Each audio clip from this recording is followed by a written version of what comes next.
with one heart to revitalize Huaxia and resist the invasion of the beast. Upon seeing Lin Dong's excellent family, they regretted it immensely. This body is already dedicated to the country. Lin Dong forged countless magical and powerful equipment, sweeping the beast world and crushing the plot of various powers to carve up Huaxia. Who says Blacksmith City is a trash class? I, Lin Dong, will vindicate it.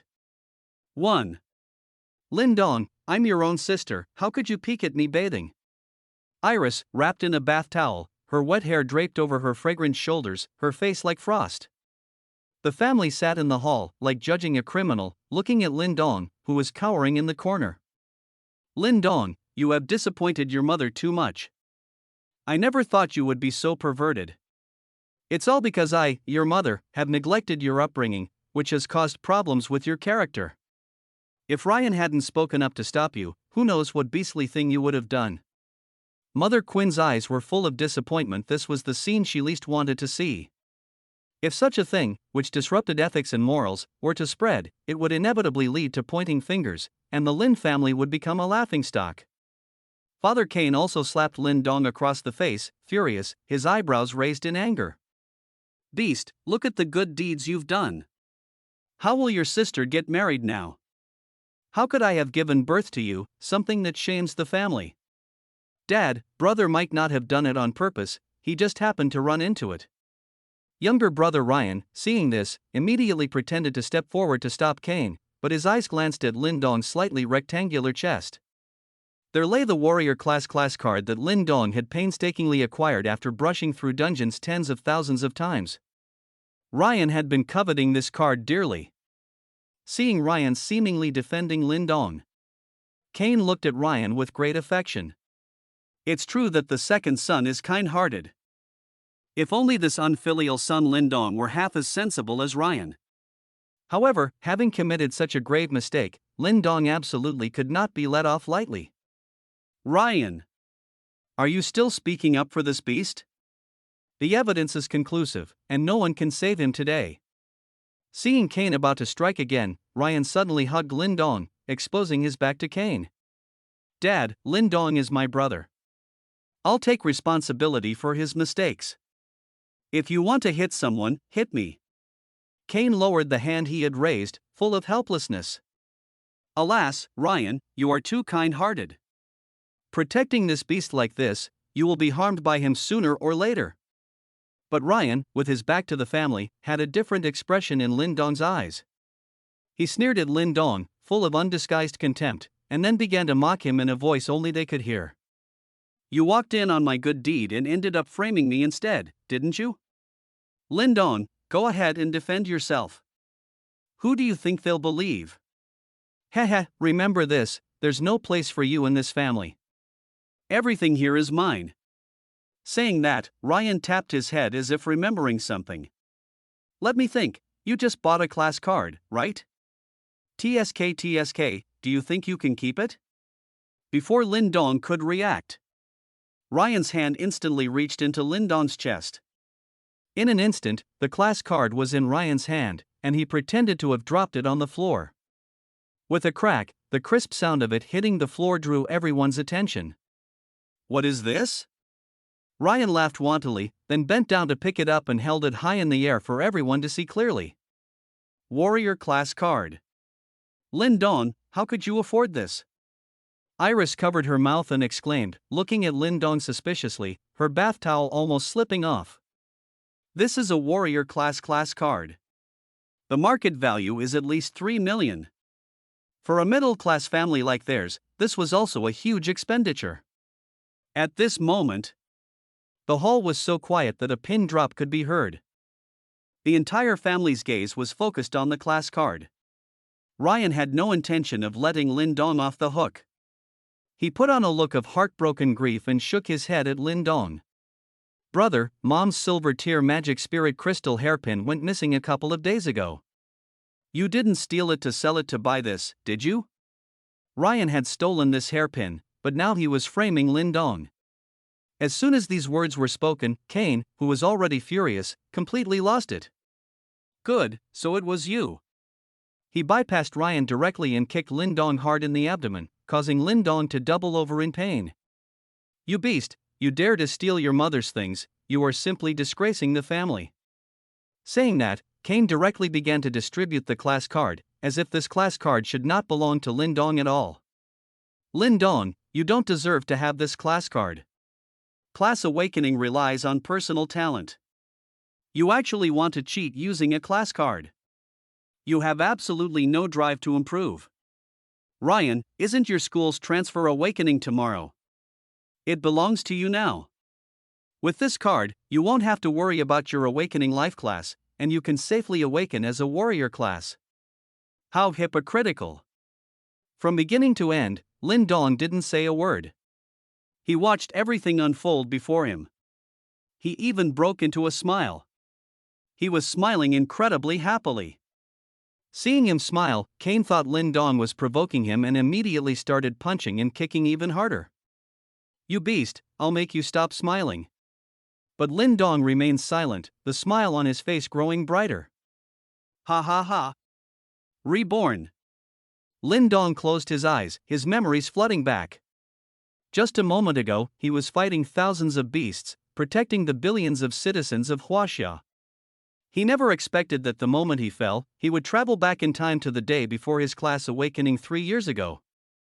According to the plot progression of his previous life, he would be beaten half to death by Cain today and then expelled from the family.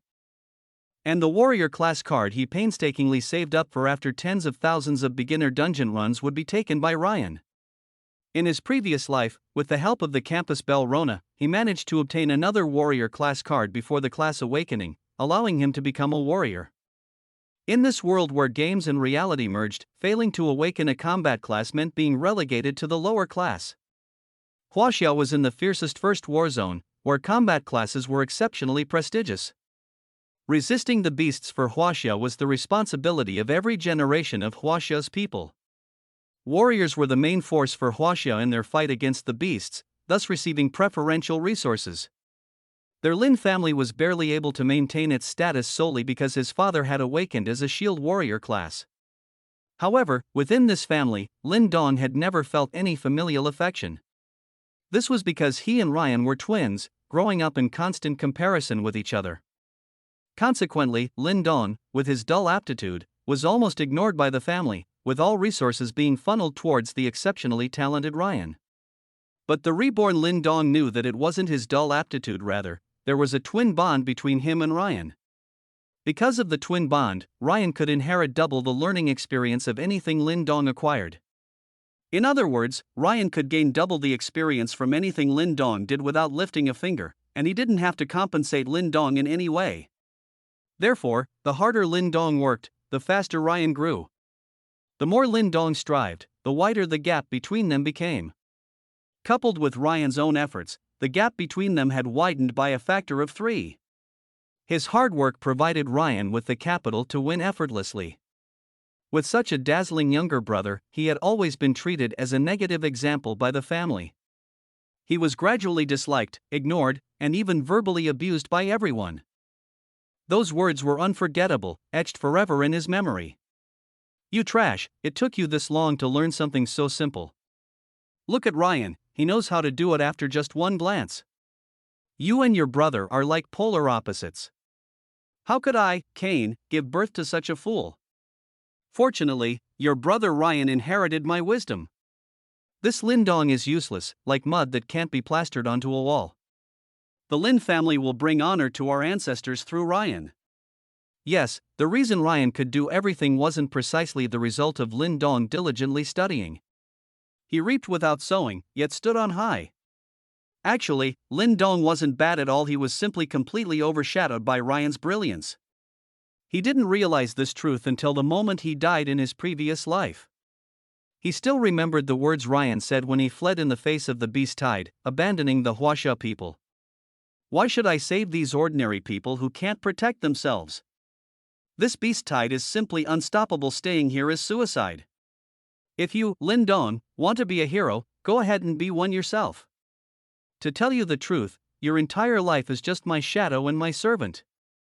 To ensure your death doesn't affect me, I'll sever the twin bond between us." Boom! Immense pain surged through Lin Dong's mind. He opened his eyes and saw Ryan still putting on a show. "Dad, you can't hit him anymore. If you keep hitting him, you'll kill my brother. Besides, this class card belongs to my brother. I can't take it. I'd rather awaken a life class than take my brother's things." This two-faced hypocrite. Hatred surged in Lin Dong's eyes, wishing he could strangle this parasite who had been leeching off him his entire life. But the look in his eyes was noticed by Kane, and it immediately reignited Kane's gunpowder barrel. "You beast," Ryan pleaded for you, and you looked at him like that. "You're hopeless. If I don't teach you a good lesson today and guide you to reform, I'm afraid you'll end up harming your own kin." Ryan, however, continued to feign dissuasion, his actions so perfunctory they were nauseating. He looked at Lin Dong, who was beaten and bloody, with a smile in his eyes. "Dad, it's all my fault for being too outstanding, causing my brother to be excessively jealous and psychologically twisted. Ultimately, it's my fault, please don't blame my brother." The more Ryan poured fuel on the fire, the more enraged Kane became. He suddenly kicked Lin Dong away, asking furiously, "Beast, look at your brother, how kind and humble he is. Compared to him, you're the one acting like a sibling. You still dare to look at me like that? Stubbornly refusing to admit your mistake? Are you going to admit your mistake or not? Fine, you won't speak, right? Today, I'll see just how hard your bones are and if you'll ever admit your mistake." Lin Dong got up from the ground, wiped the blood from the corner of his mouth, and still smiled happily. "It's here." Ding, detecting that the host is being wronged, the system will provide you with life choices. Choice 1, kneel and admit your mistake, rewarded with the full recitation ability of the masterpiece, The Miserable Life and the affix of the God of Misfortune. You'll bring bad luck wherever you go, with endless misfortune. Choice 2, flip the table and fight back without hesitation, rewarded with the Berserker class, gaining the affix of Frenzy, becoming a battle machine, a madman living for the fight. Choice 3, sever ties, break the twin bond, and make saving Huaxia your ultimate mission, rewarded with the God tier Blacksmith class, gaining God tier forging and God tier enchanting. Host, please make your choice within 1 minute, otherwise the system will leave. After being reborn, why should I tolerate you anymore? Lin Dong's heart was overjoyed. The system has finally arrived. Which choice should I make? He had already tried the first choice in his previous life and didn't want to go through it again. The second choice, a Berserker class, which was among the top 3 in combat power, was indeed good, but too much rigidity leads to breaking. As far as he knew, in his previous life, no Berserker had ever survived to become a war god because they were too eager for battle. They all perished on the beast battlefield before they could grow. The third choice. Lin Dong's eyes narrowed. God tier Blacksmith. This was considered the most useless and trashy life class by everyone. But Lin Dong possessed the memories of his past life he knew. Only after the beast tide erupted in the future would people truly understand how significant the support of a blacksmith was to combat. A set of good equipment could directly increase a warrior's combat power by several times. It wouldn't be an exaggeration to say that a level 20 warrior, equipped with platinum tier gear, could directly challenge a level 40 Lord class beast without being at a disadvantage. It could be said to be one of the strongest classes for humans to fight against beasts in the late game. Ordinary blacksmiths couldn't save Huaxia. But a god tier blacksmith could boost everyone's stats, arming them to the level of war gods. If everyone in Huaxia were war gods, perhaps they could truly save the entire Huaxia war effort when facing the beast tide. The people of Huaxia have suffered so much. Because after the game world merged with reality, the first landing point was in Huaxia. Moreover, the surrounding dungeons in Huaxia were the most difficult among all Blue Star dungeons. To fight against the beasts, the people of Huaxia abandoned other classes and focused on the High Burst Warrior class, which was how they managed to block the beast invasion. For this, the people of Huaxia paid a bloody price. From war sovereigns to civilians, hundreds of millions sacrificed their lives to protect their homeland. And those Western powers even took advantage of the situation to try and carve up Huaxia. Internal and external troubles left no room for hope. Even so, Huaxia did not give up. Countless patriotic individuals charged forward, fighting for the people of Huaxia. Green hills are everywhere, burying loyal bones. Why must we seek to have our bodies wrapped in horsehide to return?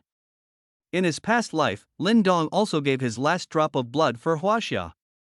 But even after being promoted to war sovereign, he was unable to turn the tide and could only watch helplessly as their homeland fell.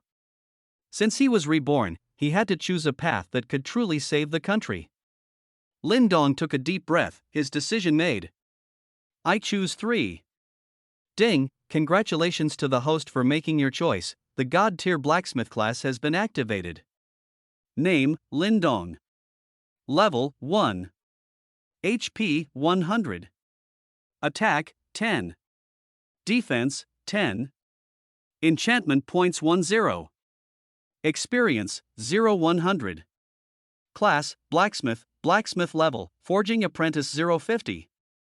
God tier forging, forge according to the material ratio of the forging recipe. Success rate is 100%. Currently, only iron tier equipment can be forged. God tier enchanting, spend enchantment points to enchant equipment with affixes. There is a chance to increase equipment level and obtain special attributes. Not bad, not bad. From now on, I, Lin Dong, will also have a cheat. Just as Lin Dong was congratulating himself, a roar suddenly pulled him back to reality. Lin Dong, are you deaf? I told you to kneel, didn't you hear me? You're really pushing your luck to the limit.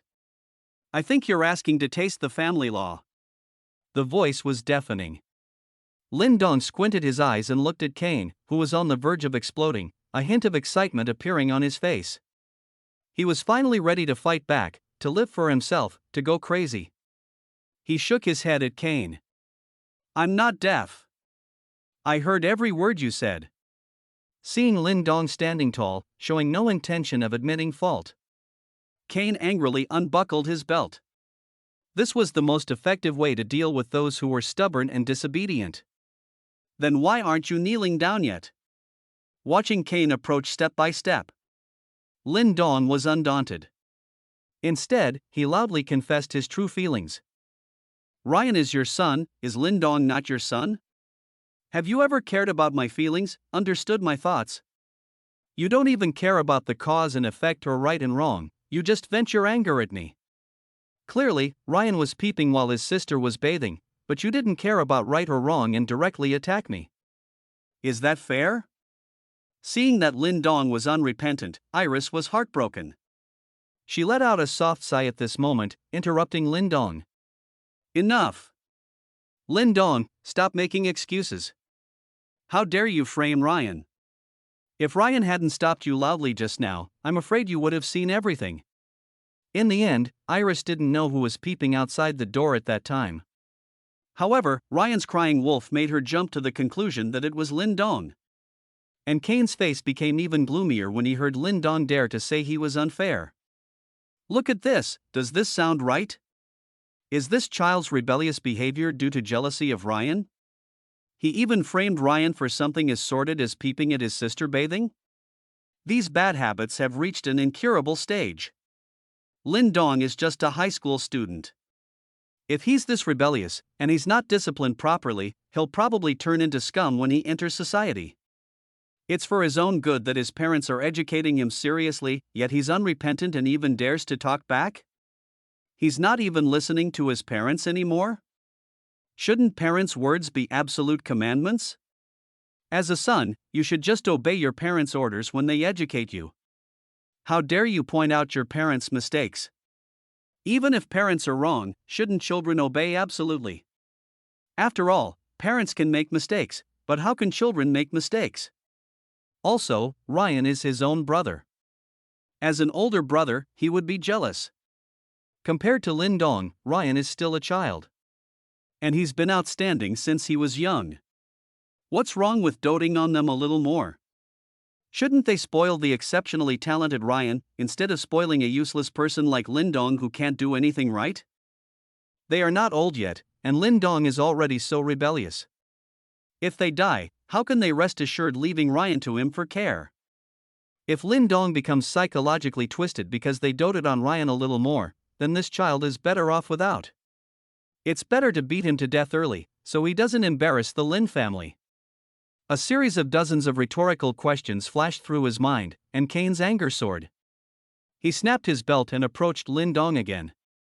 Beast! You clearly don't understand the good intentions of my and your mother's tailored education. Originally, your aptitude was poor, unlike the excellent Ryan, so we planned for you to endure more hardship for better growth. I didn't expect you to hold a grudge. You don't understand at all. You and Ryan are not even at the same starting line. He is outstanding enough, so he doesn't need to suffer the same hardships as you. What he needs to do is obtain the best resources and work hard to improve. More importantly, Ryan is destined to be the Huaxia war god.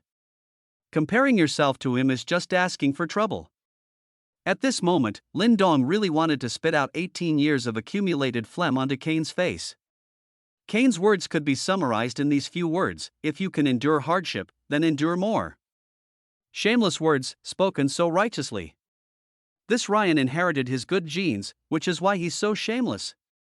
If not for the twin bonds' influence, how could Lin Dong be so incompetent? Being sucked dry by others, being ridiculed, and still having to work like a horse for the family without complaint. Thinking back to Lin Dong's past, it's utterly ridiculous. Just then, the belt in Kane's hand lashed out without warning. You unfilial son! I must correct these bad habits of yours today. A home like 003's, better off without it. Lin Dong simply raised his hand and caught the belt. Enough! Stop with the fake righteousness and morality. You're so biased, you don't deserve to be a father. Such treachery!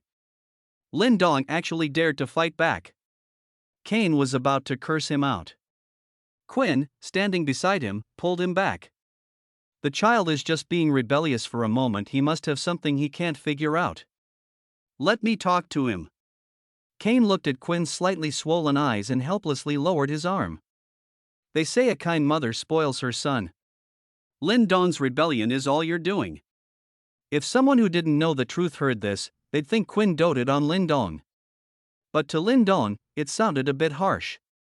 Because his mother had never shown him affection, not even holding him since he was little. And Ryan, even at 18, still acted spoiled in her arms. A quick comparison made the difference in their status at home starkly clear. After Quinn stopped Kane, she turned to look at Lin Dong. Lin Dong, apologize to your father. And promise you'll never talk back to him again and will cherish your brother. She was interrupted by Lin Dong halfway through her sentence. Lin Dong was truly exasperated. Even now, they still hadn't understood his demands. They just kept lecturing him to admit fault. Stop these absurd accusations. I want you to understand that the issue now is Ryan framing me, but you're not investigating the truth at all. Are my words truly that insignificant? Does no one believe me? From the beginning until now, you haven't said a word to Ryan, the instigator. Spreading rumors is easy, refuting them is exhausting. Lin Dong knew that no one believed him, not even his mother, who outwardly seemed reasonable. Ryan, seizing the opportunity to gain attention, suddenly knelt before Quinn. Mom, brother is right. It was all me. Punish me, but don't make things difficult for him. Ha! Why didn't this Ryan get reincarnated as A? This act of chastity is quite convincing. Get lost. Stop crying crocodile tears. Disgusting. Lin Dong yelled at Ryan. Quinn looked at the furious Lin Dong, and after a moment, her eyes filled with tears, as if she couldn't believe those words had come from Lin Dong. Ryan had just spoken up for him, and not only did Lin Dong not understand, but he also resorted to harsh words. This child Ryan has endured so much. Lin Dong must have become so twisted because of their favoritism towards Ryan. But the two children had different foundations. She was teaching them according to their aptitude. She had to resolve Lin Dong's inner turmoil so he wouldn't be short-sighted and would have higher aspirations. Lin Dong, that's enough. Ryan is defending you so much, how can you repay kindness with enmity and rub salt in the wound? You are both my children, and I love you both equally, just in different ways. You need to have higher spiritual pursuits. Don't be like Ryan, stuck on material things. I have higher expectations for you, but I hope you can get used to it. If you don't understand, I hope you learn to accept it. Ryan is used to being doted on, you can't speak to him like that. A soft knife can still cut, and it hurts. Lin Dong had lost the desire to defend himself, as logic was simply impossible to convey. Just then, Ryan, standing nearby, started crying loudly. He stood in front of Lin Dong, seemingly to defend him. He even hypocritically placed the class card back into Lin Dong's hand.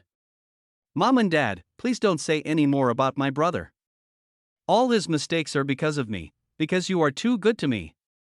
Even now, Ryan was still acting. But Lin Dong, behind him, slapped him away. Get lost. You scumbag of Huaxia. If you hadn't fled the battle, causing the front line to collapse, how could hundreds of millions of innocent civilians in Huaxia have died? At this moment, Lin Dong couldn't help but speak his true feelings. He thought of the tragic scene in his previous life, and his anger flared. It was because of Ryan that Huaxia was almost wiped out by the beasts. As Lin Dong was about to go forward and teach him a lesson, Cain pulled him away and slapped him across the face. Beast! You'd lay hands on your own brother. I don't have a son like you, get out. Leave the class card here before you go. Don't delay Ryan from becoming a warrior. Lin Dong was overcome with sadness. Indeed, he was the one who was never cared about. He slammed the class card onto the ground. Clutching his swollen red cheek, he looked at his father, Cain. The slap just now was extremely heavy, and a handprint was already visible on his face. Precisely because of this slap. He was also completely free from all psychological burdens. He could now sever ties without any reservations. Very well, you said it yourself. I just hope you never regret this. From today onwards, I am cutting all ties with your Lin family. I, Lin Dong, am no longer a part of the Lin family. Decisively, without the slightest hesitation. Having said that, Lin Dong let out a hearty laugh and walked out, leaving behind a stunned crowd. Ding, host has completed the selection task. Ding, awarding host 10 initial enchantment points. Ding, level 1 forging recipe store unlocked. Host can receive one forging recipe for free every 24 hours. Ding, today's free forging recipe has arrived, purification cloth forging recipe no level. Ding, temporary mission issued, successfully craft purification cloth, reward 50 proficiency points. Rewards have been received. The beginner mission has also arrived. Lin Dong immediately shook off his dejection, puffed out his chest, and walked even straighter. Watching Lin Dong's disappearing back. Ryan, with a fake smile on his face, found Lin Dong's defiance utterly laughable. Mad. He's mad.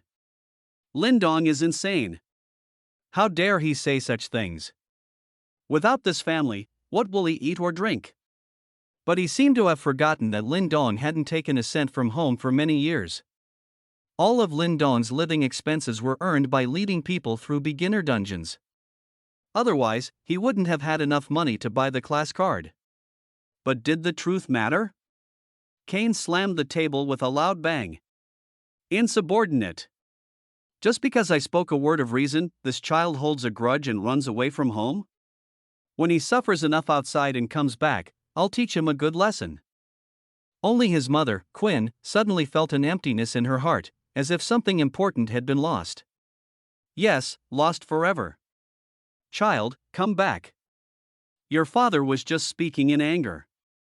Why are you pitying him? Throw all his things out. He'd better never come back. Cain, seemingly still incensed, said to Quinn. His belongings? In this house, it seemed there were no personal belongings of Lin Dong. Lin Dong could no longer hear their argument. At this moment, Lin Dong was in the school dormitory, diligently studying the system. He had to become strong quickly. To save Huaxia, he must quickly enter its high ranks and obtain sufficient growth resources. Even if a person grows to above war sovereign, they can't kill many beasts. But now, as a god-level blacksmith, he could craft a vast amount of equipment, arming all of Huaxia's warriors to the teeth, making everyone a war god. Before the beast tide arrives, they would have the strength to defend Huaxia and defeat epic beasts. He possessed memories from his previous life, allowing him to plan many things in advance, and he would definitely grow faster than in his previous life. For example, he now had an opportunity to directly secure a special admission spot at War God Academy and step into Huaxia's high ranks in one go. Unknown to others, the admissions director of War God Academy, Shen, was currently at their Jiangcheng First Middle School. And he planned to start with Shen. Shen, a paladin of the formidable level 68. A first-class war god from Huaxia War God Academy. He once single-handedly stormed a level 65 legendary tier dungeon, successfully slaying the ultimate boss, the Demon of Fear, and returning unharmed. He was one of the legendary tier figures among Huaxia's war gods. However, this war god level figure had a troublesome matter. His life-bound legendary tier weapon, the Wind Thunder Spear, had been contaminated by venom after encountering a mutated poisonous dragon while defending Huaxia against a beast invasion. Now, the Wind Thunder Spear had lost all its attributes and had become a piece of scrap metal. Lin Dong looked at the purification cloth forging recipe provided by the system, a smile flickering in his eyes. It seems that this time, Old Shen will owe me another favor. Purification cloth no level, cleanses and removes all negative effects. Has the ability to repair all equipment below mythic tier. After purification, the item needs to be left undisturbed for 24 hours to restore its purification ability. The reason he said another favor was because he had helped this hot-tempered old man quite a bit in his previous life. And this purification cloth is as if tailor-made for Shen, capable of repairing his Wind Thunder halberd. Shen has lost his trusty weapon, and now he struggles to even fight ordinary platinum tier beast lords. However, legendary tier weapons are extremely expensive. Even with all his assets, he couldn't afford one. He had no choice but to inquire everywhere about methods to repair the Wind Thunder halberd, but many great blacksmiths were powerless. His visit to Jiangcheng No. 1 Middle School this time is to seek help from the esteemed old Master Mo of Jiangcheng No. 1 Middle School. Hoping that Master Mo can repair his legendary tier weapon, the Wind Thunder halberd. This Master Mo is one of the few remaining legendary tier blacksmiths in Huaxia. This is Shen's last hope. If Master Mo cannot fix it, he will have to become a legendary tier warrior without teeth. But Lin Dong knew that Master Mo was also at a loss for what to do. In the end, Shen sold everything he had and even took out loans to buy a slightly ill-fitting legendary tier weapon, the Judgment, but could never unleash its full power. But this time, Lin Dong, who possesses the purification cloth forging recipe, is in a perfect position to help. This is also Lin Dong's chance to successfully enter the high-level vision of Huaxia. Therefore, he must quickly craft the purification cloth and win Shen's favor. 004 saving him is saving Huaxia. If the weapon repair fails, Shen might leave Jiangcheng at any moment. And the impact of this event would be immense. Lin Dong recalled that in his previous life, affected by this incident, Shen was forced to leave the southwest front line. Without Shen at Huaxia's southwest front line, under the fierce onslaught of the beasts, it rapidly collapsed, leading to the deaths of millions of Huaxia citizens. Time is of the essence. He must quickly meet Shen and repair his weapon. Otherwise, a catastrophe would be inevitable. Saving him is saving millions of Huaxia compatriots. Lin Dong's mind stirred. The forging recipe's production information was laid out clearly. Purification cloth no grade, cleanses and removes all negative effects, with the ability to repair all equipment below mythic tier. After purifying an item, it needs to rest for 24 hours to regain its purification ability. Required materials: purification cloth forging recipe plus cotton cloth plus 1 enchantment point. Removes all negative effects. This is a divine skill. Although it has a 24-hour cooldown after use, it's already incredibly powerful. Lin Dong believed that once he forged the purification cloth and revealed it, even the higher echelons of Huaxia would be shocked. It wouldn't be an exaggeration to say they would treat this purification cloth as a national treasure. This is because the weapons of warriors fighting on the front lines are frequently weakened by negative effects from beasts. For instance, poison gas, curses, wraith entanglement, and seals can all significantly reduce a weapon's power. And the purification and repair potions are extremely scarce, far from meeting the demand. Most importantly, the repair potions can only restore durability for equipment of the corresponding tier, with poor effectiveness on other tiers. Thus, every day, large quantities of damaged weapons are sent to repair shops, stored, and slowly repaired. This purification cloth provided by the system to Lin Dong is different. It has purification capabilities for all equipment below mythic tier. Such an amazing item is rated as having no grade, and even a mere forging apprentice like him can easily craft it. The system is truly generous. So Lin Dong gathered cotton cloth, a common material dropped by monsters during his level 1 dungeon runs. He already had the forging recipe and the cotton cloth. With just one enchantment point, he could achieve a 100% forging success rate. His God tier forging skill boasts a 100% success rate. However, his current low level only allows him to forge iron tier and no grade equipment. Equipment is categorized by tiers: iron tier, bronze tier, silver tier, gold tier, platinum tier, diamond, legendary tier, sky, mythic tier, epic, mythological, supreme, and eternal. If the purification cloth is successfully forged, with 50 proficiency gained, Lin Dong can become a novice blacksmith and forge bronze tier equipment. Begin forging. Ding, God tier forging has taken effect. The item has been stored in the system forging furnace. Ding, forging successful. Congratulations to host for successfully forging the purification cloth. Reward 50 proficiency points. Purification cloth forged successfully. He glanced at his own attribute panel. Name, Lin Dong. Level, 2. Health, 150. Attack, 15. Defense, 15. Enchantment points 9. Stored experience, 100-200. Class, Blacksmith, Blacksmith level, Novice Blacksmith proficiency 50-100.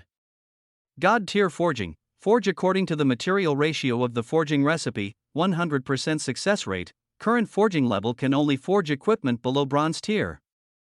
God tier enchanting, spend enchantment points to enchant equipment with affixes, with a chance to increase equipment level and quality, and obtain special attributes. I actually leveled up. I didn't expect that while increasing proficiency, I could also increase my personal level. This is an unexpected bonus. Since the purification cloth has been made, I can go find Shin now. But if I go directly, I'll definitely be turned away. After all, he's a nobody and doesn't have the qualifications to meet the war god. So, he needs to find someone to introduce him. He chose his homeroom teacher, Snow. At this moment, Snow was lecturing to the senior class. Today is your last lesson before graduation. Tomorrow is the day of your class awakening. Before the class ends, your teacher wants to say a few words from the heart. Our blue star has been invaded by the game world for 300 years. The beast spawn points are located at our Huaxia's border. And Huaxia is the main front line against the beasts, making the most brutal sacrifices compared to other countries. Over these 300 years, our Huaxia has lost 101 war sovereigns, 1357 war gods, 30219 war kings, and over 200,000 great warriors. These people sacrificed not only for us Huaxia but for all of humanity on Blue Star. And after Huaxia paid such a heavy price, we are now being targeted by the major powers again. The powerful nations, not facing the beast invasion directly, could safely grind various dungeons to level up. Currently, their overall strength in War Sovereign and War God far surpasses Huaxia's. When we in Huaxia invited them to jointly resist the beasts and defend humanity, they actually took advantage of our crisis, proposed unequal treaties, and sought to carve up Huaxia. This is truly a disgrace to our humanity. Students, listen up. Tomorrow, after your class awakening, strive to grow and serve the nation. Become pillars of the country, defend our nation well, and do not give these powers or the beasts any opportunity. Alright, I wish everyone a good class awakening tomorrow. Let us meet at the peak in the future. An indignant uproar immediately filled the classroom. These Western powers are too despicable. If the beast's landing point were in the west, we in Huaxia would absolutely not stand idly by, nor would we propose unreasonable demands. We in Huaxia have sacrificed so much for all of humanity, yet they plot and scheme. They truly deserve to be devoured by the beasts to quench our anger. Teacher, we will definitely work hard to grow and build Huaxia into an impenetrable fortress against the beasts. Snow watched these children with satisfaction, her heart stirred. Although these youths were still young, they were the future of Huaxia.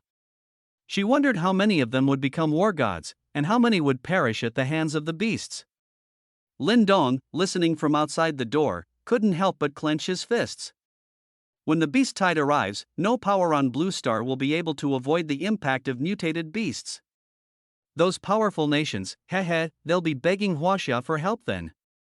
With the cry, class dismissed. Snow exited the classroom. She saw Lin Dong standing outside the door. Today's class was a self-study session, and students could attend freely. Therefore, Lin Dong wasn't considered absent without leave. Moreover, Lin Dong was usually an excellent student, so Snow had a good impression of him. Lin Dong, why didn't you come into the classroom? Is there something you need to see me about? Looking at the stunningly beautiful teacher, Lin Dong nodded. They entered Snow's office together. Teacher, I need your help with something. What is it? I want to meet War God Shen. Snow's expression changed. The news of War God Shen's visit to Jiangcheng First High School was highly confidential. How did Lin Dong know? Recalling that tomorrow was the day of class awakening, and many students were desperately trying to get into prestigious academies, Snow immediately had a guess. Could it be that Lin Dong wanted to use connections to get into the War God Academy? So she put on a stern face and said seriously, Lin Dong, one must be upright and not use back doors. Lin Dong directly took out the purification cloth, displayed it in front of Snow, and his face was full of confident radiance. Teacher, you've misunderstood. I came here specifically to help Jiangnan War God resolve his troubles. It's good that you have this intention, but War God Jiangnan's troubles are not ordinary. Lin Dong, don't make things worse by getting involved. This point also. What is this? My goodness. This is unbelievable. Zhao Xueqing couldn't help but show a look of shock when she saw its functions. Remove all negative effects from equipment below mythic tier? Recalling the main purpose of War God Shen's visit to Jiangcheng, she hesitated for a moment. The skill attached to this purification cloth is a bit exaggerated. Are you sure this item is useful for War God Shen? Seeing Snow captivated by the purification cloth, Lin Dong decided to press his advantage. He knew that Snow had an unusual background, being the daughter of the school supervisor Zhao Ban Shan. If she were willing to help, she could definitely speak with Master Mo and Shen and the others. Teacher Zhao, surely you don't want Huaxia to lose a first-class war god, do you? If the weapon of Jiangnan war god cannot be repaired, it will be a huge loss for Huaxia, and even affect the morale of fighting against the beasts. This purification cloth can just happen to help him.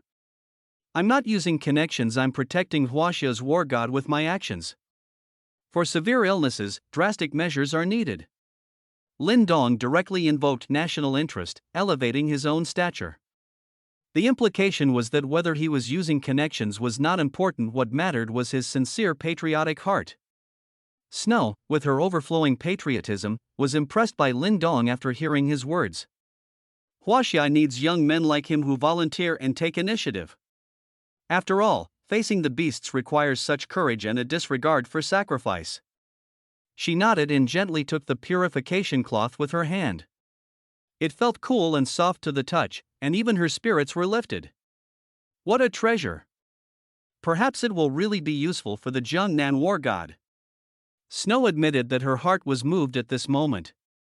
She was ready to give Lin Dong a chance. 005 Snow's trial, on-site forging of purification. Zhao Xueqing's beautiful eyes sparkled with brilliance. The equipment information doesn't lie. Since it shows it can remove negative effects from equipment below the sky tier, it must be useful.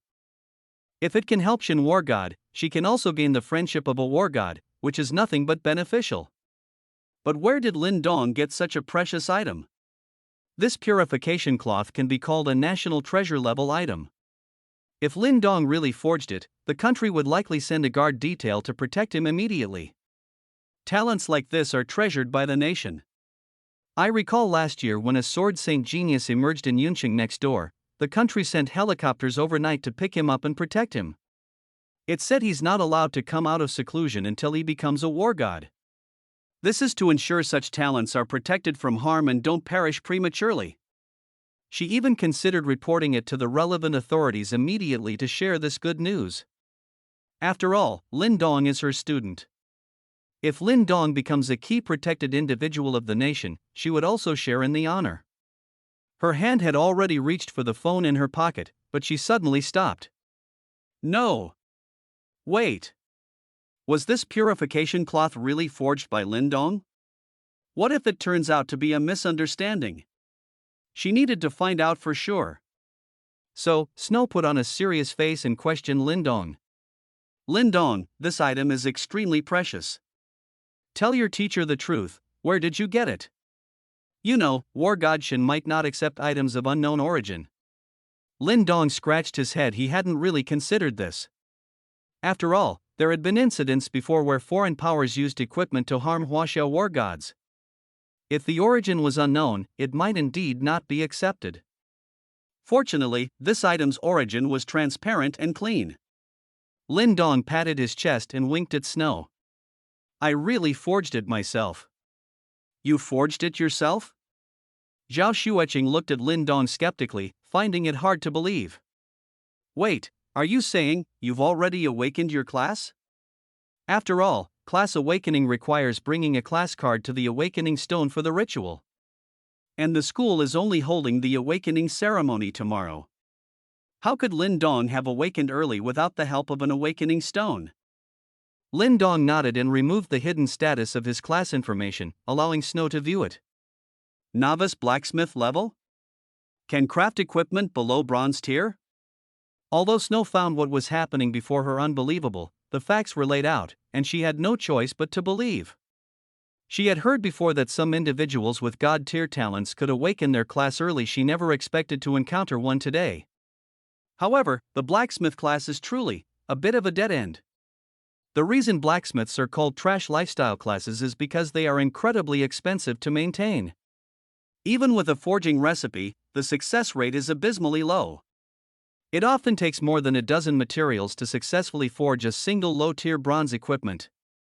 And this is something even experienced blacksmiths struggle with. How old is Lin Dong? How could he have accumulated so much experience? Furthermore, she understood Lin Dong's family situation. They were dirt poor and couldn't possibly afford the extra funds for materials. Moreover, Lin Dong is currently a novice blacksmith, so his proficiency must be very low. Therefore, Zhao Xueqing still didn't believe that the purification cloth was forged by Lin Dong. Snow's gaze, filled with deep suspicion, scrutinized Lin Dong once more. Even if you've awakened as a blacksmith class, it doesn't prove that this purification cloth was forged by you. Lin Dong, you are an honest student, you wouldn't deceive your teacher, would you? Lin Dong smiled slightly, knowing that what he was saying was quite astonishing. Teacher doesn't believe what I'm saying? No. Then what will it take for you to believe? Unless you forge another identical purification cloth right in front of me. That's not impossible. Lin Dong hadn't expected that Snow just wanted to witness his forging ability firsthand. This wasn't a difficult task. So he looked towards the level 1 system store that the system had opened. Only the purification cloth forging recipe is unlocked in the shop right now, it's empty. And purchasing the purification cloth forging recipe requires 1 enchantment point. Buy it. Now is not the time to be stingy, we must hurry and see Shen. This is the quickest way for him to directly contact the higher-ups and save Huaxia. After getting the forging recipe, Lin Dong looked awkwardly at Snow. Teacher, do you have any cotton cloth? Even a small piece would do. Cotton cloth? Where would she have such low-grade material on her? As a level 13 archmage, the worst she had on her was leather armor. Suddenly, a blush appeared on her face. That sanitary napkin, which helped her sleep soundly at night, seemed to be made of cotton. Put. Lindong probably doesn't have good intentions. So she put on a stern face again, her voice sharp. No. What do you need cotton cloth for? Seeing Snow inexplicably blushing and getting angry, Lindong scratched his head again. What's wrong with teacher today? She's acting so strange. He then took out the forging recipe and pointed at it, saying, It's one of the materials needed to forge purification cloth. Snow looked closely and realized she had misunderstood Lindong. Required materials: purification cloth forging recipe plus cotton cloth.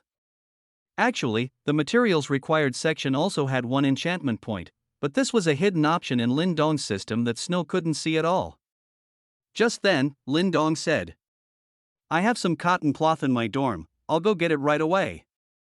The Jiangnan war god might leave Jiangcheng at any moment. We must hurry, it would be a shame to miss this opportunity. But Snow stopped him. Because of the safety zone separation, the student dormitories were very far from the administrative building, and a round trip would likely take 2 hours. Lindong had said time was of the essence, and she couldn't just stand by. What if Lindong was telling the truth? Shin War God is known as the closest to war sovereign among Huaxia's top-tier war gods, and he is the backbone of the resistance against the beasts. It can be said that with Shin present, Huaxia's southwestern defense line is as solid as a rock. However, without Shin's presence, the southwestern defense line would have significant gaps. After all, Huaxia is surrounded by beasts on 3 sides, and there are simply not enough war gods to go around its almost 1 person per position. Meanwhile, the Western powers are unwilling to send war gods for assistance, making the situation on the southwestern front precarious. If the beasts breach the defense line and invade, countless ordinary people will be slaughtered. If she delays him and causes the Jiangnan war god and the purification cloth to miss each other, she would be a sinner to Huaxia. In the face of national interests, what was a small sacrifice for her? Don't, it's too far, she said hesitantly, feeling a little embarrassed.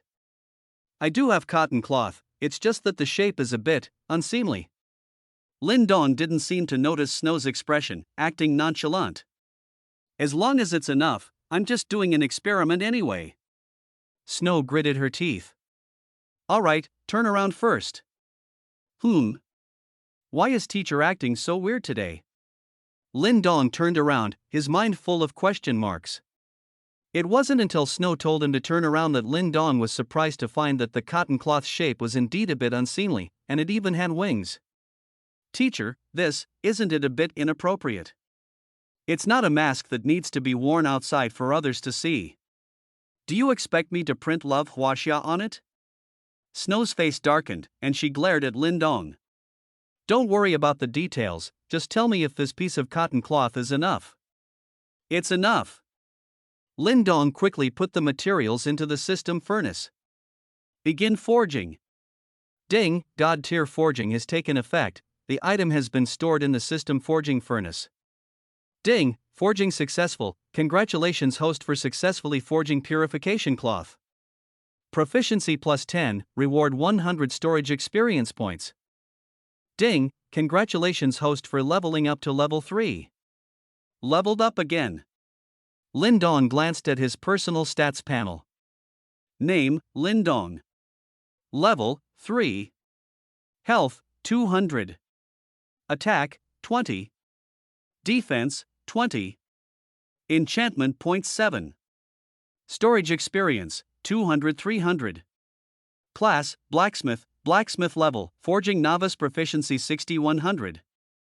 God tier forging, forge according to the material ratio of the forging recipe, 100% success rate, current forging level can only forge equipment below bronze tier. God tier enchanting, spend enchantment points to enchant equipment with affixes, with a chance to increase equipment level and quality, and obtain special attributes. It seemed that forging equipment as a blacksmith, much like a warrior slaying beasts, allowed for rapid leveling. With this in mind, Lindong now knew the path he needed to take. He took out the newly crafted wing-shaped purification cloth and placed it in Snow's palm. As their fingertips brushed, Snow's face turned even redder. Lin Dong remained oblivious to these changes. Teacher, you can test the effect of the purification cloth. Snow nodded. Testing its effect was essential. Otherwise, if it didn't work when presented to Shen War God, it would be a major embarrassment. Everyone had damaged equipment, and Snow was no exception. She had a beloved ice staff whose core crystal had become contaminated, forcing her to keep it in her storage ring, gathering dust. Now was the perfect time to test the purification cloth's effectiveness. Equipment: Ice Staff Silver Tier. Information: possesses ice power, can cast a 3-second freeze immobilization on beasts below Gold Tier Lord. Evaluation: damaged, unusable state. Would it work? She felt a pang of anxiety. After all, this was a matter of personal interest, and she really hoped the purification cloth would work. She handled the ice staff with extreme care as she wiped it down.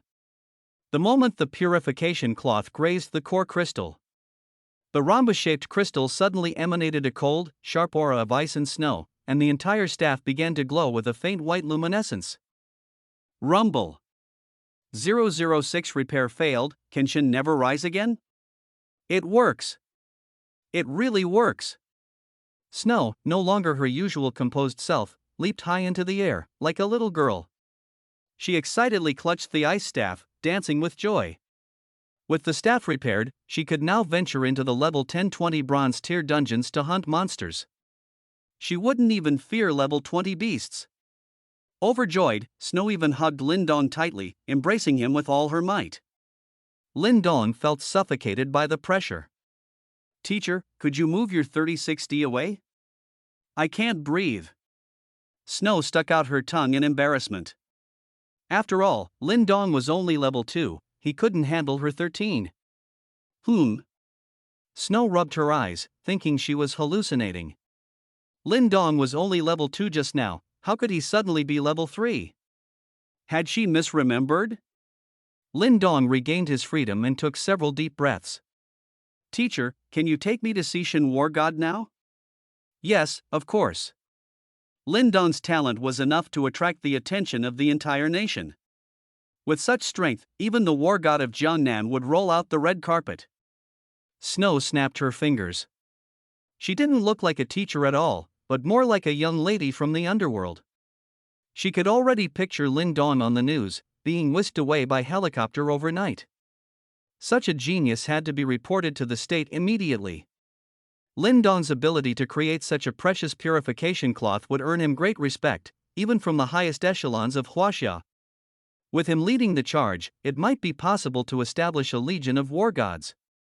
At that point, perhaps they could sweep across the entire beast world and restore peace and order to Blue Star.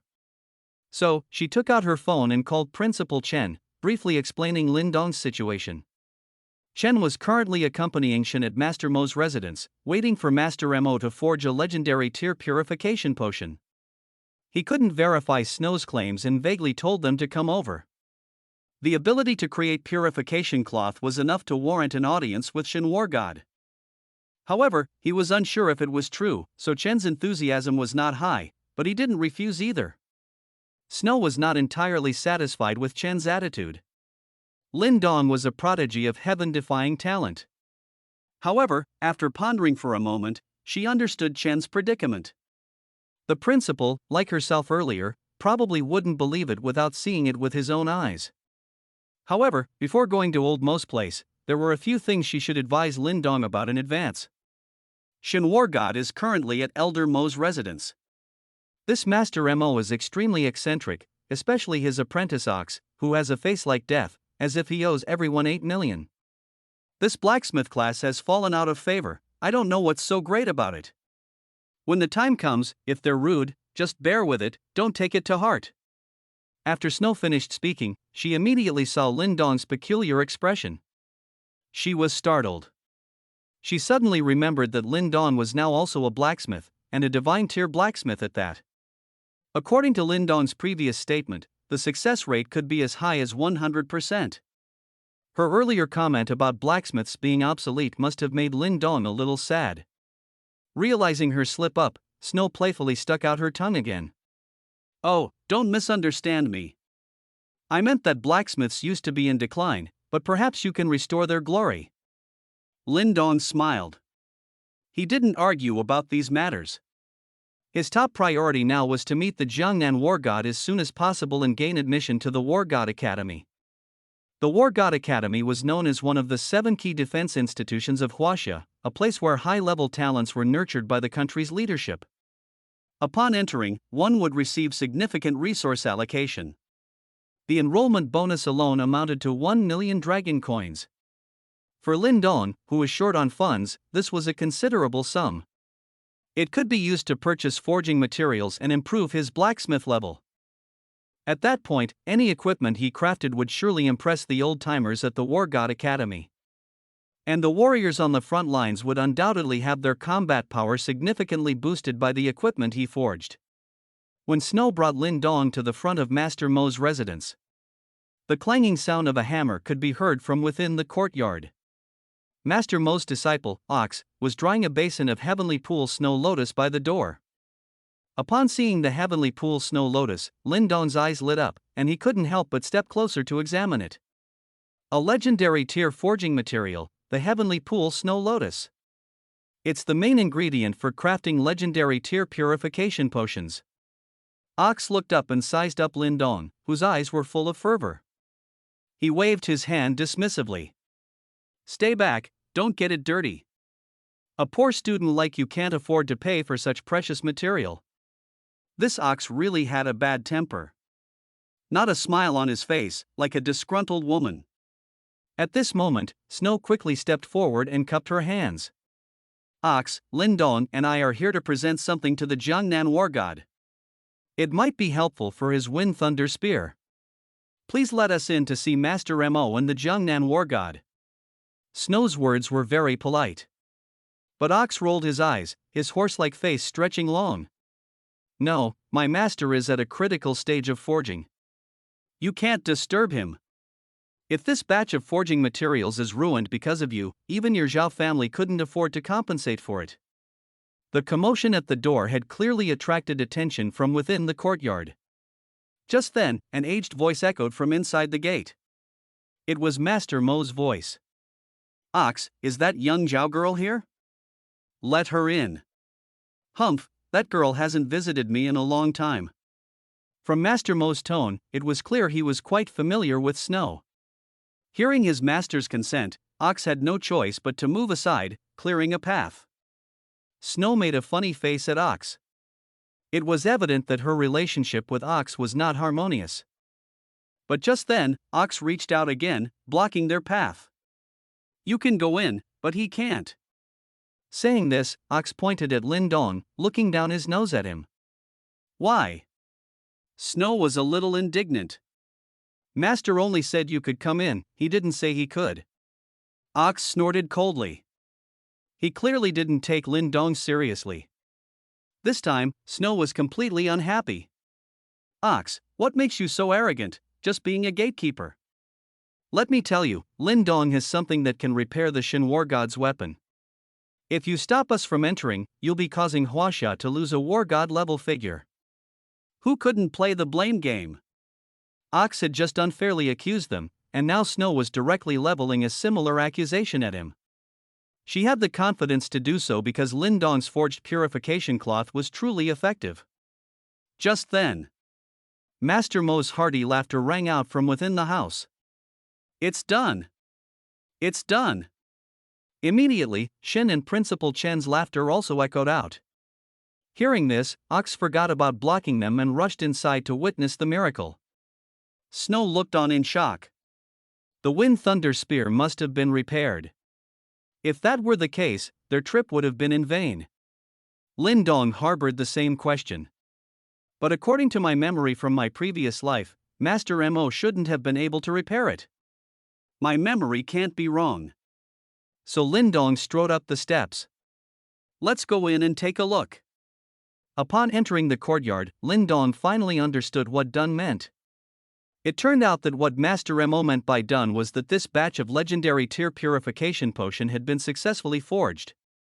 After wasting 3 sets of materials, the 4th batch finally formed successfully in one go.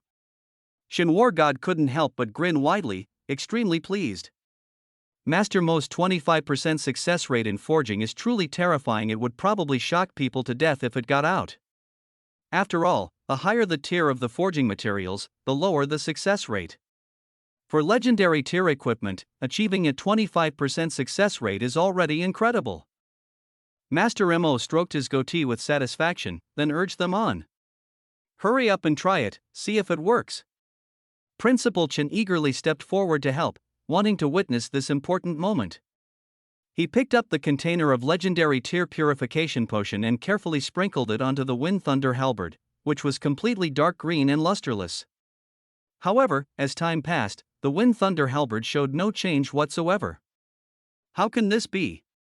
Is my technique incorrect? Principal Chen couldn't help but wipe the sweat from his brow, sensing something was amiss. He wanted to pick up the container again and reapply the legendary tier purification potion. But Master Mo waved his hand, stopping him.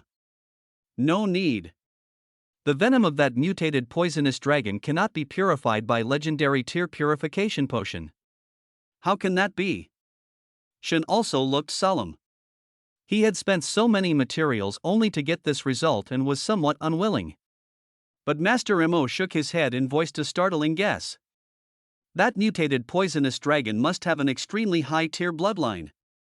I guess it's at least sky tier or above, possibly even mythic tier. Otherwise, the legendary tier purification potion wouldn't be ineffective. Your weapon. I'm afraid no one in all of Huaxia can repair it. Master Mo's words plunged Shin into complete despair. Just the materials for forging the legendary tier purification potion had already emptied his savings. If he were to forge sky tier or even mythic tier purification potion, it would likely be tens of times more expensive than a legendary tier weapon. After all, a legendary tier weapon is priced at 10 billion dragon coins on the market. Not to mention materials of even higher tiers. He couldn't afford it, he simply couldn't afford it. Alas! Is there no hope for me, Shin, to ever rise again? Yes. At this moment, a refined young man stepped forward from the crowd. It was Lin Dong. 007 questioning me? How naive and terrifying. Lin Dong's tall and straight posture drew astonished glances from everyone. Master Mo squinted his peculiar eyes, narrowing them as he looked at Lin Dong. You have a way? Master Mo was an old rascal, straightforward in temperament. He had just declared that no one in all of Huaxia could repair it, and this young man immediately stepped forward. Wasn't this slapping him in the face? In his previous life, Lin Dong also knew Master Mo, and they had even fought side by side after the beast tide broke out. He knew that this old man wasn't malicious, just purely concerned about his reputation. He felt like teasing this old acquaintance. He looked at Master Mo with a smug expression and nodded seriously. Yes, I have a way. Master Mo blew on his graying beard, his whole body exploding with rage. Boy, are you a blacksmith? How dare you brag like this? I am. Lin Dong's expression remained unchanged, and he continued to look at Master Mo with a smile.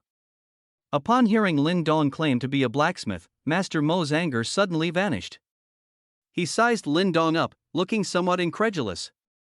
Young people nowadays were all eager to become powerful warriors with rapid achievements, and few were willing to become blacksmiths, a tough and unrewarding profession.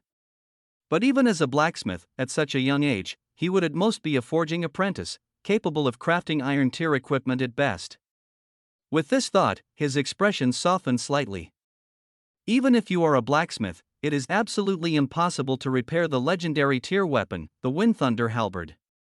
After all, even legendary tier purification potion couldn't fix it. As a novice, you simply cannot forge a potion of legendary tier or above.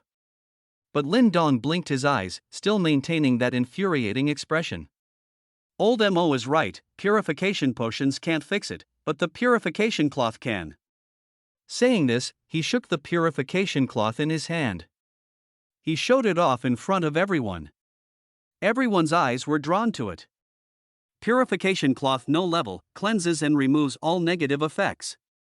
Has the ability to repair all equipment below mythic tier. After purification, the item needs to be left undisturbed for 24 hours to restore its purification ability. Cleans and removes all negative effects? Master Mo, Shen, and Principal Chan's eyes lit up instantly. Perhaps it will work. But Ox chuckled. He said in a muffled voice, "Isn't this just a piece of toilet paper that can be endlessly purified? Lindong, aren't you disgusting, to reuse something so worthless?" Master Mo blared at him. This stupid ox, why did he let him show off his stupidity? Could he not see the true value of this purification cloth? It's truly embarrassing for him as a teacher.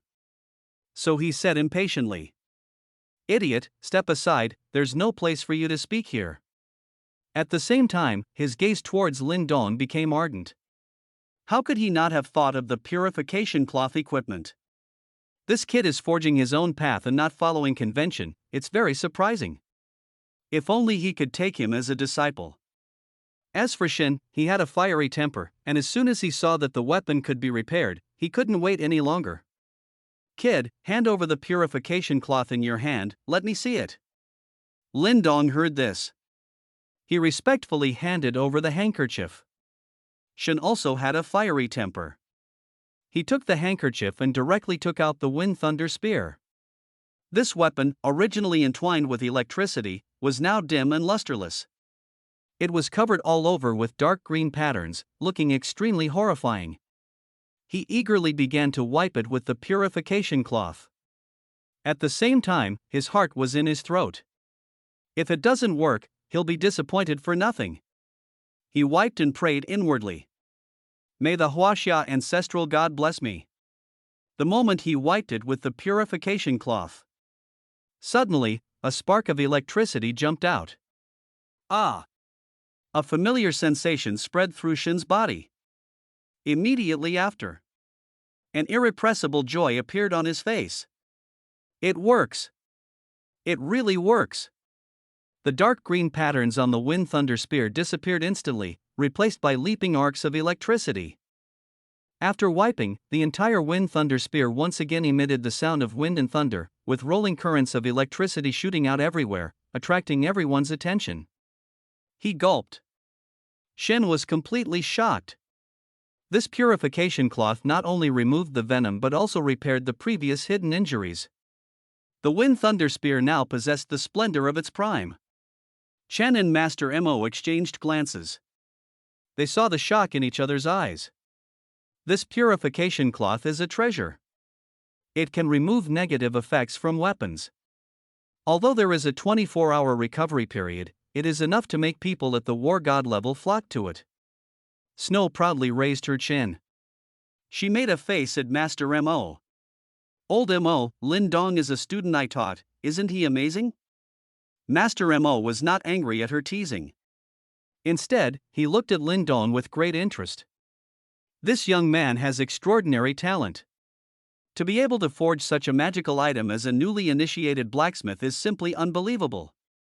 It can be foreseen that in the near future, he will surely soar to become a pillar of Huaxia.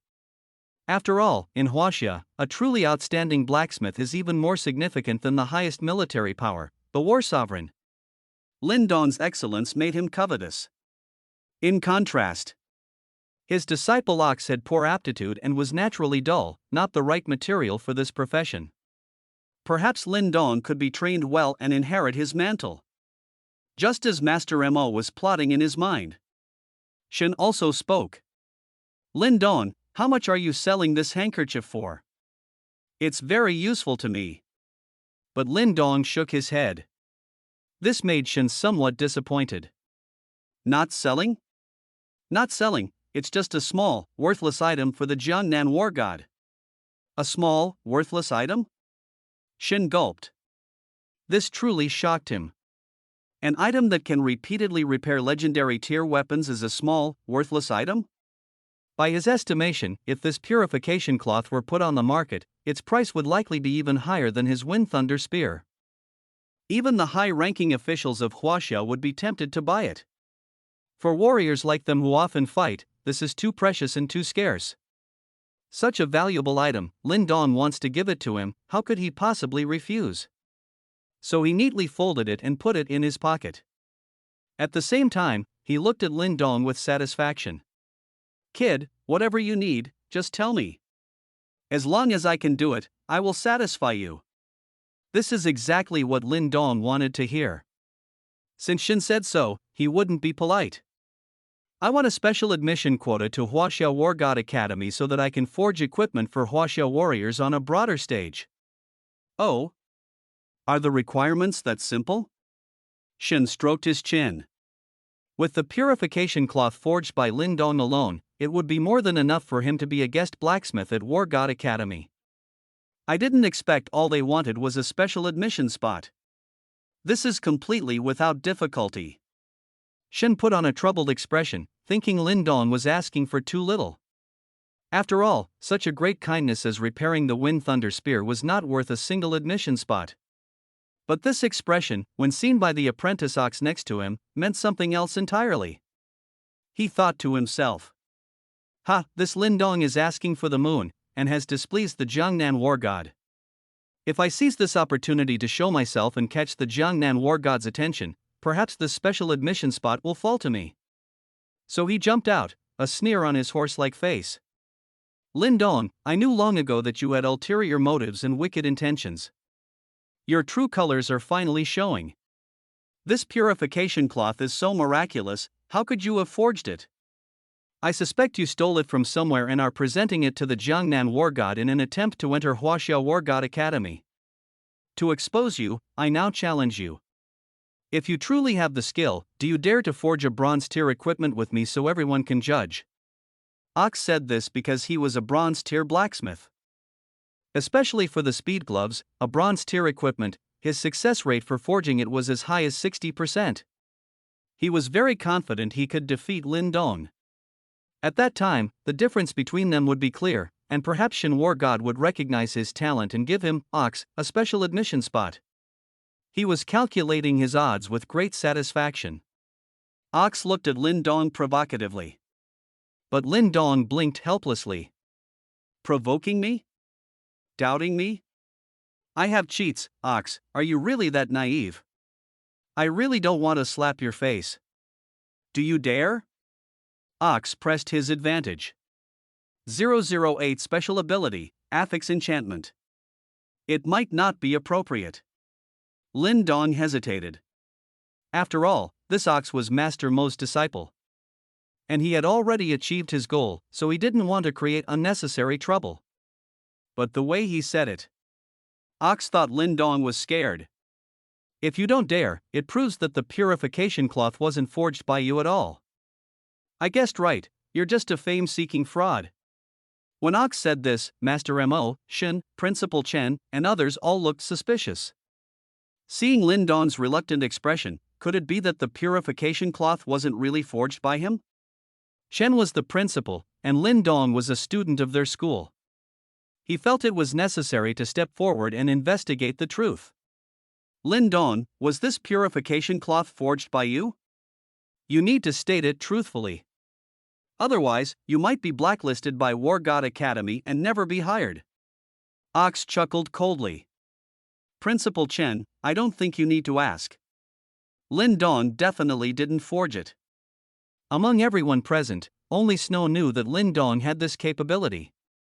She had seen Lin Dong's skills, and everyone who used them praised them highly. They were incredibly strong.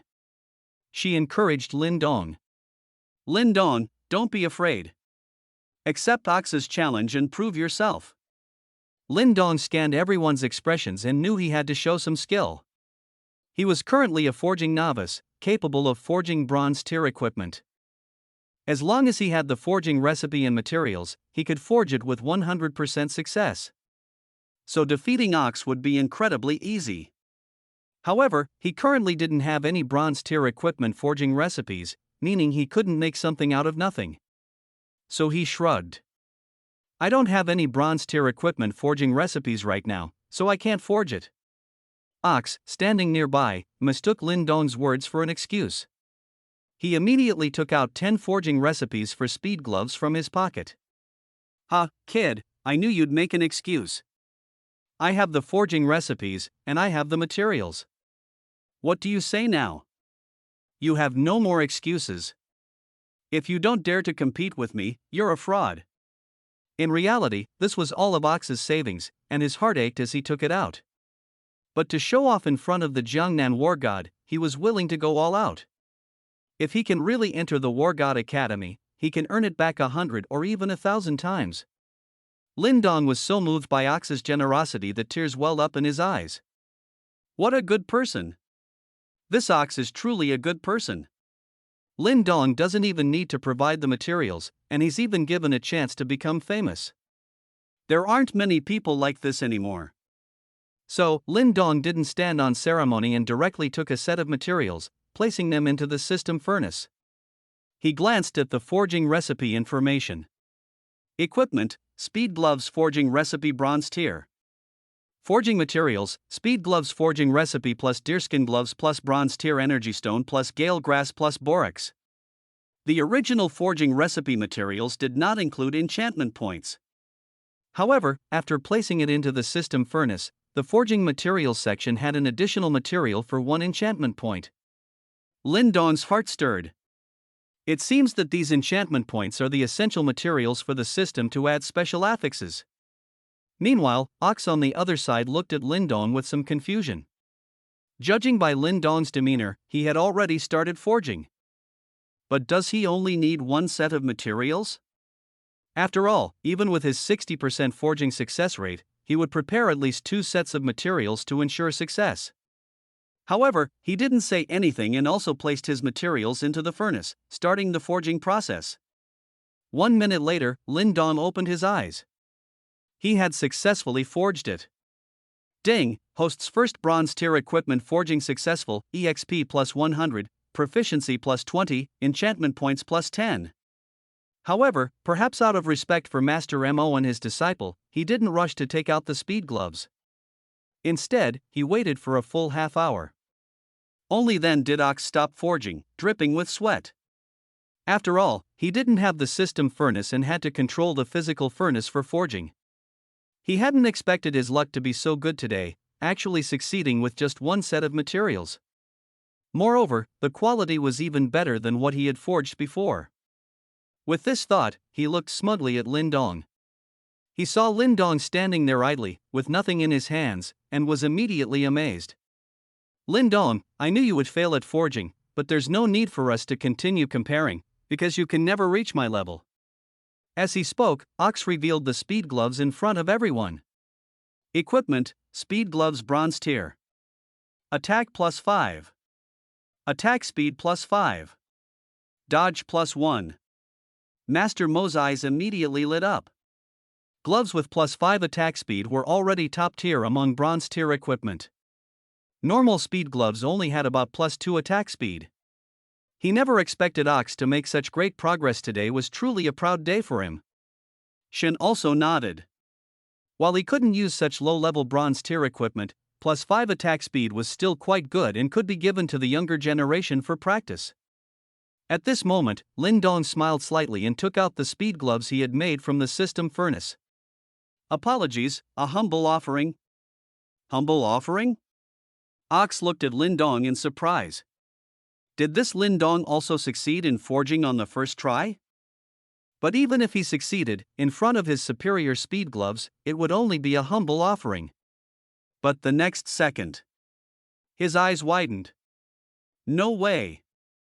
Holy crap. Attack speed plus 50? Am I seeing things? As Ox screamed, Master Mo also shifted his gaze to the speed gloves forged by Lin Dong. This is unbelievable.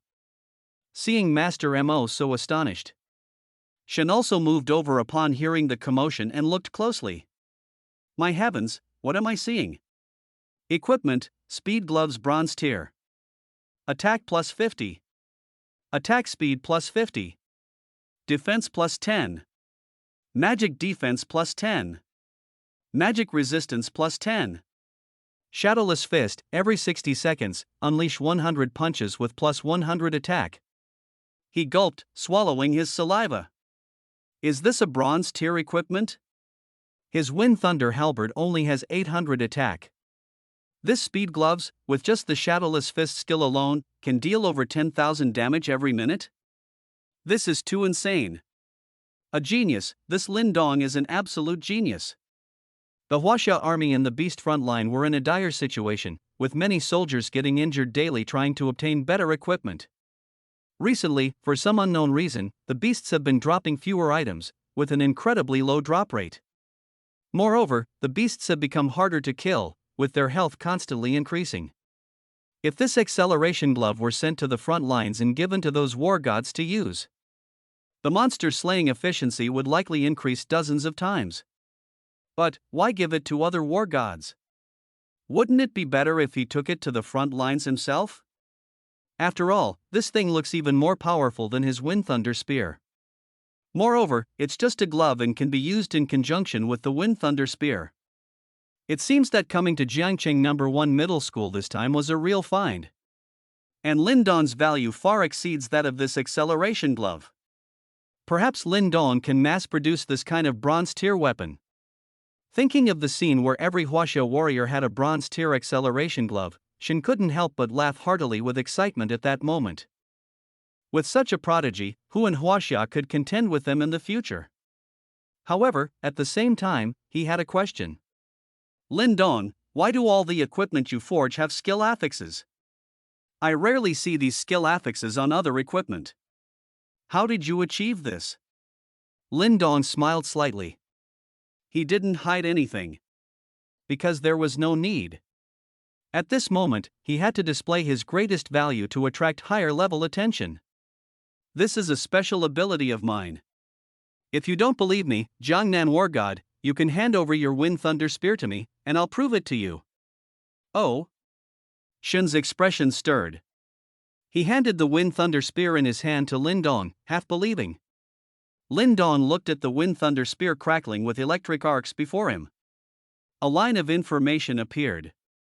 Equipment: Wind Thunder Spear Legendary Tier 8266 10,000. Owner: Shen. Status: Bound. Attack: 800. Magic Resistance: 150. Physical Defense: 300. Magic Defense: 300. Wind Thunder Entanglement, Attack Speed +5, Damage Amplification +10%. Forging Plan, can be upgraded to Sky Tier Weapon Storm Thunder Hammer. Sky Tier Forging Recipe plus Eye of the Storm plus Thunderstruck Wood plus Sky Tier Energy Stone. Exceeds host's forging capability. Recommended to enchant directly. Without hesitation, Lin Dong enchanted it directly. Unexpected creation of Huaxia's top combat power by 009, this prodigy is terrifying. This enchantment consumed 6 enchantment points, remaining enchantment points, 10. Ding, enchantment successful. Awakened experience with 100% bonus affix. Ding, chance of quality upgrade triggered, equipment quality upgraded to Sky Tier.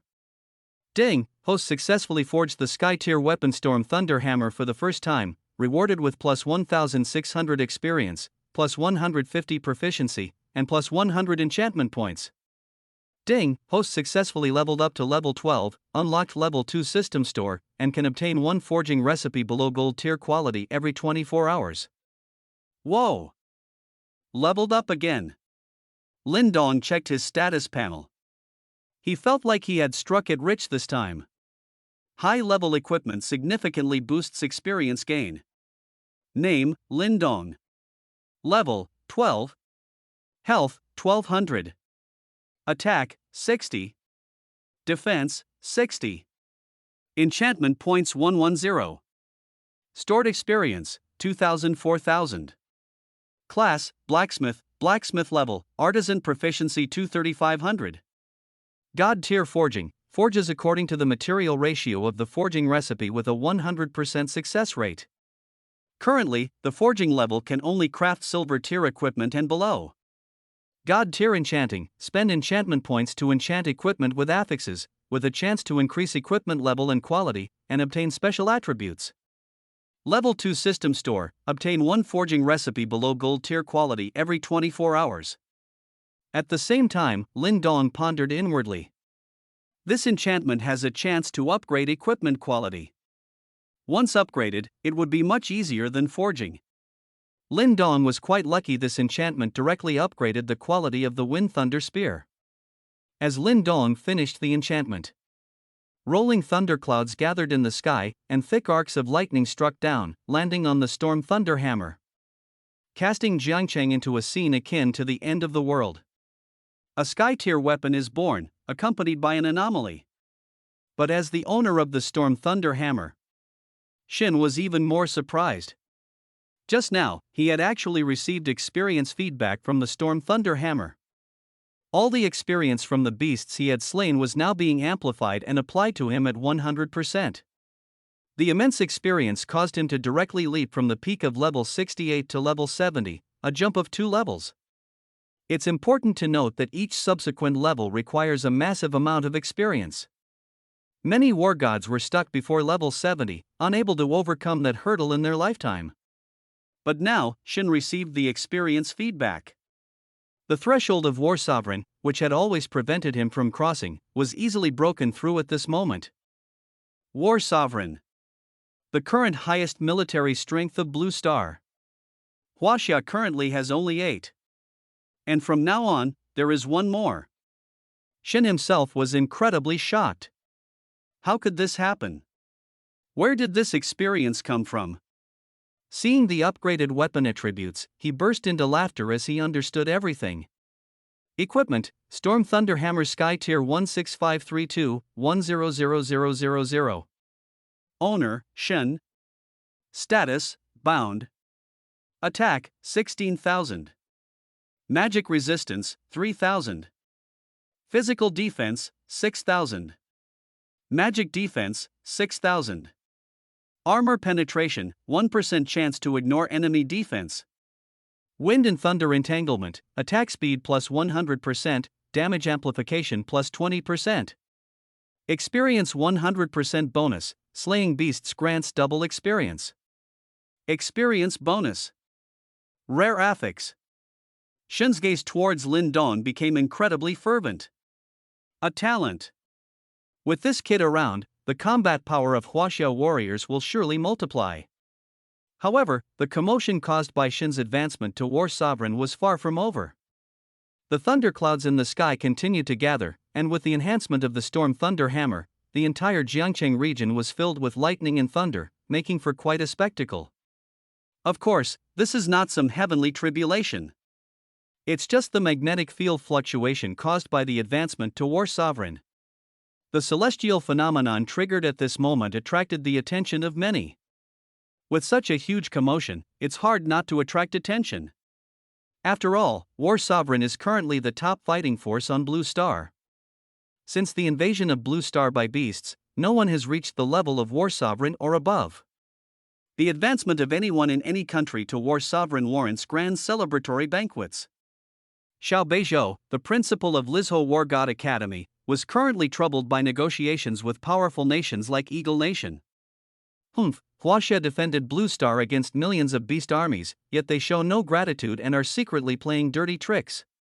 Our War God and War Sovereigns are all on the front lines, unable to spare any effort to deal with their backstabbing. It's truly infuriating.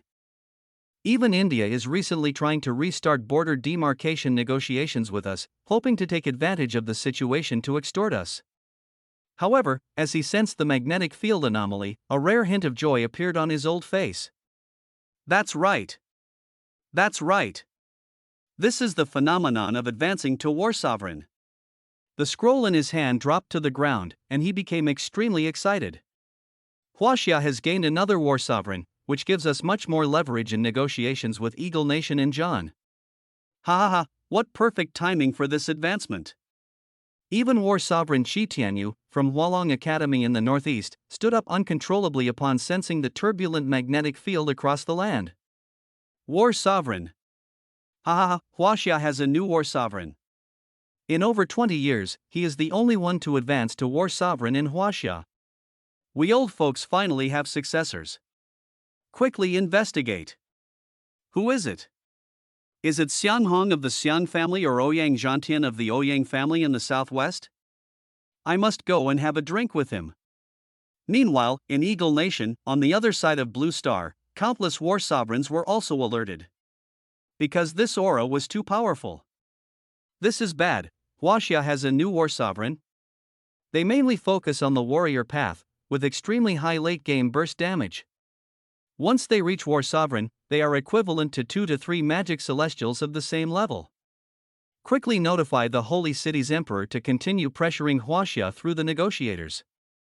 We cannot let this piece of Huaxia's cake slip away. The entire Blue Star became turbulent with undercurrents due to the emergence of a new war sovereign. After all, out of Blue Star's 10 billion population, there are less than 100 war sovereigns in total.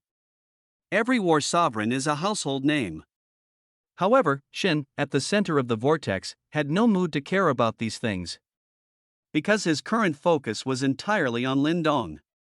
Lindong, your special ability has truly exceeded my expectations. Are you sure you only want one special recruitment slot? I think you'd be more than qualified to lead the entire Blacksmith Guild of the War God Academy. Lindong's original intention was to control more resources to serve the greater good of Huaxia. If he could become the president of the Blacksmith Guild, he certainly wouldn't refuse. If there are more benefits, this kid certainly won't refuse. Shen laughed heartily. This kid sure knows how to seize opportunities. But he has now been promoted to War Sovereign, and his right to speak is incomparable to what it was before. If he recommends Lindong, no one will surely refuse. So he sent Lindong's information to the War God Academy's meeting group and expressed his opinion. Admissions Director War God Shen, I recommend Lindong to be the honorary president of the War God Academy Blacksmith Guild. But his message was immediately refuted by other teachers in the group. Tactical Instructor War God Ding Taichio, judging by his age, isn't this just a freshman? What qualifications does he have to be an honorary president of the Blacksmith Guild? Dungeon Management Director War God Dongfang Jian, Shen, what are you causing trouble for? The Blacksmith Guild is an important logistical force, how can it be treated as a child's play? Freshman Counselor War God Li Shinho, you, a disabled war god, what right do you have to recommend others in the group? I don't think you even have the right to be in the group. Principal Xiao Beizhou also shook his head helplessly. Shen is good at everything, except that his temper is too hot-headed and rash. He acts without thinking, without any cause and effect. Principal War Sovereign Xiao Beizhou, Jiangnan, holding any position requires an assessment, it's not just talk. If you want to recommend him, at least present his achievements. Freshman Counselor War God Li Shinho, Principal, you are absolutely right. Our assessments are very strict, and those without contributions cannot pass the assessment. What achievements can such a freshman have? Shin, you're not trying to engage in power for money deals and pull strings, are you? You want evidence, right? Shen's mouth couldn't help but curl up. Then you'd better keep your eyes wide open. Those with heart disease should quickly take a pill, otherwise you might not be able to handle it when you see it later. He hesitated. He first took a few pictures of the purification cloth with his phone and sent them directly to the meeting group. The next second, the meeting group exploded immediately. 010 Honorary President? I, Shin, will make Lindong the president, no matter what. Holy crap! Holy crap! Holy crap! Holy crap! Tactical Instructor War God Ding Taichio, although I know that as an educator, saying holy crap is uncultured. But I can't find any other words to express my current feelings. Bounty Mission Officer War God Huitingxiong, can this purification cloth really remove the negative effects of equipment below mythic tier? My endless battle saber is begging for a trial. Dungeon Management Director War God Dongfang Jian, my gold tier judgment also suffered from a numerical curse, can I experience it first? Principal War Sovereign Xiao Beizhou, actually, I also have a wine gourd for drinking, and I want to clean it. Shen watched these war gods begging shamelessly, and felt that his previous frustration had vanished. Even Principal Xiao Beizhou was tempted to join in, which shows how extraordinary the purification cloth is. You must know that Xiao Beizhou's wine gourd is no ordinary item.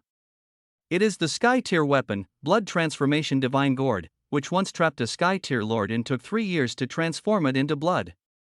The blood was later made into body strengthening pills, and every student who made outstanding contributions was rewarded with one. However, Shin did not forget his purpose. He was going to help Lin Dong secure the position of honorary president of the Blacksmith Guild. Each guild has 3 honorary president positions. Currently, the Blacksmith Guild has 1 vacancy, and he must get it for Lin Dong. Otherwise, he wouldn't be able to live up to the boast he just made. However, at this moment, the freshman counselor Li Shinho started to sow discord again. He and Shen had always been at odds. Seeing Shin in trouble, he wished he could add insult to injury. Thinking of Shin's purpose for going to Jiangqing this time, Li Shinho had a bold guess. Freshman counselor War God Li Shinho, this purification cloth was forged by Master Mo, wasn't it? With such a national treasure appearing, why not hand it over to the state immediately? Could it be that you intend to keep this handkerchief as private property? And even show it off in the group? These words also made everyone in the group more vigilant. Yeah, they were all thinking of keeping it for themselves just now. Good things should naturally be handed over to the state to maximize their value. Li Shinho showing such high awareness at this moment made others too embarrassed to compete. But Shin didn't like hearing this. Handing it over to the state is a must. But what's with your sarcastic tone, Li Shinho? So he immediately started to refute. Admissions Director War God Shin, don't go off topic. This isn't Master Mo's work. This was forged by Lin Dong, whom I recommended earlier. Don't you think he's qualified to be the president of the Blacksmith Guild? His words immediately drew a sneer from Li Shinho. New student counselor War God Li Shinho, how could a mere freshman blacksmith forge such a treasure? Shin, could you please come up with a better excuse before speaking in the group? We're not idiots. Admissions Director War God Shin, then what will it take for you to believe? New student counselor War God Li Shinho, at least send a video of him forging it on the spot, otherwise, how can we believe it? Shin nodded. What Li Shinho said does have some logic. Indeed, pictures alone are not convincing enough. So he turned his gaze to Lin Dong. Kid, can you forge an identical purification cloth? Lin Dong blinked. A bit awkward. I can, but I don't have the materials right now. How about forging the speed gloves instead? The materials are ready. Saying this, Lin Dong slyly glanced at Ox. This guy had caused him trouble earlier, so he had to make him bleed a little. Besides, he really didn't have the materials to forge the purification cloth right now. He had borrowed cotton cloth from Snow when he forged it for her earlier. Seeing Lin Dong's gaze, Snow's face turned red. She recalled what had happened in the office earlier and couldn't help but wiggle her long legs. It was so embarrassing. But Shin was very excited to hear that Lin Dong could forge the speed gloves again. If another pair of such speed gloves appeared, it would be truly astonishing. So he turned his gaze to Ox. Hurry up and give Lin Dong some of your materials. Huh? Ox's face turned bitter. What sin had he committed? Not only did he have to provide materials for free, but he also had to help Lin Dong gain fame. Seeing Ox hesitate, Master Mo immediately tapped his head. Idiot, do you need the Jiangnan war god to tell you twice? Oh. Ox reluctantly threw a set of materials to Lin Dong and turned his head away, silently weeping. A loss. A huge loss. But Lin Dong smiled slyly at him and didn't move. Brother Ox, I just remembered that forging equipment usually requires several sets of materials. One set might not be enough. Damn you. Ox cursed inwardly. This Lin Dong was clearly trying to scam him. But the situation was out of his control, so he had no choice but to provide 2 more sets of materials. Lin Dong contentedly collected all the materials before starting his performance. Begin forging. While forging, he deliberately took out the system furnace from his spatial storage so Shin could record the video. The forging process couldn't be simpler. Even Master Mo, a legendary tier blacksmith, was greatly impressed. What kind of technique is this? I feel like I've gained so much. 1 minute later. Ding, host successfully forged bronze tier equipment, proficiency plus 10. Ding, enchantment successful. This consumption is 1 enchantment point. Awaken suppression heal affix. Ding, equipment quality upgrade chance triggered, equipment quality upgraded to silver tier. Ding, host successfully forged silver tier equipment for the first time, experience plus 100, proficiency plus 30, enchantment points plus 15. Oh my! Lindon's eyes narrowed. He had triggered the quality upgrade chance again. He had turned in normal bronze tier equipment into silver tier equipment. And this time, the stats were even more outrageous. Equipment, speed gloves silver tier. Attack plus 500. Attack speed plus 35. Defense plus 100. Movement speed plus 20. Suppression heal, for beasts with less than 30% HP, suppress their healing abilities in any form. Silver tier gloves with plus 500 attack? These stats are probably only achievable by diamond tier weapons. And it even has the suppression heal effect, which is a complete counter for beasts with healing abilities. Shin can already imagine himself wielding 2 pairs of speed gloves, his left hand unleashing rapid punches and his right hand suppressing healing. What a powerful display! An invincible war sovereign. He grinned and silently posted a photo of the bronze tier speed gloves, along with a video of Lin Dong personally crafting silver tier speed gloves, in the conference group. This time, he didn't say anything. He just stood there and chuckled. Now, Li Shangho has no way to refute, right? As expected.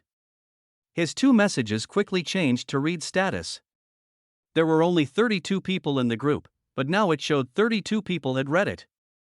Clearly, these 2 items had captured everyone's attention. With the live crafting video as proof, all doubts were now dispelled. Many school executives who had been silent now couldn't sit still.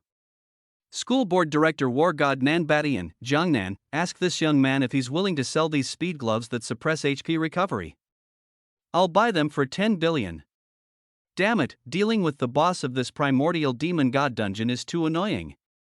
He instantly regains full health every time I'm about to die. School board director War God Zhuge Yuan, oh, this young man is quite good.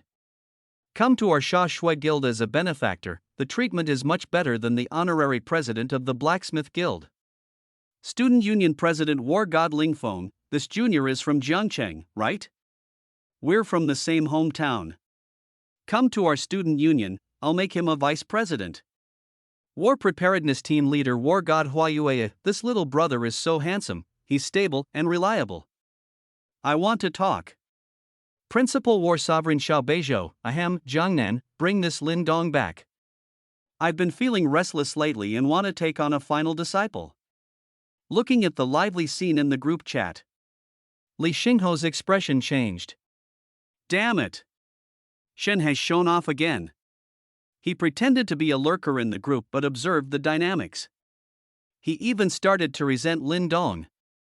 This kid, he's the worst. He actually helped that old dog Shen against me. When you get to school, I'll make you pay. Meanwhile, Shen seized the opportunity and asked in the group. Lin Dong is the honorary president of the Blacksmith Guild, does anyone still object? 011 who doesn't have a social circle these days? Object? Object with what? Why object? They are eager to curry favor with a blacksmith genius like Lin Dong. After all, warriors are the class that relies most on equipment. A war god without legendary tier equipment can't even defeat a battle king with a full set of armor. Didn't you see that many war gods in the group chat don't even have a few pieces of legendary tier equipment, with most of them wearing diamond tier gear? Newly promoted war gods like the Student Union President Ling Feng are even wearing full platinum tier sets, without any diamond tier equipment. If they could gain the friendship of a blacksmith genius like Lin Dong, it would be extremely beneficial to them. After all, who would say no to more equipment? The more the better, of course. So, the group chat was instantly flooded with messages of agree +1. Shen also began to showcase his mathematical prowess. 1 2 3 4, 31. One person is still missing, who hasn't agreed. Shen directly broadcasted a voice message in the group, shouting loudly. Who is being so uncooperative and refusing to agree? If you have any objections, speak up quickly, so you don't complain later that your opinion wasn't considered. As for who hadn't agreed, everyone knew very well. If not Li Shangho, then who else? Being cornered by Shen like this, Li Shangho was about to explode with anger. You're quite something, Shen, gloating over your success. So what if you found a blacksmith with extraordinary talent? Look at you getting all arrogant. Didn't I just question you a couple of times? Do you have to hold on to it like this? Are you forcing me to lose face in front of all the teachers? Shen, not satisfied yet, was still sending voice messages in the group chat. Admissions Director Shen, voice message 59 seconds. Admissions Director Shen, voice message 36 seconds. Admissions Director Shen, voice message 27 seconds. Admissions Director Shen, voice message 41 seconds. Knowing that Shen wouldn't say anything good, Li Shangho still couldn't resist clicking and listening to them all. Shen's insults were so harsh. He was almost calling him out by name. Son of A.B. Extit. Are you done yet? Just then, Principal Xiao Beizhou at Li Shangho in the group. Principal War Sovereign Xiao Beizhou, Shangho, quickly give your opinion, or the group will be banned by Shen soon. The principal had spoken. Li Shangho had no choice but to grudgingly say he agreed. But his hatred only grew deeper. Today's humiliation, I will repay 100-fold tomorrow. Aren't you recommending this blacksmith to be the honorary president? Heh, I'll go whisper some lies to the guild master Yan Linglong of the Blacksmith Guild. After all, Yan Linglong's nephew, Yan Liangchen, was also vying for the position of honorary president. As long as he added a little fuel to the fire, the entire Blacksmith Guild would no longer tolerate this Lin Dong. The chat in the group was still ongoing. Principal Xiao Beizhou specifically instructed Shen a few times. Principal War Sovereign Xiao Beizhou, Jiangnan, you must protect Lin Dong well, and make sure nothing goes wrong. Once this child is cultivated, our Huaxia might witness an equipment revolution. Without exaggeration, our Huaxia might rise again because of this and completely turn the tables against adversity. Shen repeatedly agreed. In fact, he thought the same thing. Lin Dong's value goes without saying. From the few pieces of equipment he forged, it's clear that his impact is almost revolutionary. To imbue equipment with 100% skill affixes is something that hasn't happened on Blue Star before. If we could arm a War God squad, they might be able to sweep through the beasts and be invincible. Coming back to his senses, Shen looked at Lin Dong again. Lin Dong, I've already sorted out the honorary chairman position for the Blacksmith Guild for you. During this period before school starts, I will protect you in secret, and you'll be absolutely fine. With Shen's guarantee, Lin Dong could do whatever he pleased during this time. This is the War Sovereign. One of the top 9 individuals in Huaxia. As a token of his gratitude, Lin Dong placed the 2 speed boosting gloves in front of Shen. Jiangnan War God, thank you for taking care of me. Please take these 2 speed boosting gloves for now. When I'm promoted to a Sky Tier blacksmith, I'll definitely craft a full set of Sky Tier equipment for you for free. If the country needs speed boosting gloves in the future, I'll forge 2 more. These 2 are yours. Lin Dong's words made Shen's eyes light up. This kid. He's thoughtful. He's someone you can rely on. Grinning, he put the 2 speed boosting gloves into his spatial ring. Shen remembered something important.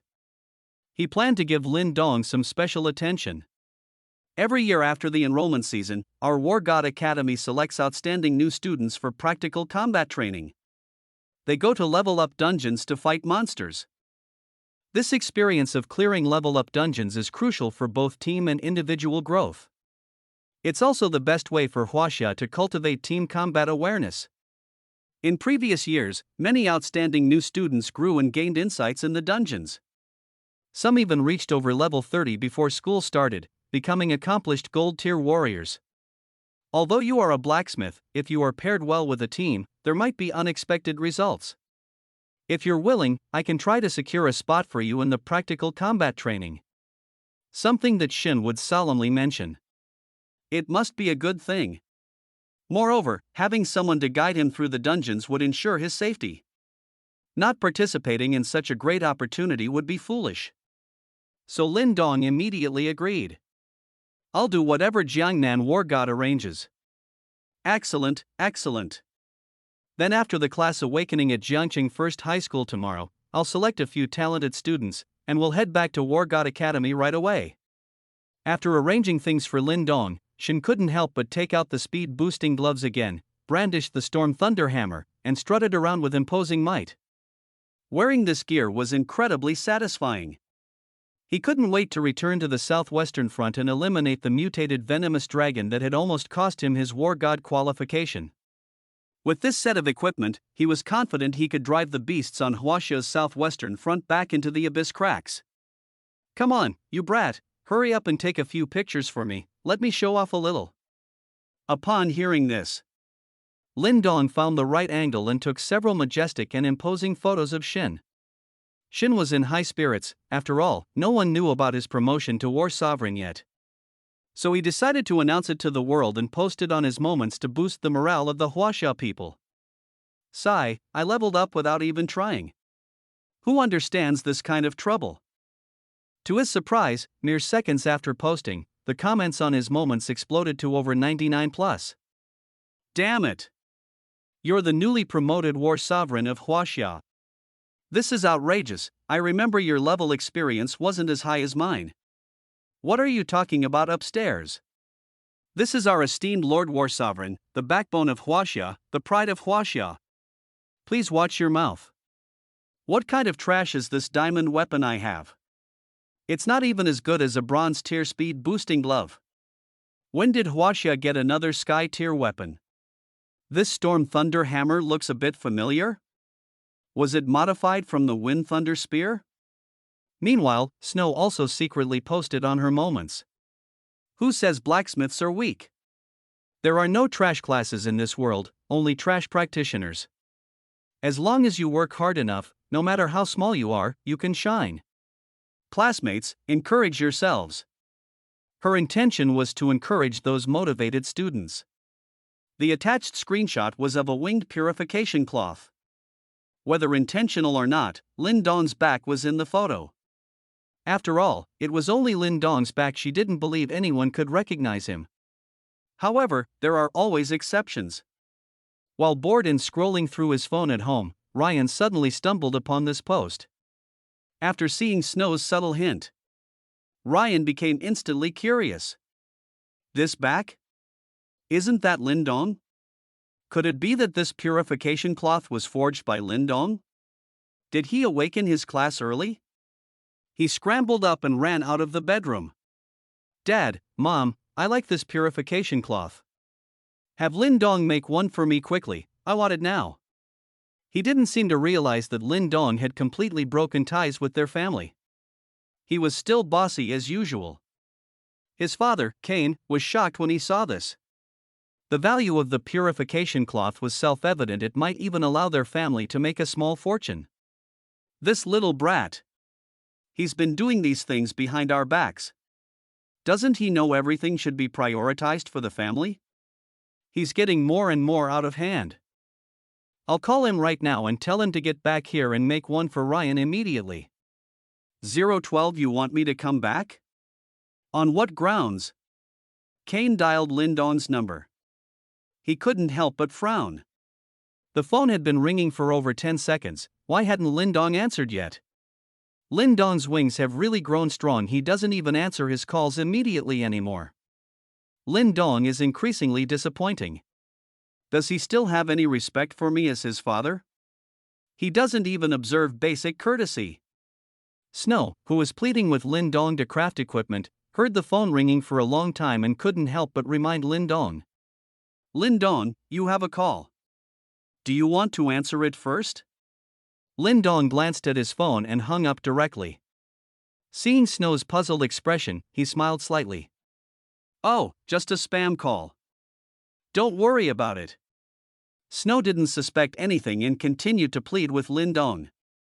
Lin Dong, could you craft a set of bronze tier equipment for your teacher? Just a bronze tier set would be fine. She grabbed Lindong's arm and shook it vigorously, acting like a spoiled girl, showing none of the composure she displayed in class. Could teacher Zhao really be like this in private? What a stark contrast to her cold and stern demeanor in class. However, before Lindong could reply, his phone rang again. Lindong frowned. It was Kane calling again. They had already severed ties, so why was he calling? Did he want to call him back to be a beast of burden again? He'd had enough of that life. He absolutely would not fall into the same trap twice. He hung up the phone again and blocked the number. Snow blinked, noticing Lindong's displeased expression. What's wrong? Why didn't you answer? Is it someone you dislike? Yeah, some kind of insurance salesman? They try to trick you into investments without any actual returns. Lindong replied casually. He no longer had any attachment to the Lin family. Snow chimed in agreement. Right, those insurance salesmen are truly detestable. They trick people all the time. They're more despicable than beasts that don't even spit out their prey. Looking at Xueqing Zhao, who was filled with indignation, Lindong formally responded to her earlier request. Teacher Zhao, didn't you want to craft a set of bronze tier equipment earlier? Since Master Mo has all the forging recipes and materials here, why don't I just forge it all for you?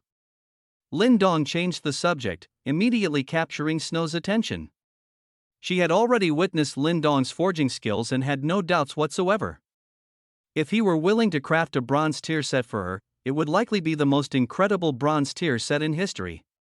Snow could barely contain her excitement. She couldn't help but hug Lindong and plant a kiss on him. You're truly a good student, teacher's pride. Ahem. Teacher, please let go, I can't breathe. Snow reluctantly let go of Lindong, realizing she had gotten a bit too carried away. Lindong, looking at Snow's formidable cleavage, felt a sense of lingering dread. Teacher, go prepare the materials. Snow nodded and started acting cute towards Master Mo. Grandpa Mo, I need all the crafting materials for the deer leather boots, devil's hat, magic helmet, ring of arcane wisdom, and staff of power. Can you find them for me? Kane's face turned ashen. He hadn't expected Lindong to hang up on him twice. Suddenly he slammed the table in anger, losing his temper. You unfilial son! You hung up on me again. Is he challenging my patience? Meanwhile, Ryan was fanning the flames, completely oblivious to Lindong's resolute attitude. Lindong is acting like this, Dad, how can you stand it? You raised him all these years, and he's not grateful at all. He's an ungrateful wretch. His conscience has been eaten by dogs. Kane looked at Ryan dotingly. Ryan is sensible. He knows parents raise their children and expect gratitude. Look at Lindong, he's a textbook example of what not to be. He suppressed his anger and called Lindong again. The call wouldn't go through. Beast. He actually blocked me. I only told him to get lost out of anger. How could he take it seriously? He's actually throwing a tantrum. Recalling the morning's events, Kane was absolutely furious. But facing a blocked number, he felt a sense of helplessness. So he turned to his mother, Quinn, and said displeasedly, Look at how you've spoiled Lindong. He's too presumptuous, rebellious and disobedient. Surprisingly, Quinn didn't say anything. She carefully reviewed the past 18 years and felt that Lindong was like a transparent person. She couldn't recall any specific moments with Lindong. Why was it that after living with Lindong for 18 years, her memories were so scarce? She couldn't help but ask herself, am I such a failure as a mother? I can't recall any time spent with my child. All my energy these past few years has been poured into Ryan, to the point where Lindong, as the older brother, has absolutely no presence. When I was sorting through Lindong's personal belongings this morning, I should have noticed. There were no belongings of Lindong's in the house, but Ryan's personal items were filling the room. But if Lindong has suffered so much, why didn't he tell me? If he had told me, how could I have stood by and done nothing? Seeing Quinn spacing out, Kane couldn't help but frown again. Shi, what are you doing? Hurry up and call this unfilial son and tell him to come back and give Ryan purification cloth. Quinn looked up, her face filled with unconcealed disappointment. She looked at Kane earnestly and spoke her mind after much thought. Sanxing, is there something wrong with the way we've been raising our children? I have a premonition that Lin Dong won't be coming back to us. We owe our child an apology. Kane gave Quinn a confused look. He wondered what was wrong with this woman. What parent apologizes to their child? Even if parents are wrong, they can't apologize to their children. Doesn't that undermine parental authority? Besides, he didn't think he was wrong, he was just exercising a father's normal rights. Is your mind also not working properly? Give me your phone, I'll call him. With that, he snatched Quinn's phone and called Lin Dong again. However, Lin Dong was busy helping Snow research the forging recipe for the deer leather mage boots, so he hung up again without hesitation. While preparing for the forging, Lin Dong made a new discovery, which puzzled him. The forging recipe provided by Master Mo differed significantly from the plan provided by his system. Normal deer leather mage boots. Forging requirements: deer leather mage boots forging recipe plus mutated 7-star demon deer hide plus corundum plus energy stone. Deer leather mage boots provided by the system. Forging requirements: deer leather mage boots forging recipe plus mutated 7-star demon deer hide plus aquamarine crystal plus bronze tier beast core plus energy stone plus tyrannical demonic energy stone. What the system provides must be correct. But the difference seemed too significant. The other equipment didn't have much difference, but the deer leather mage boots were almost entirely different. At the same time, he realized that the existing forging recipes might not be entirely accurate. So Lin Dong rewrote the materials and handed them to Snow. Teacher, please prepare a new set of materials. Snow took Lin Dong's list to Master Mo. Grandpa Mo, the materials from before were incorrect. I need to prepare a new set of materials. Master Mo looked at Snow in surprise. How could the materials he prepared be wrong? So he took Snow's material list and glanced at it, his beard bristling with anger. Nonsense! This tyrannical demonic energy stone is a material produced only in platinum tier dungeons. Using it to craft bronze tier equipment is a joke. Bronze tier equipment cannot withstand such ferocious demonic energy. This is simply absurd. Snow pouted. She didn't expect Master Mo to react so strongly. But Lin Dong asked me to find this material. As soon as these words were spoken, Master Mo seemed to be frozen in place. He immediately fell silent. Oh, so Lin Dong said that. Then there shouldn't be any problem. I need to study this carefully. Watching Master Mo select materials again, Snow's south eyes narrowed into crescent moons. Is Lin Dong really that influential now? Even the only remaining legendary tier blacksmith in Huaxia, Old Mo, has to consider his opinion. But just then, a phone call came in. Ha! It's Lin Dong's mother's phone? Why is she calling me? 013 Late sincere affection is cheaper than grass, this husband's life is already dedicated to the country. Snow secretly glanced at Lin Dong. Discovering that Lin Dong was concentrating on sorting materials and forging equipment. She didn't disturb him. Instead, she gently pressed the answer button. Hello, Lin Dong's mother, is there something you need? Her sweet voice, with a high sugar content, made Kane, who was on the other end of the phone, lose half of his anger. Facing such a sweet-voiced teacher, he felt it necessary to show his gentlemanly side. He had only called Snow after Ryan reminded him. After all, Lin Dong's phone was unreachable. If he and Snow were together, they might be able to find him. Ah, Teacher Zhao. I'm Lin Dong's father.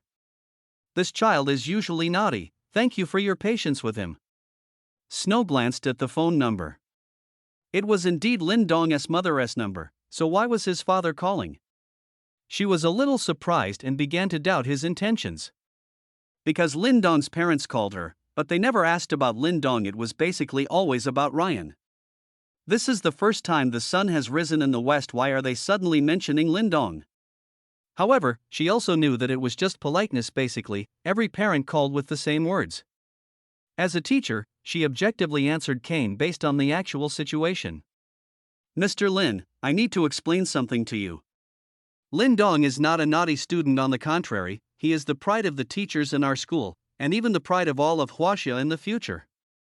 Compared to his younger brother, who is like a giant baby and fights with classmates at school every day, Lin Dong is countless times better. Furthermore, Lin Dong has received a special recruitment spot for War God Academy today, and even a War God level figure personally praised him. You should be happy for Lin Dong. Snow said all this truthfully. After all, as a teacher, she had a clear understanding of every student. But to Kane, it didn't sound good. Teacher Zhao, have you misunderstood? How can Lin Dong, such trash, be the excellent student you describe? Even if he were to be admitted to War God Academy, it should be for obedient and sensible children like Ryan. I think your school's understanding of students is too one-sided and falls short of the standards of a teacher. Snow had been patiently listening to him speak. But as he continued, she couldn't stand it anymore. What did this father of Lin Dong mean? To belittle his own outstanding son so much? This was utterly absurd. She had encountered absurd parents before, but most of them were protective of their children. This was the first time she had seen someone belittle their own child so much. Mr. Lin, please watch your words. And don't question my professionalism. As their homeroom teacher, I understand these twins very well. We have conducted in-depth research. As parents, you are completely unaware of Lin Dong's excellence. Don't you find that ridiculous? After being sarcastically rebuked by Snow, Kane's anger flared up again. This Snow didn't understand the actual situation but was interfering in their family matters, which was completely overstepping her bounds.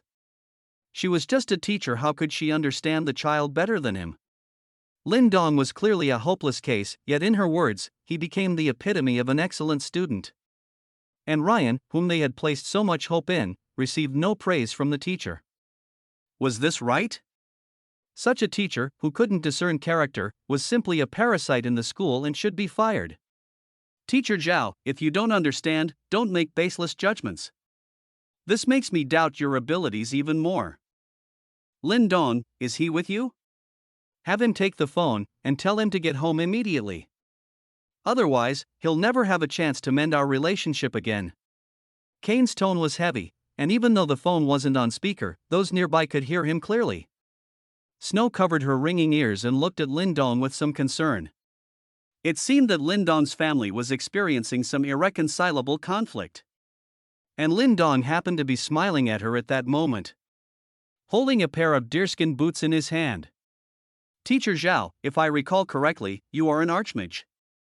These deerskin boots would suit you very well. Then she took the phone from Snow and shrugged. Don't worry, I'll handle my family matters myself. Sorry to trouble you, teacher. Lin Dong took the phone, his face completely calm. We have no relationship anymore, so don't disturb each other. Besides, your only son has always been Ryan. I'm just a tool. Does it make any difference to you whether I'm here or not? Hearing Lin Dong's voice, Quinn on the other end finally had a spark in her eyes. She snatched the phone from Kane, her voice trembling. Lin Dong, don't argue with your dad. Mom has reflected I've truly failed you over the years. Can you forgive your mom? Come home, and we'll be a happy family. Mom won't ignore your feelings anymore. Lin Dong's brow furrowed. Why were they suddenly playing the emotional card now?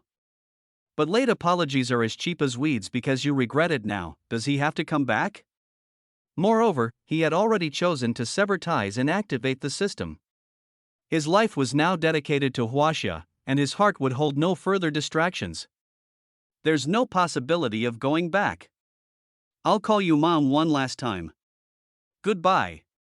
We shall never meet again. He hung up the phone and returned to Snow's side. Quinn frantically called Lin Dong's name a few times, but the phone had already gone dead. At that moment, she felt as if all her strength had been drained away. A profound sense of loss washed over her. Her quiet and sensible son was truly gone. She collapsed onto the sofa, feeling a pang of bitterness in her heart. She had to bear the consequences of the seeds she had sown. Snow looked at the deerskin boots in his hand, and his earlier displeasure was instantly replaced by shock. This. My God! Did I really not see wrong? These stats could only be described by one word: heaven-defying. Equipment: deerskin magic boots bronze tier. Attack plus 80. Magic power plus 2300. Movement speed plus 100. Dodge plus 30. Flash step: every 10 seconds, tear space in front of you while moving for an instantaneous 50-meter jump. Rejuvenation: 5% chance to recover 300% of incoming damage as health. Let alone the 2300 magic power. Just those two affix stats alone are heaven-defying. Flash step and rejuvenation are both life-saving skills. They can help one turn danger into safety when encountering peril. If she were willing to sell them, there would surely be many war god level figures willing to pay a high price for these deerskin boots. Is this really just a bronze tier piece of equipment? Her beautiful eyes couldn't help but glance at Lin Dong again. In her eyes, the image of this lightly clad young man instantly became much more imposing. Even Master Mo, standing beside them, couldn't help but praise. The deerskin boots, infused with the abyssal demonic energy stone, have undergone such a miraculous transformation. Based on the stats alone, they already surpass legendary tier equipment. To put it mildly, the stats of these bronze tier deerskin boots are even comparable to sky tier demon god battle boots. And the key is that such equipment can be worn by low-level magic instructors of levels 10-20. It's simply unreasonable. With Lin Dong around, the combat capabilities of our Huaxiao warriors are unimaginable. It might lead to a situation where everyone is a war god. Master Mo's words were heartfelt. Equipment is generally stronger with higher levels. To wear equipment with higher stats, one must have a corresponding level. However, Lin Dong's forging method completely subverted this traditional concept. Such exaggerated stats were achieved on low-tier equipment. This allows warriors of lower levels to unleash power far exceeding their own. This is simply great news for the Huaxia soldiers who have been fiercely resisting the beast onslaught. Master Mo couldn't help but step forward, stroking the deerskin boots with admiration in his eyes. I need to post on my social media too, to open the eyes of those old fuddy-duddies. Alas, times have changed, and we old guys should really retire. He also had a social media circle, and his circle consisted of top-tier blacksmith masters. Unexpectedly, this single post of his directly summoned many old monsters who had been in seclusion for years.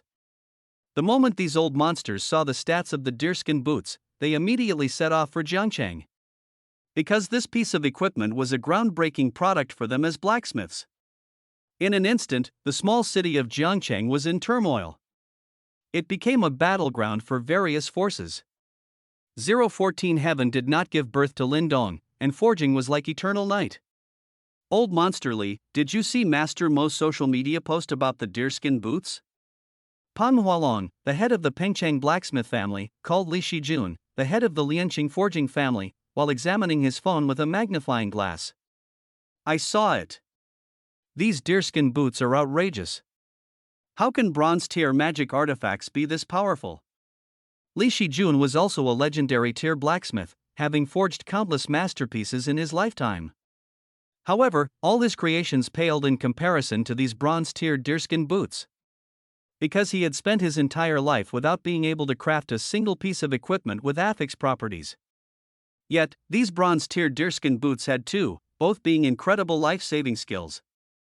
It truly shattered his worldview. At the same time, a guess began to form in his mind. Old Pang, do you think that old monster Master Mo from Jiangcheng has made further progress and become a sky-tier blacksmith? And then, he simplified the process, made a breakthrough in blacksmithing, and forged such a work. Pan Hualong was startled and immediately connected some clues. The more he thought about it, the more plausible it seemed. Yes, I heard that Shin from the War God Academy went to old Monster Mo to repair his weapon, and suddenly advanced to War Sovereign, and his original weapon, the Wind Thunder Spear, was successfully upgraded to the Sky Tier Storm Thunder Hammer. And Master Mo posted about these deerskin boots on his social media at the same time. If we connect these two clues, old Master Mo might have truly broken through to Peng Hualong and Li Shijun said in unison, Sky Blacksmith. No, I must go to Jiangqing myself to witness this miracle. I have to go too. Ever since Master Mei passed away 100 years ago, Huaxia has not had a sky-tier blacksmith. But recently, good news has been pouring in, and I feel like Huaxia might be entering a new era. I must make a trip to Jiangqing. Peng Hualong and Li Shijun boarded a plane that afternoon and headed for Jiangqing. It wasn't just them, more old powerhouses were on the move. Their goal was the same, Jiangqing, to witness a miracle in the forging world, the deerskin boots. At the same time, they wanted to see if Master Mo had truly advanced to sky-tier blacksmith as rumored. As some of the few remaining legendary tier blacksmiths in Huaxia, their actions immediately drew the attention of the high command. Inside the command center, a stern military man in uniform was receiving a report. Marshal Xiao, this afternoon, all of Huaxia's legendary tier blacksmiths have rushed to Jiangqing. It said a newly emerged bronze tier equipment has driven the entire blacksmith world into a frenzy. A look of surprise flickered across Xiao Zhenyi's stern face. A mere bronze tier equipment, almost the lowest tier of gear, how could it attract the attention of so many legendary tier blacksmiths? Do you have any specific information on that equipment? Send it to me. However, what the bodyguard handed him were not only images and information of the deerskin boots, but also images of the purification cloth, speed gloves, and a video of Lindong forging speed gloves. With just a glance, Marshal Xiao Zhenyi's gaze was completely captivated. This equipment. It's incredible. He tapped his fingers on the table, his heart churning like a stormy sea. Bronze tier equipment possessing stats of legendary tier or even sky tier.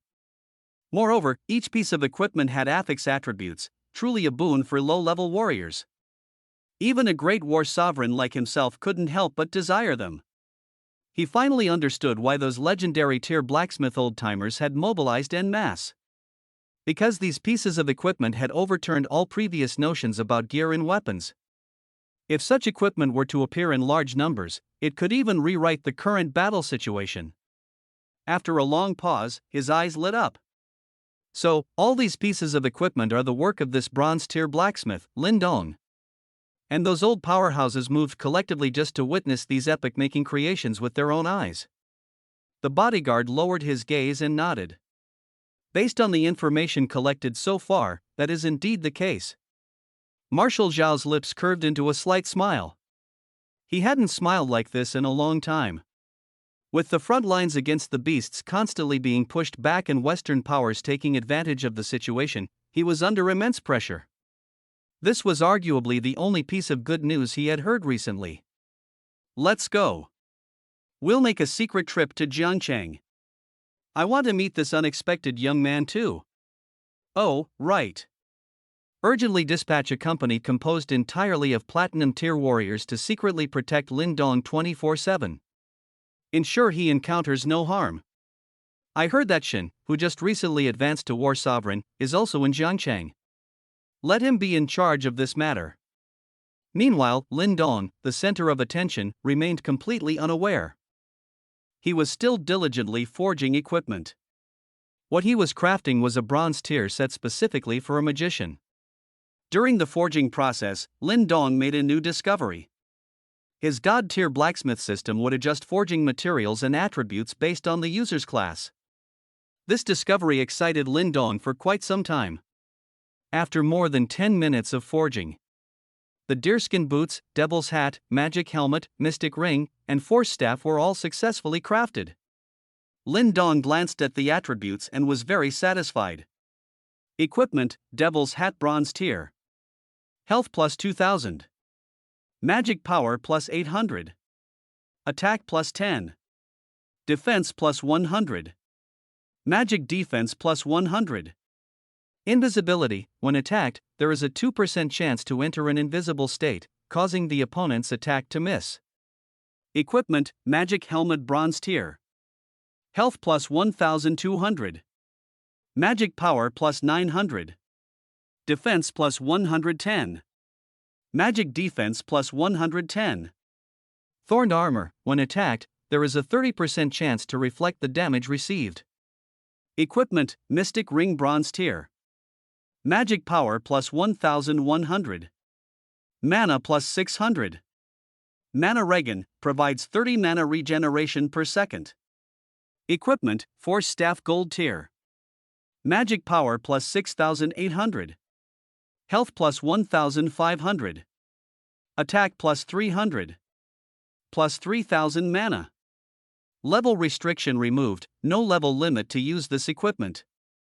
Frozen Shackles, every 60 seconds, cast a 5-second ice seal on the target that deals 1000 damage, consuming 300 mana.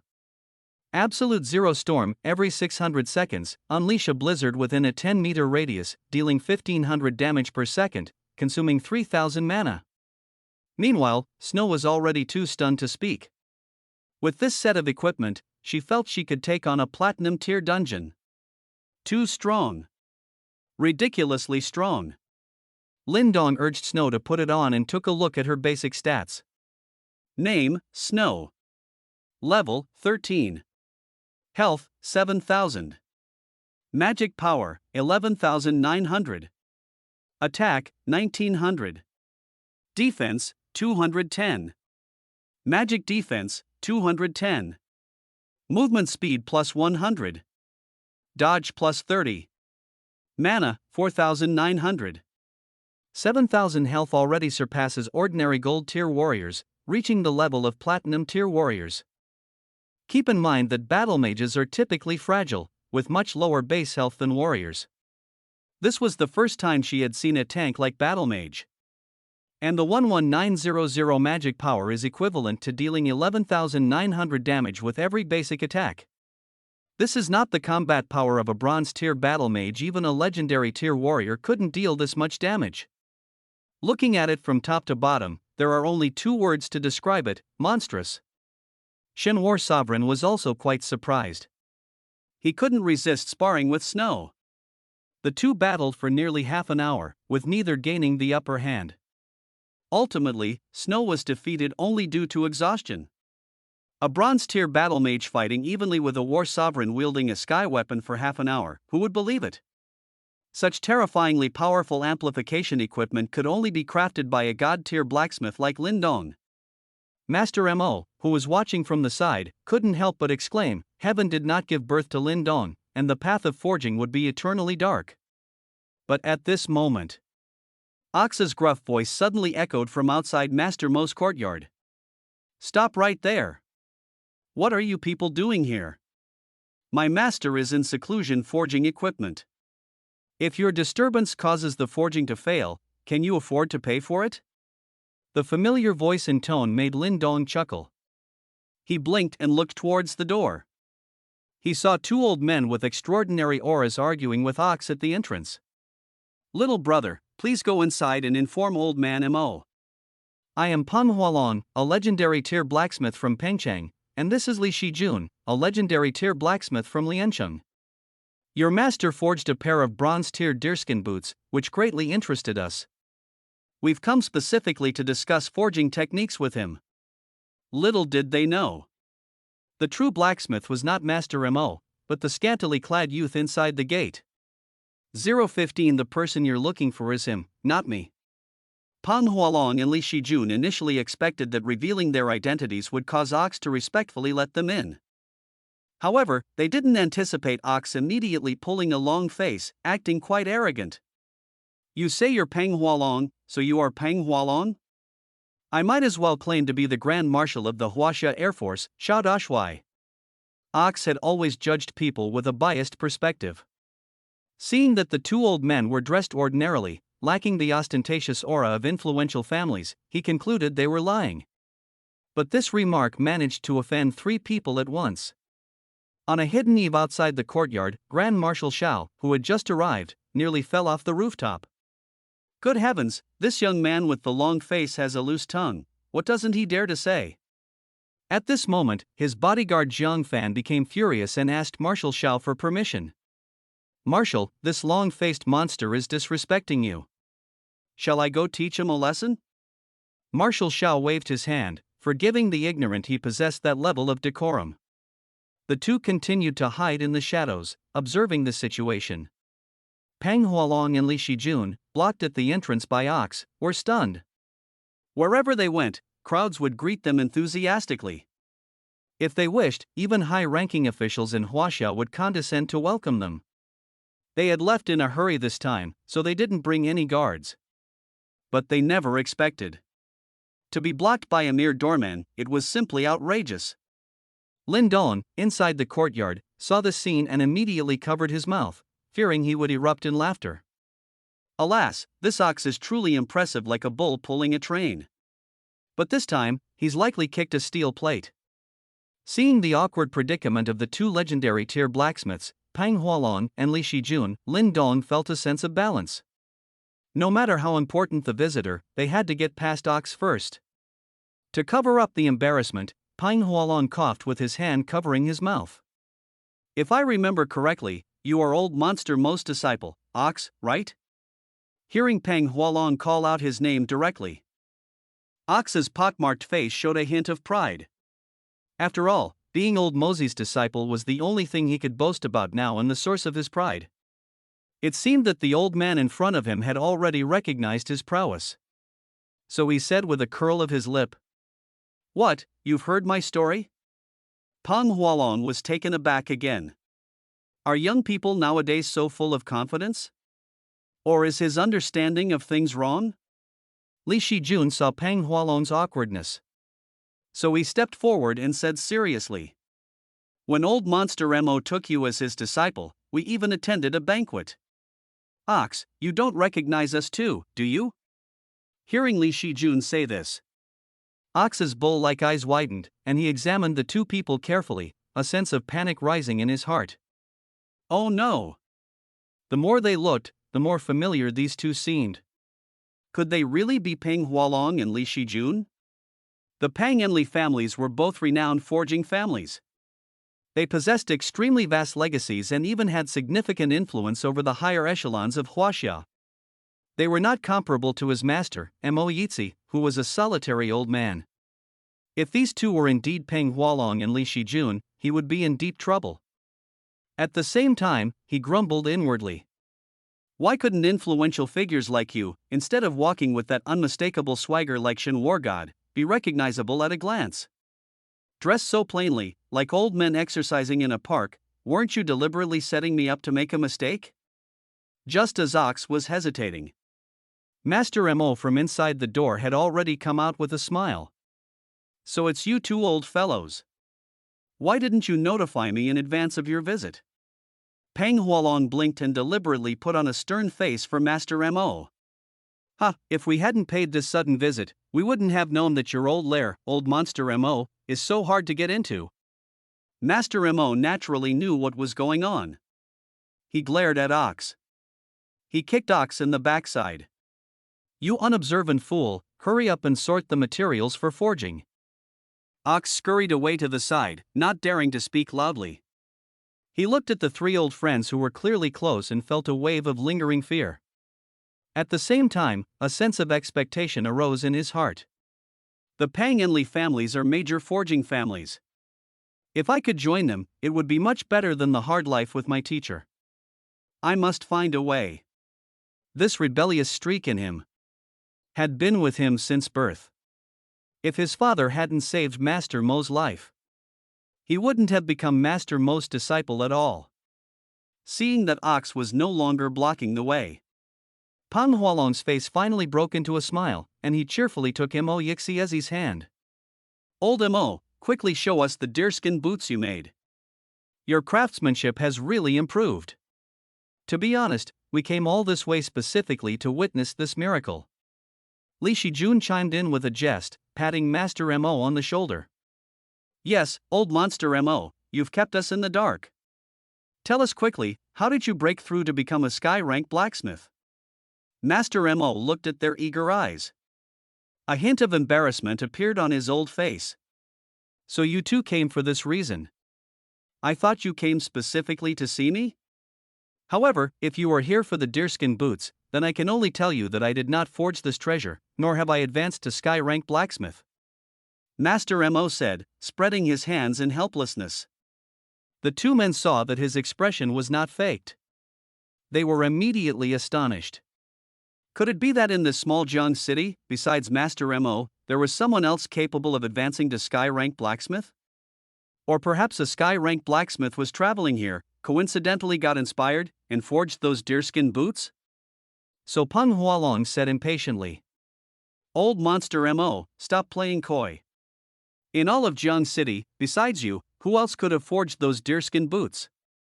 Li Shijun also kept looking into the house, pulling Master Mo's hand and leading him inside. Is there a senior sky rank blacksmith visiting you? Hurry and take us to meet this master. Master Mo was pushed into the house by the two. A smile played on his lips. He planned to give his two old friends a good shock. So he raised his hand and pointed at Lin Dong, who was examining equipment with snow. See, the master you're looking for is him. The two followed Master Mo's gaze. They immediately frowned, thinking that Master Mo was toying with them. Lin Dong's age was even younger than Ox's. Even if he had become a blacksmith, he would only be an entry-level novice. How could he have forged such a divine artifact? This was no laughing matter. Him? Old Monster Mo, this isn't funny at all. But Master Mo walked solemnly to Lin Dong's side. His demeanor was not like an elder addressing a junior, but more like a student addressing a teacher. Lin Dong, these two are looking for you. Such a genius, he should join my sect. Lin Dong and Snow turned around at the same time. They looked at Peng Hualong and Li Shijun. For these two legendary tier blacksmiths. In his previous life, Lin Dong had also had some contact with them. These two made great contributions in resisting the beasts and defending Huaxia, and were elders worthy of respect. In fact, a piece of treasured armor that Lin Dong possessed in his previous life came from Peng Hualong. Towards these two, Lin Dong held great respect.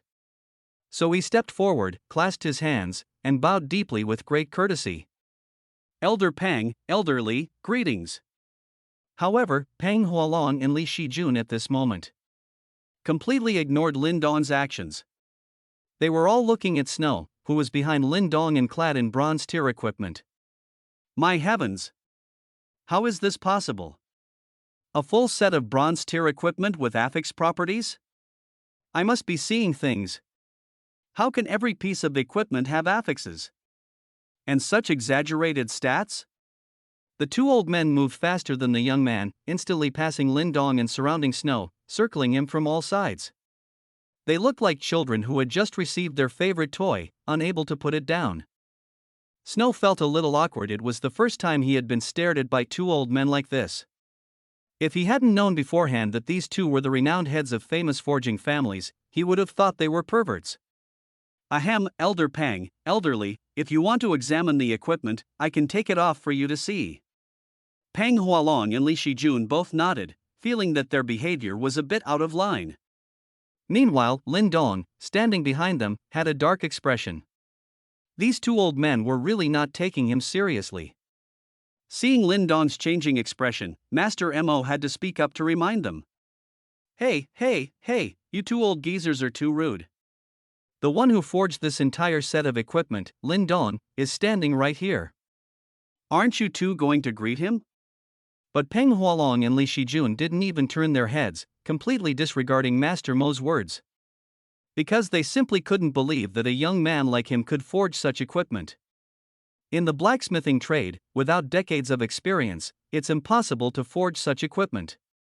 They stared wide-eyed as Snow undressed, their gaze unwavering. Even Marshal Xiao and his guards, who were secretly observing from outside the door, couldn't stand it. This, alas, aren't the two of them too inappropriate, staring at a young girl changing at their age? It must be said, the appearance of the elders was utterly lecherous. However, their eyes were actually fixed on the equipment. Every piece Snow took off, they eagerly pounced on it, examining the equipment closely and exclaiming in admiration. Fortunately, Snow was wearing a suit for class underneath, otherwise, she wouldn't have been able to change clothes so openly in front of everyone. But even so, her face was flushed with embarrassment. Once all the equipment was removed, she darted behind Lin Dong as if fleeing, peeking out with her head from behind to look at the two somewhat crazed family heads of the legendary tier clans. At this moment, these two family heads were completely immersed in a state of ecstasy. This demon cloak is simply a divine stroke of genius. From this piece of equipment, I've gained new inspiration. My realm, which hasn't broken through in years, seems to have loosened at this very moment. Hey, look at this staff of force first. This is a true work of art. I believe the blacksmith's skill has even surpassed the sky tier level, reaching another, higher plane. The two who had originally come for the deerskin boots now completely disregarded them. Clutching the equipment in their hands, their eyes gleamed, completely lost in the excitement, unable to extricate themselves. Peng Hualong swallowed, unable to contain his inner excitement. Oldly, if even bronze tier warriors can wear this kind of equipment, doesn't that mean bronze tier warriors can unleash war god level strength? Exactly. If that's the case, our Huaxia can mass produce war gods and no longer have to fear the beast invasion. And Marshal Shao, hiding outside the door, also had a look of shock on his face. Before arriving, he had already thought very highly of Lin Dong. Unexpectedly, upon arriving, he was once again pleasantly surprised to forge so much bronze tier ethics equipment in such a short period. This Lin Dong is simply Huaxia's great savior. As his emotions surged, a plan to create a god slowly formed in his mind. Huaxia is currently facing both internal and external crises. With continuous border harassment from beasts and strong pressure from Western powers, it feels like a precarious situation. The general populace of Huaxia holds pessimistic views, believing that Huaxia might not last much longer. However, Lin Dong's sudden emergence has given Marshal Shao complete hope. It's time to create a god that everyone admires. Only then can we boost Huaxia's fighting spirit. Moreover, such a genius should join my tutelage. As the top-ranked super war sovereign in Huaxia's combat power rankings, this is the first time Marshal Shao has considered taking on a disciple in many years. And inside the building, Peng Hualong and Li Shijun, after savoring the wonders of the equipment, once again looked at Master Mo with aggrieved expressions. Old Monster Mo, where exactly did you get this bronze tier set? And who is its blacksmith? Yes, Old Monster Mo, you're killing me with anticipation. Hurry and let us meet this master. Master Mo rolled his eyes. He had already introduced them several times just now. But these two acted as if they hadn't heard a word. They had completely sidelined Lin Dong and him. And now they were eagerly asking him again. Did they think he was a recording device, needing to repeat himself multiple times? So, Master Mo crossed his arms, looked up at the sky, and completely ignored them. Just as Peng Hualong and Li Shijun were puzzled. Snow stuck out her tongue, speaking from behind Lin Dong. Old Peng, oldly, the person you're looking for is right here, not far away, it's Lin Dong. After all, this entire set of equipment had just been worn by Snow. Therefore, Snow's words finally drew their attention. They scrutinized Lin Dong from head to toe. After observing him for a long time, they finally shook their heads. They would never believe that this young man could forge such a bronze tier set. Him? Unless he can forge such equipment on the spot. Otherwise, I will never believe it. Young lady, are you, like old Monster Mo, playing a joke on us old folks? If he could forge equipment of this caliber, I'd immediately take him to the Li family for training. Humph, if it were him, my Peng family wouldn't mind cultivating him extensively either. This was a clear display of disbelief. In their minds, the sky-tier blacksmith must have been an old man even older than they were. Under this preconceived notion, they were unable to give Lin Dong the respect he deserved. And the only one who could convince these two elders, Shen War Sovereign, had already received a secret signal from Commander Shao and was on his way to see him. Seeing the doubtful expressions on the faces of the two elders, Ox curled his lips. These two old guys are probably about to eat their words. Lin Dong had lost the mood to chat and stood there blankly, making no move. He had been questioned too many times today. If he had to demonstrate for every single person who doubted him, it would be endless. Moreover, he had already gained Shen's favor, and his objective had been achieved, so there was no need for further demonstrations. Snow noticed Lin Dong's low spirits and nudged his shoulder. She knew this was an opportunity for Lin Dong and he absolutely could not miss it. The Pangenli families were renowned forging families, far superior to a lone old man like Master Mo. If he could win the favor of these two elders, Lin Dong's future would undoubtedly soar. It was not the time to be petulant. Lin Dong, it's normal to be doubted. Don't feel bad about it. Both of them are highly respected legendary tier blacksmiths. Please, just forge one more item for them to see, I'm begging you. 0173 Affix equipment appears, defying the heavens again. Snow blinked her large eyes. She looked at Lin Dong expectantly. She was genuinely afraid that Lin Dong would impulsively reject this chance to skyrocket his career. Lin Dong caught Snow's subtle scent and nodded helplessly. A beauty's favor was indeed hard to refuse. All right. Snow had been a great help to him in his studies. Even the qualification to enter the novice dungeon to farm coins was obtained through Snow's efforts.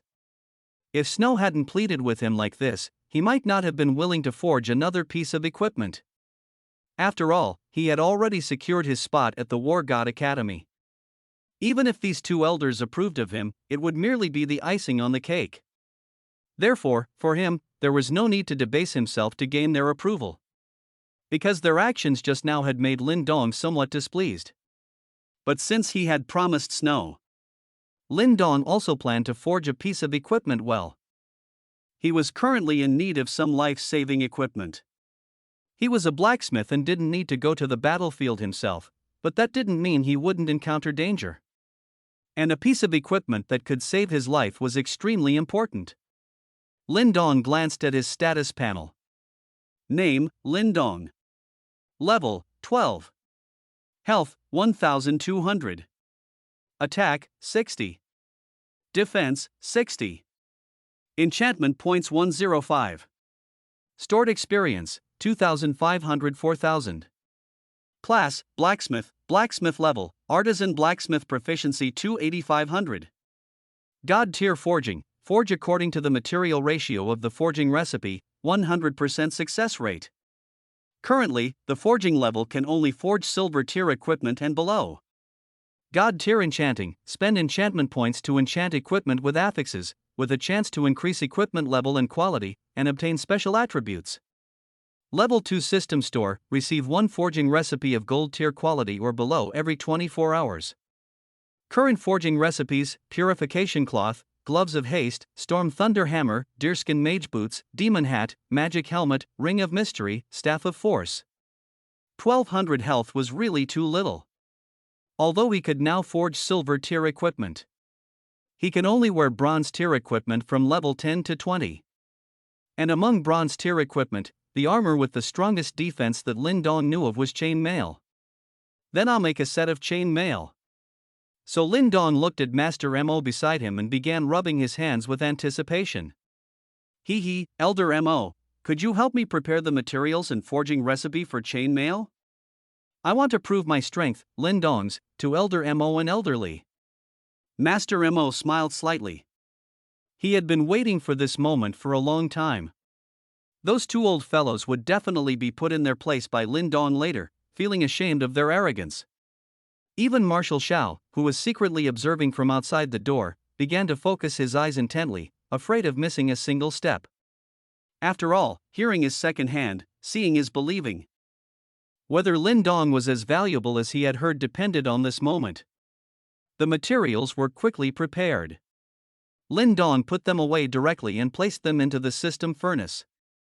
The system furnace had already been moved out of the system space and was placed in the courtyard. As the materials were added on the initially ordinary furnace body, mysterious totem patterns and runes suddenly lit up. And this scene also caused Peng Hualong and Li Shijun, who were full of doubt, to become serious. This kid is a bit strange.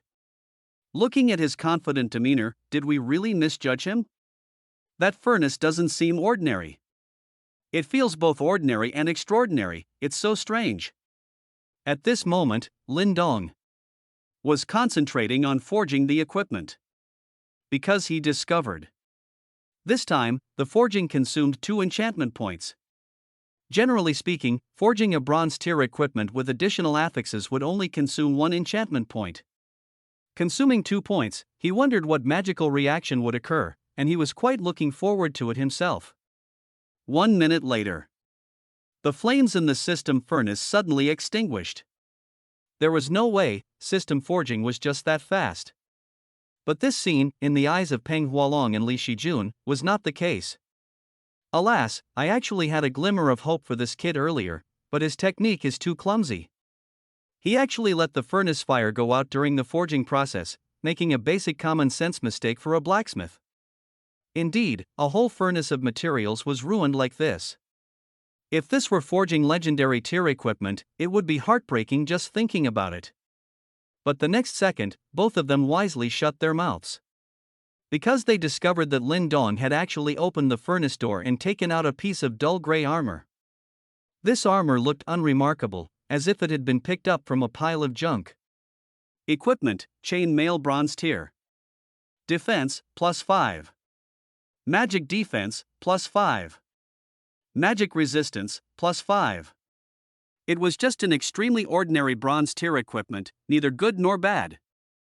Peng Hualong immediately lost interest and stopped paying attention to Lin Dong, a novice who just started. Being able to forge a bronze tier equipment in such a short time is considered a small genius.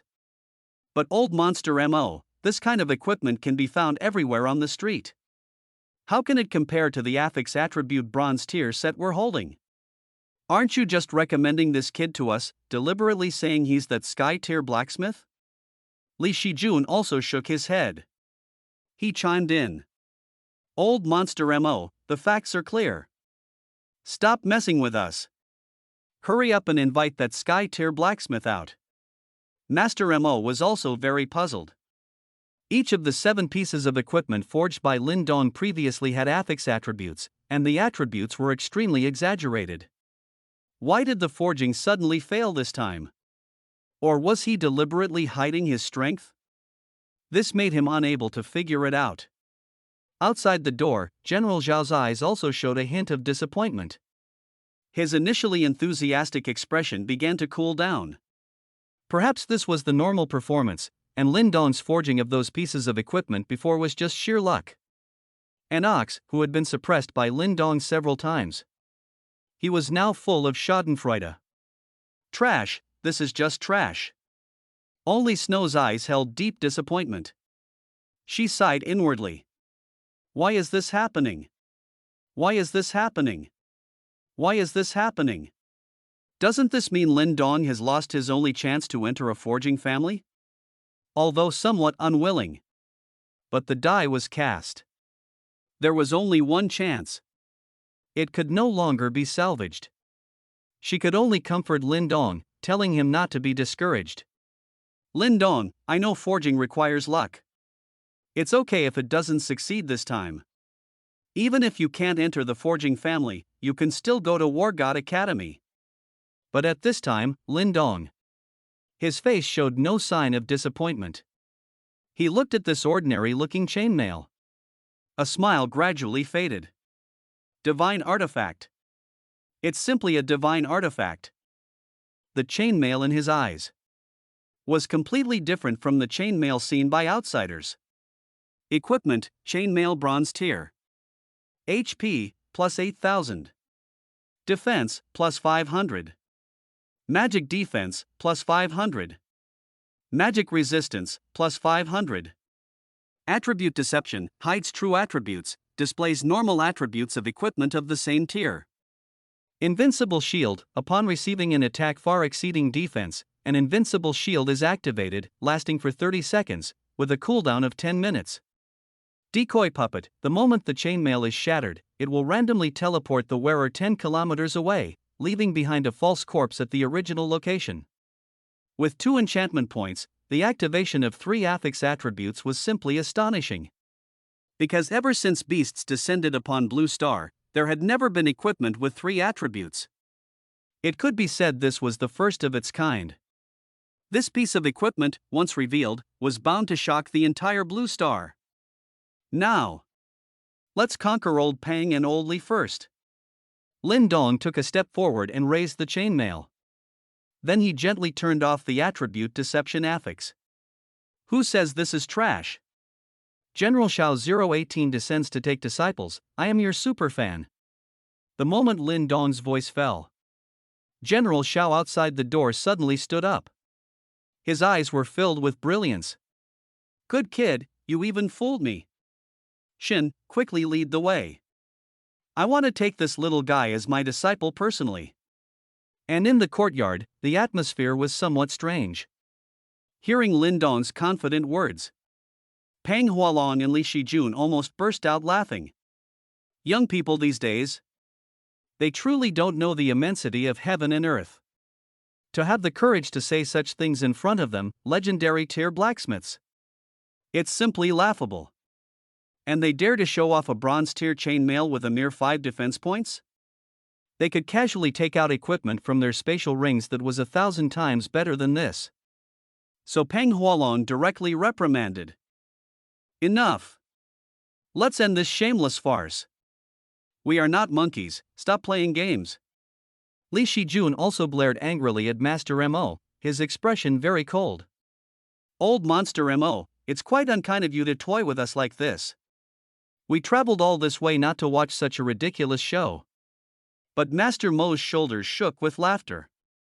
He gestured towards the equipment in Lin Dong's hand, signaling them to take a closer look. You too, with your short-sightedness, actually scoff at such divine equipment? I can only say, you two have missed a great opportunity. The opportunity Master Mo was referring to was Lin Dong's friendship. Given that Pang Hualong and Li Shijun had repeatedly ignored Lin Dong, it was probably difficult to gain Lin Dong's friendship again. He was very optimistic about Lin Dong, this rising star of Huaxia. It probably wouldn't be long before Lin Dong became famous throughout Huaxia and became a true legendary tier blacksmith. Instead of trying to build a good relationship with him now, they were resorting to sarcastic remarks. In the end, they would probably only regret it. But Peng Hualong curled his lips, his goatee sticking high up. A chance? This kid really missed out on a great opportunity. He had time to bicker with Master Mo, but no time to even glance at the equipment in Lin Dong's hands. And at this very moment, footsteps sounded outside the door again. Shin War Sovereign returned. Behind them, Commander Shao and his guards walked in unhurriedly. It turned out that Commander Shao, seeing Lin Dong cancel the attribute deception effect, had finally decided to show himself. As soon as his figure appeared, it attracted the attention of everyone present. Pang Hualong, Li Shijun, and Master Mo all quickly rose to salute, showing great respect. Commander! Commander Shao! Mr. Shao! Commander Shao waved his hand, signaling them not to get too excited. His gaze did not linger on these legendary tier blacksmiths, but rather he walked forward with a smile, looking at Lin Dong with admiration in his eyes. Lin Dong, you're very good. Lin Dong looked at Commander Shao in front of him with bright eyes and surprise. He had known Commander Shao in his previous life as well, but he hadn't expected to meet him so early in this life. This person was one of the highest leaders in Huaxia. If he were willing to back Lin Dong's plans could be implemented much earlier. And Shin, standing behind Commander Shao, was winking at Lin Dong at that moment. Clearly, he was telling Lin Dong to seize the opportunity, as such a prominent figure was not usually encountered. Any casual promise from Commander Shao would be enough for Lin Dong to benefit from for a lifetime. So Shen was also cheering Lin Dong on, hoping he could secure a bright future. Lin Dong understood. Unable to contain his excitement, he exclaimed, "Commander!" Commander Shao was slightly taken aback. Considering that Master Mo and the others had called him Commander earlier, it wasn't strange for Lin Dong to call him that now. He was indeed a sharp kid. Since you know me, it'll be much easier. I've come to Jiangcheng specifically for you. Are you willing to become my disciple? Lin Dong smiled slightly. How could he possibly refuse such a good opportunity? Of course, I'm willing. With that, Lin Dong knelt on the ground and kowtowed 3 times to Commander Shao. His swift movements astonished everyone present. As he knelt, the chainmail he had been holding was placed on the ground. This chainmail finally entered the sight of Pan Hualong and Li Shijun. Pan Hualong and Li Shijun, who had been wondering why Commander Shao was taking Lin Dong as a disciple, suddenly had their pupils contract and their eyes narrow. Hiss! Both of them gasped in unison. Equipment, chainmail bronze tier. HP, plus 8,000. Defense, plus 500. Magic defense, plus 500. Magic resistance, plus 500. Attribute deception, hides true attributes, displaying normal attributes of equipment of the same level. Invincible shield, upon receiving an attack far exceeding defense, activates an invincible shield lasting 30 seconds, with a 10-minute cooldown. Decoy puppet, the moment the chainmail is shattered, the wearer is instantly teleported randomly 10 kilometers away, leaving a dummy corpse in their place. These attributes were simply outrageous. Pong Hualong exclaimed. How is this possible? It was just junk with plus 5 defense, how did it suddenly become divine equipment with plus 500 defense and 3 affixes? Old Pang, we were mistaken. This equipment has the attribute deception affix, we were both fooled. The two were filled with regret. Only then did they understand what Master Mo's opportunity had referred to. Such a genius, and they had missed him. But it was too late for them to regret it now. With Commander Shao personally intervening to recruit him, their 2 blacksmith families stood no chance of getting Lin Dong.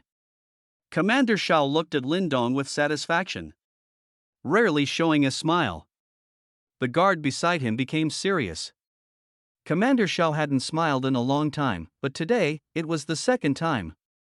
And both times, it was because of Lin Dong. The guard's gaze towards Lin Dong was now full of reverence. This young man, to be appreciated by Commander Shao. His future achievements are limitless. Commander Shao personally extended his hands to help Lin Dong up. Then looked him up and down. Lin Dong, being my disciple is not easy. There are a few requirements you need to listen to carefully. Lin Dong nodded. Teacher, please speak. This appearance of earnestly seeking instruction made Commander Shao like him even more. If Lin Dong weren't a blacksmith, he would have wanted to pass on all his life's learning and combat skills to Lin Dong. But since he was a blacksmith, he knew nothing about that field. He could only establish a master-disciple relationship with Lin Dong in name. However, the reason he gave Lin Dong this title was to make things easier for him in the future. So he cleared his throat and stated the requirements. First and foremost, you must take the revitalization of Huaxia as your own responsibility and ultimate life goal. Everything you think and do should be for the greater good of our Huaxia. Secondly, you must lead by example. Take on the difficult, tiresome, and challenging tasks first. Do not become arrogant or abuse your power. Uphold the long-term peace and stability of our Huaxia. Finally, I will appoint you as the Minister of Forging, placing you in charge of Huaxia's military blacksmith engineering department, to produce excellent equipment for Huaxia's soldiers. Have you taken these 3 points to heart? Marshal Zhao's gaze was full of expectation. As for his words, they had thoroughly frightened Pan Hualong, Li Shijun, and Master Mo. The 3 of them were all legendary tier blacksmiths, possessing considerable influence in the blacksmithing world. However, when it came to becoming the head of the military blacksmith engineering department, their qualifications were still somewhat lacking. The current head of the blacksmith engineering department was a disciple of Patriarch Mei, someone with impeccable credentials. Yet now, Marshal Shao was directly appointing Lin Dong as the minister. This was truly a pie falling from the sky. But since these were Marshal Zhao's words, they dared not voice any objection. They could only silently look at Lin Dong, waiting to see his decision. 019 Desperate times call for desperate measures, creating a god for Huaxia.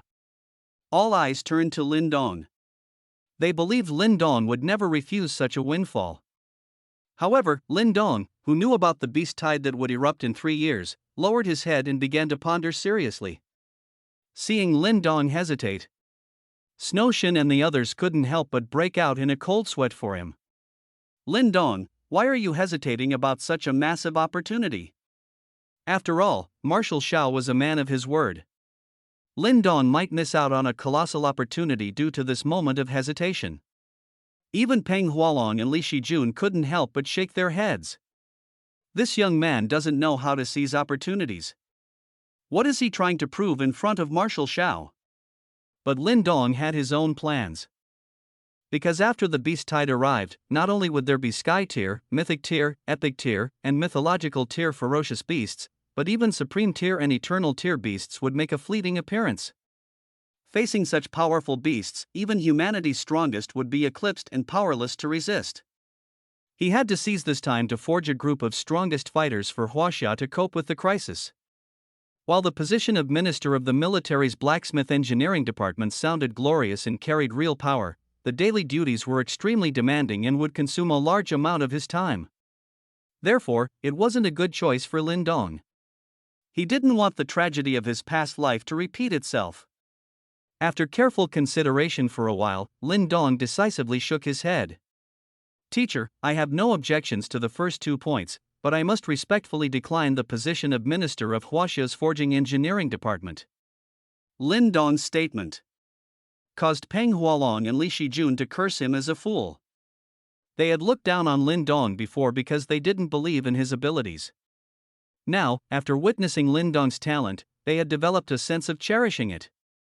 Peng Hualong stepped forward, looking like he couldn't believe his eyes. Foolish. Lin Dong, do you think anyone can just become the head of the Blacksmith Engineering Department? Marshal Xiao really values you to give you this opportunity. Li Shijun also sighed, regretting his words, unable to understand Lin Dong's choice. Young man, I advise you to reconsider carefully. Marshal Xiao is a man of his word. Once you refuse his offer, you'll never get another chance like this. These two elders, who were so arrogant before and now so deferential, showed a dramatic change that amazed everyone. Even Master Mo glanced at the two of them strangely. But Lin Dong remained unmoved, standing firm with a resolute gaze. Marshal Zhao's gaze shifted, looking at him with great interest. No one dared to easily refute or reject his suggestions, and Lin Dong was the first to do so. He pretended to be stern, looking at Lin Dong, wanting to see why he refused. Are you sure you want to refuse my appointment? Lin Dong nodded. Teacher, I just want to forge more and stronger equipment for Huaxia, and I don't want to deal with interpersonal relationships and tedious tasks. So, teacher, you can grant me the authority of the Blacksmith Engineering Department to fully assist me in forging equipment, but without requiring me to handle the responsibilities of a department head. These words shocked everyone present. What a clever kid, wanting all the benefits without any of the responsibilities. He's taking all the advantages. Moreover, daring to bargain with Marshal Xiao, this kid's audacity knows no bounds. But Marshal Xiao looked at Lin Dong with great interest, already understanding Lin Dong's intentions. This kid is afraid that his work will take up too much time, hindering his forging. However, Lin Dong's words also hold some truth. Such a talented blacksmith should not be dulled by the work of the engineering department. All right, I will grant you the treatment of the head of the engineering department, and you won't have to do any actual work. I will fully support your forging. However, as my disciple, Xiaozhini, you cannot shy away from difficult tasks. If you reach the sky-tier blacksmith level in the future, the responsibility of the head of the engineering department will still fall upon you. Marshal Zhao's words left everyone present in disbelief. Marshal Xiao actually compromised with Lin Dong. Was Lin Dong truly that valuable? After all, Marshal Xiao had always been a man of his word, and no one had ever seen him compromise for anyone. This was the first time in history. So, as they looked at Lin Dong, their eyes revealed a hint of solemnity. It seemed they had underestimated Lin Dong. Marshal Zhao's decision was undoubtedly due to his recognition of Lin Dong's extraordinary future potential. However, what they didn't know was Marshal Zhao's admiration for Lin Dong extended far beyond this. Before they could recover from their shock, Marshal Xiao spoke again. Lin Dong, there's one more thing I need your cooperation with. Peng Huolong's heart churned with disbelief upon hearing this. Did I hear that right? Marshal Xiao is actually speaking to Lin Dong in a tone of consultation? Is this how a teacher treats a disciple? He's treating Lin Dong as an equal. Snow couldn't help but tremble her eyelashes. Her heart was filled with excitement. She knew that from this day forward, Lin Dong would soar to unprecedented heights of glory. But Lin Dong, accustomed to grand occasions, simply smiled slightly and looked respectfully at Marshal Xiao. Please speak, teacher. Marshal Xiao looked at the composed Lin Dong with satisfaction, finding him more likable the more he looked at him. He lightly rubbed his fingers and unfurled a map of the current situation in the air, pointing to the location of Huaxia. Huaxia is facing its greatest crisis in history. It's no exaggeration to say it's a matter of survival, with both internal and external threats. Recently, numerous high-level beasts, and even some sky-tier beasts, have appeared in many dungeons. Just yesterday, in a single day, we lost 2 war gods, 13 war kings, and 291 great warriors. The fighting spirit of our warriors has been severely impacted, and some war zones have even begun to exhibit passive resistance. The situation on the front lines fighting the beasts has become precarious. If the dungeon defenses fall, the beasts will instantly invade and occupy Huaxia, leaving billions of Huaxia citizens with no sanctuary. And the Western powers, seizing this opportunity, are actually trying to carve up Huaxia. Their ambitions are as clear as day. Marshal Xiao said this. The atmosphere in the venue became heavy. A huge crisis loomed before everyone, making them feel suffocated. Had Huaxia's situation really deteriorated to this extent? Why were their production and daily lives proceeding normally, seemingly unaffected? Only now did they realize the immense sacrifices made by the warriors on the front lines to maintain stability in the rear. At this moment, Marshal Xiao suddenly placed his hand on Lin Dong's shoulder. Lin Dong, without your appearance, our Huaxia might still have compromised with the Western powers to resist the beasts. But now, I am going to implement a plan to create a god. To create a new god for our Huaxia. Desperate times call for desperate measures. With the appearance of you, the new god, it will surely boost the fighting confidence of our frontline warriors and salvage the collapsing situation. Creating a god. The terrifying power behind these 2 words made Peng Huolong and the others gasp in cold shock once again. Marshal Xiao is going to elevate Lin Dong to the heavens. Lin Dong also felt the heavy weight on his shoulders. He put away his previous flippant attitude and looked seriously at Marshal Xiao. Teacher, what do you need me to do? Looking at Lin Dong's determined eyes, Marshal Xiao knew he had chosen the right person. Tomorrow is the day of class awakening for your Jiangcheng First High School. I will arrange for all major media outlets in Huaxia to broadcast this grand event live. You will appear as the grand finale and forge a super bronze tier equipment with affix attributes on the spot. At that time, I will personally come forward and take you as my disciple. You must also promise to ensure that all frontline warriors are equipped with such equipment. At that time, billions of viewers across Huaxia will remember your name. And you will become the true new god of our Huaxia. As Marshal Xiao's voice paused, everyone's heart was shaken. Marshal Xiao intends to reignite the fighting spirit of the demoralized warriors on the front lines. And Lin Dong is the most suitable candidate. At this time, the appearance of a god like Blacksmith is more shocking than the appearance of a war sovereign. And the conspiracy of the Western powers will be thwarted. This plan to kill 2 birds with 1 stone is probably something only Marshal Xiao could come up with. Lin Dong, however, smiled faintly. If he truly became the new god of Huaxia tomorrow, those people back home would probably regret it to the point of tears. 020 Enhancing equipment quality, forging Huaxia's foremost war saint. After finalizing the above matters, Marshal Xiao did not seem to be done talking, but instead looked at Lin Dong meaningfully. Under such a profound gaze, Lin Dong felt somewhat uneasy all over. He scratched his head. Teacher, do you have any other instructions? Marshal Xiao nodded. He took out his weapon, the golden dragon breaking sun halberd. Actually, Marshal Xiao had already reached level 81, but he had kept it low-key, fearing that the news would leak and he would be attacked by Western forces. However, due to the lack of a suitable weapon, his combat power had always remained at the peak war sovereign level. If he possessed a mythic tier weapon, Marshal Xiao could unleash his full strength and become a true war saint. I heard from Shin that you can enchant equipment, with a chance to increase its quality and add affix attributes.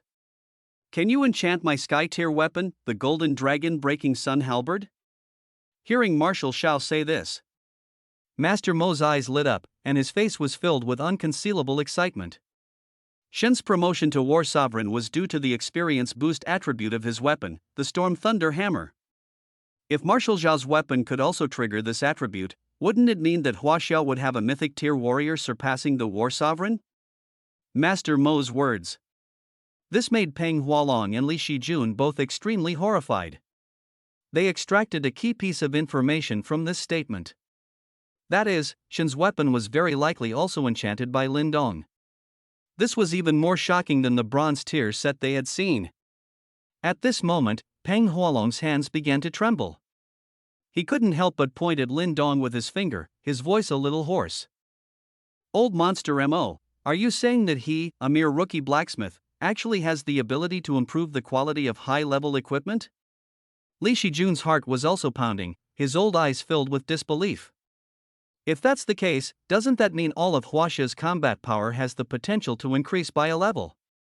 Seeing that the two were getting carried away, Lin Dong had to step forward to clarify. He coughed awkwardly twice. It's not as miraculous as you all say. Improving equipment quality is probabilistic and not always successful. And the affix attributes generated are also random, I can't specify the affix. Although Lin Dong strongly denied it, it was equivalent to tacitly admitting that he possessed the ability to improve the quality of high-level equipment, which was already impressive enough. At this moment, Peng Hualong's attitude towards Lin Dong became even more respectful, and he even began to vouch for Lin Dong. Of course, it's probabilistic. If every enchantment could improve the quality of equipment, that would be simply terrifying. Li Shijun also nodded, expressing his agreement. Compared to Lin Dong, we legendary tier blacksmiths are merely titular masters. I've spent my entire life trying to upgrade an item's quality without success. Neither of them realized that their attitude towards Lin Dong had already become one of admiration. But at this moment, Lin Dong's eyes were solely on the Golden Dragon Sunbreak Halberd. Equipment, Golden Dragon Sunbreak Halberd Sky Tier. Attack, 13,000. Defense Pierce, plus 120. Magic Pierce, plus 180. Armor Pierce, plus 300. A decent Sky Tier weapon. However, for Hua Xia, where weapons are scarce, such a weapon is worth hundreds of billions. On the black market, people were even willing to pay double or triple the price to acquire it. But in Lin Dong's eyes, this weapon was far inferior to the Storm Thunder Hammer. Holding it in his hand, Lin Dong closed his eyes, preparing to begin the enchantment. Ding, this enchantment is successful. 8 enchantment points were consumed, awakening the Great Sun Fire Dragon spell affix. Current enchantment points remaining, 95. The affix awakened, but the quality did not improve. However, Commander Xiao, who observed the changes in the Golden Dragon Sunbreak Halberd, was quite satisfied. Great Sun Fire Dragon spell, when attacking, summon a Great Sun Fire Dragon every 10 seconds, dealing 200,000 damage to the opponent. This affix is already quite outrageous. Summoning the Great Sun Fire Dragon 6 times a minute would result in 1.2 million damage. Not counting normal attacks, the Great Sun Fire Dragon alone could wear down a Sky Tier beast with tens of millions of health in 10 minutes. Therefore, Commander Xiao happily stood up and initiated the applause. Lin Dong, you continue to amaze me. However, before he could finish speaking, he was completely stunned by the scene before him. He saw a dazzling flame erupt from his Golden Dragon Sunbreak Halberd, and 9 fire dragons roared out from it, soaring into the sky. The immense power once again caused the heavens and earth to change color. This time, not only Jiangcheng, but the entire Jiang province was engulfed by rolling thunderclouds and dark skies. This is Marshal Xiao swallowed, his heart surging with indescribable ecstasy. And Lin Dong watched him with a smile. Because just now, he had performed the second enchantment on the Golden Dragon Breaking Sun Halberd, successfully upgrading its quality to Mythic Tier. Equipment: Sun-Slaying Fiery Dragon Halberd Mythic Tier. Attack: 98,000.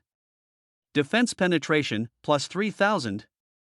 Magic Penetration, plus 1,500. Armor Penetration, plus 3,800. Attack Speed, plus 100. Great Sunfire Dragon Technique Enhanced. Upon attacking, summon 9 Great Sunfire Dragons every 10 seconds, each dealing 200,000 damage to the opponent. Petrification: Inflict a 3-second petrification effect on the target, rendering them immobile. Cooldown: 1 minute. The second enchantment added petrification to the equipment and enhanced the Great Sunfire Dragon Technique. The Great Sunfire Dragon Technique alone could deal 8 million damage per minute, making it capable of fighting even Mythic Tier ferocious beasts with hundreds of millions of health points. And Xiaozhini, the war saint who had been hiding his strength, finally possessed a weapon that matched his power, becoming the true #1 war saint of Huaxia. And at this very moment, roars echoed from the high heavens. It turned out that the commotion from the weapon's advancement had stirred the ferocity of a sky-tier dungeon beast from the southwestern border outside Jiang province. The Mythic Tier ferocious beast, the Great Desolation Kuei-Niu, hidden within the dungeon, was violently smashing against the dungeon's walls, attempting to break free.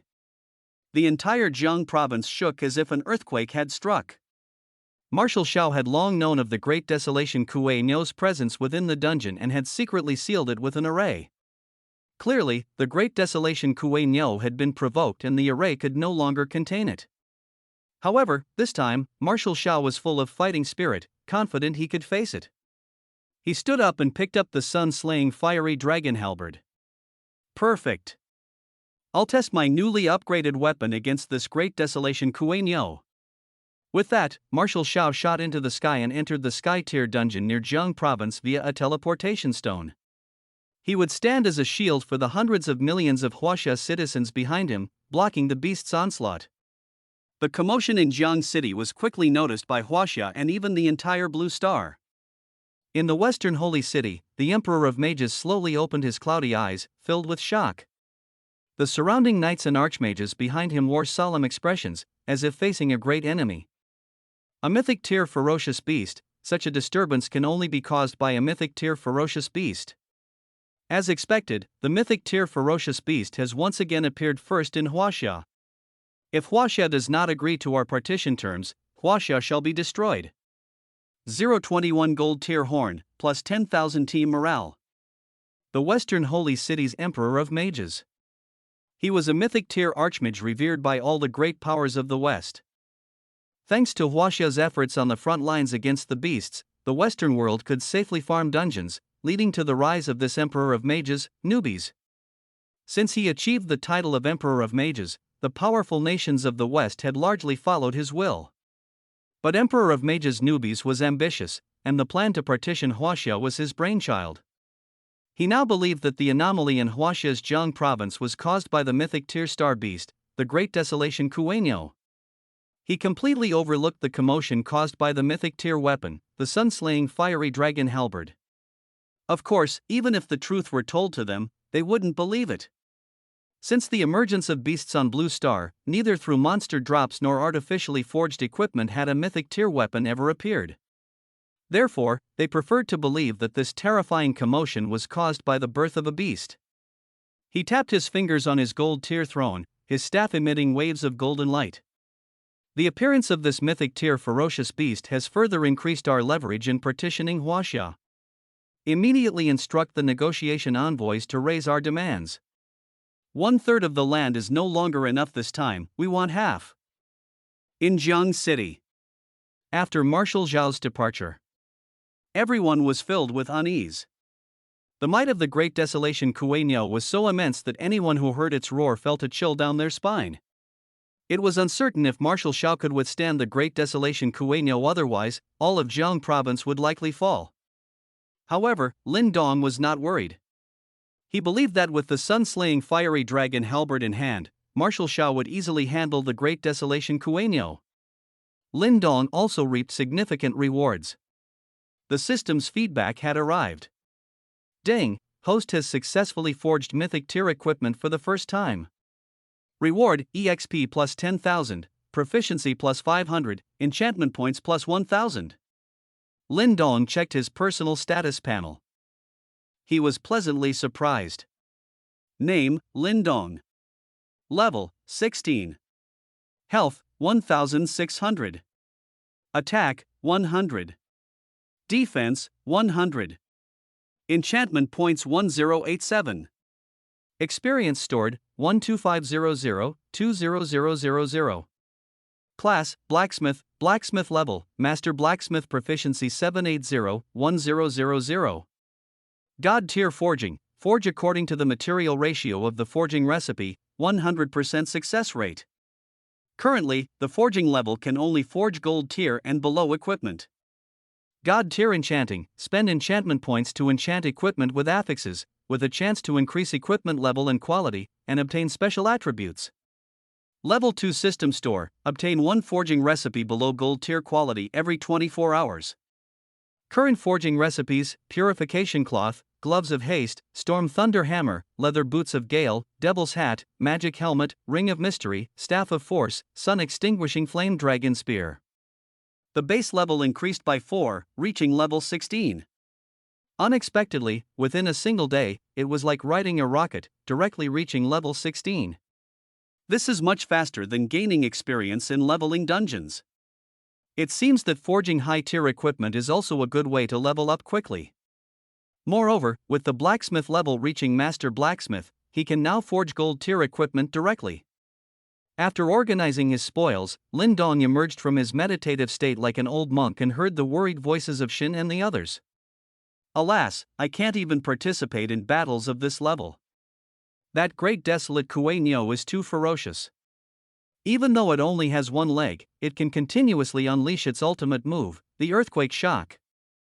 The moment I appeared just now, I was immediately knocked out of the dungeon. A war sovereign is no match for it. Upon hearing Shin's words, Master Mo and the others also turned pale. Even a war sovereign was no match for this great desolate Kuei-Nyo in a single encounter. Could General Xiao be in danger? Yes, General Xiao is the spiritual leader of our Huaxia. If he encounters danger, Huaxia might never have another pillar like him. No, we must immediately mobilize the entire border defense army of the southwestern region. We must rescue General Xiao. Clearly, upon hearing of the great desolate Kuei-Nyo's power, everyone panicked. A mythic tier fierce beast. Based on its level, it possesses 10 times the HP and attack power of a sky tier fierce beast. Even if all of Huaxia's forces were mobilized, it would be difficult to contend with it. Facing a fierce beast of this caliber alone, even with a mythic tier weapon, General Xiao would likely be in grave danger. Among those present, perhaps only Lin Dong could remain as calm as ever. His gaze was fixed on the high skies to the southwest, for he knew that General Xiao would surely return victorious. 10 minutes later, a rift suddenly appeared in the sky. General Xiao, entwined by 9 fire dragons, emerged from the rift, bloodied and carrying a massive bull's horn. Seeing General Xiao covered in blood, Shan and the others felt a pang of dread. General, are you injured? General, it's wonderful that you're back alive. Please don't take such risks next time. You are the spiritual pillar of all of Huaxia and should not endanger yourself. General, I will lead the border defense army and fight to the death to stop that twin Kuei-Nyo, so it cannot invade Huaxia. General Xiao, who had been smiling moments before, looked at the anxiously gathered crowd and scratched his chin in confusion. What's wrong with these people? Don't they see I'm carrying a trophy back? Just now, in the Sky Tier dungeon, he unleashed his might, severed the great desolate Kuei-Nyo's single horn, and forced it to flee back to the beast world. Such a thrilling battle. Such a glorious achievement. How could it be described by these people as if he were fleeing in disarray? He let out a displeased snort. He descended rapidly from the sky. His feet landed firmly on the ground. You bunch of jinxes, if you can't speak properly, don't speak at all next time. The mere great desolate Kuei-nyo is no match for me now. Didn't you see I chopped off its horn? Only then did the crowd's gaze fall upon the massive bull horn. Lin Don's eyes lit up instantly. Ding, mythic tier material detected, system has issued a temporary quest. Ding, use the great desolate Kuei-nyo's horn to craft a gold tier horn. Equipment, gold tier horn, skill, battle spirit surge upon blowing, for 5 minutes, team morale plus 10,000, for every additional person in the team, all members attack plus 1, defense plus 1. Current team capacity limit is 10,000. Cooldown, 1 hour. Ding, gold tier horn forging recipe has been issued. Gold tier horn possesses a team boosting effect. It can be considered a war god artifact for large-scale group combat. According to the system, a team of 10,000 people, even ordinary individuals, could unleash 10,000 normal attacks. Wouldn't that mean each person has the attack power of a war god? If they encountered a fierce beast like the Great Desolation Kuei-nyo again, as long as the gold tier horn was blown, 10,000 ordinary people could instantly defeat it. Thus, Lin Dong raised his head excitedly. Looking at Commander Xiao. Teacher, leave the Great Desolation Kuei-nyo's horn to me. For the equipment you asked me to forge at tomorrow's class awakening ceremony, I've decided. I want to forge the gold tier horn. 022 Snow's rapid monster clearing, Lin Wan's shock. Commander Xiao intended to forge Lin Dong into a god. He requested Lin Dong to forge a world-shattering piece of equipment at the class awakening ceremony of Jiangcheng No. 1 Middle School. This would not only attract attention but also create a sensation, boosting morale. However, deciding what equipment to forge put Lin Dong in a difficult position. Because equipment like speed gloves could only be used by one person. Even if he worked tirelessly, he couldn't equip every soldier with one. After all, each unit had hundreds of thousands of warriors. Even though he could craft one piece of equipment per minute, arming the entire army was a colossal undertaking. Equipment like speed gloves was excellent, but it couldn't inspire every warrior. However, a weapon like the gold tier horn was different. It could provide powerful support and enhance the overall combat capability of the team. With the stat of plus 1 attack for every additional team member, and plus 0.05 defense, a legion of 10,000 people could instantly defeat a mythic tier fierce beast. At that point, the warriors on the front lines would no longer fear fierce beasts but would actively seek to hunt them. Therefore, if the gold tier horn were forged at tomorrow's ceremony, it would undoubtedly greatly boost Huaxia's confidence in resisting the demonical forces. After Lin Dong shared his thoughts with Commander Xiao, Commander Xiao burst into laughter. Excellent, excellent. We'll do as you say, Lin Dong. I never imagined the horn of the Great Desolation Kuei-nyo could serve such a purpose. It was worth the battle I had with it. To personally witness Lin Dong forge the gold tier horn. Commander Xiao, for the first time, abandoned all his other tasks and stayed at Master Mo's residence. Suddenly, in this small Jiangcheng, there were 3 legendary tier blacksmiths, 1 war sovereign, and 1 war saint, a confluence of talent and power. And due to the previous deerskin boots incident, more blacksmiths were still on their way. The class awakening ceremony at Jiangcheng No. 1 Middle School was about to turn into a grand gathering of blacksmiths. In the following period, Lin Dong was given a secret assignment by Commander Xiao to expedite the crafting of a batch of speed gloves. If materials are sufficient, Lin Dong, how many speed gloves can you craft in one night? This equipment is incredibly useful for our frontline warriors. I plan to first create a squad of great warrior decapitators to specifically clear out lord-level bosses in dungeons, allowing all level dungeons to be used for training by ordinary people. Looking at Commander Zhao's eager gaze, Lin Dong pondered, stroking his chin. After all, he had to attend the class awakening ceremony tomorrow and needed to ensure he had enough rest. Seeing Lin Dong hesitate, even Commander Xiao couldn't help but feel anxious. He calculated internally. If Lin Dong could craft 10 pairs of speed gloves, his great warrior decapitator squad plan would be complete. But judging by Lin Dong's expression, he seemed to be having some difficulty. So, he rubbed his palms together and asked nervously, Speed gloves are crucial for my plan. At least 8 pairs are needed, no, 5 pairs. We can't have fewer. Seeing the visibly nervous Commander Shao, Lin Dong smiled slightly. he hadn't even spoken yet. Had Commander Shao already lowered his demands? So, Lin Dong held up one finger, Smiling at Commander Shao. But Commander Shao looked disappointed. 1 pair is too few, it's not enough at all. Lin Dong, your crafting speed is so fast, can't you really craft a few more pairs? The situation on the front lines is extremely tense right now. Many level dungeons are seeing high-level beasts, and countless warriors are dying every second. You must help your teacher bear some of this burden. But Lin Dong shook his head. A smile remained on his face. Teacher, you've misunderstood. I mean, I can help you craft 100 pairs of speed gloves. Because forging acceleration gloves requires enchantment points and consumes a lot of stamina, my limit tonight is 100 acceleration gloves. Marshal Shao, who was originally extremely disappointed, was overjoyed after hearing Lin Dong's words. As expected, Lin Dong's arrival was to save their Huaxia. He couldn't help but give Lin Dong a big hug, patting his back vigorously. Good boy. Huaxia is saved this time. Lin Dong maintained his usual calm demeanor, unfazed by praise or criticism.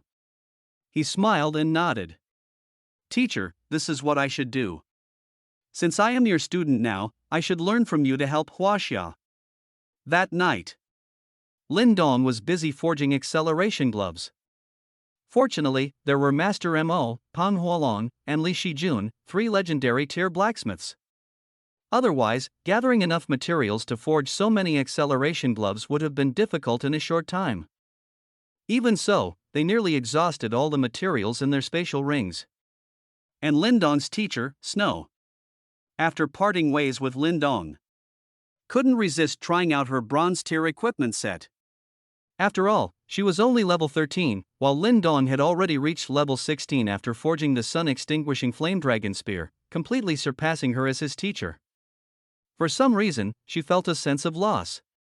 She didn't want to be too far behind Lin Dong and wanted to catch up to his pace, while also experiencing some inexplicable emotions. Within Jiangchang, there are numerous dungeons of varying levels. After being tested for safety by the military, they are deployed to various regions for ordinary people to level up. The levels of these dungeons are also categorized by rank. Beginner dungeons can be entered at level 0, but they only drop low-level materials and provide no experience. Iron tier dungeons can be entered from levels 1 to 10, dropping small amounts of iron tier materials and providing a little experience. Bronze tier dungeons can be entered from levels 11 to 20, dropping small amounts of bronze tier materials and providing a little experience. And so on. All dungeons have an entry-level requirement. As for Snow, she can currently only enter bronze tier dungeons. Upon arriving at the dungeon, she silently calculated in her mind. Defeating 1 bronze tier monster only grants a small amount of experience. My current accumulated experience is only 4,200 points. To catch up to Lin Dong, I need at least another 5,800 experience. This means I need to defeat at least 5,800 bronze tier monsters to reach Lin Dong's level. The thought of the terrifying number of monsters made Snow's scalp tingle. Based on her previous dungeon clearing experience, defeating 50 bronze tier monsters in a single day would be quite an accomplishment. Now, needing to defeat 5,800 monsters, she wondered when she would ever finish. Of course, she could opt to fight mini-bosses that grant 10 experience points, or major bosses that give 50, but she had never dared to directly confront those boss-level beasts before. However, after entering the bronze tier dungeon, the worries in her heart gradually dissipated. Because now clad in a full set of bronze tier equipment and wielding a primal force staff, her true combat power had reached the level of a war god. These bronze tier monsters, with only a few hundred to 1,000 health points, were basically eliminated in a single blow. Even the bosses with high defense and around 5,000 health points couldn't withstand 2 of her attacks. Therefore, within the bronze tier dungeon, she moved almost as if no one could stop her. The vast bronze tier dungeon was practically cleared by her. Her level was rapidly ascending. Level 13. Level 14. Level 15. Level 16. Level 17.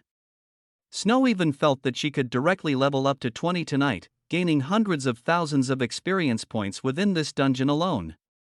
Snow's prowess naturally drew the attention of other people clearing dungeons. Lin Dong's elder sister, Lin Wan, was an assassin at level 11. At this moment, she was teamed up with 3 friends, slowly chipping away at a bristleback boar with 1200 health. Everyone, put in a bit more effort. This little boss is almost dead. Defeating this kind of mini-boss can grant each of us 2 experience points, and we might even get rare bronze tier materials. As an assassin, she was constantly looking for weaknesses in the boar, while encouraging her 3 companions who were struggling. Because assassins are extremely fragile, she wouldn't be able to level up in dungeons alone without her 3 companions. However, at this very moment, a stunning figure appeared in the distance, adorned in a full set of exquisite bronze tier gear. Is that Lin Dong's homeroom teacher, Snow? I'd heard she was the little princess of the Zhao family, but is she really this wealthy? To be able to wear a full set of bronze tier equipment in a bronze tier dungeon. Distracted by Lin Wan's lapse in attention, the bristleback boar, already at low health, suddenly found an opening and charged towards her. Its massive tusks suddenly appeared right in front of Lin Wan. Help! 023 My younger brother is so outstanding, Lin Wan regrets her actions. Help! Lin Wan was petrified with fear. She was an assassin. Her defense was pitifully low. If the bristleback boar hit her, she would likely be crippled or worse. She already regretted peeking at Snow.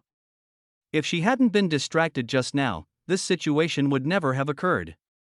To the bristleback boar, Lin Wan posed the greatest threat and was the most vulnerable. If it could eliminate Lin Wan, the encirclement formation created by the 4 of them would collapse, and it could then escape to freedom.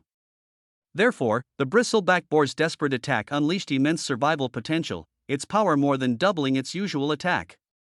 The other 3 male companions were pushed back by the boar, unable to quickly come to her aid.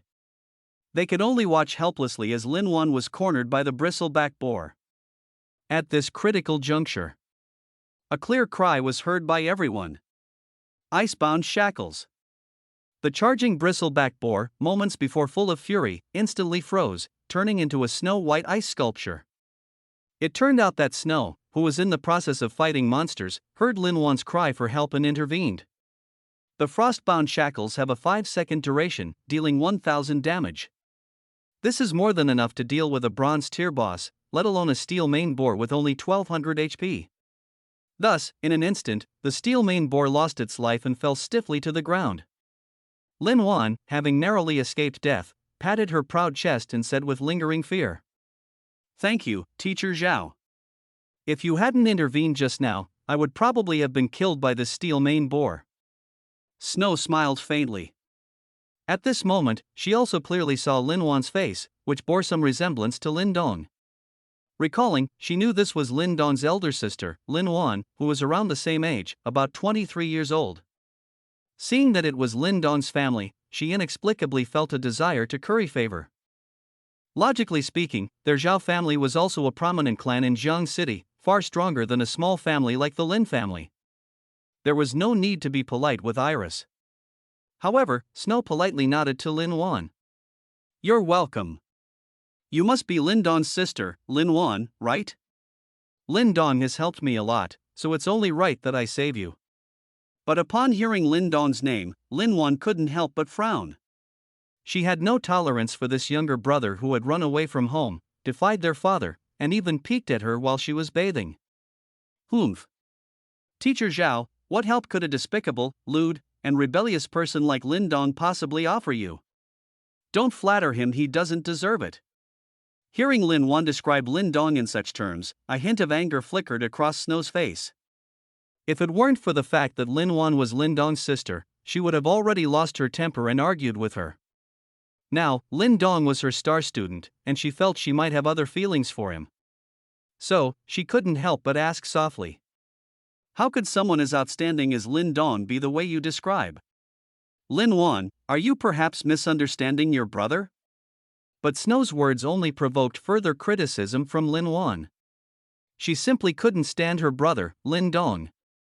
Compared to the excellent Ryan, Lin Dong was trash, with nothing likable about him. Misunderstanding? No way. Lin Dong has been the scourge of our Lin family since childhood, often stealing things and angering our parents. My mother's silver tier spirit crystal hairpin was stolen by him and sold to buy a warrior class card.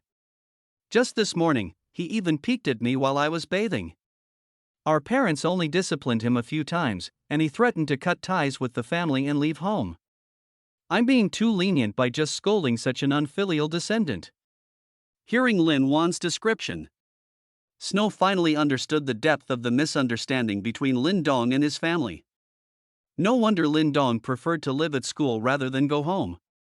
From Lin Wan's attitude, one could tell how hostile his family was towards him. That warrior class card was actually purchased with Snow's help for Lin Dong. Lin Dong had painstakingly farmed level 0 novice dungeons over 10,000 times to gather the materials needed to exchange for the 1 million cost.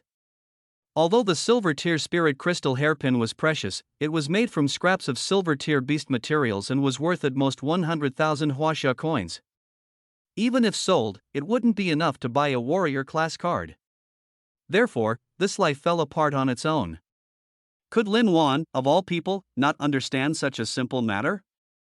She definitely knew, but she was feigning ignorance, unwilling to admit the reality of Lin Dong's hard work. After connecting all the dots, Snow's expression turned serious, and she decided to teach Lin Wan a lesson. Lin Wan, I won't allow you to speak about Lin Dong like that. I can only say that your family is blind and cannot see Lin Dong's excellence and strength. Lin Dong is now a distinguished god-tier blacksmith. Do you see this bronze-tier affix equipment I'm wearing? It was all crafted for me by Lin Dong. Anyone would pay 1 billion huaxia coins for any piece of equipment I'm wearing. Do you really think Lin Dong would steal your mother's silver tier spirit crystal hairpin for a mere 100,000 huaxia coins? Please use your brain and think. Who would hoard a mountain of gold and silver and then stoop to pick up trash from the ground? After speaking, Snow lost the mood to continue the conversation. With a cold face, she left to continue grinding monsters. Although Snow's words were harsh, Lin Wan dared not retort. After all, the Zhao family's influence in Jiang City was immense, and she didn't want her carelessness to bring disaster upon the Lin family. However, Snow's words also made Iris unable to help but ponder seriously. Logically speaking, as the young princess of the Zhao family, Snow had no reason to lie to her. Snow would absolutely not defend Lin Dong by speaking out because Lin Dong was his student. This means that what Snow said is highly likely to be true. Moreover, the equipment Snow was wearing had attributes that were exaggerated to the extreme, impossible for bronze-tier equipment. Didn't you see that most of the monsters were killed in one hit by her? At this rate, Snow could reach level 20 in one night. If this was truly forged by Lin Dong, would Lin Dong still be short of money? That's right, even a silver-tier magic spirit crystal hairpin is only worth 100,000 huaxia coins, not enough to buy a warrior class card. This means that this warrior class card was genuinely bought by Lin Dong with his own hard-earned money. Could it be that she had misunderstood Lin Dong? But how can we explain Lin Dong peeking at her while she was bathing? Suddenly, a new possibility dawned on her. Could it be that the one who peeked at her while she was bathing wasn't Lin Dong, but her younger brother Ryan? She couldn't help but grab her phone and start checking the surveillance footage in the living room. This surveillance system was secretly installed by her. No one else in the family knew about it.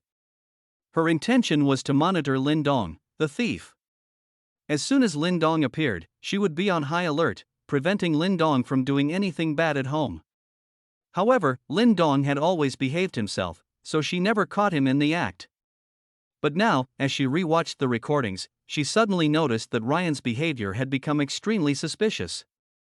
Not only did Ryan frequently take valuable household items out of the house, but he also often paced back and forth outside the door while she was bathing, even peeking through the door. In an instant, Lin Wan realized she had been wrong all along.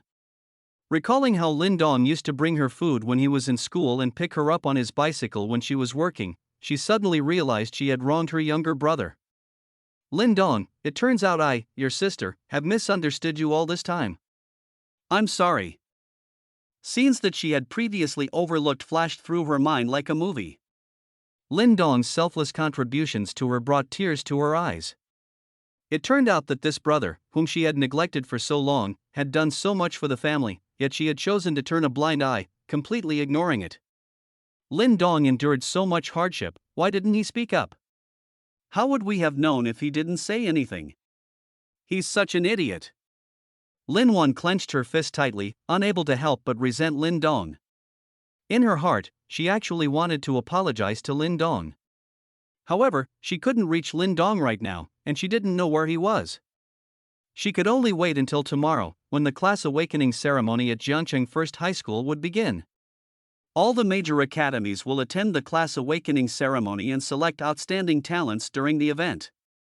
If Lin Dong wants to attend university, even if he awakens as a blacksmith, he will definitely participate in the class awakening ceremony. It seems I need to persuade my brother to come home tomorrow. A 024 warrior class card? I don't need it anymore. Lin Wan naively thought. As long as she bowed her head and apologized to Lin Dong would obediently return home. However, to compensate Lin Dong for his years of silent effort, she decided to give him a gift. Didn't Lin Dong want to be a warrior? Otherwise, he wouldn't have bought a warrior class card. Iris looked at all the materials in her spatial ring, which could be sold for about 800,000 Huaxia coins. But a warrior class card was worth over 1 million, and she was still short by at least 200,000. Moreover, the class awakening ceremony was about to be held, and the price of warrior class cards had skyrocketed, selling for up to 1.2 million Huaxia coins these past few days. So she needed at least another 400,000 Huaxia coins to possibly buy a warrior class card. Bracing herself, Iris held the bronze-tiered dagger Water Moon Stab in her palm. This Water Moon Stab, which added 2 points of attack speed, she had bought for 500,000. If she sold it now at a discount for 400,000, someone would surely buy it.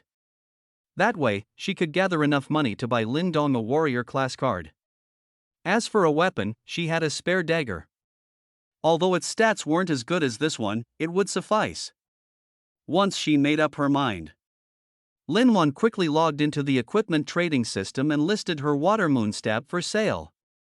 A few minutes later, the Water Moon Stab was quickly snapped up, and her account increased by 400,000 Huaxia coins. Then she sold off the various materials in her ring one by one, finally accumulating 1.2 million Huaxia coins. Then she searched for warrior class cards again. She found that the cheapest ones were already being scalped for 1.15 million Huaxia coins. She was thrilled to find a bargain, as it meant she could save 50,000 Huaxia coins, enough to buy quite a few things. She decisively bought the class card and planned to give it to Lin Dong the next morning before the awakening ceremony. After finishing all this, Iris finally had no regrets. She felt this was enough to compensate Lin Dong. As his older sister, I've done everything I could.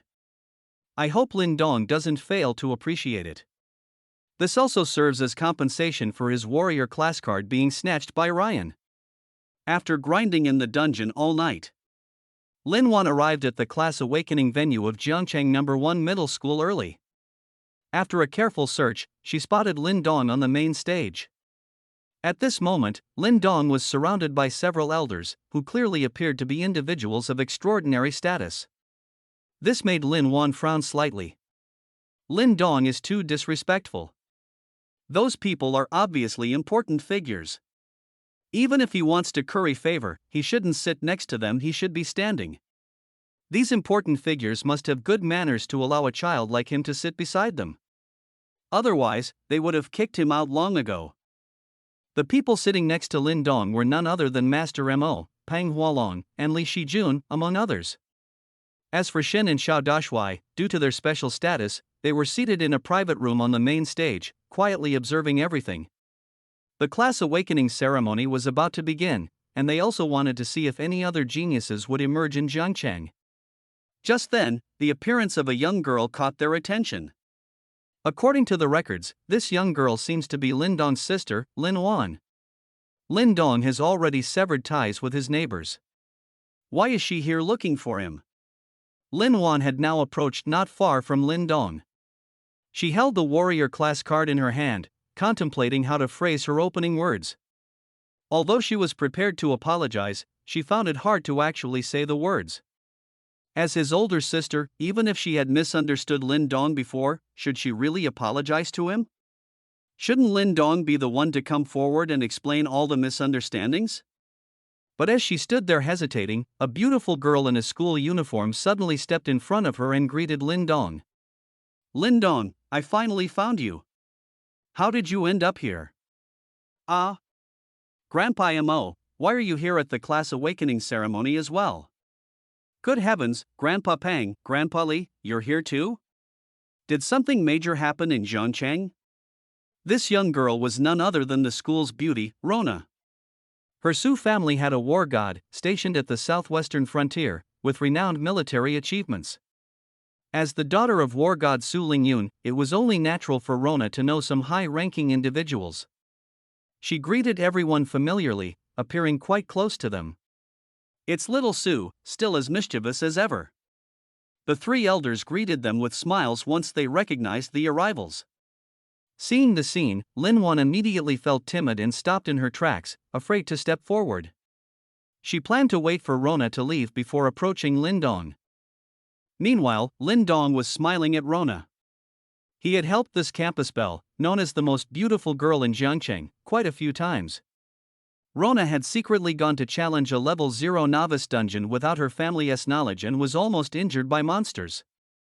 Fortunately, Lin Dong appeared in time to save her. Ever since then, Rona had been pestering Lin Dong, asking him to take her to level 0 dungeons to gain experience. As they spent more time together, the two became familiar and were considered good friends. However, he didn't know that Rona's father was a war god and just thought Rona was a girl working part-time like him. Why are you looking for me? Aren't you preparing for your job class advancement? Aren't you afraid you'll awaken a useless life class later? Rona stuck out her tongue at Lin Dong, making a funny face. She then took out a fragrant paladin class card from her embrace and placed it in front of Lin Dong. There was a significant difference between a warrior class card and a paladin class card. A warrior class card was worth 1,000,000 huaxia coins, but the awakened warrior class was random. A paladin class card, on the other hand, was worth 100 million huaxia coins. Awakening into the paladin class was guaranteed, and it was one of the most difficult classes to awaken. The warrior class was divided into 6 main classes: paladin, berserker, shield warrior, assassin, blade master, and sword saint. Among them, paladin was the most comprehensive and sought-after class, ranking first among the 6 warrior classes. Berserker, blade master, and sword saint were slightly weaker. Shield warrior and assassin were the weakest among the 6 warrior classes. Of course, not everyone awakened as a warrior, some awakened as mage, sorcerer, Taoist, or Dark Lord classes. However, other classes were very expensive to maintain, making them niche. In Huaxia, due to the rampant beast attacks, people preferred to awaken into warrior classes that grew faster. Therefore, the paladin class card that Rona gave to Lin Dong was priceless and made countless people envious. Even Lin Dong was startled by Rona's generosity. Rona, what are you doing? Put away something so important quickly. Rona, however, gave a sly smile. Her big eyes were fixed on Lin Dong. This is for you. When we were grinding dungeons together, you said your dream was to become a warrior. Today, I'll help you achieve it. However, the scene she had hoped for didn't materialize. Lin Dong chuckled and shook his head. Thank you, Ruanan. It's just that I really don't need it right now. I've already awakened as a blacksmith, so this warrior class card is useless to me. Rona just assumed Lin Dong was lying to her. Lin Dong had always claimed he was determined to become a warrior and serve Huaxia. Besides, the class awakening ceremony hadn't even begun yet. How could Lin Dong have possibly awakened his class? Lin Dong must be lying to her. He just didn't want her gift. So, she reached into her embrace again and pulled out a paladin class card, holding it up in front of Lin Dong. Lin Dong, please accept it. I have another one here. We can both awaken as paladins today. In his previous life, actually, Lindong had indeed accepted Rona's paladin class card and successfully awakened as a paladin. Otherwise, he wouldn't have been able to advance to War Sovereign within 3 years. Therefore, he was still grateful to Rona and understood her intentions. He considered Rona to be the friend he valued most in his life. Ruanan, I'm not lying to you. I really did awaken as a blacksmith. I have no use for the warrior class card anymore. 025 I just wanted to give a gift, and you all got triggered. Rona saw the earnest look on Lindong's face. Her mouth suddenly fell open in surprise. Her large, expressive eyes were filled with disbelief. Lindong, are you serious? Blacksmith is a very costly lifestyle class. Your family's financial situation. But halfway through her sentence, Rona covered her mouth. Clearly, she was worried her words might hurt Lindong's pride. Aren't boys supposed to be proud? Would her mentioning his family's situation upset Lindong? Rona was aware of Lindong's family background. Lindong's father was just a regular warrior, placing them in a middle-class family at best. Awakening as a blacksmith, a class that required significant investment, would deplete even a fortune of hundreds of billions during the growth process. Therefore, for families with low to moderate incomes, awakening as a blacksmith essentially meant a bleak future. Lindong blinked. He knew Rona cared about him and saw him as a true friend. Having such a good friend made him very happy. Even though this paladin class card was useless to him, it was still Rona's heartfelt gift. If he forcefully refused, Rona would likely be heartbroken. So, he gently put away the paladin class card. He looked at Rona with a gentle smile. Even though I can't use it now, it's still a gift from you, and I accept it. However, since you've given me a gift, I should prepare one for you too. Seeing Lindong put away the paladin class card, Su Ruanan's large eyes curved into crescents, clearly delighted. Moreover, Lindong had prepared a gift for her, which meant she held a place in his heart. A sweet feeling bloomed in Rona's chest. Lindong, are you serious? You prepared a gift for me too? To be honest, Lindong hadn't specifically prepared anything for Rona. He was simply making use of what he had. Last night, using materials provided by Master Mo and others, he had crafted over 100 pairs of acceleration gloves. 100 pairs of these acceleration gloves were given to Commander Shao, to be used in forging the elite warrior team for boss slaying. The remaining ones were stored in his spatial ring for future use. And now, to reciprocate Rona's gift, they would come in handy. However, seeing Rona's excitement, he felt embarrassed to reveal the truth and could only pretend it was something he had prepared solely for her. But the moment this pair of acceleration gloves was revealed, it immediately captured the attention of everyone around. Equipment: acceleration gloves bronze tier. Attack plus 80. Attack speed plus 50. Defense plus 100.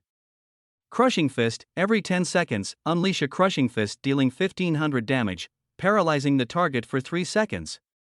Upon seeing this affix, Master Mo, Peng Hualong, and Li Shijun, who had been calmly observing from the side, suddenly found their breathing quickening. The affix on this bronze tier acceleration glove is simply monstrous.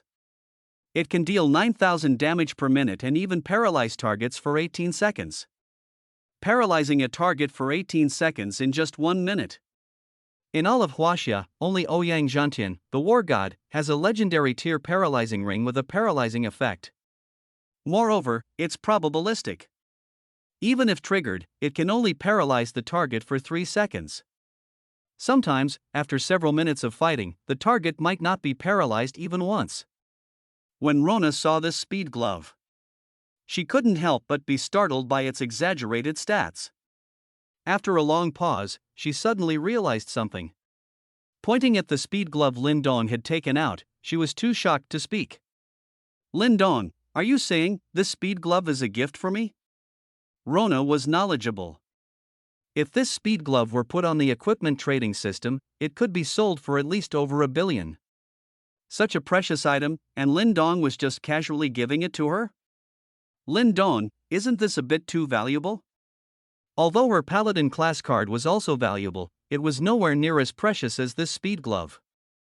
But Lin Dong on the other side waved his hand dismissively. What's so valuable about it? I have plenty of these junk items. Besides, wearing just one speed glove looks a bit plain. These things come in pairs, so I'll just give you a pair.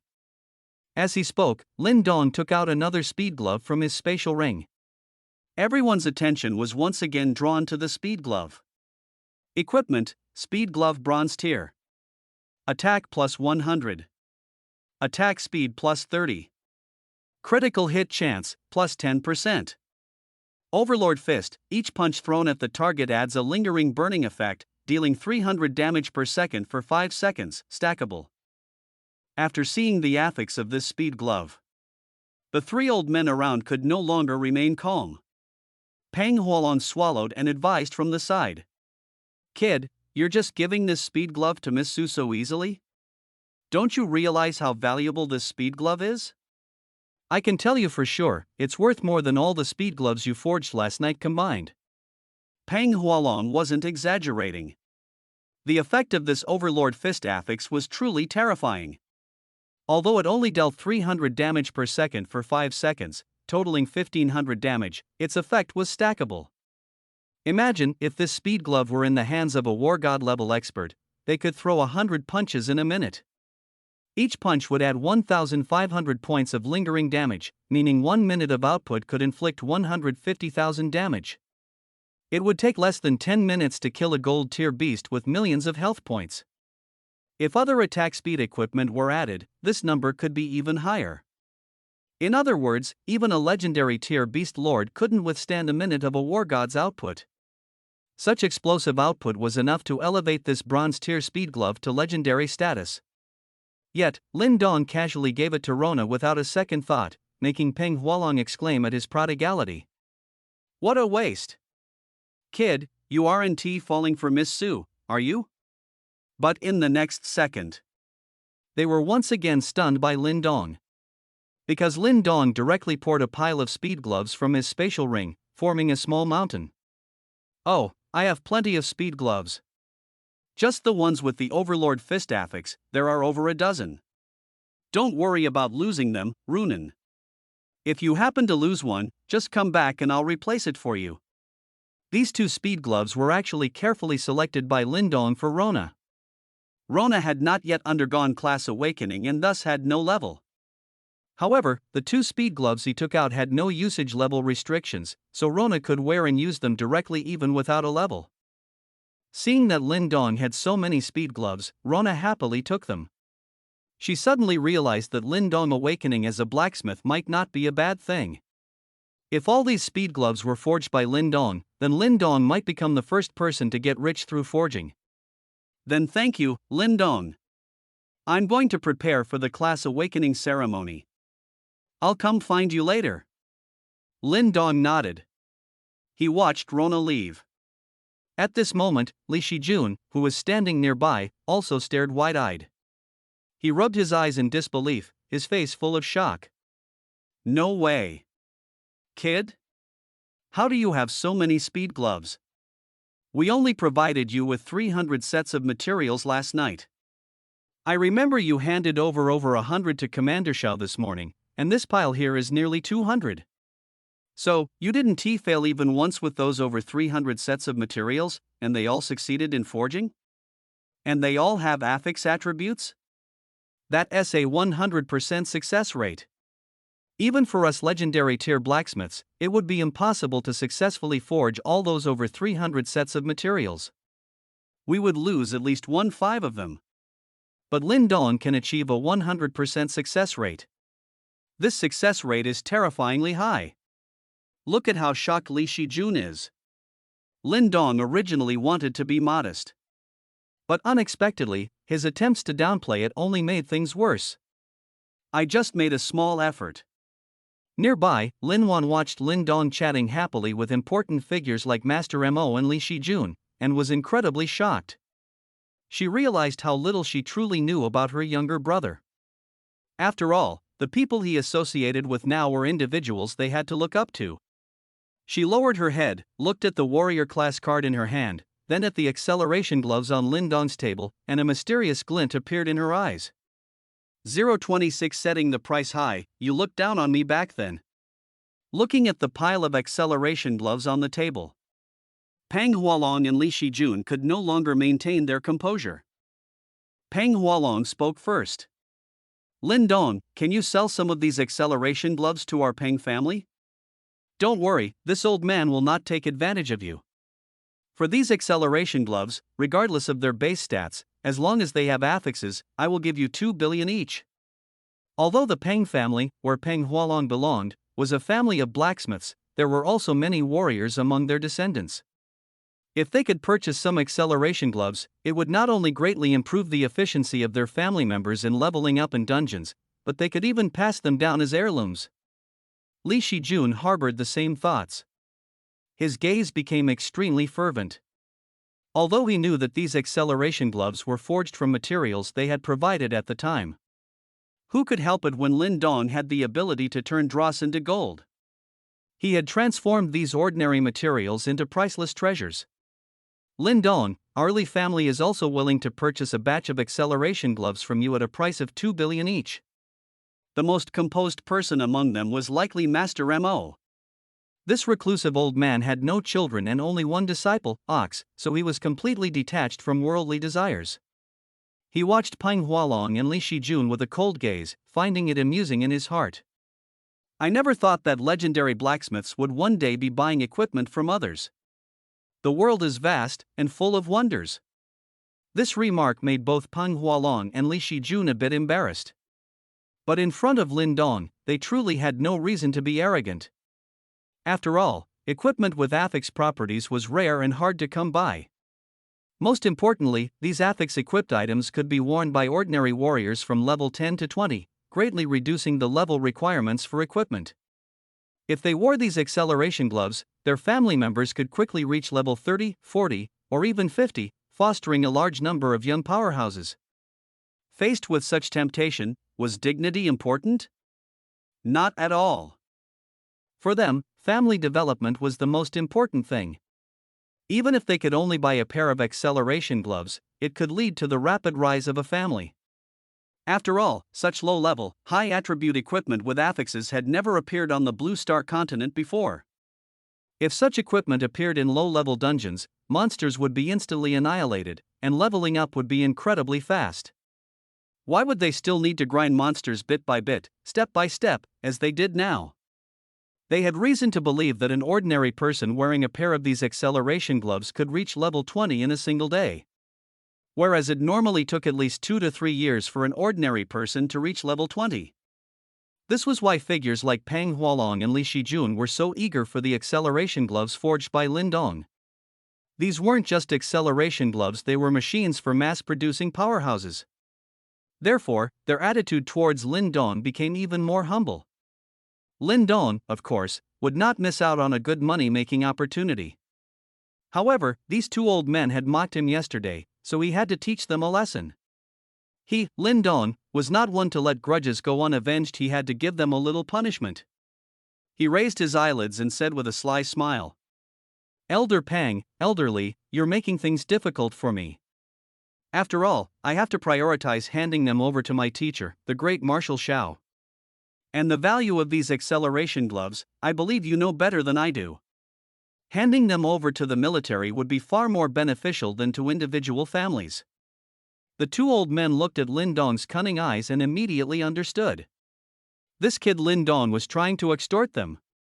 They just didn't know how greedy Lindong would be, so they needed to probe him first. So Pang Hualong pretended to sigh. "Lindong, our descendants don't get angry. I, as their grandfather, worry endlessly about them. Considering I'm an old man who dotes on his grandson, could you sell me just one wristband?" Li Shijun also sighed resentfully beside him, as if genuinely moved. "We also have an unpromising grandson who's stuck around level 10 and can't seem to progress. Please, Lindong, be kind and sell me just one. Lindong, just name your price. As long as it's reasonable, both Lao Pang and I can accept it." Lindong looked at the two with a smile. He silently estimated the price in his mind. A pair of speed gloves, 2 billion huaxia coins, is certainly considered quite valuable. Ordinary platinum tier or even legendary tier equipment couldn't reach such a price. But Lin Dong knew. He had forged these speed gloves, which were merely bronze tier equipment. The reason they were special was entirely due to the added affix attributes. These affix attributes were rare and hard to come by. As long as he didn't flood the market with them, many of these items could become unique, fetching unimaginable prices in the future. Therefore, selling a pair of speed gloves for even 5 billion huaxia coins was a reasonable price. So, Lin Dong held up one finger and waved it in front of the two legendary tier blacksmiths. Old Peng and Old Li, you are both legendary tier blacksmiths. Do you know how difficult it is to craft equipment with such affix attributes? The value of these acceleration gloves is self-evident, and I don't need to say more, you all know it well. As General Manager Lin said this, the two elders couldn't help but sneer in their hearts. Is it that difficult to forge such for affix equipment? It might be difficult for them, but for you, Lin Dong, isn't it as easy as eating and drinking? One acceleration glove per minute, how can it be any faster? Then, Lin Dong's tone shifted, and he began to lay his cards on the table. However, the way you two elders are trying to cultivate pocket talents quickly truly touches me. I've decided to make an exception and sell a pair to you two elders for 10 billion. After all, these acceleration gloves are part of a set, and buying a pair increases attack by 5%. Peng Hualong and Li Shijun both frowned. Were they buying the acceleration gloves for that 5% attack boost? Even with the highest base attack power of these acceleration gloves, it wouldn't exceed 100 points. A 5% attack boost would only be 5 points, barely making a difference. Just as they were about to haggle, Linglong's face suddenly turned stern, and she deliberately put on a serious expression. My esteemed elders, this price is already very reasonable. It's only because you two asked that I agree I wouldn't do this for anyone else. You must understand that all this equipment I have is reserved for my master, Marshal Xiao. If you two don't want them, I'll put them away. With that, General Manager Lin began to put the mountain-like pile of acceleration gloves from the table into his spatial ring, one by one. At this point, Peng Hualong and Li Shijun finally understood. This kid, Lin Dong, was definitely seeking revenge for their dismissal of him yesterday. Otherwise, why would General Manager Lin sell them the acceleration gloves, which he gave away so casually, at such a high price? But knowing this, they still grudgingly accepted. After all, this item wasn't something everyone could get their hands on. Just as they were transferring the money and each taking a pair of acceleration gloves, Lin Dong suddenly noticed a familiar figure appear before him. He couldn't help but look up, frowning at the person in front of him. Lin Wan, what are you doing here? Asked this by Lin Dong, Lin Wan became flustered and didn't know what to say for a moment. When Lin Wan saw Lin Dong take out the acceleration gloves earlier, she was greatly shocked. Originally hesitant, she was drawn to Lin Dong's side by the allure of the acceleration gloves. Just as Peng Hualong and Li Shijun could see the value of the acceleration gloves, Lin Wan could naturally see it too. It was too wasteful for such a valuable item to be sold off to outsiders. If these were used to arm the Lin family, wouldn't the Lin family rise rapidly and even become a top-tier family in Huaxia? And these acceleration gloves would undoubtedly become heirlooms of the Lin family. This Lin Dong is still too young. How could he casually sell such a good item for mere money? He has no sense of family responsibility. With this thought, she slammed the warrior class card onto the table and couldn't help but speak. Lin Dong, this is a warrior class card as compensation for you. The family doesn't owe you anything, so you don't need to use this as an excuse to run away from home. Your acceleration gloves are very useful to our Lin family. They should be prioritized for our family's use before considering selling them. Lin Dong, do you really have to be so heartless? Lin Dong raised his eyelids slightly. A hint of disdain played on his lips. What relationship do I have with the Lin family? What right do you have to speak to me like this? Iris, who was habitually reprimanding Lin Dong and acting self-righteously, After being choked by Lin Dong's words, she immediately became furious. Just as she was about to lash out, she suddenly caught sight of Lin Dong's cold, emotionless eyes, and her heart skipped a beat for no reason. Could Lin Dong really intend to sever ties with the Lin family? Lin Wan, who now knew Lin Dong had been wronged, felt the anger simmering beneath Lin Dong's calm demeanor. The entire family had misunderstood Lin Dong, and they really should apologize to him properly. Lin Dong, what father and mother said earlier were just angry words.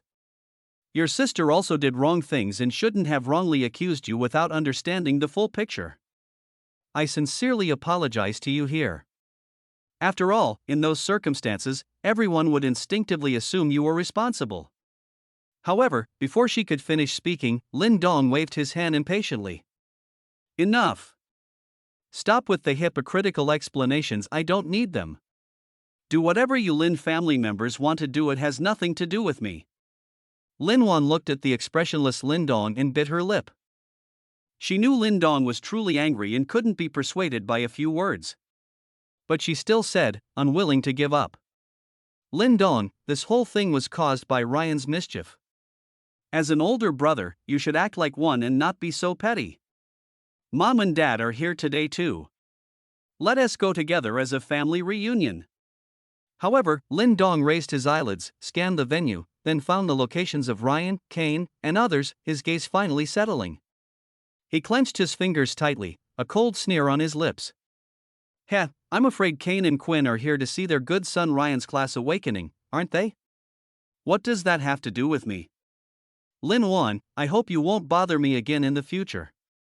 This is the VIP stand, and we don't welcome irrelevant people. Security, show her out. In order to ensure Lin Dong's safety, before Lin Dong arrived at the class awakening venue, Marshal Shao personally assigned a squad of elite warrior guards to Lin Dong.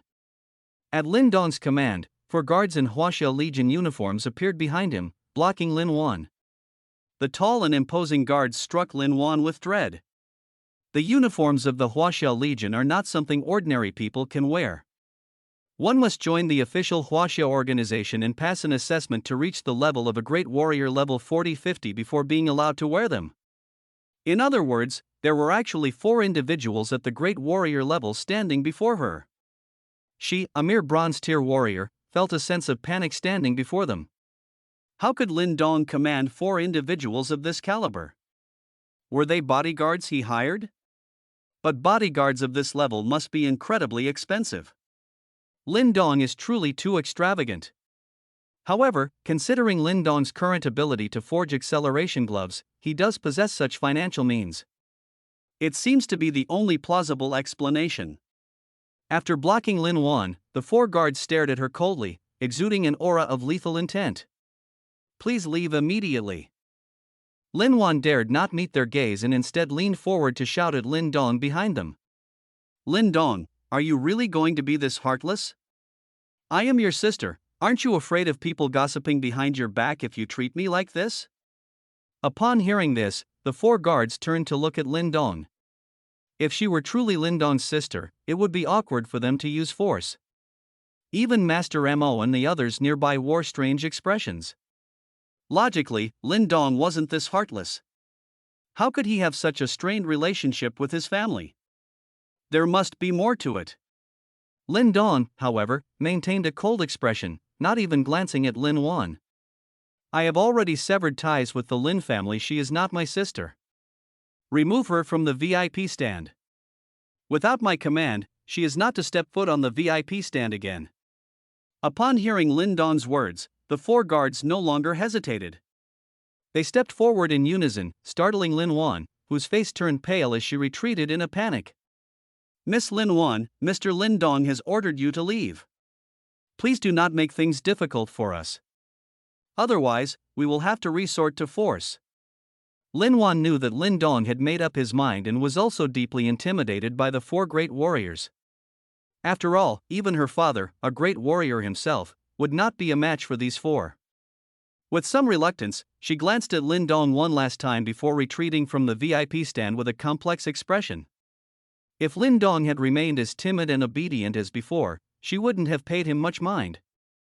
However, the immense talent Lin Dong had displayed in forging could no longer be ignored.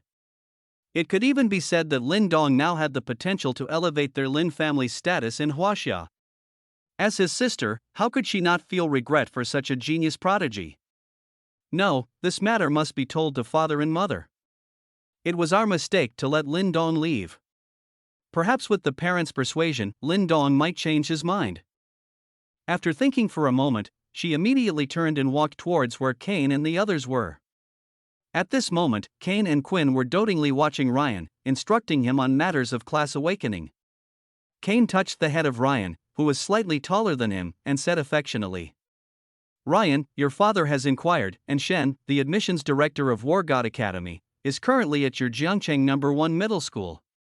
When you go on stage to awaken later, you must defeat the test puppet as quickly as possible and show your amazing talent. If you can defeat all the test dummies within 1 minute, War God Shen will definitely recruit you into the War God Academy." Ryan nodded. But there was a hint of confusion on his face. Because since Lin Dong left the Lin family yesterday, the twin bond effect between him and Lin Dong also seemed to disappear. The double experience bonus, which he usually received daily, did not come today, significantly slowing his growth progress. Without Lin Dong's experience to draw upon, even if he had awakened as a warrior, he couldn't level up quickly and would only be able to grind monsters slowly. Seeing Ryan's strange expression, Kane thought he was a little worried about the upcoming talent test. So he smiled and comforted him. "Ryan, you don't need to worry too much. As long as you deal with those test puppets using my method, it won't be difficult to finish within a minute. Moreover, to help you pass quickly this time, I spent a fortune to buy a level-less combat knife. This knife has 2 attack power, which will allow you to quickly eliminate the test puppets." Ryan pouted. A combat knife with only 2 attack power would probably not be very effective against the surprisingly resilient test puppets. But just then, Lin Wan squeezed through the crowd. As soon as she saw them, Lin Wan excitedly shouted, "Mom, Dad, little brother, I finally found you. I have some shocking news for you. Lin Dong class awakened early, and it's the blacksmith class. We were all wrong about him before. He actually has extraordinary talent." Hearing Lin Wan's loud shouts, Kane's face immediately darkened. "Look at you, what kind of behavior is that? You have no poise of a young lady from a good family. We already knew about that brat awakening as a blacksmith. What's the big fuss about? I'll break both his legs sooner or later. He's a traitor to his ancestors." Ryan liked a handkerchief he made, and instead of bringing it home, he hung up on my and your mother's calls. How outrageous. Lin Wan's mouth opened and closed, her throat working, but no sound came out. Once upon a time, she, like her father, had misunderstood Lin Dong. But now, it seemed her father was completely wrong. "Dad, you're really wrong this time." "What? I'm wrong? How could I possibly be wrong?" Class Awakening 028, Ryan is emotional. Kane picked at his ear with his finger, his tone very impatient. This was a crucial moment for Ryan's class awakening, and he had no mood to listen to any news about Lin Dong. Whenever that unfilial son was mentioned, Kane felt his blood pressure soar. Mother Quinn also gave Lin Wan a reproachful look, displeased that Lin Wan had chosen such an inopportune time. "Wanner, your father is currently imparting secret techniques to Ryan on how to quickly defeat the talent test puppets. Don't disturb him." Lin Wan, who had rushed over eager to explain the situation to her parents, suddenly felt like a clown. This feeling of being ignored gave her an illusion. She felt as if she were in Lin Dong's shoes at this moment. Lin Dong must have felt this helplessness at home all along. Her heart trembled, and she finally understood how wrong Lin Dong must have felt all these years. However, this talent test was a major event and couldn't be taken lightly, so she could only stand aside and wait. Father Lin acted more professionally than the teachers on stage, passionately explaining relevant knowledge to Ryan. Yang, even though you now have the warrior class card and are set to become a warrior. After class awakening, the most important thing is the talent test. If you can defeat the test puppet within 1 minute, it proves your talent can reach S level and qualify for admission to War God Academy. I, your father, once served under Shin War God. As long as I reveal my identity, I believe Shin War God will give you a chance to enter War God Academy out of camaraderie from our military days. So, you must pay close attention to the methods I just taught you for dealing with the test puppets. Don't be careless. After all, Shin War God is impartial. Only if your performance meets the standard can I try to secure a spot for you. Lin Wan watched Kane's incessant chatter from the side and suddenly felt a pang of jealousy. Her father treated Ryan so well. When she had class awakened last year, her father hadn't given her any such instructions. Now that Lin Dong was gone, it was as if she had automatically taken his place and was being neglected by the family. Kane was speaking enthusiastically when suddenly, gasps erupted from the crowd. The first genius has appeared. It's Xiaoyi from Class 5, Grade 3. He awakened as a berserker and defeated the test puppet in just 49 seconds. It looks like he has a chance to enter War God Academy. Heh, you don't know this yet. War God Academy isn't the only one recruiting here from Jiangqing First High School. I heard that Dragon Transformation Academy has also sent people this time. They might both be vying for him. Sai, what do you think the Lin brothers, Lin Dong and Ryan, will perform like this time? They're known as the Lin brothers, so they shouldn't be too bad, right? Forget Lin Dong. Even with all his hard work, he can't even match half of his younger brother Ryan's talent. Talent is something that can't be compensated for with hard work. Hearing the surrounding people discussing Ryan and Lin Dong, Kane immediately perked up his ears. As expected, these teachers and students have discerning eyes. How could that idiot Lin Dong compare to the heavenly talent Ryan? Ryan's talent was something he had witnessed firsthand. He could understand anything at a glance and learn anything quickly. The only thing he lacked was effort. If Ryan had half of Lin Dong's work ethic, he would probably have taken off long ago. Regardless, their Lin family, under Ryan's leadership, was bound to soar and become one of the most prominent families in Huaxia. Today, it was also a good opportunity to let everyone see how outstanding their Ryan was. How ridiculous that idiot Lin Dong doesn't know how to curry favor with his brother Ryan. Today is a turning point. He will also understand the true gap between him and Ryan. Puffing out his chin proudly, Kane looked at the list of participants being tested on stage and instructed Ryan. Yang, after this Rona finishes her test, you're next. Upon hearing Rona's name, Ryan's eyes lit up immediately. Rona was the peerless campus belle of Jiangqing First High School. He had always harbored improper thoughts about Rona, but this Rona had never paid him any real attention. However, what he found strange was that Rona had a very good impression of Lin Dong, often secretly leaving things on Lin Dong's desk. But these things were, without exception, intercepted by Ryan. Lin Dong had no idea about any of this. He stared intently at Rona from below the stage, his tongue involuntarily licking his lips. This stunner will be mine sooner or later. But in the next second, his gaze became serious. What? Rona actually has a paladin class card? Such a precious item, where did she get it from? If only this warrior class card were mine. That was a paladin class card.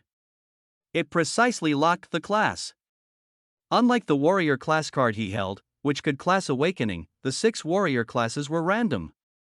If he awakened as an assassin like Lin Wan, he'd be in trouble.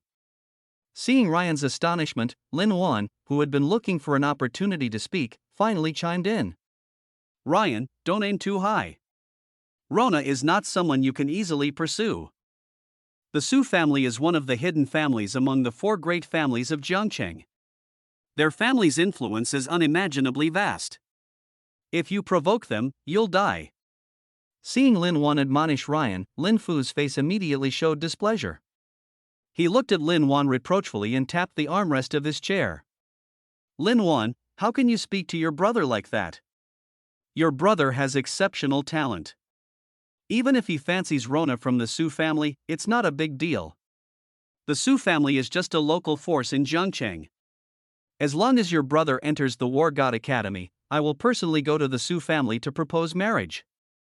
After lecturing Lin Wan, Kane continued to focus his gaze on Ryan, his expression softening considerably. Yang, don't worry. Although she obtained a paladin class card through her family's wealth, the talent test won't be so easy to pass. After all, beginner equipment without levels can only add 2 or 3 points of attack at most. To defeat a test puppet with 100 health points, it still depends on the monster killing experience gained through regular training. I, your father, can guarantee that she absolutely cannot kill the test puppet within 1 minute. However, as soon as Kane finished speaking, the scene erupted in another wave of exclamations. The exclamations were filled with disbelief. No way, what did I just see? Rona actually instantly killed the monster? In 1 second, not even 1 second. Our Jiangcheng Middle School is probably going to trend. This kind of talent can probably be compared to a 3S level. I didn't expect the usually low-key Rona to be so powerful. Bathed in the praise, Rona couldn't help but tighten her grip on the acceleration gloves. This acceleration glove was disguised by Lin Dong. It looked ordinary on the outside, just a normal glove that added 2 to attack speed. But only she, the user, knew how terrifying this glove truly was. Just now, with just 1 punch, the talent test puppet was reduced to pieces. Is this the effect of the acceleration gloves? Lin Dong, you've truly given me a huge surprise. High attribute weapons that can be equipped without a class level. I really don't know how Lin Dong forged them. Perhaps no such weapon has ever appeared in the entire history of mankind. In the face of such monstrous weapons, talent becomes a laughable joke. Rona raised her head in surprise and looked towards the main stage. There, a sunny young man was nodding slightly at Rona. It was Lin Dong. And on Lin Fu's side, he looked as if he had swallowed a fly, his face turning extremely unpleasant. I never thought that I, a great warrior, would misjudge. But Yang, don't worry. Although your talent might not be as good as hers, your combat ability will definitely be fine. I've seen your monster killing experience, a full 40 points, which is close to level 1. It can be said to be the highest among the testers present. Father believes in you, you will definitely be able to kill the test puppet within a minute. Ryan's lips twitched. He didn't have any monster killing experience at all. This 40 points of experience came from Lin Dong through Twin Bond. In the novice dungeon, you need to kill 2,500 monsters to get 10 experience points. For 40 points, you'd have to kill tens of thousands of novice monsters. He couldn't afford that much effort. Although he had the experience, he had never actually fought monsters before. Now, facing the test puppet in a real fight, it would be a lie to say he wasn't nervous. But now, it was his turn. The test administrator on the stage also began to announce. Next tester, Ryan from Class 5, Year 1. 029. The Western powers are too arrogant. Ryan's anxious heart finally died. He nervously walked onto the testing platform, somewhat lost and bewildered. Without Lin Dong's twin bond, he was now an ordinary person with truly unremarkable talent. He tightly gripped the warrior class card, slowly took it out from his sleeve, and looked at the awakening instrument before him. And this scene immediately caused the crowd below to start discussing. My God, another warrior class card. Are all the people today so rich? This is already the 5th warrior class card to appear. Items worth over 1 million Huaxia coins are now commonplace. They probably got the news in advance and only decided to spend so much when the War God Academy and the Dragon Transformation Academy came to Jiangcheng to recruit. Hearing the commotion from below, Ryan finally made up his mind. I don't believe I can't get into the War God Academy without Lin Dong.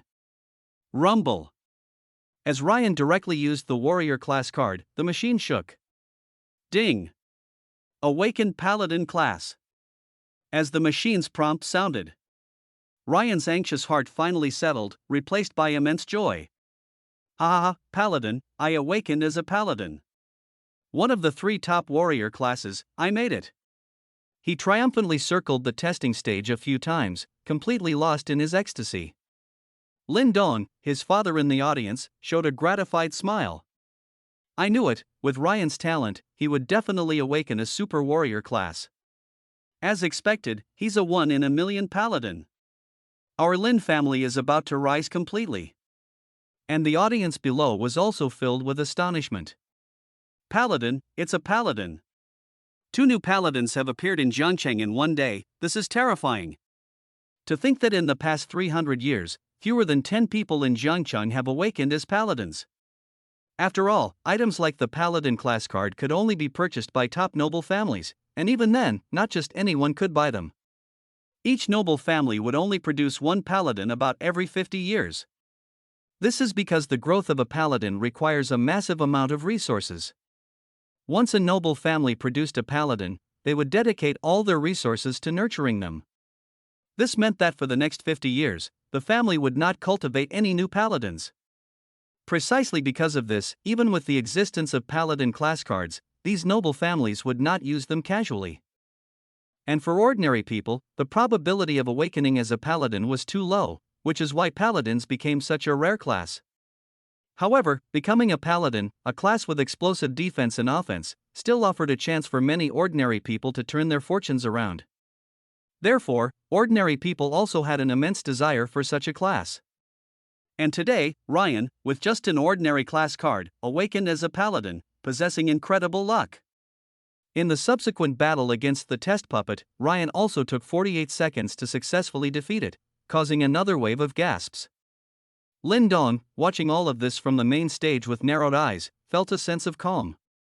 As expected, just like in his previous life, Ryan had awakened as a paladin. However, now that he had severed the twin bond, Ryan's future growth certainly wouldn't be as rapid as in his previous life. If he remembered correctly, Ryan would also enter the War God Academy and would enter the Iron Tier dungeon to grind monsters for leveling in the next few days. Lin Dong rubbed his hands together, his eyes suddenly lighting up. He was now very interested in taking revenge on Ryan. He would then find a way to clear out all the low-level monsters in Jiangcheng's Iron Tier dungeon, preventing Ryan from leveling up. And in a secluded private room on the main stage, Principal Chen of Jiangcheng No. 1 Middle School adjusted his glasses and introduced to the 2 elders in luxurious robes beside him. War God Wei Mingyuan, War Sovereign Shin, this student's name is Ryan. He's a genius at our Jiangcheng Middle School. With his aptitude, he should have a chance to enter one of the 2 major academies. Wei Mingyuan was the admissions director for the Dragon Transformation Academy, and Shin was the admissions director for the War God Academy. Both were at Jiangcheng No. 1 Middle School today, which made Principal Chen feel honored. However, Wei Mingyuan politely looked at Shin beside him, indicating that he should speak first. After all, Shin had already been promoted to War Sovereign, so he, a mere war god, needed to be more low-key. Huaxia had a total of 7 major academies, known as the 7 Sons of National Defense. They were the Black Dragon Academy in the northwest, the Flying Dragon Academy in the northeast, the Soaring Dragon Academy in the central region, the Proud Dragon Academy in the southwest, the Divine Dragon Academy in the southeast, the War God Academy in Lizhou, the Dragon Transformation Academy in Liushi, and the 9 Provinces Academy in Fengdu. The rankings were not in any particular order, and the principals of each academy were figures at the War Sovereign level. Originally, along with Marshal Shao of the Huaxia military, Huaxia had a total of 8 War Sovereigns. But now that Shin of the War God Academy had become a War Sovereign one step ahead, the War God Academy's strength had immediately surpassed that of the other 6 major academies. Shin now had the power to establish his own faction. Therefore, even Marshal Shao showed considerable ambiguity regarding Shin's appointment, even considering establishing a new academy. However, Shin refused without hesitation. He was willing to stay at the War God Academy, continue as its admissions director, and incidentally defend the southwestern frontier and fight against the rampant beasts. With such a powerful figure sitting right in front of him, it was impossible for Wei Mingyuan not to be nervous. He looked at Shin politely, feeling somewhat restrained. War God Shin, what do you think of this student? Is your War God Academy interested in admitting him? Shin pursed his lips. He had already heard that this Ryan was Lin Dong's younger brother. He had thoroughly investigated Lin Dong's past few days and had no good feelings towards such a parasite. Even if this Ryan had astonishing talent, he would not recruit him. After all, compared to Lin Dong, Ryan's value was far inferior. He certainly wouldn't lose Lin Dong's friendship because of Ryan. So he shook his head, showing little interest.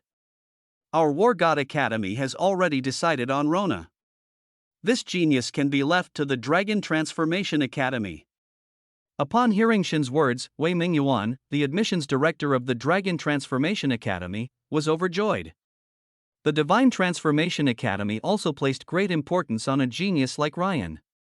Since War Sovereign Shin is willing to help, I will thank you on behalf of our Divine Transformation Academy. Shin nodded slightly and said no more. His gaze turned to Lin Dong on the stage. According to the list, Lin Dong was next to undergo the test. According to the plan, at that time, Marshal Xiao would personally recruit him as a disciple and have Lin Dong forge a gold tier horn to build momentum for him. From then on, Huaxiao would have a new god, or even a spiritual leader. The warriors on the frontier who feared battle would become brave again because of Lin Dong's appearance. The turmoil caused by this beast riot would be completely quelled. Even the conspiracy of Western powers to carve up Huaxiao would completely fail. If nothing unexpected happened, Huaxiao would usher in a period of great prosperity. However, if nothing unexpected happened, something unexpected was about to happen. In the military headquarters in Huaxiao's capital, an uninvited group of guests arrived. The visitors were the head of the Western Templars, Emperor O, who had come to negotiate with Huaxia, and his disciples.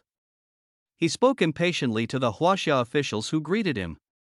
Why hasn't your Marshal Xiao come out to see me yet? Do you expect a venerable figure like myself to stand here and wait for him? Although the Huaxia officials were displeased, they still responded with restraint and politeness. Our Marshal Xiao is currently handling some important matters in Jiangchang. Please wait a few more days, Mr. Emperor O. I think Xiao Zhini clearly doesn't take us Western powers seriously. How dare he treat me with such disrespect? This is outrageous. Emperor O slammed the teacup he was drinking from onto the floor. The splashing liquid in fragments hit the faces of the Huaxia officials. The many Huaxia officials glared at Emperor O. This guy was utterly unreasonable. However, Emperor O ignored their anger. As a dignified paladin, a figure of the war sovereign level, he didn't need to reason with a group of Huaxia war gods. Alright, since Xiao Zhini is in Jiangcheng, I'll go find him in Jiangcheng. Let's see how long he can hide. 30 The wind has changed. Is Blacksmith so popular?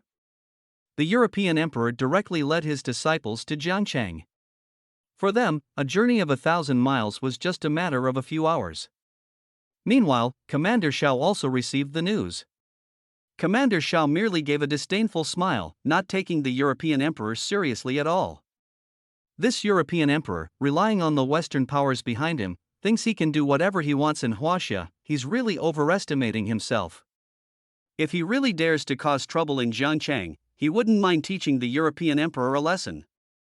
In his private, luxurious, and secluded VIP room, he was fiddling with the spatial ring that Lin Dong had given him. Inside the ring were the 100 speed gloves that Lin Dong had forged last night. Little did he know, Lin Dong had requested materials for 300 speed gloves, and currently, Lin Dong still had nearly 200 speed gloves. However, for Commander Zhao's plan, these 100 were already sufficient. Although these speed gloves were only bronze tier, their exaggerated stats and high-level affix made these items even more precious than legendary tier equipment. Report, Commander, the 50 elite warrior elites you summoned have arrived. Good, let them in. Commander Xiao waved his hand, signaling the guards beside him to call them in. These 50 elite warriors were all around level 49, considered peak elite warriors, just one level away from being promoted to diamond warriors, also known as war kings. The classification of warrior levels has conventional names. From gold tier warrior level 30-40 upwards, there are conventional names. For example, platinum tier warriors level 40-50 are conventionally called elite warriors. Diamond warriors level 50-60 are conventionally called war kings.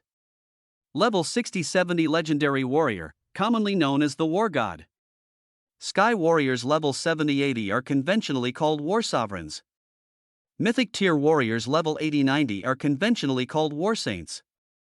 The reason the European emperor dared to be arrogant towards Huaxia was because, in his understanding, throughout human history up to this point, only one war saint had ever emerged, and that was the Law Emperor of the Western Holy City. The Law Emperor had luckily obtained a dying beast's inner core by chance, which allowed him to break through to level 80 and become a war saint. However, that's ancient history. Commander Shao has now also become a war saint, and has even fought against the mythic tier beast, the Great Desolate Kuei Niao, possessing practical combat experience. This is also the foundation of Commander Zhao's strong stance against the Western powers. Looking at the 50 elite warriors who entered one after another, Commander Shao nodded with satisfaction. He directly poured out the speed gloves from the spatial ring, forming a small mountain on the ground. One pair for each of you. Put them on. These elite warriors were all elite tier elites from the Huaxia military camp, trained and disciplined. In less than half a minute, everyone had put them on in an orderly fashion. Looking at these outstanding elite warriors, Commander Shao spoke again. You are the decapitation action team I've formed. Specializing in decapitation missions against mutated special beasts in platinum tier and lower dungeons, to ensure that ordinary warriors don't encounter danger when farming dungeons. Upon hearing this, everyone's spirits lifted. Recently, mutated beasts have been frequently appearing in various dungeons, leading to many warriors losing their lives while leveling up. Even figures like Shen War God almost met their end in a dungeon.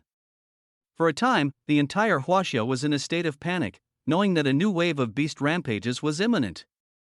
And during these past few months, the Huaxia authorities had been unable to take effective measures to clear out these mutated beasts. This led to many warriors on the front lines developing a fear of combat, even dreading farming dungeons. If these incredibly powerful mutated beasts could truly be eliminated, it would be a great boon to all of Huaxia. But with just the speed gloves on the ground, could they really achieve this? The warriors looked at the speed gloves on the ground with suspicion, and when they saw the exaggerated attributes of the speed gloves, they were all stunned with their mouths agape. My heavens, are these really bronze tier speed gloves? Legendary tier equipment probably doesn't have these stats. Look, these speed gloves all have affix, and they can deal tens of thousands of damage within a minute. A platinum tier beast lord only has over 100,000 HP, meaning it can take down a mutated platinum tier lord beast in 10 minutes? This is too exaggerated. If I could really gain experience this fast, I'd be able to level up to 50 and become a war king in 3 days. In 3 months, I'll be a war god. The many great warriors who were initially skeptical became excited after seeing the exaggerated affix properties of the speed gloves. This was like a pie falling from the sky. For General Shao to choose them for the decapitation squad and equip them with such good gear was equivalent to giving them a fast track to becoming war gods. Seeing them cheering joyfully, General Shao put on a stern face. Don't celebrate too early. I will be reclaiming this equipment after you all become war gods. The next batch of great warriors will inherit them, and these speed gloves will become a legacy item within the army. The many warriors nodded. They were already satisfied with using them for a while. They wouldn't dare to expect to own them forever. After giving his instructions, General Shao turned his gaze towards the testing grounds. At this moment, Lin Dong had officially taken the stage. Lin Dong stood motionlessly in front of the testing equipment, causing the entire audience to burst into laughter. Some people below the stage were even whistling, and the atmosphere became somewhat chaotic. I think Lin Dong is scared by Ryan's result. That's understandable, after all, his younger brother is so much stronger than him. It's no wonder he is devastated and lost his spirit. What a pity. Lin Dong usually works so hard, but unfortunately, his father plays favorites. He only bought one warrior class card, and it can only be used by the exceptionally talented Ryan first. Lin Dong probably won't get a chance.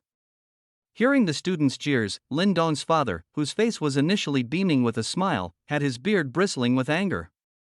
Listen to what they're saying. How could he be playing favorites? It's clearly Lin Dong's own fault for not living up to expectations. What does his father's favoritism towards Ryan have to do with it? Giving a warrior class card to someone like Lin Dong would be a complete waste. His words made the students and parents who were jeering even more excited. This father and son pair from the Lin family seem to have some juicy drama. Perfect for us spectators to watch. The teacher in charge of guiding the test on the stage also frowned, looking at the motionless Lin Dong. Lin Dong, hurry up and class awaken. Don't waste everyone's time. Lin Dong smiled slightly and turned to the guiding teacher. Teacher, I've actually awakened my class in advance, so I don't need the awakening instrument. Awakened your class in advance? The guiding teacher scrutinized Lin Dong with suspicion. People who could awaken their class in advance usually had great fortune. Lin Dong didn't look like he did. Moreover, because Lin Dong had used equipment to hide his personal level, he currently appeared to be an ordinary student with no level. The guiding teacher looked at Lin Dong displeasedly and patted the table. Lin Dong, this is a serious occasion. You'd better not fool around. You claim you've awakened a class, but what class have you awakened? I can't see anything. Seeing the guiding teacher's displeased expression, Lin Dong finally revealed a bit of his hidden power and displayed his blacksmith class. I've awakened as a blacksmith, and not just any blacksmith, but a divine tier blacksmith. Put. The guiding teacher almost burst out laughing. Were there even tiers for blacksmiths? This was the first time he'd heard of a divine tier blacksmith. However, he could tell that Lin Dong was indeed a blacksmith class. According to regulations, awakening as a blacksmith required forging an item on the spot to test one's forging talent. But usually, it was just a formality. Generally, anyone who awakened as a blacksmith was basically doomed to be useless. And today, because Lin Dong had already wasted a lot of time, and the guiding teacher intended to curry favor with his younger brother Ryan, hoping to befriend this exceptional talent, the teacher simply waved his hand. Since you've awakened your class, you can step down now. Next student, please come on stage. With that, the guiding teacher was about to call out the next student's name. This nearly gave the principal, Chen, who was in a private box, a heart attack. You damn fool, this guy is really messing up. Have you forgotten what I said earlier? Every student must be treated seriously. Just as he was filled with anxiety, a booming voice suddenly echoed through the entire venue. Wait. The rules must be followed. Who says blacksmiths aren't worth the attention? Blacksmiths are the soul of Huaxia. This voice was deafening, causing everyone present to look towards the rostrum, the source of the sound. There, clad in military attire, General Xiao emerged from the private box, wearing the nine-dragon battle robe and bathed in holy radiance. His gaze remained fixed on Lin Dong at the testing platform. I happen to have a newly acquired beast horn here, which would be perfect for forging for this classmate Lin Dong. 31 live broadcast across Blue Star, Lin Dong crafts a gold tier horn. This voice suddenly appeared, carrying an irresistible sense of conviction. Everyone couldn't help but look towards the person who had just walked onto the podium, with an urge to worship. Are we seeing things? Is that the Huaxia commander, Grand Marshal Xiao? Why would he be in our small Jiangcheng? Mom, I've made it. I have the honor of seeing Grand Marshal Xiao in person.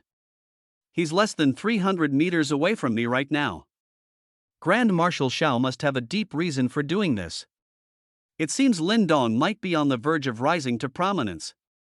As discussions buzzed, Principal Chen rushed forward, taking over from the instructors at the testing platform to personally host the event.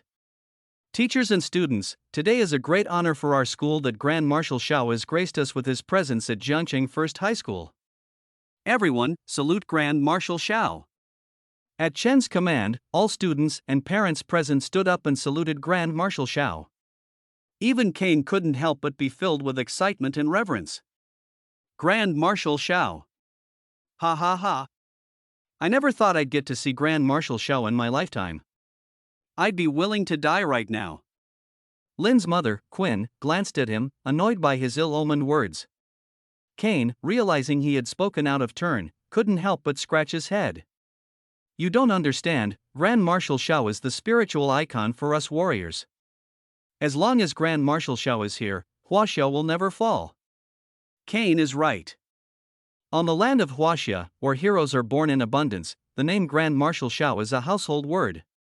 It was he who led the people of Huaxia to resist the beast invasion, stabilizing the front lines and preventing any further beast advances.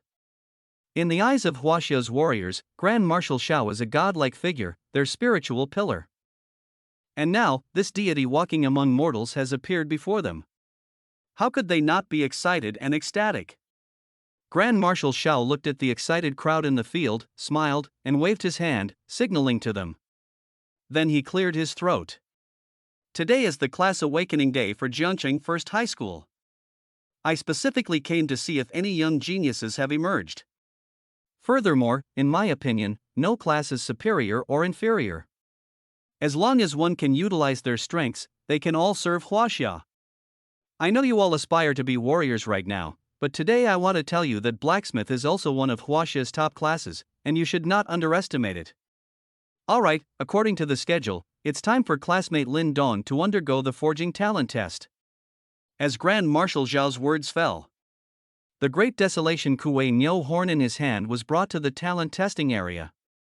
From this moment on, countless top Huaxia media outlets rushed into the venue, beginning to broadcast and record every moment that followed. These media outlets had received instructions from the Huaxia military to ensure widespread publicity, so that all Huaxia citizens could witness this live broadcast. After all, the emergence of a gold-tier horn would greatly boost the confidence of all of Huaxia in their fight against the beasts. At this critical moment of Huaxia's life and death struggle, this live broadcast was of utmost importance. Simultaneously, all locations in Huaxia with electronic screens had their displays forcibly switched to show Lin Dong preparing to forge equipment. Whether in restaurants, cinemas, or major shopping malls, electronic screens were broadcasting the event. The entire population of Huaxia was captivated by this sudden turn of events. What's going on? Why has my paid-on-demand TV show been forcibly switched? Who is this young man? How can he have such influence to make all of Huaxia broadcast his forging test live? Sho, look, what's playing on the screen? A horn from the Great Desolation Kuei Nyo? Isn't that material from a mythic tier beast? But this young man whose forging equipment has likely only just awakened as a blacksmith, right? Using such precious materials for forging, if he fails, it'll be such a waste. It's a crime. Hey, since he can get all of Huaxia's media to broadcast this live, this young man must be extraordinary. Maybe he'll actually succeed in forging it. Meanwhile, other countries on Blue Star that noticed the changes in Huaxia's film and television news also realized that this broadcast was likely unusual and began to retransmit it. The Western powers gathered in a conference room, watching the large screen with furrowed brows as they analyzed. What is Huaxia up to? Why are they suddenly broadcasting live across the entire country? What is their intention? With so many high-level mutated beasts during this rampaging outbreak, I don't think Huaxia can hold on much longer. They're probably planning to disband the nation. Given the nature of Huaxia people, they probably won't do that. After all, their great commander Xiao Zhini has the ability to rally the entire populace of Huaxia. Speaking of Xiao Zhini is infuriating. Our noble Grand Master of the Templar Knights, O Huang, went to sign a treaty with them, but he was stood up. They clearly don't take our negotiations seriously. Does Huaxia want to be completely wiped out by beasts? Wait a moment, look. That young man named Lin Dong, there's something strange about him. Strange? These Western powers focused intently on the large screen, afraid of missing a single detail. Because they noticed that Lin Dong, on camera, was behaving with remarkable composure, not at all like a novice blacksmith. The materials Lin Dong held in his hands made their eyes widen in astonishment. What is that?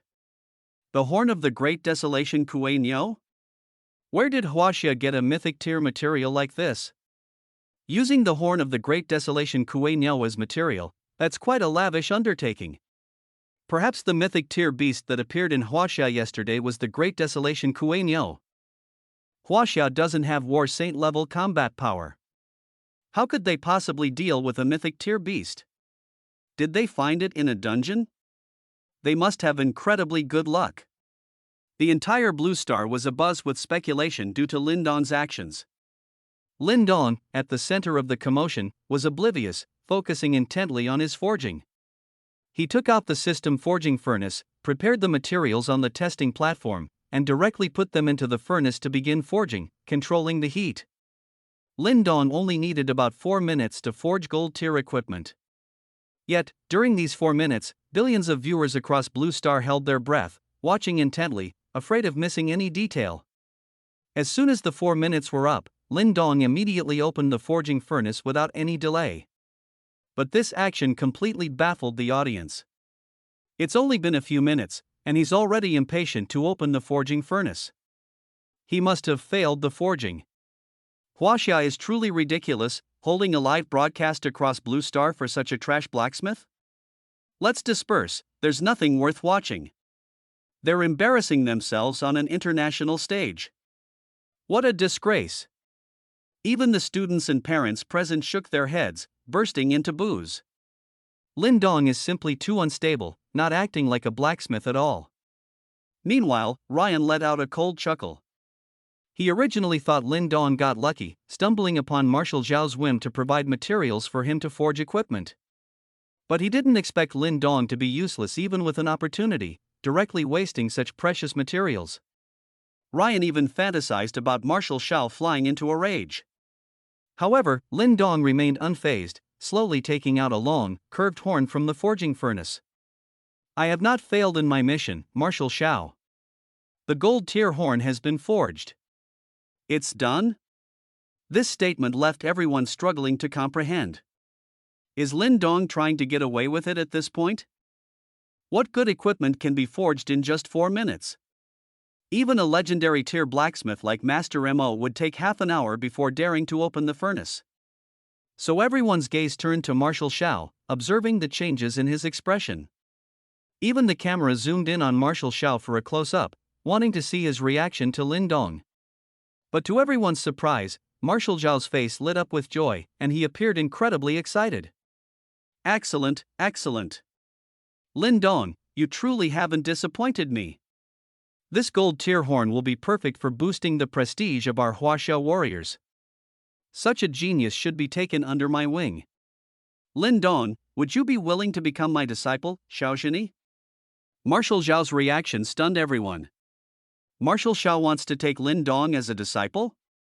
Just how incredible must this gold tier horn forged by Lin Dong be to make Marshal Zhao consider such a thing? What these viewers didn't know was that this was actually a play orchestrated by Marshal Zhao and Lin Dong. They were also using this opportunity to publicly announce their master-disciple relationship. I am willing. Lin Dong, holding the gold tier horn, responded loudly. Marshal Zhao and Lin Dong exchanged a knowing smile. They knew the real show was about to begin. Group 32's War God equipment? The Paladin expresses discontent. The gold tier horn equipment. Marshal Zhao's words also drew everyone's attention. All eyes were now on the gold tier horn in Lin Dong's hand. Equipment, gold tier horn no level. Defense, 100,000. War cry, upon blowing, team morale plus 10,000 for 5 minutes. For each additional person in the team, all members attack +1, defense +1. Current team size cap is 10,000. Cooldown, 1 hour. A defense of 100,000? Upon seeing this value, everyone present swallowed hard. How much attack power would be needed to penetrate such defense? In other words, wielding the gold tier horn is essentially equivalent to possessing immortality. Attacks below the War Sovereign level would be like mosquito bites, causing no damage whatsoever. Most importantly, such powerful equipment has no level requirement, allowing even ordinary people to wear it. And the stat affix is just too exaggerated. As long as the team size increases, everyone's defense and attack power will also increase. If they could truly gather 10,000 people, each person would gain 10,000 attack power. Imagine 10,000 people with 10,000 attack power striking simultaneously. That would be over 100 million damage. What kind of beast could withstand such an assault? Their health bars would be depleted instantly. If such equipment were given to the warrior teams on Huaxia's frontiers for clearing monster zones, wouldn't they be able to steamroll beasts below the mythic tier? The scene is too beautiful to even imagine. The Huaxia populace watching the live broadcast on their screens was now completely enthralled. A divine artifact. It's a divine artifact. Huaxia has a divine artifact.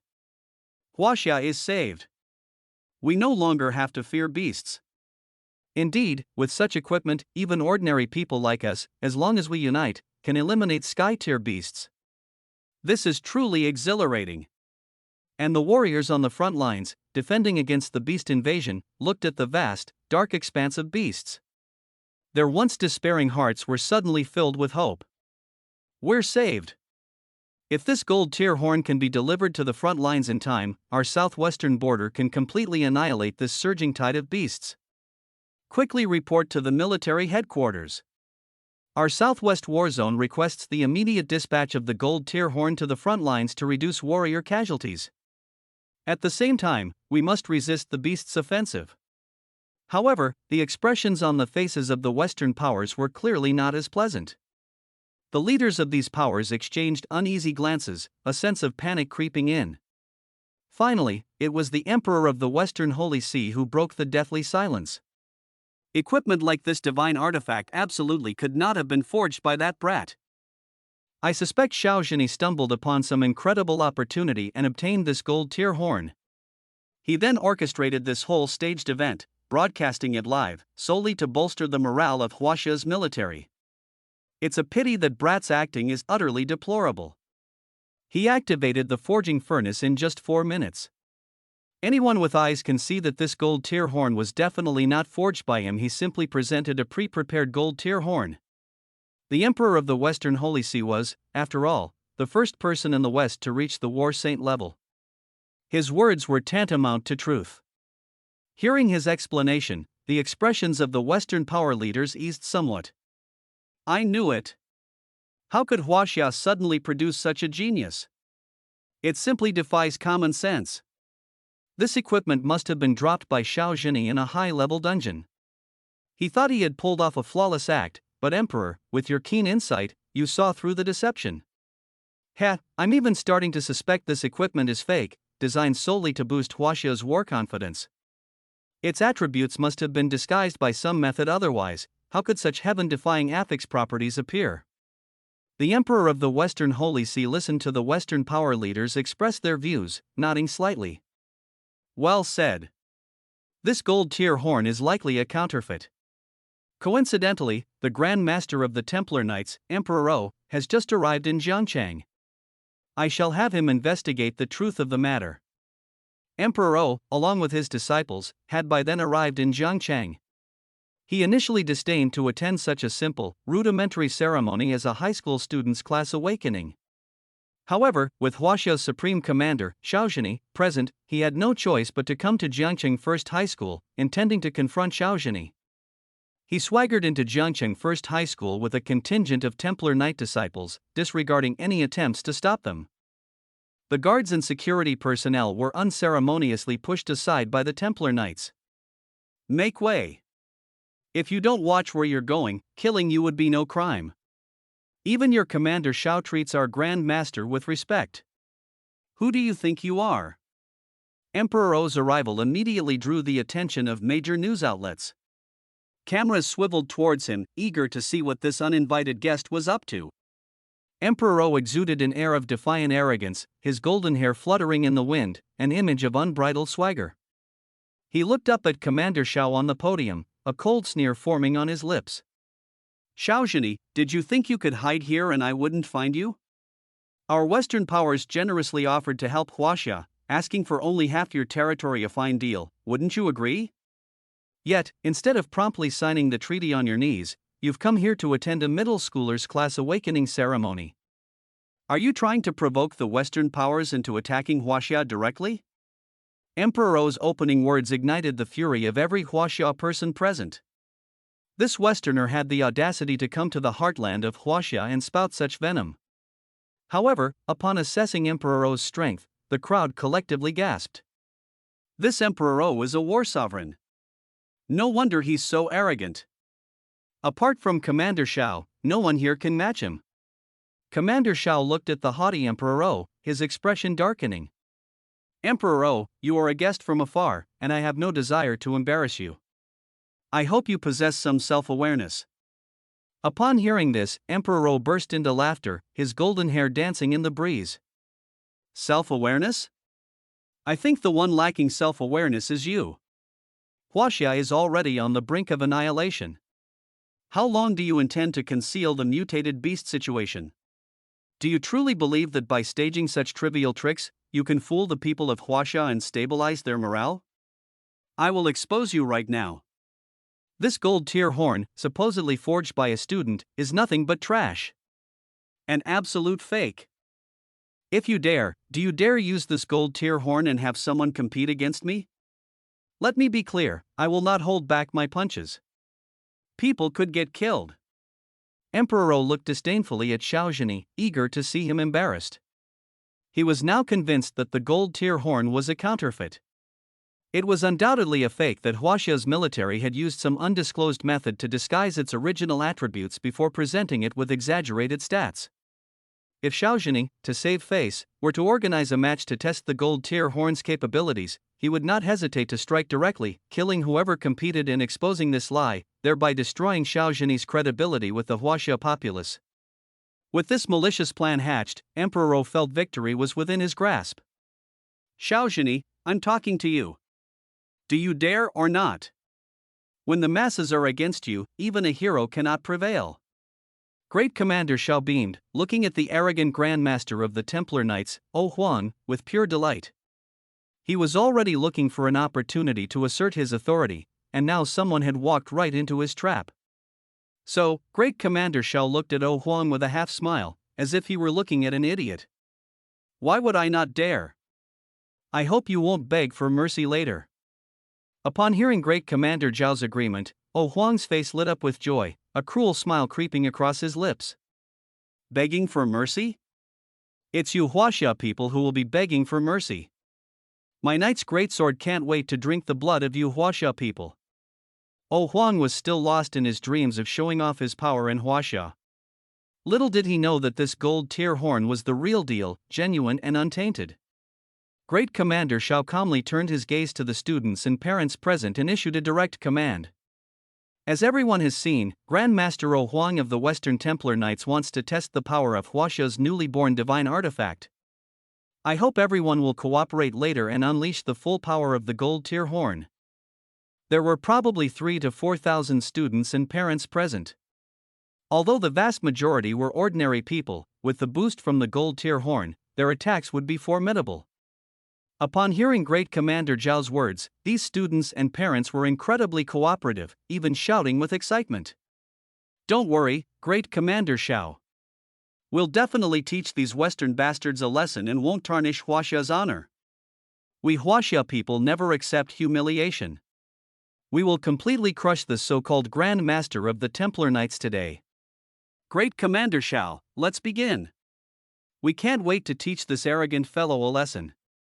O Huang and his disciples of the Templar Knights showed disdain upon hearing the shouts of the Huaxia teachers and students. O Huang spat on the ground, his face full of contempt. A bunch of disorganized rabble. The highest level among you is barely over level 40, and you think you can deal with me, a level 75 Grand Master of the Templar Knights? The combined experience of all your levels probably doesn't even match mine. You're like ants trying to shake a tree. Raising one's class level is an extremely arduous process.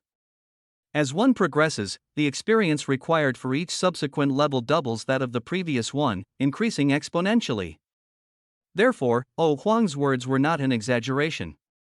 The 3,000 to 4,000 teachers and students present were all below level 40, and their combined experience indeed did not match his alone.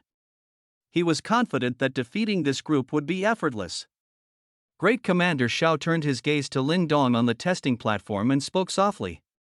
Lin Dong, it's your turn now. Lin Dong nodded, feeling an invisible weight settle upon his shoulders. To think that his very first battle after emerging into the world would be against a war sovereign level opponent. The thought alone made his blood boil with excitement. However, these Westerners, from the depths of their bones to the tips of their hairs, looked down on Huaxia people. They truly deserved a lesson. He would use his actions to prove that Huaxia people were the superior race on Blue Star. 100 times superior to the so-called superior Western races. Thus, holding the gold tier horn, he carefully scrutinized O Huang. Name, O Huang. Level, 75. HP, 65,312. Attack, 2,800. Defense, 750. Magic defense, 750. Agility, 2. Attack speed, 5. Dodge, 7. As a Sky Tier War Sovereign, Huang's stats were quite impressive.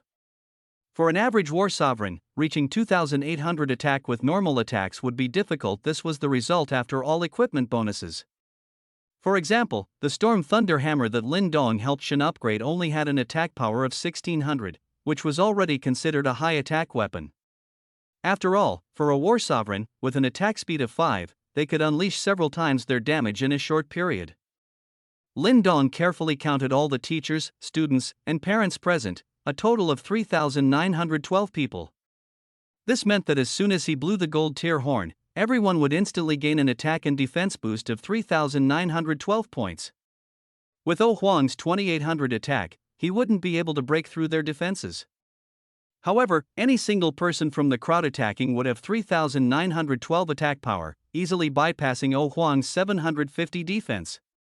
Having analyzed Huang's situation, Lin Dong prepared to make his move. He stomped hard on the testing platform and shouted aloud. "All citizens of Huaxia, bound by blood, heed my call. Gather like sand into hills, merge like water into oceans."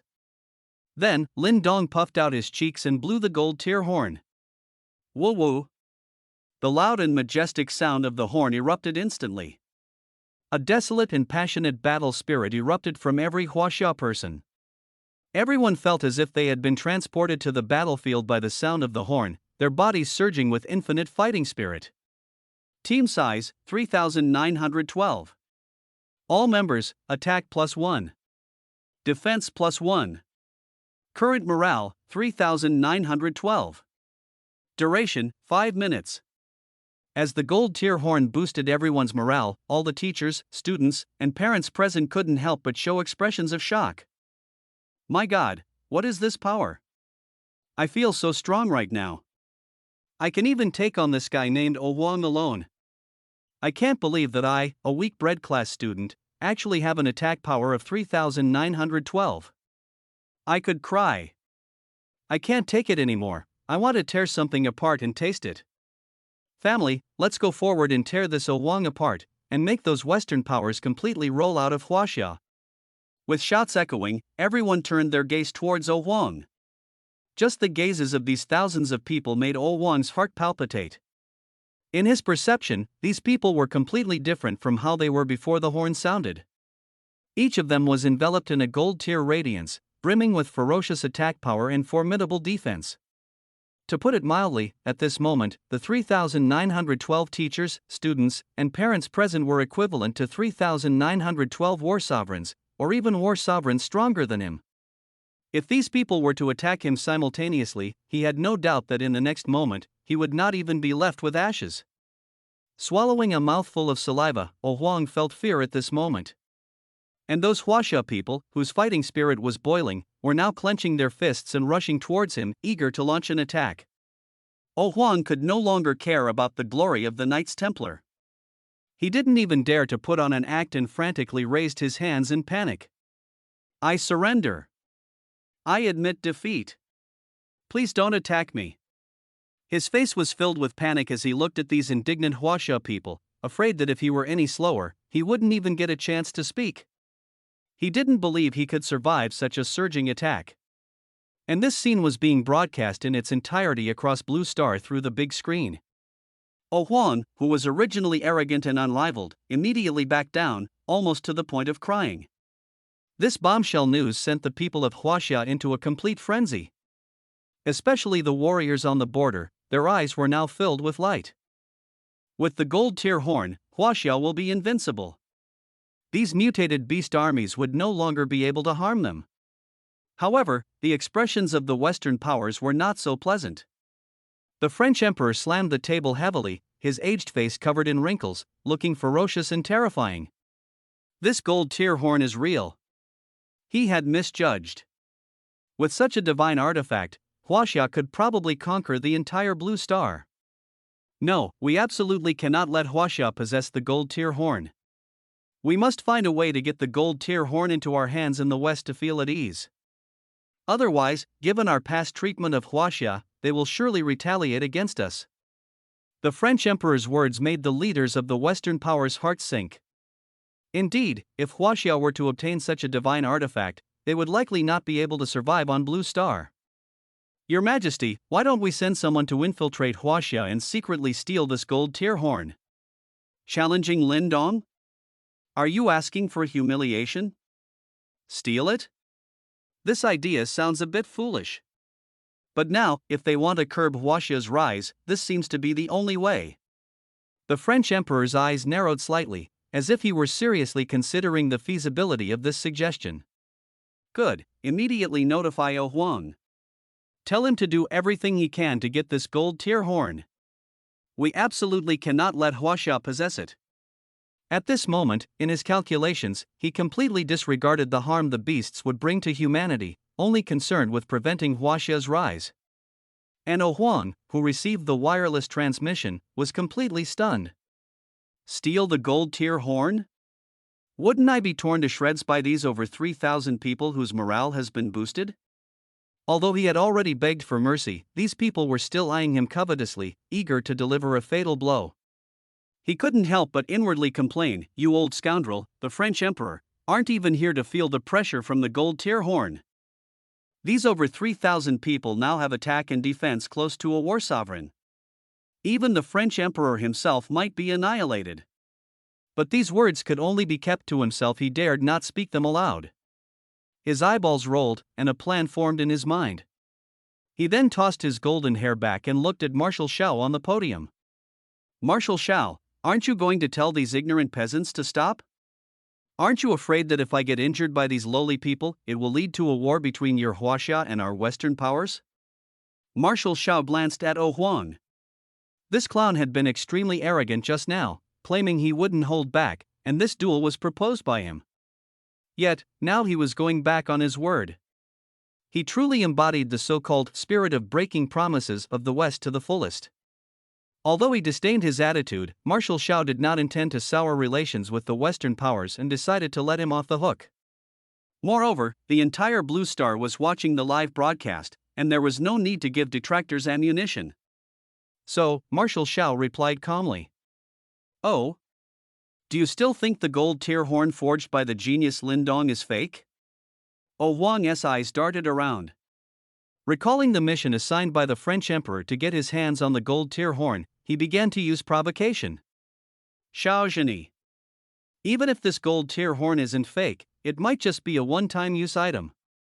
Do you dare to hand over the gold tear horn to us Templars for one use to verify its authenticity?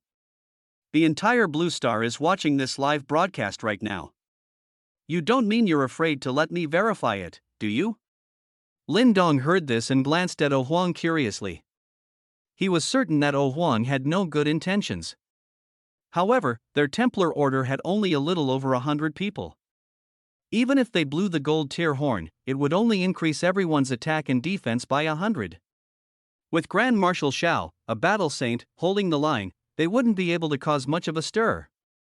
He just wondered what his teacher, Grand Marshal Xiao, was thinking, so Lin Dong turned his gaze to Grand Marshal Xiao again.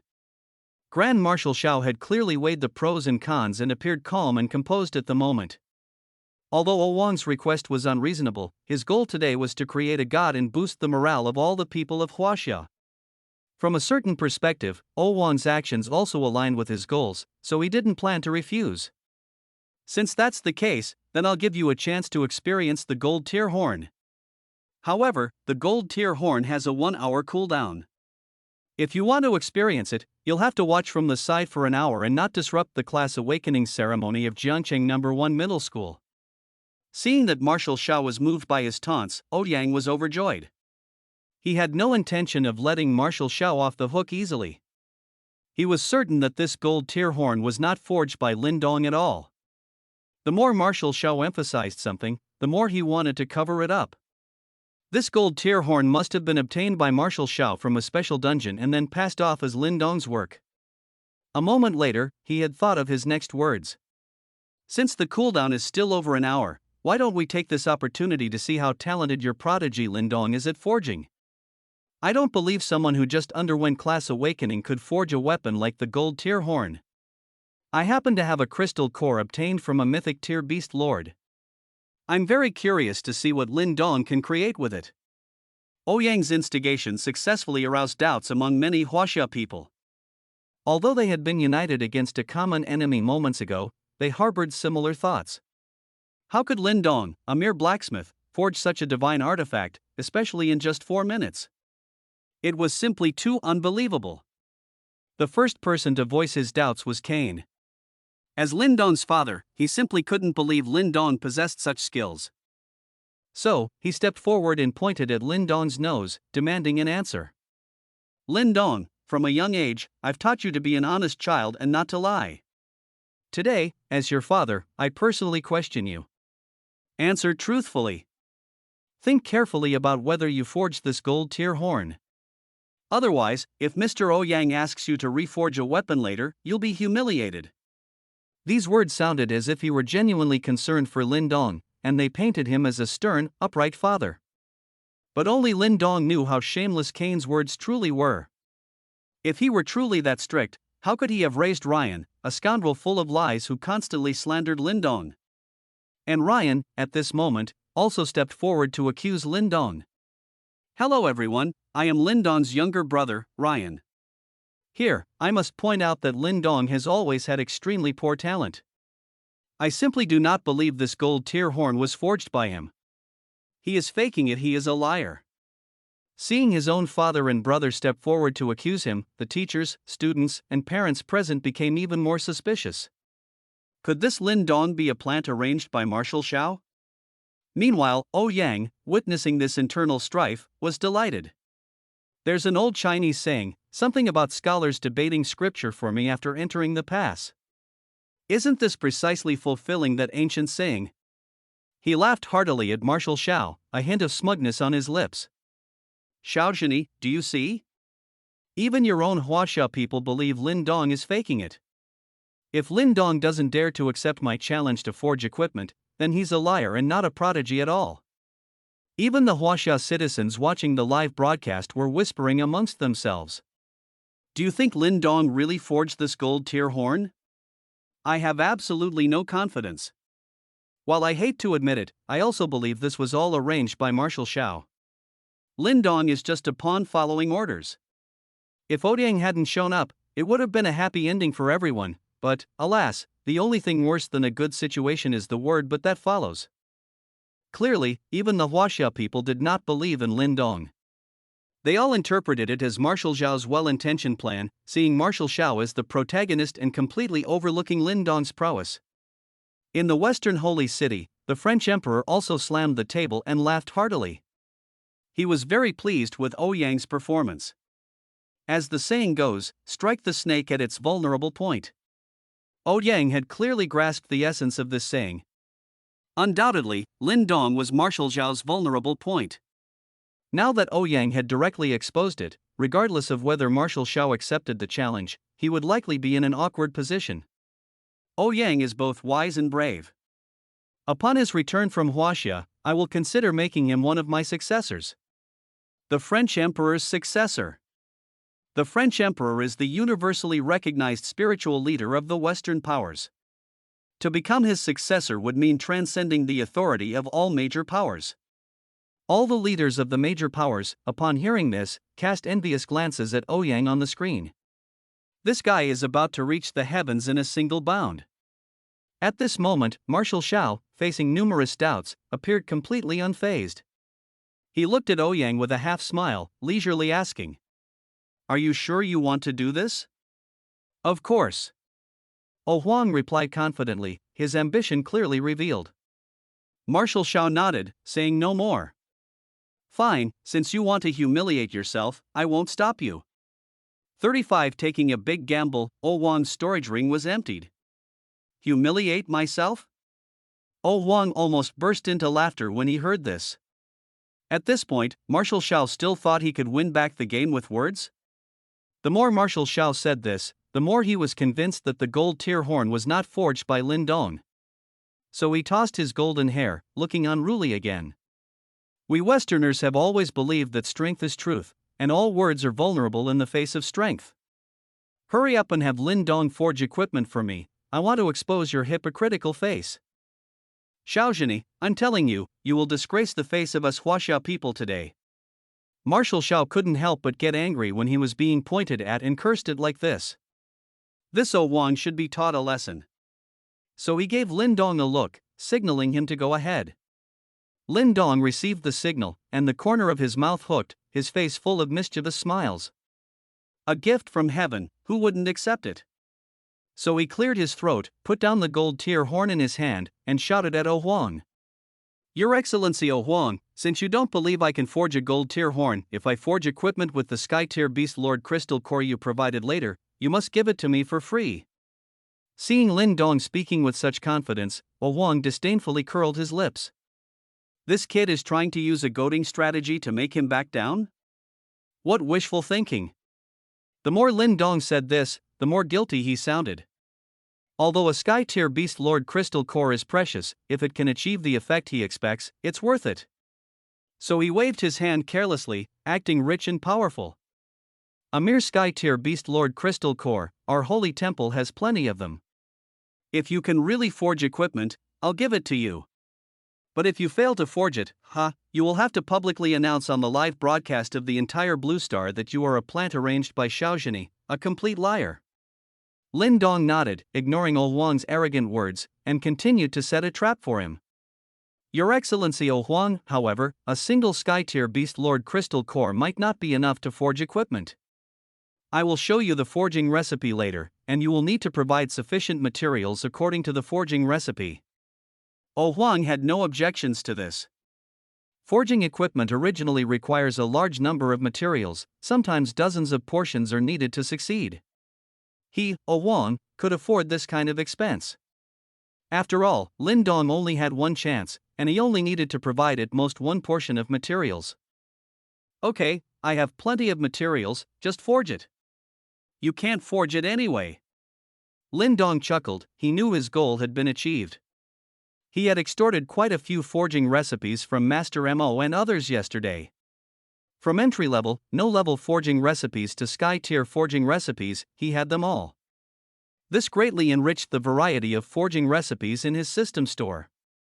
Now, he had to find suitable forging recipes among these, and use the most wasteful method to consume Huang's materials, ensuring he suffered a great loss. However, after Lin Dong searched through all the sky-tier forging recipes, he only found one forging recipe for the frozen eye that could utilize that sky-tier beast Lord Crystal Core.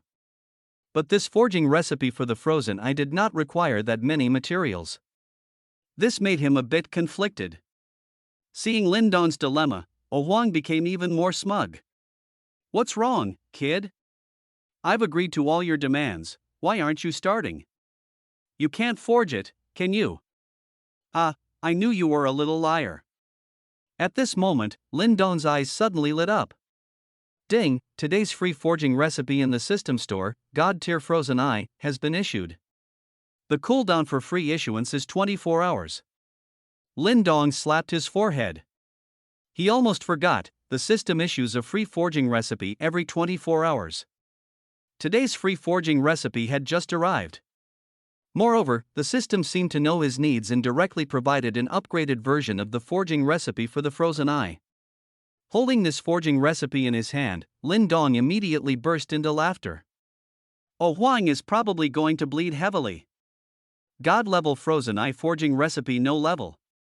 Required materials: 1 sky-level beast Lord Crystal, 1000 frosty mysterious grass, 100 extreme cold dragon eyes, 300 vast moon jade rabbit furs, 200 hearts of fury, 3000 half-beast skeletons, 500 icefield snow lotus, 800 salamander touches, 10,000 golden threaded mantis cocoons, 100,000 magic stones. When Lin Dong took out the god-level frozen eye forging recipe, the Euro Emperor felt his eyelids involuntarily twitch, his crown seemed to thump a few times. The forging materials for this god-level frozen eye must be what he has stored in his ring. Because he just happened to have these materials. If he handed over all these materials, his storage ring would be left with nothing but junk. He frowned and said somewhat unkindly, Lin Dong, I've seen the frozen eye before, but I'd never heard it requires this many forging materials. You've got to be mistaken? But Lin Dong firmly shook his head. Mistaken? He definitely wouldn't be mistaken. It's specifically to take advantage of the Euro Emperor.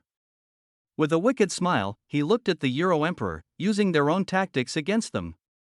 Pointing at the cameras of various media outlets, Lin Dong shrugged. Your Majesty, right now it's being broadcasted live across all of Blue Star. You just promised to provide me with all the materials. You wouldn't go back on your word, would you? After all, it's a god-level frozen eye forging recipe, which is different from ordinary forging recipes. That's perfectly normal, don't you think? But as long as you admit that the gold tier horn was forged by me, I can give you a chance to back out. Originally hesitant, the Euro Emperor was suddenly determined after hearing Lin Dong's last sentence. This Lin Dong must be trying to scare him off with the forging recipe. The more Lin Dong said this, the more sure he was that Lin Dong was not a blacksmith at all. Today, he was going to expose the scam set up by Xiaozhini and make Xiaozhini lose the trust of the Huaxia people, thus achieving their Western powers' goal of dividing Huaxia. So he gritted his teeth and finally agreed to Lin Dong. It's just some materials, I can still provide them. Go ahead. Shakily taking the materials out from the storage ring, the Euro Emperor's expression was worse than that of someone whose mother had just died. However, Lin Dong meticulously checked the materials and then seriously said to the Euro Emperor, Your Majesty, you are missing 1 extreme cold dragon eye and 10 icefield snow lotuses. Are you not deliberately shortchanging me on materials to prevent me from successfully forging? Caught in his own thoughts exposed by Lin Dong, the Euro Emperor's expression turned even uglier. He turned his head and took out 1 more extreme cold dragon eye and 10 icefield snow lotuses. He muttered in annoyance. I was careless earlier, can you now start forging? There's no other reason to delay now, right?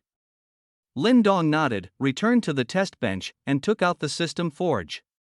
He tossed all the materials into the forge, carefully controlling the fire.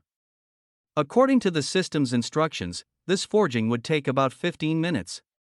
Lin Dong currently didn't have the strength to forge sky-level equipment. But the system kindly turned the god-level frozen eye into a no-level equipment, giving Lin Dong the opportunity to forge. During this forging interval, everyone held their breath to watch, afraid to miss any details of the forging. Xiao the commander sat in his seat, increasingly satisfied with Lin Dong. Earlier, Lin Dong had clearly set the Euro Emperor up on purpose, evidently to give vent to his teacher. As the commander of Huaxia, sometimes it wasn't convenient for him to show his anger directly because his words and actions concerned the dignity of the country. But Lin Dong was different, he was just a student now, free to do as he pleased. This not only slapped the Euro Emperor's face, but also maintained his dignity as a teacher. What a sensitive little rascal. Meanwhile, the Euro Emperor below was already growing impatient. He kept glancing at the time, urging from the side. I say, kid, it's already been 4 minutes, why aren't you done yet? You're not trying to drag this out on purpose, are you? Lin Dong shot him a glare and retorted without hesitation. The time taken to forge each type of equipment is different. How could everything be done in 4 minutes? This god-level frozen eye requires 15 minutes of forging time. What's wrong? Can't you wait a few minutes? Or are you trying to deliberately mess this up, hoping I'll fail the forge? At a loss for words, the Euro Emperor could only sulk and move aside, planning to make Lin Dong pay later. For some reason, those 15 minutes felt like an eternity to him. A hint of unease quietly rose in his heart. Could it be that Lin Dong really succeeded in the forge? 36 forged the god-level frozen eye. Lin Dong makes a display. The Euro Emperor felt increasingly uneasy every time he looked at the calm and composed Lin Dong. He felt a twitch in his eyelid. He absolutely cannot succeed in forging. He absolutely cannot succeed in forging. He absolutely cannot succeed in forging. While he was muttering to himself, Lin Dong on the stage suddenly stopped. Lin Dong skillfully opened the forging furnace, and immediately, clouds of white mist carrying a biting cold air gushed out from it. Failed? That's great. Oh, Huang clenched his fists excitedly. Now he could finally expose the great Marshal Xiao. Ah, you Huaxia people, did you see? I told you Lin Dong was just a fraud who was putting on a show. Everything you're seeing today was orchestrated by Xiaozhini. His goal was to make you believe that Huaxia still has hope. I'm telling you, you've all been deceived by Xiaozhini.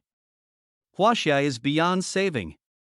If you don't seek help from us Western powers, Huaxia will inevitably be trampled by the hooves of the beasts. However, before O Huang could finish speaking, a clear and cold voice exploded like thunder. Who said I failed the forging? Lin Dong stood on the testing platform, his robe sleeves fluttering as if in a wind, looking radiant. He gently extended his right hand and took out a flawless, pure white treasure armor from the forging furnace. Yes, the divine ice seal eye was a protective treasure armor. Instantly, terrifying waves of cold wind, carrying a howling gale, swept out from Lin Dong, spreading towards the surroundings of the testing platform. Even in the scorching summer heat, the bone-chilling cold made people involuntarily shiver. And Lin Dong himself was covered in frost, looking like an ice sculpture. The divine ice seal eye, with its extreme cold attribute, officially appeared before everyone's eyes. Equipment: divine ice seal eye no level. Health, plus 50,000. Armor, plus 10,000. Defense, plus 10,000. Magic defense, plus 10,000.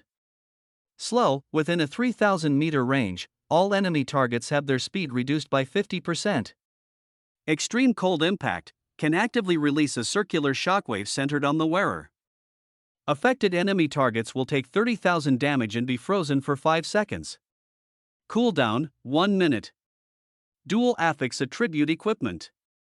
And it's also level free to wear, meaning ordinary people can equip it. With this single piece of equipment, even a war sovereign would find it difficult to break through the defense. In fact, the extreme cold impact would also deal significant damage to a war sovereign. Terrifying. Truly terrifying. Oh Huang's eyes widened as he looked at the stats. At this moment, he no longer cared about dignity and shame, and completely retracted what he had just said. Lin Dong, since you've successfully forged it, hand over the equipment quickly. After all, you wasted so many of my materials. The owner of this equipment is me. By now, Lin Dong was already accustomed to O Huang's shamelessness. They had clearly agreed that the forged equipment would belong to Lin Dong. Just moments ago, O Huang had questioned Lin Dong's ability to forge successfully and made wild claims. Yet, in the next second, his demeanor changed, and he wanted to snatch the divine ice seal heart. Lin Dong looked at O Huang as if he were an idiot and gently shook his finger. Sorry, this equipment is mine. If you have the guts, try coming to get it. Saying that, Lin Dong equipped the divine ice seal eye and bound it directly. Seeing that the equipment was already bound, O Huang became furious. Brat, you're asking for death. O Huang leaped into the air, aiming his knight's greatsword at Lin Dong and slashing down. The Huaxia citizens present were all furious. This O Huang clearly had no respect for the Huaxia people, daring to commit violence in public. But now that the morale boost from the gold tier horn had dissipated, they were no match for O Huang. Xin and Wei Mingyuan in the hidden VIP room were extremely anxious, but it was too late to intervene now. Marshal Xiao could no longer sit still. If O Huang were to harm Lin Dong, it would be a loss for all of Huaxia. Just as Marshal Xiao was about to step forward to stop O Huang, Lin Dong winked at him, then shook his head, signaling Marshal Xiao not to intervene. Marshal Xiao was stunned. Did Lin Dong have the confidence to withstand O Huang's terrifying attack? After all, O Huang was a war sovereign with +5 attack speed, each strike dealing 2,800 damage. If he unleashed several strikes in rapid succession, it was highly possible that the defense of the divine ice seal eye could be broken. Did Lin Dong truly have the confidence to face O Huang? Marshal Xiao stared intently at Lin Dong and O Huang. He decided that if Lin Dong showed any signs of danger, he would immediately intervene, ensuring O Huang couldn't harm Lin Dong one bit. Meanwhile, Lin Dong on the field grinned and put on 2 acceleration gloves again. One was the Shadowless Fist affix, capable of dealing tens of thousands of damage per minute. The other was the Flash Burst affix, allowing him to tear through space and teleport within a 50-meter range. As O Huang swung his greatsword to attack, Lin Dong lightly raised his middle finger. Slow. As Lin Dong's lips moved, O Huang's speed suddenly halved. Just as O Huang was feeling surprised, Lin Dong spoke again. Arctic Blast. Instantly, a wave of extreme cold, so potent it could freeze the air itself, surged and rolled out from Lindong, sweeping towards Oh Huang. This active skill only takes effect when the wearer actively uses it, and it only deals damage to locked targets, having no impact on allies. In that moment, the entire Jiangcheng No. 1 middle school was almost covered by this surging Arctic blast. Amidst the vast expanse of white, Lindong was like a god ruling over all things. Before Oh Huang could even react, he was directly frozen into an ice sculpture by the freezing shackles effect. His armor even cracked, and the 30,000 damage from the Arctic blast took away half his life. If it weren't for his 65,312 HP, he would have died instantly from that attack. During the 5-second freezing shackles, Lindong used his speed gloves, a flash step, and appeared beside Oh Huang. The shadowless fist from his other speed glove was also unleashed instantly. Hundreds of fist shadows, each with 100 attack power, rained down on Oh Huang. In moments, Oh Huang suffered another 10,000 plus damage. This smooth combo directly took away 2/3 of Oh Huang's health bar. Oh Huang was a war sovereign, while Lindong was merely a blacksmith who had just class awakened. This stark contrast left the teachers, students, parents, and viewers watching on screen momentarily stunned. What am I seeing this right? A war sovereign being dominated by a mere blacksmith? If he takes another hit like that, Oh Huang might be killed on the spot. Can the equipment bonuses really be this terrifying? I feel like I've wasted years studying this has shattered my understanding. Are you guys overlooking something? The divine great icebound eye and the gold tier horn that Lindong forged seem to be capable with no level requirement. This means ordinary people can also achieve comebacks with such equipment. No level requirement. This phrase was deeply imprinted in everyone's minds. In the collective understanding of all Blue Star humanity, all good equipment had level requirements. Only by diligently leveling up could one equip better gear and unleash greater combat power. However, the equipment forged by Lindong completely defied this notion. If Lindong could mass produce such equipment, wouldn't ordinary people also have the strength to eliminate top-tier beasts? The implications were truly chilling. Even the Archmage of the Western Holy City was beginning to feel uneasy. Frankly, this divine great icebound eye, much like the gold tier horn, was a divine artifact that shook the world. I never expected I'd misjudge him. Lindong is truly a genius. Such a destabilizing element must not be allowed to remain. We must find a way to eliminate him. Otherwise, Huaxia will truly rise. The leaders of the Western powers also wore grave expressions. Huaxia's rise was not good news for them. Although the overall strength of the Western powers far surpassed Huaxia, if a blacksmith genius like Lindong were to emerge in Huaxia, their advantage as war sovereigns would vanish, and they might even be crushed by Huaxia. Eliminate him. He must be eliminated. Otherwise, Huaxia will become a threat to us. Oh Huang, still trapped in the freezing shackles, wore a wry smile upon receiving this command. Esteemed figures of the Holy City, you certainly think highly of me, Oh Huang. I can barely save myself in this predicament, and you want me to take down Lindong? As the duration of the freezing shackles ended, Lindong rapidly pushed away, and Oh Huang regained his freedom of movement. Oh Huang quickly opened his storage ring, drank a few healing potions to restore his HP, then twisted his neck a couple of times before turning to glare at Lindong with fury. Very well, boy. You have successfully angered me. Now, I will make you taste the power of my Sacred Hall Sword Saint S triple slash. 37 Lindong's trump card, battling a war sovereign. Sacred Hall Sword Saint's triple slash.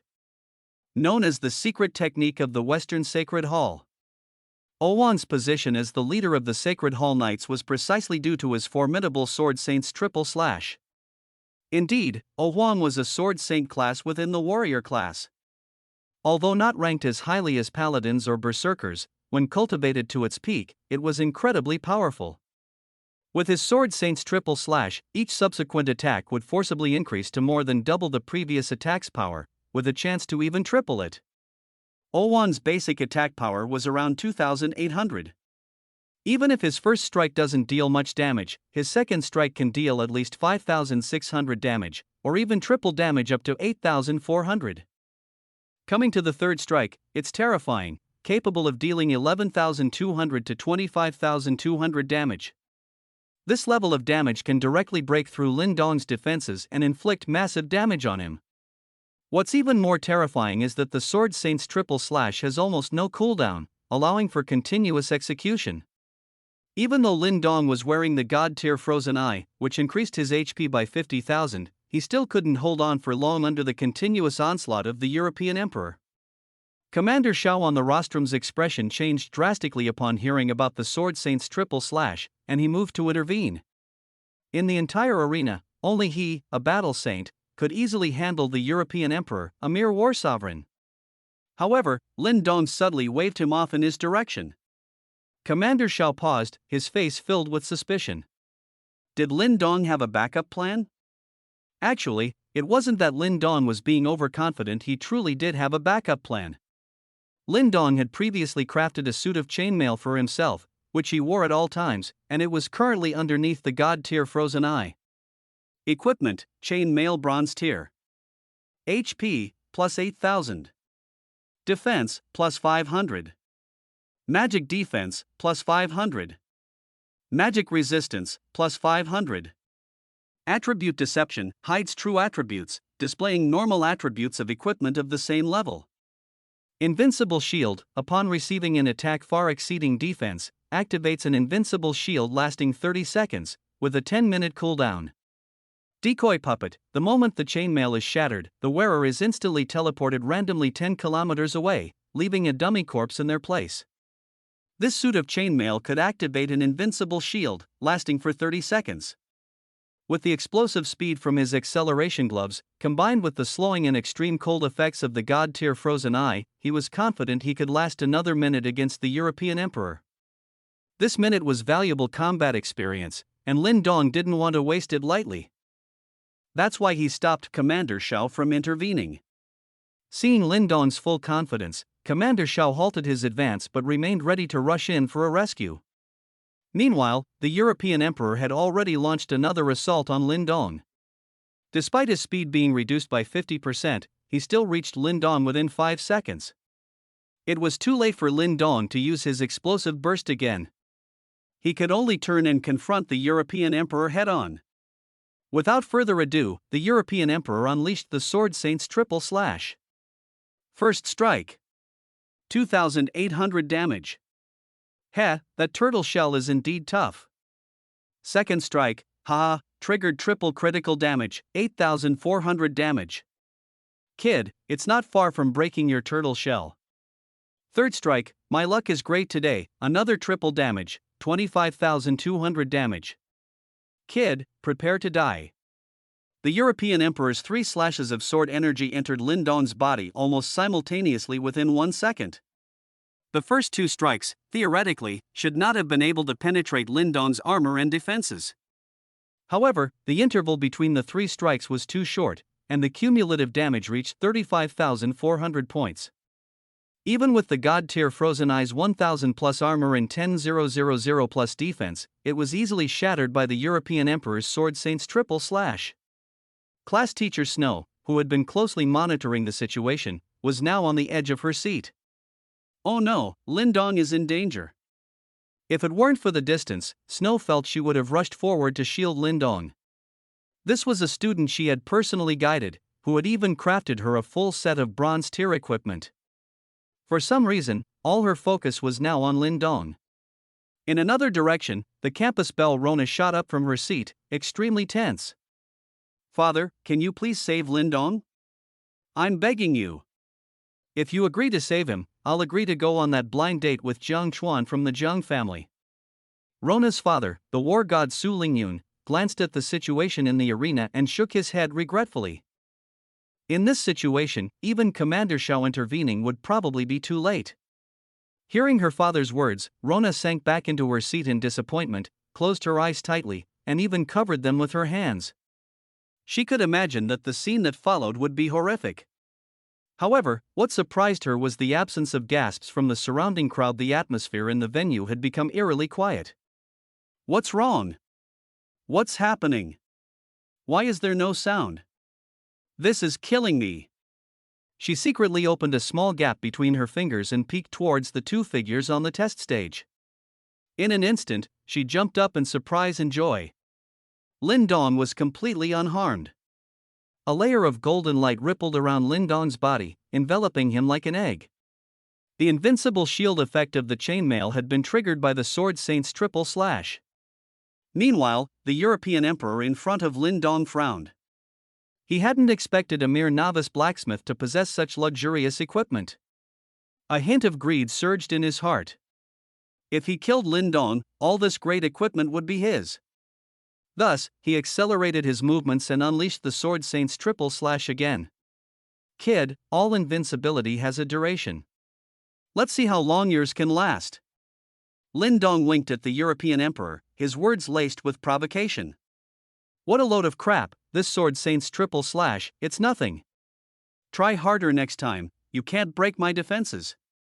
For the next 30 seconds, the European emperor strained with all his might but could not break through Lin Dong's invincible shield.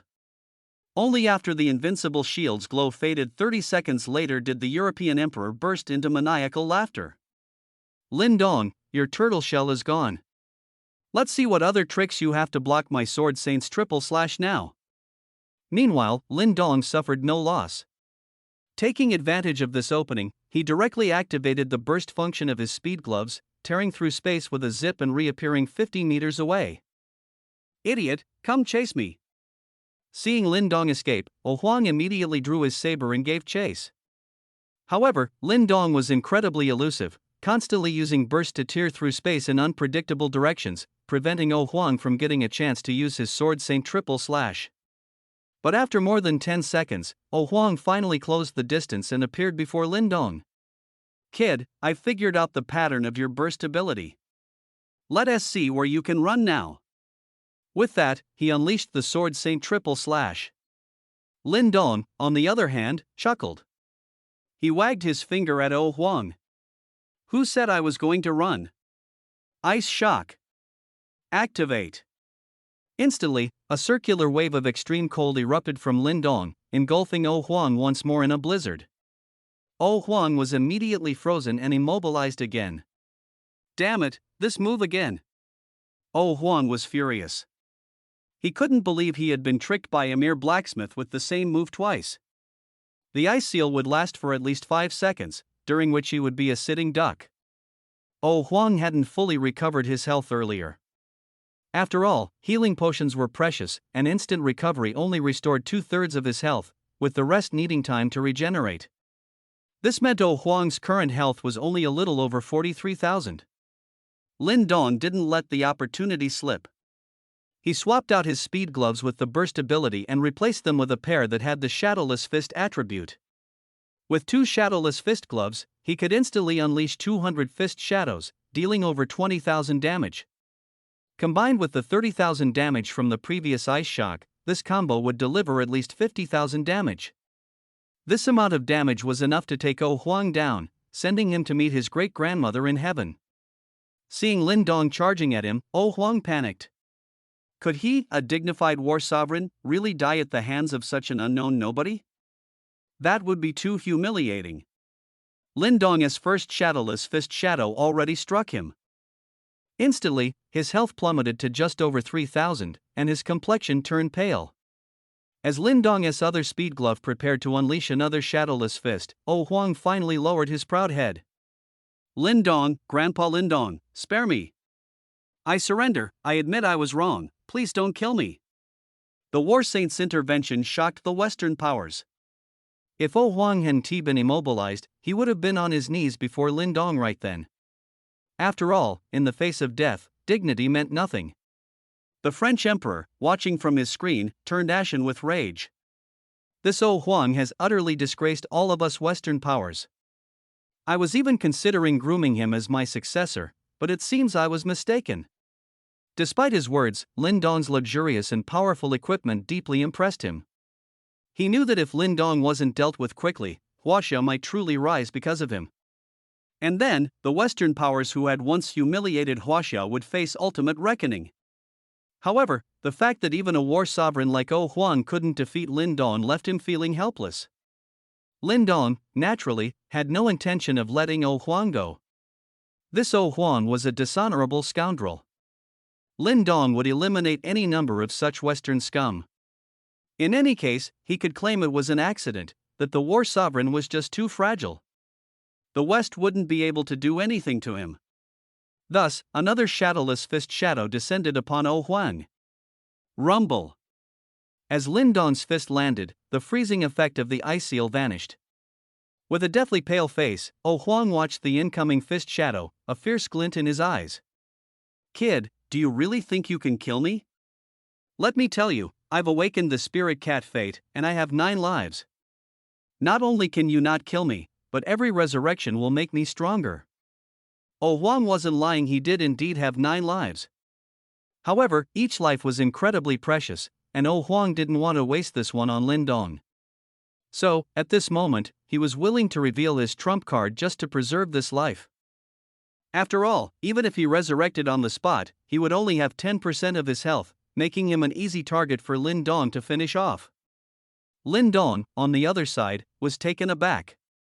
Fate. This word resonated with Lin Dong. All beings at the war sovereign level and above were granted a rare opportunity to awaken a fate. He hadn't expected this Oh Huang to have awakened the rare spirit cat fate. If he couldn't kill Oh Huang, he would face Oh Huang's relentless revenge. Lin Dong's fist paused in mid-air, as if he were contemplating whether to end Oh Huang's life. Seeing a glimmer of hope, Oh Huang began to intimidate Lin Dong. Kid, I advise you not to be foolish. If you stop now and hand over the god-tier ice sealed item to me, I can let bygones be bygones. Otherwise, I guarantee you'll die a terrible death soon. The more Oh Huang said, the more it provoked Lin Dong's ferocity. What a load of crap, war sovereign, is this all you've got? I'll take one of your lives first. With that, Lin Dong's shadowless fist struck down. Oh Huang was instantly killed on the spot. But the deceased Oh Huang seemed to be protected by some mysterious power, and was instantly enveloped by a soft green light, appearing very sacred. However, even so, the audience in front of the screen was still horrified by Lin Dong's ruthlessness just now. Pass down the order, designate Lin Dong as someone absolutely not to be provoked. His portrait must be distributed to the family disciples for circulation, and he must not be offended lightly. Too ruthless. Knowing the opponent had 9 lives and would soon face the war sovereign's frantic revenge, he still unhesitatingly delivered a fatal blow. This kid is too ruthless. People valued by Commander Shao are indeed extraordinary. I have a premonition that Huaxia might be in for a big change. Not to mention the distant future, just think about the practical combat training for outstanding freshmen in major universities that is about to begin. Lin Dong will surely crush all the prodigies. Meanwhile, Lin Dong in the arena was unaware that his actions had attracted the attention of numerous major Huaxia families. His attention was entirely on the green light enveloping Oh Huang. This green light was magical. He had already tried it, his attacks couldn't penetrate it. It seemed that Oh Huang in this state was immune to all external damage, similar to his invincible shield. A few seconds later, the green light on Oh Huang dissipated, and he stood there with a pale face. Seeing Lin Dong about to raise his fist again, Oh Huang quickly dodged back. He only had over 6,000 health left.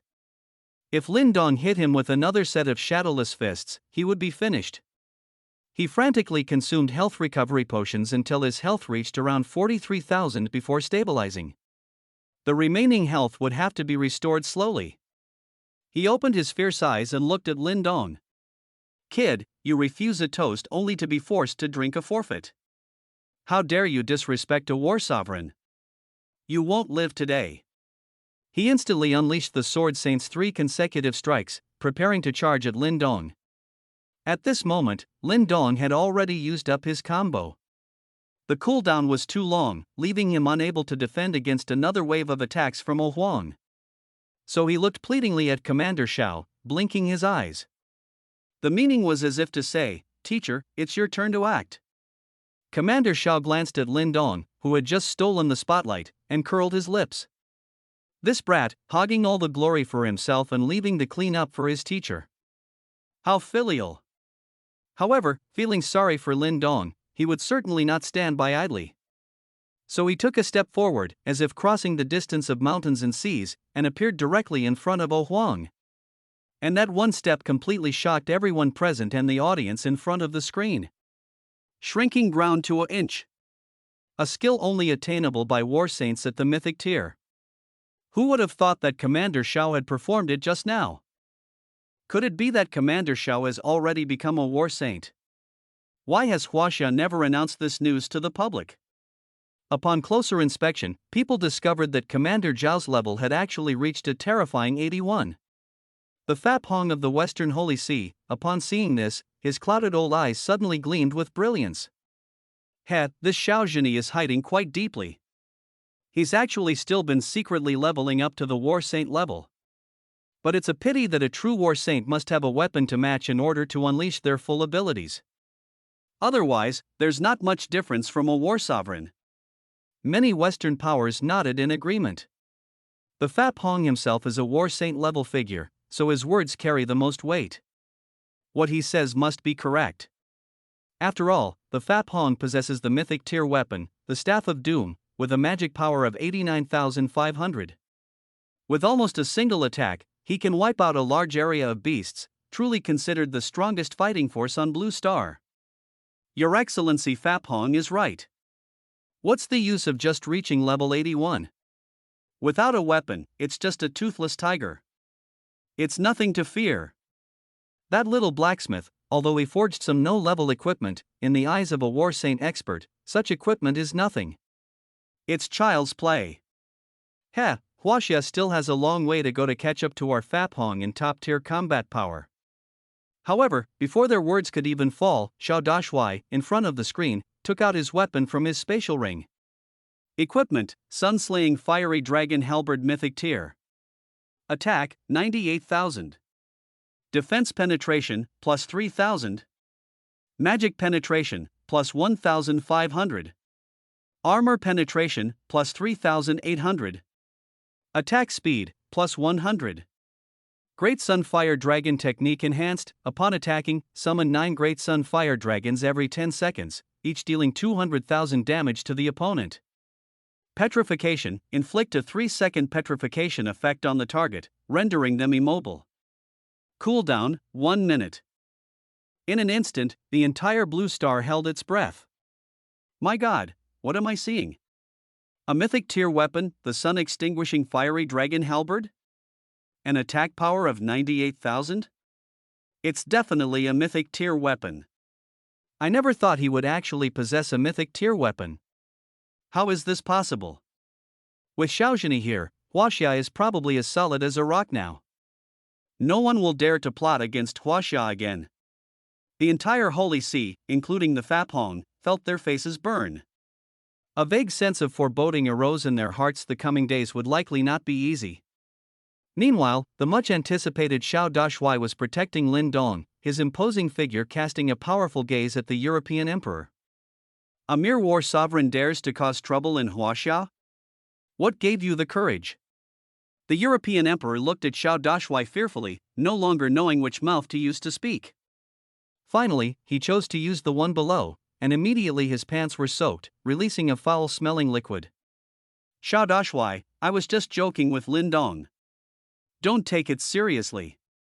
Xiao Dashuai merely gave a cold smile. A joke? Then I'll play a joke on you too. You have 9 lives, don't you? I'll give you a chance to see if you can escape my grasp after using them all up. 39 trying to escape with the gold tier horn? Think you can get away? European Emperor, I solemnly warn you, no one can trample on the dignity of us Huaxia people so easily. Huaxia is a land of friendship. We offer good wine to friends, and hunting rifles to wolves. Unfortunately, you chose to be a wolf. You have repeatedly provoked Huaxia's authority and even tried to kill my student, Lin Dong. Do you really think I would spare you out of consideration for past relations? Now you can try to see if your so-called 9 lives can help you escape my grasp. Xiao Dashuai appeared with a halo effect. With a swing of the sun-extinguishing fiery dragon halberd, 9 great sun fire dragons flew and coiled, even causing the space to subtly distort and warp. The entire Huaxia populace watching the live broadcast became ecstatic due to his domineering words. Xiao Dashuai's heroic presence has made Huaxia truly proud. I've long disliked these Western powers. Take down this European emperor. Huaxia finally has its own war saint. The Western Fapong can no longer bully us. From now on, Huaxia will be decided by us. With Xiao Dashuai here, Huaxia will surely stand at the pinnacle of all races, and we won't have to look at others' faces anymore. In recent years, Huaxia has been severely oppressed by Western powers. More than half of Huaxia's top combat forces have been consumed on the beast battlefield. While the Western powers, relying on Huaxia to hold the line, have safely developed several times more war gods and war sovereigns than Huaxia. With their vast numbers of war gods and war sovereigns, they feel superior and have always looked down on Huaxia. For the sake of the greater good of Blue Star, Huaxia has endured this humiliation for over a century, leading the Western powers to believe Huaxia feared them and to become even more overbearing. But today, with Xiao Dashuai standing here and speaking the long-suppressed domineering words of the Huaxia people, it brought tears to the eyes of many Huaxia people in front of the screen. Meanwhile, the European emperor, who had repeatedly provoked Xiao Dashuai, was now ashen-faced with fear. He is indeed a war sovereign, but that depends on who he's compared to. At this moment, Xiao Dashuai is a war saint. His mythic tier weapon only needs a slight swing to take one of his lives. For his remaining 8 lives, Xiao Dashuai only needs to swing his weapon 8 more times. With the overwhelming disparity in power, he obediently lowered his head to admit his mistake, no longer daring to pursue Lin Dong. Commander Xiao, this is all a misunderstanding. A misunderstanding? Hearing the Ohuang trying to gloss over the recent events with a casual misunderstanding, Commander Xiao couldn't help but laugh bitterly in his rage. This Ohuang, who had been jumping around and even calling Commander Xiao by his name just moments ago, was arrogantly insufferable. Now that Commander Xiao had revealed his identity as a war saint, he immediately backed down and tried to shirk responsibility. But where could such an easy escape be found in this world? No need for further explanations. I already said, if you could evade my killing blow today with your so-called spirit cat destiny, I would let you leave Huaxia. Otherwise, even if I kill you today, your Holy Hall's Archmage won't dare to say a word. The Archmage of the Western Holy Hall, who was closely monitoring the live broadcast, slammed the table in anger upon hearing Commander Zhao's words, his eyes blazing with fury. Arrogant! Have you become invincible just because you recently ascended to the rank of War Saint? He gripped the Doomsday Staff in his hand, and a few sharp glints flashed across his aged face. The other commanders of the great powers, seated around the conference table, also began to loudly condemn him. It seems that Huaxia has been developing its strength in secret over these past few years. Is Huaxia feeling so confident now that it wants to contend with us Western powers? Has Huaxia forgotten how the iron heels of our great powers trampled their territory in the past? Do they want history to repeat itself? What the lords say is true. With the beasts rioting again, and the vast majority of Huaxia's military strength on the front lines fighting the beasts, this is the perfect time for us to occupy Huaxia's fertile land once more. These commanders of the Western powers were all eager to get a piece of the pie in Huaxia. Huaxia, what a piece of coveted fat meat! The people of Huaxia occupied the most fertile land on the central continent of Blue Star, rich in resources and nurturing billions of lives. Perhaps it was because Huaxia's location was too blessed that heaven chose it as the main battlefield for the descent of beasts, thereby suppressing their development. Such land should belong to them, the great powers. The Archmage looked at the incensed commanders of the Western powers, the wrinkles on his face smoothing out. Huaxia's commander Xiao Zhengyi is acting recklessly, actually attempting to kill our Holy Hall's Grand Knight, Ohuang.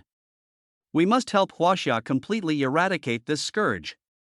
Xiao Zhengyi was completely unaware of what was happening in the Western Holy Hall. He looked down at Ohuang, who was kneeling on the ground, his eyes devoid of any pity. His lifelong military career, spent in constant battle, had instilled in him a ruthlessness that disregarded life. At this moment, he looked at Ohuang as if he were looking at an ant. Ohuang, too, knew that he was in a desperate situation. He swallowed hard, raised his head with difficulty, and looked at Commander Xiao. Commander Xiao, I've sincerely apologized. Do you really want us to destroy each other? Commander Xiao glanced at Huan with disdain. This guy was truly capable of letting go and swallowing his pride. His current submissive posture showed him to be a complete scoundrel. However, the more such a scoundrel acted, the less he could be let go, lest he become a future menace. Further words are useless. Let's settle this with our fists. With that, he swung his sun-extinguishing flame dragon halberd again, unleashing surging waves of infernal flames. Huan, knowing he couldn't escape, stood up and prepared to fight with all his might. His eyes were filled with malice, but he hadn't completely lost his reason. Xiao Zhengyi. We had an agreement before, that the gold tier horn needed to be handed over to me for authentication. Do you remember that? As the commander of Huaxia, you won't go back on your word, will you? Huan was now playing his cards openly. This was a blatant, cunning scheme. The entire Blue Star was watching this live. If Commander Xiao refused him, it would make him appear untrustworthy and damage his prestige. But if Commander Xiao agreed, Huan might be able to break free using the gold tier horn, which offered a massive defense of 100,000 points and a team morale boost. The people of Huaxia knew that Commander Xiao valued his promises above all else. There was a saying circulating that 1,000 pieces of gold are easy to obtain, but Commander Zhao's promise is hard to come by. They were truly afraid that Commander Xiao, in a moment of impulse, would agree to this scoundrel's request and thus warned him. Commander Xiao, absolutely do not agree. If you hand over the gold tier horn to him, it would be like letting a tiger return to the mountains, leading to endless trouble. Commander Xiao, even if you break your previous promise, we won't blame you. We, the citizens of Huaxia, will always support you. When dealing with a scoundrel, one must not use the ways of a gentleman, one should use the methods of a scoundrel to deal with a scoundrel.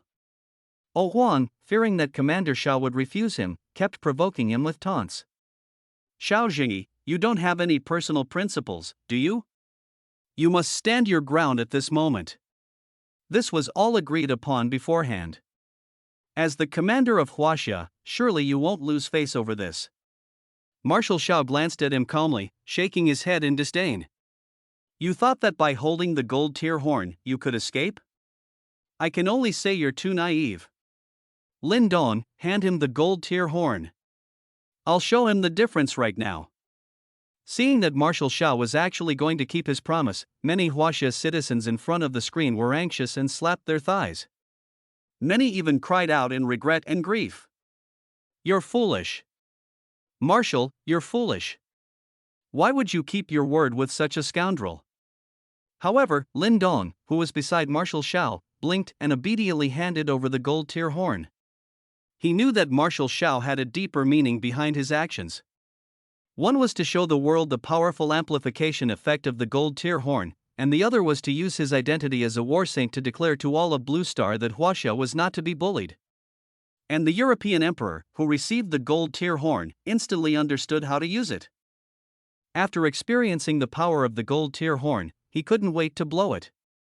Brave members of the Templar Knights, now it's your turn to shine. Charge at Xiao Zhengyi. As the desolate and ancient horn sound echoed, the amplification effect immediately became apparent. Team size, 121 people. All members attack plus 121. Defense plus 121. Current morale, 121. Duration, 5 minutes. These Templar Knights were only at the Great Warrior level, so the hundreds of points of attack and defense boost instantly made them feel incredibly powerful. Upon receiving the European Emperor's orders, they bravely charged towards Xiao Zhengyi on the test stage. Meanwhile, the European Emperor grinned slyly during this interval. Xiao Zhengyi, your Templar Knight commander is leaving. You fool, you actually gave me the gold tier horn. You'll regret it. With that, he leaped, opened his storage ring, and took out a spatial teleportation stone. He intended to teleport directly back to the Western Temple. However, Marshal Zhao's voice sounded unhurriedly. You took the gold tier horn and now you want to run? Can you escape? Ryan 40 is your own brother, how can you treat him like this? Petrification spell. Activate. Marshal Zhao's words fell. The petrification spell of the sun-extinguishing fiery dragon halberd was activated, instantly freezing the European emperor, who was holding the teleportation stone, on the spot. The petrification spell had a 3-second duration. Seizing this opportunity, Marshal Shao stepped forward. He gently swung the sun-extinguishing fiery dragon halberd towards the direction the European emperor was fleeing, and a brilliant streak of light shot out. The European emperor's figure was instantly engulfed by the radiance of the sun-extinguishing fiery dragon halberd. 9 great sun fire dragons soared and weaved through the European emperor's body, causing cracks to appear all over him. Finally, he shattered like stone. The gold tier horn in his hand also let out a dull thud and fell to the ground. One move to instantly defeat the war sovereign. That was a war sovereign. One of the top figures in the human pyramid, each of them renowned. He never expected Marshal Shao to kill one of his lives with a single move. Such might send all the teachers, students, and parents at the class awakening ceremony into a frenzy. However, the European emperor possessed the spiritual cat fate, and he still had 7 lives. His shattered limbs were enveloped by a strange green light and were healing at an astonishing speed. Although the 9 great sun fire dragons continuously struck at the green light, they could not interrupt the European emperor's resurrection process. A moment later, the pale-faced Oh Huang reappeared in the arena. But now he only had 10% of his full health. Before he could react, 9 great sun fire dragons devoured him again. In an instant, Oh Huang perished once more. In the next minute, Oh Huang was killed 6 more times. Finally, the green light stopped appearing, and he was truly dead. As for the holy knights he brought, Commander Shao waved his hand, and they were all taken into custody. The farce finally ended, but those who experienced the day's events would undoubtedly talk about it for a long time. After all, everything that happened today was enough to be recorded in the annals of Blue Star history, a significant event that would influence the entire development of Blue Star. Commander Zhao's decisive action, regardless of the consequences, would surely provoke dissatisfaction from Western powers, leading to even more strained relations. And Lin Dong, as one of the protagonists of this incident, was also the focus of much attention. Whether or not he forged the gold tier horn and the god tier frozen heart, just the title of Commander Zhao's disciple was enough for him to establish himself in Huaxia. But at the class awakening ceremony, a pair of hateful eyes stared intently at Lin Dong. It was his younger brother, Ryan. Damn Lin Dong, how did he sever my twin bond effect? Everything he gained, I should have received double the benefit from, but now, I have nothing. Even the glory of my paladin awakening was completely overshadowed by his feat of crafting equipment and battling Oh Huang. Lin Dong is truly detestable. Kane watched Ryan grind his teeth and narrowed his eyes at the dazzling Lin Dong on stage. He admitted that he had indeed underestimated Lin Dong's talent all along. He hadn't expected Lin Dong to show such prowess in blacksmithing and even gain Commander Zhao's favor. But in his opinion, this was purely due to their ancestors' good fortune. Ryan, don't be discouraged. The reason Lin Dong has achieved so much is entirely due to the lingering blessings of our Lin family ancestors, which led to his incredible luck in forging 2 magical items. Without the protection of our Lin family ancestors, he would never have gained such prominence. In the end, it's his identity as a Lin family member that has given him all of this. I'll have Lin Dong strike while the iron is hot and advise Commander Shao to take you as a disciple as well. Otherwise, he won't be allowed to set foot in our Lin family home again. However, Lin's mother, Quinn, standing beside them, couldn't help but frown upon hearing Kane's words. She had a feeling that things weren't as Kane described. Perhaps everything Lin Dong had achieved was through his own hard work, and it had little to do with the Lin family. Kane's arrogance might lead to an awkward situation when he approached Lin Dong later. Thinking this, she couldn't help but advise, Songxing, perhaps we shouldn't approach Lin Dong at this crucial juncture. You just argued with him a few days ago, and it might be counterproductive. But Kane waved his hand dismissively, displaying a strange confidence. Humph, with his achievements, shouldn't the person he should thank the most be me? Without me as his father, how would he have been born? If he holds on to that petty disagreement from before, I'll really disown him as my son. Ryan chimed in, siding with Kane. Mom, Dad is right. Lin Dong has made a name for himself, and now it's time for him to contribute to the family. The family has supported him for so many years. If he's not an ungrateful wretch, he'll surely remember the family's kindness. Seeing the father and son in agreement, Mother Quinn sighed and said no more. She had a feeling that Lin Dong would never turn back. After all, he had never truly had a place in this family. He wasn't even allowed at the dining table during meals. Lin Wan also looked up at Lin Dong on stage with a worried expression. Her father and younger brother still didn't realize that it was precisely their dismissive attitude towards Lin Dong's feelings that had caused him to completely break ties with the family. Lin Dong, oh Lin Dong, how can we possibly make you come back? Meanwhile, Kane, under everyone's watchful eyes, strode confidently onto the testing platform. Security personnel tried to stop him, but he glared at them, his imposing presence as a great warrior fully displayed. Get out of the way. Do you know who I am? I am Lin Dong's father. The father of that genius blacksmith on stage. If you block me, you're disrespecting my son. Disrespecting my son is disrespecting Commander Xiao. If you disrespect Commander Xiao, do you even want to stay in Huaxia?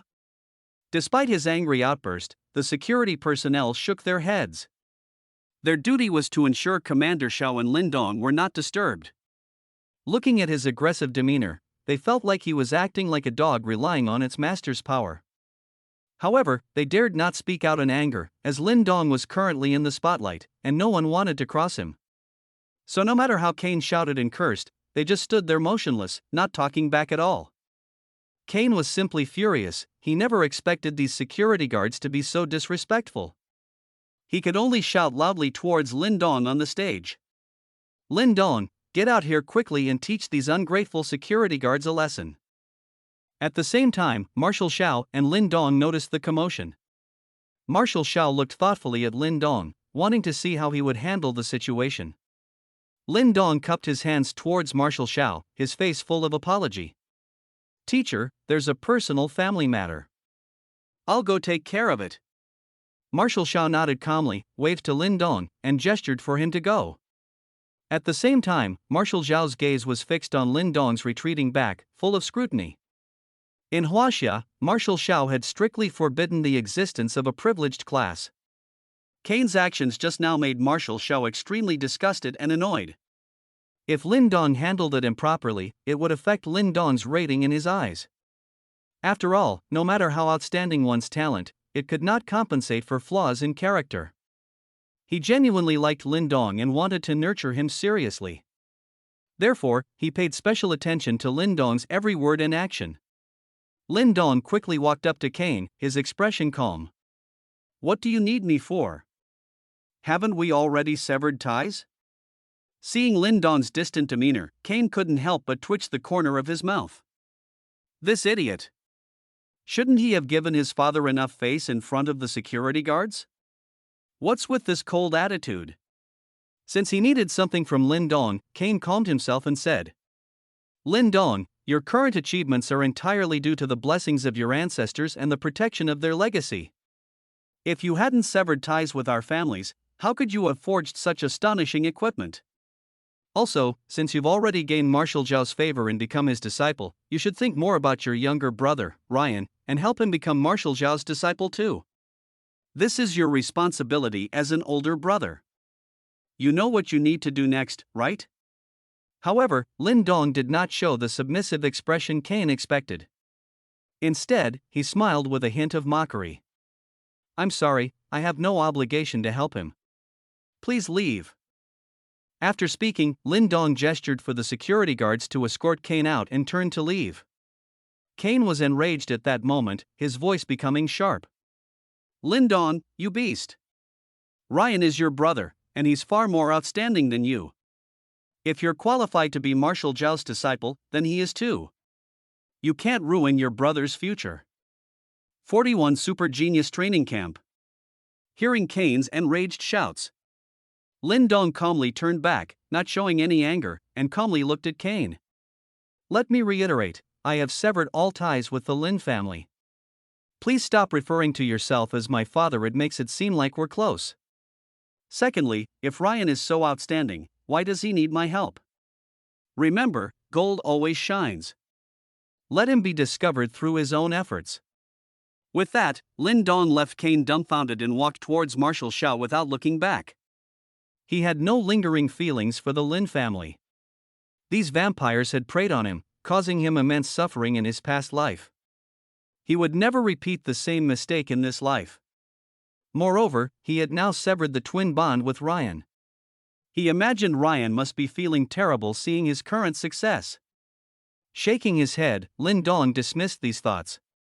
Kane stared at Lin Dong in disbelief and couldn't help but start cursing. Lin Dong, your current luck is all thanks to your ancestors' blessings.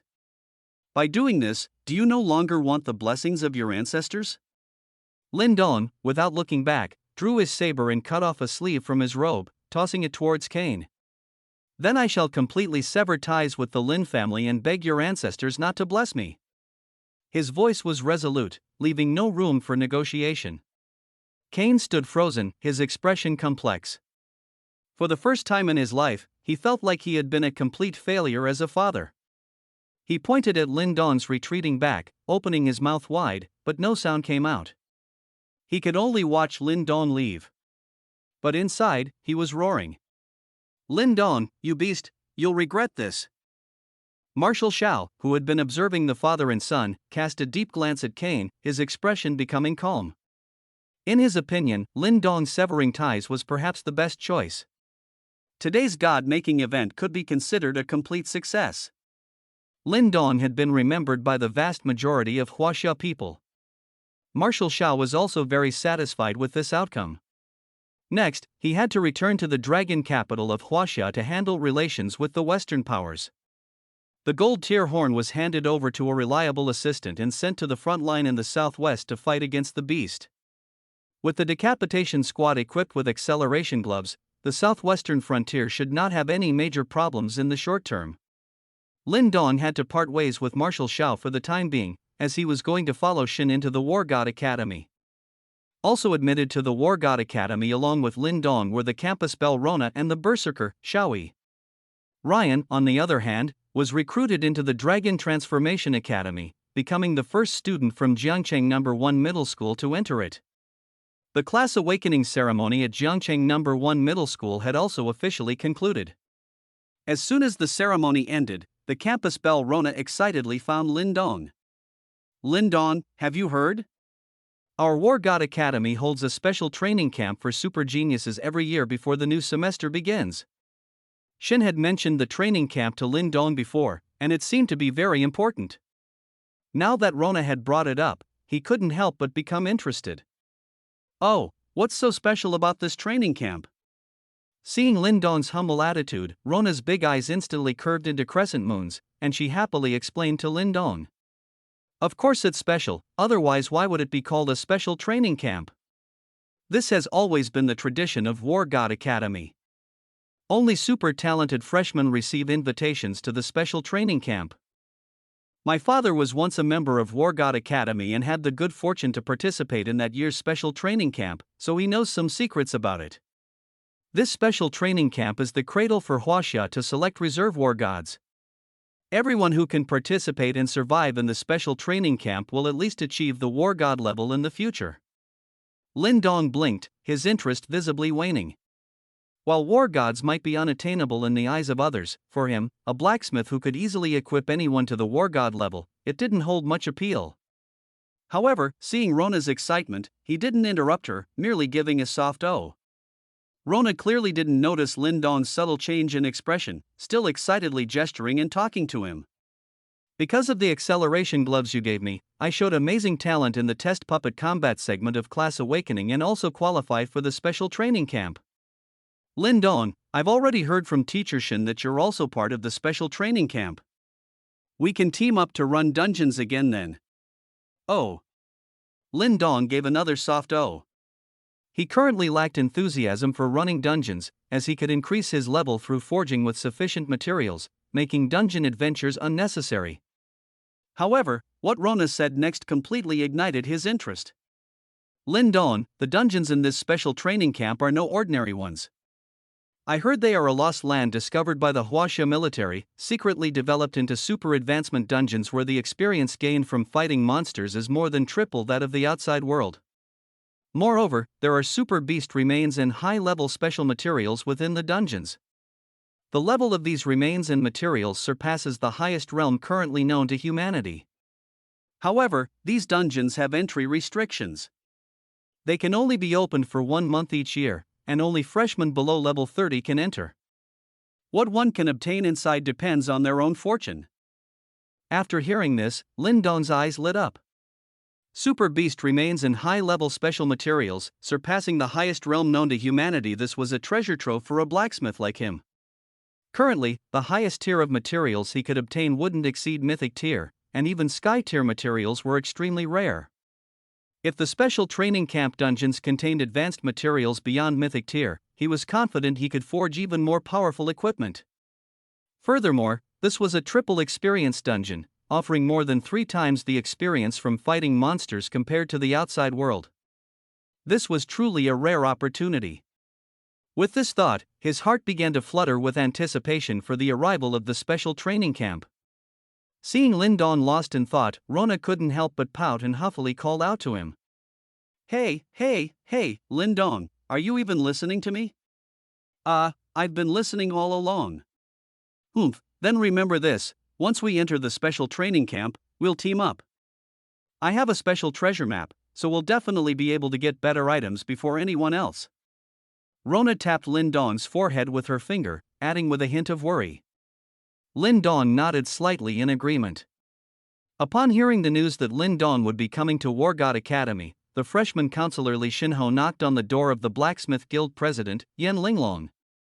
President Yan, the freshman who took your nephew's position as vice president is coming to the special training camp tomorrow. Are you really not going to do anything? Yan Linglong lightly pursed her red lips, a hint of amusement flashing in her eyes. I am aware of this matter.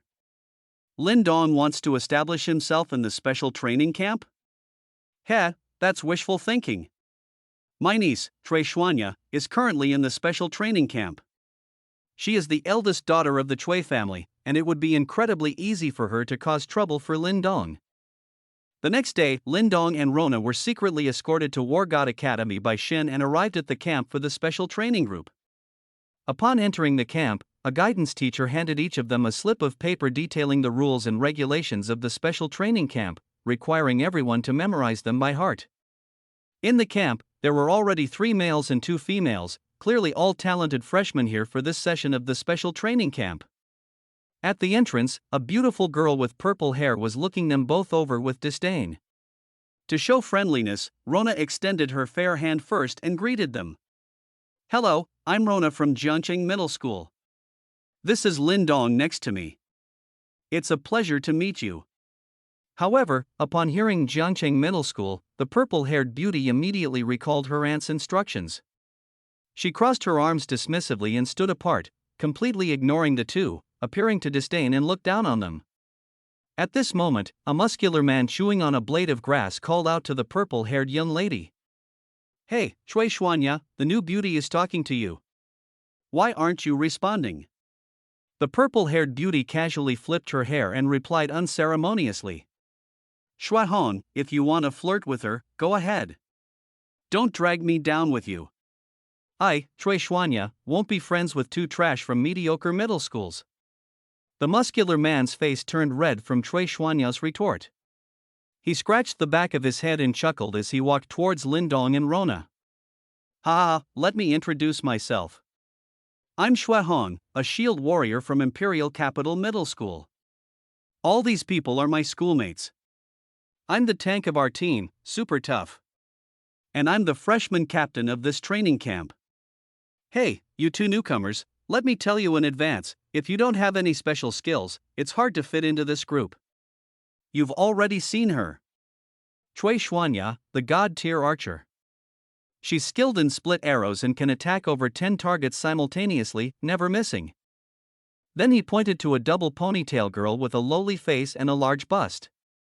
Yao Qingxing, the shadow priest. Definitely a rare class, and the super healer of our training camp. As Shuahong's finger moved, he pointed out the classes and special skills of 2 other male students. Blade Maniac Song Tian K. Don't let his blade maniac class fool you. He's awakened the special sword technique 13 heavenly blades, with explosive output. Sword Saint by Xingxue. The only one in the team with an ultimate skill, heaven-slaying sword draw technique, capable of up to 100,000 damage with a single strike. Alright, now it's your turn, the two newcomers. Hearing that everyone else had their own special skills, Rona suddenly felt immense pressure. I'm a paladin class. I don't have any special skills. Seeing Rona's shyness, Shuaihong's eyes gleamed. This was exactly the type he liked. Paladin. A versatile class. We do need someone in that position for the team. Hey, you there, what about you? Why are you so quiet, always hiding behind the girls? Lindong smiled slightly when Shuaihong looked at him. Blacksmith Lindong. 42, mercilessly looked down upon. Blacksmith? What use is that in a team? Shuaihong picked his nose, feeling his brain short-circuiting. It was true they were all geniuses selected from various high schools by War God Academy, but a blacksmith couldn't really contribute much in combat. Do they expect Lindong to charge into battle with a forging hammer? Did the school decide to let Lindong into their training camp as a joke? He was being polite. The purple-haired beauty Cui Xuanya immediately started blasting. Trash school, trash class. What connections or backdoors did you use to get into the training camp? I think the training camp at War God Academy is getting worse every year. If I had known, I would have gone to Kyushu Academy instead.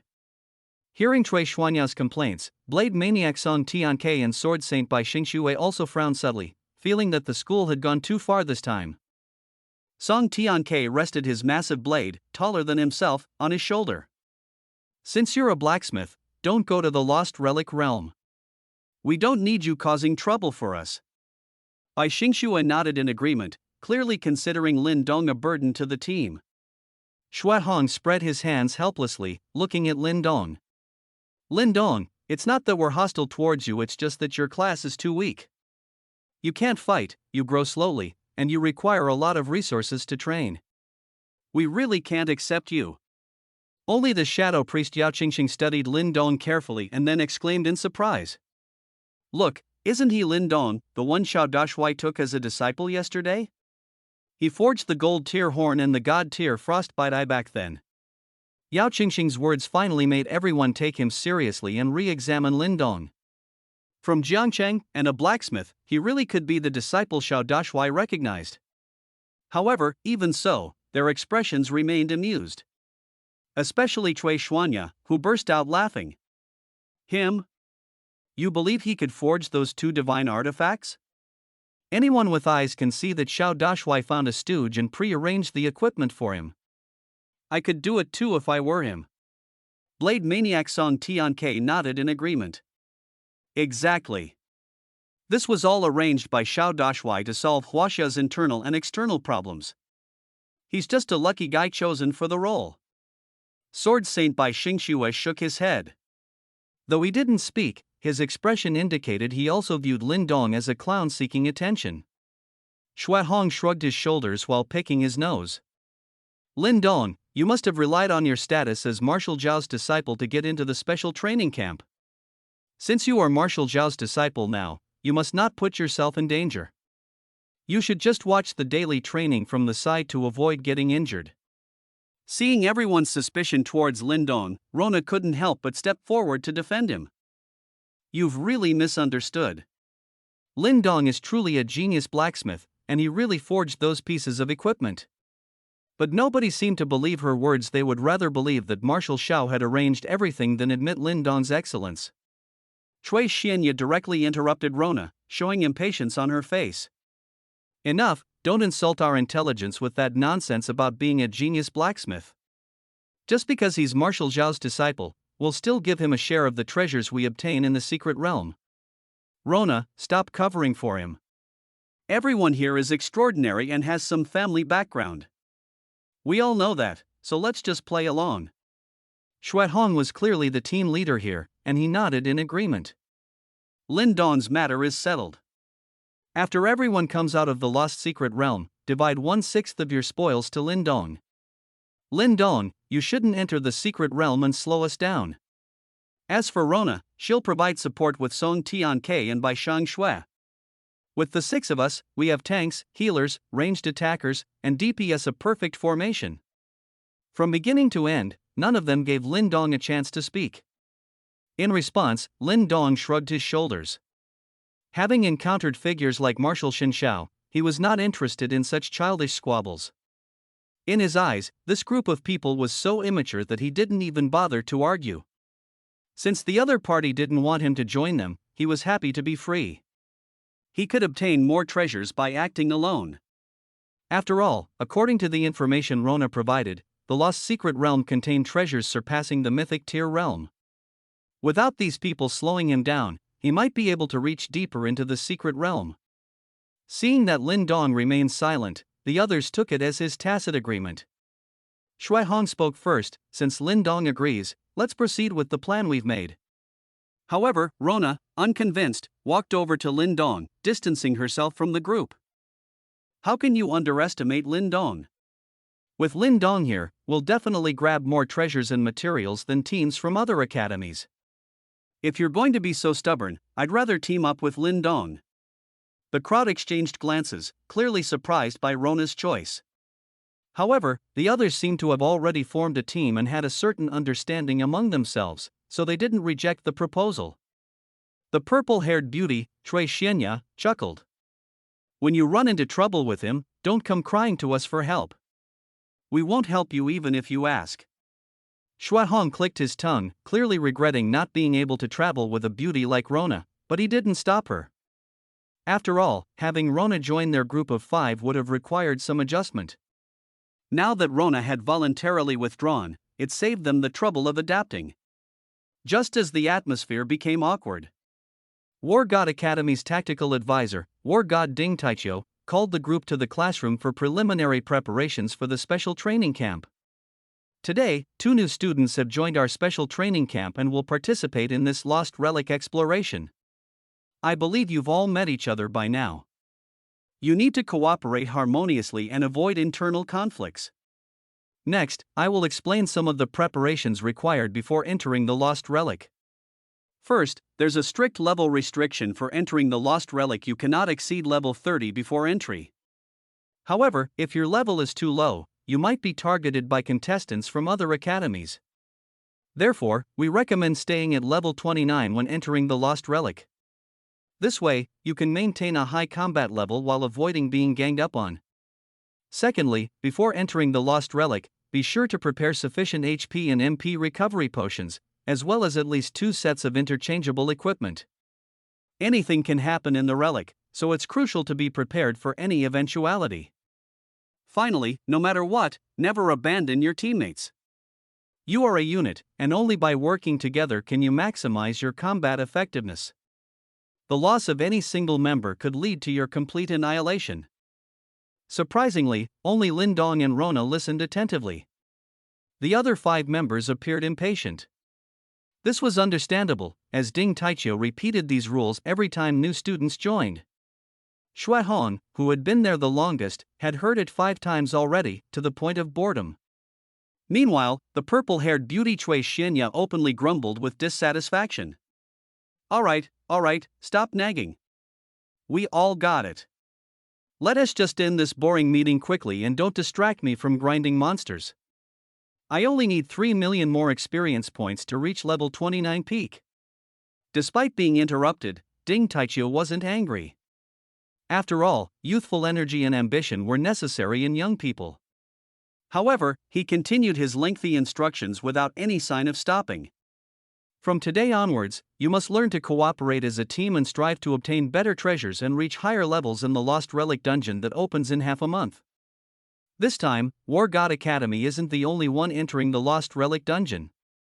Black Dragon Academy, Flying Dragon Academy, Soaring Dragon Academy, Proud Dragon Academy, Divine Dragon Academy, Transforming Dragon Academy, and Kyushu Academy will also send their talented new students. The competition within will be extremely fierce. Furthermore, this year, seeded contestants from the Hunters Guild will enter the Lost Relic. These individuals possess the ability to clear dungeons solo in the wild and will be your greatest adversaries. Sometimes, humans can be more dangerous than beasts. You must remember this. Alright, take advantage of these next 2 weeks to level up in the training dungeons. There shouldn't be any more new arrivals reporting in. As Ding Taicho's meeting concluded, Shuai Xianya, and the others immediately began discussing how to enter the dungeon and hunt bosses to gain more experience. Rona looked at Lin Dong in a bit of a fluster and asked softly, "Lin Dong, what do we do now?" Lin Dong smiled mysteriously and pulled Rona aside. "Before we go grinding in the dungeon, we need to get some decent gear first." "Seriously, besides my mom, you're the only one who truly understands me, Lin Dong." Seeing Lin Dong's sly expression, Rona suddenly felt a sense of peace. Since Lin Dong was confident, she had nothing to worry about for the time being. Back when they were at Jiangcheng Middle School, Lin Dong had often taken her to beginner dungeons to practice combat. Every time Lin Dong wore that sly look, it meant he was fully confident and could definitely resolve any difficulties. Next, Lin Dong took Rona back to their room and began crafting custom equipment for the two of them. As for materials, Lin Dong had borrowed a considerable amount from Master Mo and others before coming to War God Academy, so he wouldn't lack basic forging materials. He had even managed to collect quite a few forging recipes. His storage ring was currently packed, enough for his forging consumption. After bringing Rona into the room, Lin Dong stared intently at her, contemplating what equipment to craft for her. Equipment had to match the class to achieve maximum combat effectiveness. Even the best unsuitable equipment wouldn't be very effective on the wrong class. Studying Rona's personal attributes, Lin Dong slowly calculated in his mind. Name, Rona. Class Paladin. HP, 100. Level, 1. Attack, 10. Defense, 10. For someone who had just undergone class awakening, this was a completely normal stat. As levels increase, base stats will also rise. For example, Shuai Xianya, and others have already reached level 29, clearly having spent a long time clearing dungeons. After all, they came from Imperial Capital Middle School, and their class awakening was a full half-year earlier than ours, giving them ample time to grow and develop. No wonder they called Jiangcheng Middle School trash compared to Imperial Capital Middle School, it was indeed inferior. Within Imperial Capital Middle School, geniuses were as common as crossing a river. Half the students in the 7 academies came from Imperial Capital Middle School. Entering the Lost Land dungeon this time, they would all be strong contenders for Lin Dong and Rona. Therefore, even though Lin Dong was now a god-tier blacksmith, he absolutely could not underestimate them, or he might capsize in the gutter. And to forge equipment for Rona, it had to align with her class characteristics. The Paladin is a versatile class for combat and defense, so the equipment needed balanced stats. No single stat should be overly prominent, allowing the Paladin to fulfill their role effectively. As Lin Dong lost himself in thought, Rona couldn't help but fidget nervously. After all, being stared at so intently by Lin Dong made her a bit shy. Thinking that tomorrow was Huaxia's traditional festival, Valentine's Day, her heart began to pound uncontrollably. "Lin Dong, why are you always looking at me like that? Are you going to confess?" Lin Dong jolted, snapping out of his daze. He scratched the back of his head and smiled, revealing his clean, straight white teeth. "I was just thinking about what kind of equipment would be suitable to craft for you." I got lost in thought for a moment. After all, we're both newbies. I'm level 16, you're level 1. If we go to a dungeon without a team, our efficiency will definitely be very low. Only by getting some suitable equipment can we ensure that we are foolproof. Hearing Lin Dong's explanation, Rona couldn't help but feel a little disappointed. She had thought Lin Dong was going to say something embarrassing just now, but she had gotten her hopes up for nothing. So she pouted and asked, "So, have you decided what equipment you're going to make for me?" Ding! The system has issued a temporary quest. Host, please craft Valentine's Day gift equipment for Rona. Reward, EXP plus 1000, proficiency plus 10, enchantment points plus 100. Iron Tier Set, Beach Sun Hat Iron Tier, Alluring Binding Bracelet Iron Tier, Sexy Slimming Pleated Skirt Iron Tier, Lace Bustier Iron Tier, Anti-Wolf Handbag Iron Tier, Sky High Heels Iron Tier. Ding! All equipment forging recipes have been distributed. Host, please complete the quest within half an hour. Seeing the system quest, Lindon's vision went black and he gritted his teeth. Are these equipment names serious, system? Is this quest for real?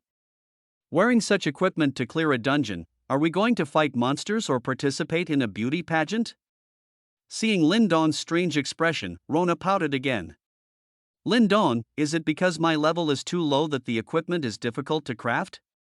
Lindon shook his head and said, steeling himself. I've already decided what equipment to craft for you, it's just a bit special. Special? How special? Anyway, as long as it's equipment you craft, I'll like it. Rona patted her ample chest and blinked her eyes, seemingly very confident in Lindon. Lindon grinned, hiding his embarrassment. As long as you like it, I hope you won't look at me strangely later. Wiping his hands, Lindon was ready to start crafting. The Iron Tier Set is equipment worn by players from level 1 to 10. However, the experience required for levels 1 to 10 is not much, so players quickly move past this stage. Many people don't pay much attention to Iron Tier equipment, treating it as a temporary placeholder and using whatever they can find. But Lindon didn't think so. The lower the level of the equipment, the more malleable it was. A warrior equipped with an Iron Tier Set could quickly clear the level 110 dungeons, saving them at least over a week compared to others. After all, their levels were very low. It was unrealistic to catch up to Xuehong and the others within half a month. Therefore, they could only race against time to level up, ideally not falling too far behind Xuehong and the others, so they could protect themselves upon entering the Lost Land. Because according to Ding Taichiu, people from other academies would also try to enter the Lost Land at level 30. And in such dungeons, the most dangerous were not the beasts, but other people. If their levels were too low, they would easily become targets for players from other academies and be eliminated from the dungeon, which would be detrimental to their actions. Therefore, the Iron Tier Set was the most suitable for Rona's current leveling needs. As for what to do after Rona reached level 10, they could craft a Bronze Tier Set for her then. For now, let's focus on completing the system task. 6 minutes later, a brand new set of Iron Tier equipment was forged by Lindon. Equipment, Beach Sun Hat Iron Tier. HP, plus 600. Attack, plus 30. Defense, plus 30. Magic Defense, plus 30. HP Regeneration, restores 30 HP per second. Equipment, Charming Binding Bracelet Iron Tier. HP, plus 100. Attack, plus 20. Defense, plus 20. Magic Defense, plus 20. Exorcism, grants immunity to 1000 magic damage every 3 seconds. Equipment, Sexy Slimming Pleated Dress Iron Tier. HP, plus 500. Attack, plus 20. Defense, plus 20. Magic Defense, plus 20. Illusion, creates an illusory double that lasts for 3 seconds, inheriting 50% of the wearer's stats and attacks targets. Equipment, Lace Chest Guard Iron Tier. Health, plus 1000. Attack, plus 50. Defense, plus 50. Magic Defense, plus 50. Aura of Resistance, negates 30 physical damage per second. Equipment, Anti-Wolf Handbag Iron Tier. Attack, plus 100. Defense, plus 100. Magic Defense, plus 100. Agility, plus 10. Attack Speed, plus 20. Damage over time, each hit deals 50 damage over 5 seconds. Equipment, Stiletto High Heels Iron Tier. Attack, plus 10. Defense, plus 10. Magic Defense, plus 10. Movement Speed, plus 10. Phase Shift, Active Skill. Upon activation, movement speed plus 100, dodge plus 50, lasts for 5 seconds, cooldown of 1 minute. Once the equipment was forged, Lindon placed it directly in front of Rona. Here, try it on. However, upon seeing the equipment, Rona's face showed a strange expression. This set of sexy and revealing attire was quite a challenge for her, given her slightly conservative nature. She held the lace chest guard in one hand while scrutinizing Lindon with a peculiar look. Lindon, I've hidden it so well, how did you know my secret of having a 36D? Lindon thought Rona disliked the revealing outfit and scratched his head, unsure how to explain. He couldn't exactly say the system told him to do it. But in the next moment, Rona happily put it on, seeming to not dislike it at all. Indeed, besides my mom, you're the only one who understands me, Lindon. Is it excessive to be armed to the teeth? Lindon hadn't even registered what was happening. Rona then gave him a light peck on the cheek, like a butterfly's kiss. Thank you, Lindon. This is the best Valentine's Day gift I've ever received. Rona flitted away like a butterfly, preparing to change into the full outfit. Lindon wiped his cheek, blinking in confusion. Why do Rona and Teacher Snow have the same habit? They like spitting on other people's faces. It's just crafting some equipment for them, why are they so excited? Ding, host successfully crafted Valentine's Day gift equipment for Rona. Reward, plus 1000 EXP, plus 10 proficiency. Lindon nodded and reviewed his own base attributes again. It was time to craft a suitable set of equipment for himself. Name, Lindon. Level, 16. Health, 1600. Attack, 100. Defense, 100. Enchantment points 1087. Experience stored, 12500, 20000. Class, Blacksmith, Blacksmith level, experienced forger proficiency 840, 1000. God tier forging, forge according to the material ratio of the forging recipe, 100% success rate.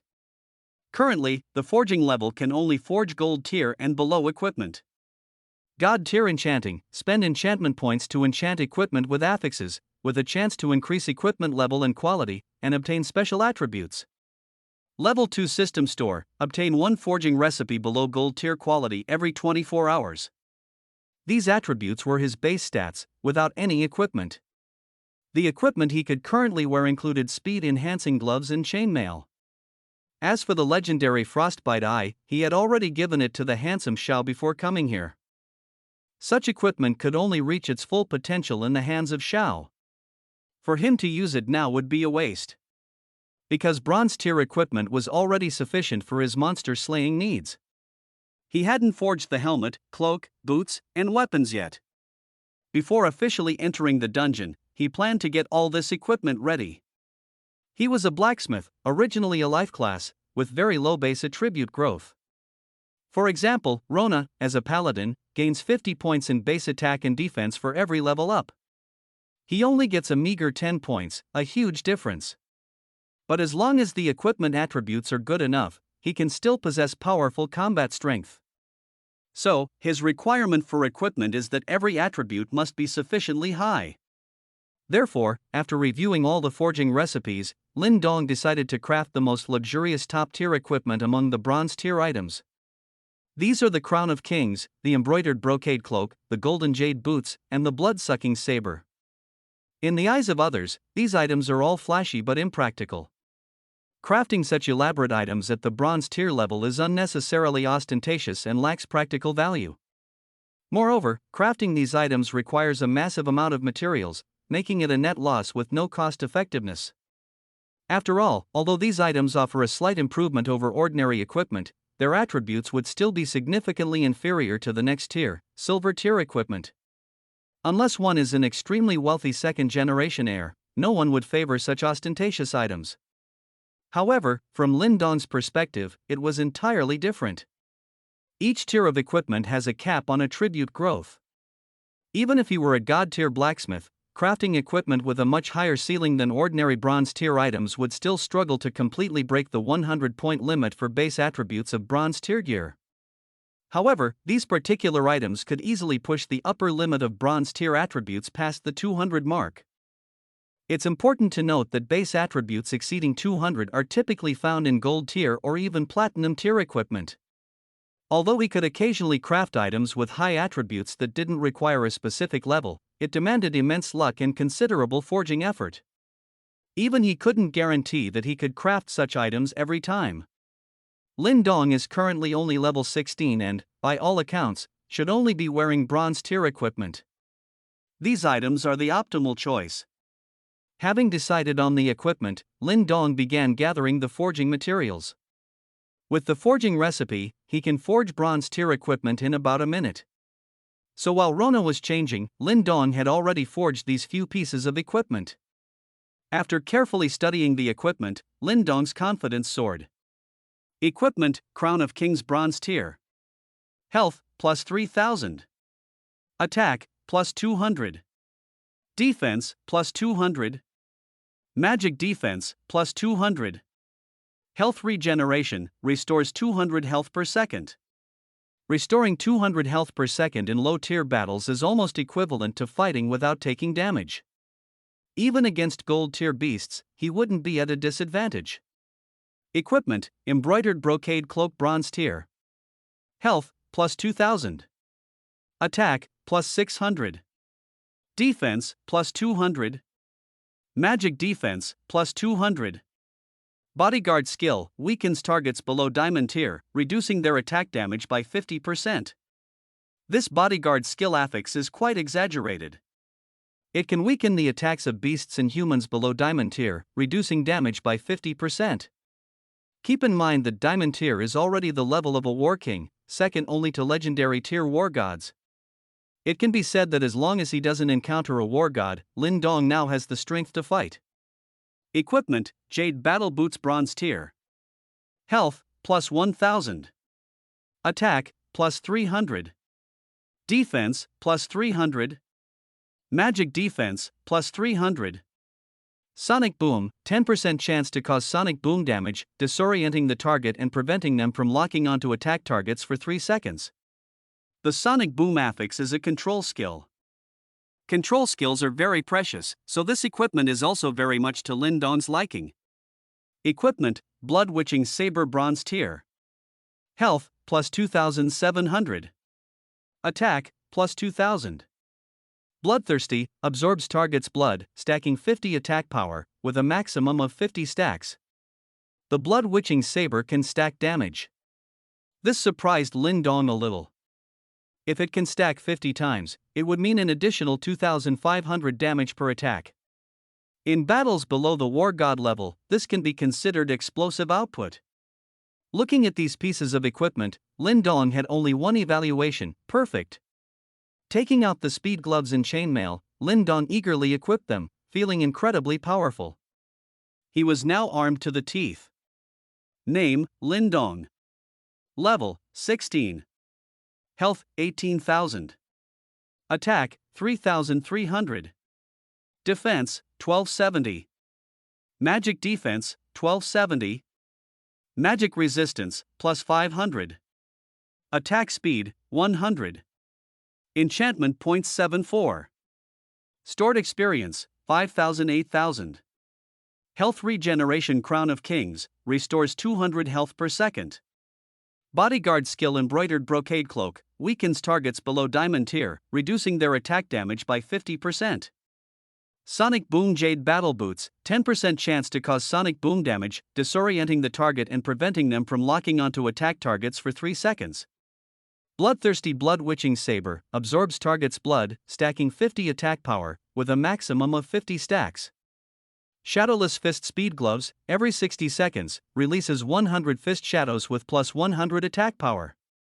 Flash burst speed gloves, every 10 seconds, can tear through space in front while moving for a 50-meter instantaneous jump. Attribute deception chainmail, hides true attributes, displaying normal attributes for equipment of the same tier. Invincible shield chainmail, upon taking damage exceeding defense, activates an invincible shield for 30 seconds, with a 10-minute cooldown.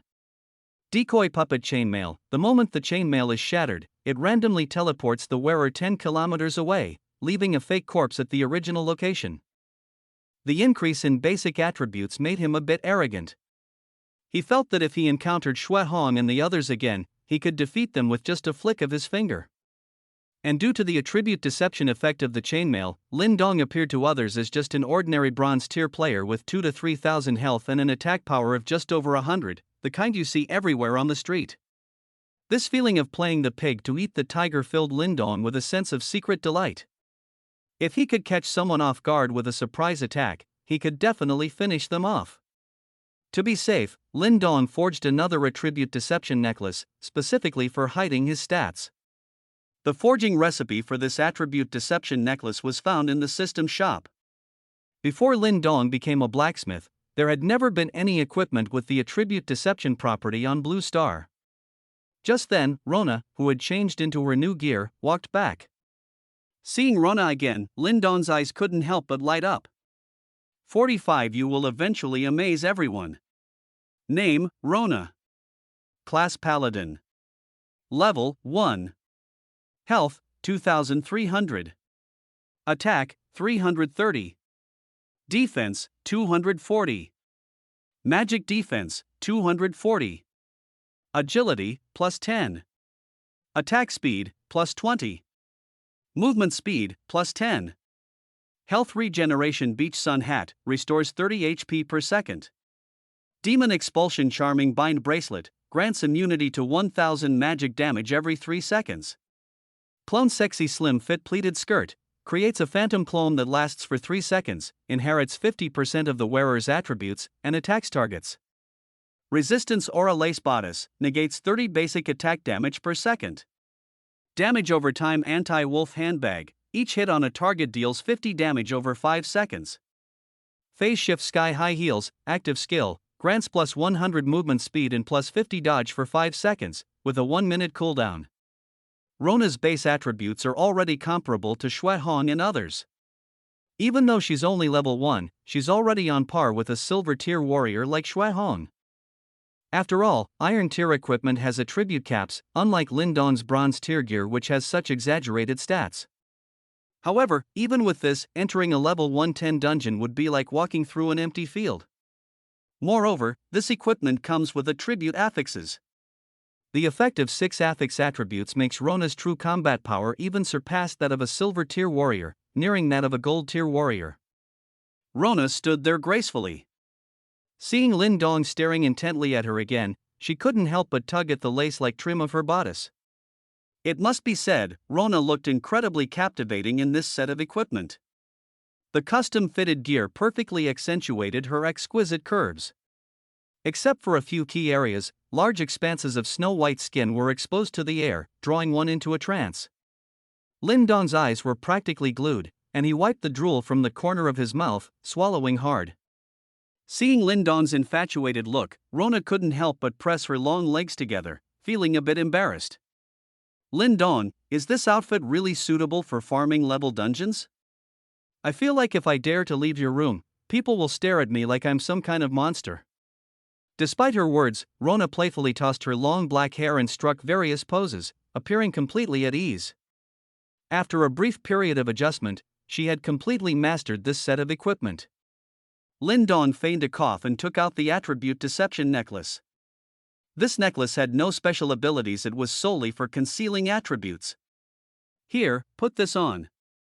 It will make you even more perfect. Rona obediently reached out to take the necklace.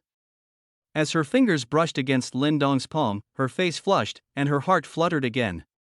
Lin Dong, could you help me put it on? It's a bit inconvenient for me to do it myself. As she said this, Rona kept stealing glances at Lin Dong, afraid he might notice her unusual reaction. Lin Dong didn't suspect anything and nodded slightly. As he stood behind Rona and saw her two mature, ample bosoms, he suddenly felt a bit lightheaded. Ahem. To mask his awkwardness, Lin Dong couldn't help but cough a couple of times. Rona lowered her head, her face blushing all the way down to her neck. What's wrong, Lin Dong? Is it difficult to put on? No. I just suddenly felt a bit unwell in the eyes. Maybe I'm allergic to fruit. Ah. Fruit? There's no fruit in the room. Could it be because of the perfume I'm wearing? To avoid making things worse, Lin Dong gave a soft hum. He had managed to diffuse the awkwardness. Dressed and ready, the two of them were finally prepared to farm level dungeons. However, as soon as they stepped out, they encountered Shuehong and his group, who were also heading to farm level dungeons. Upon seeing Lin Dong and Rona's attire, Cui Xianya, known for her sharp tongue, couldn't help but mock them. You two are hilarious. Dressed so fashionably, are you going shopping? Heh, with such quality, how did you even get into the special training camp? Rona's face flushed from Cui Xianya's taunts, and she retorted sharply. Who said we're going shopping?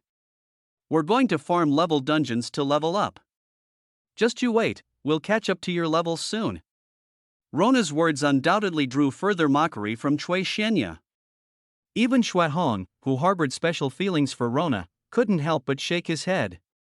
As everyone knows, the higher the level, the more experience points are required.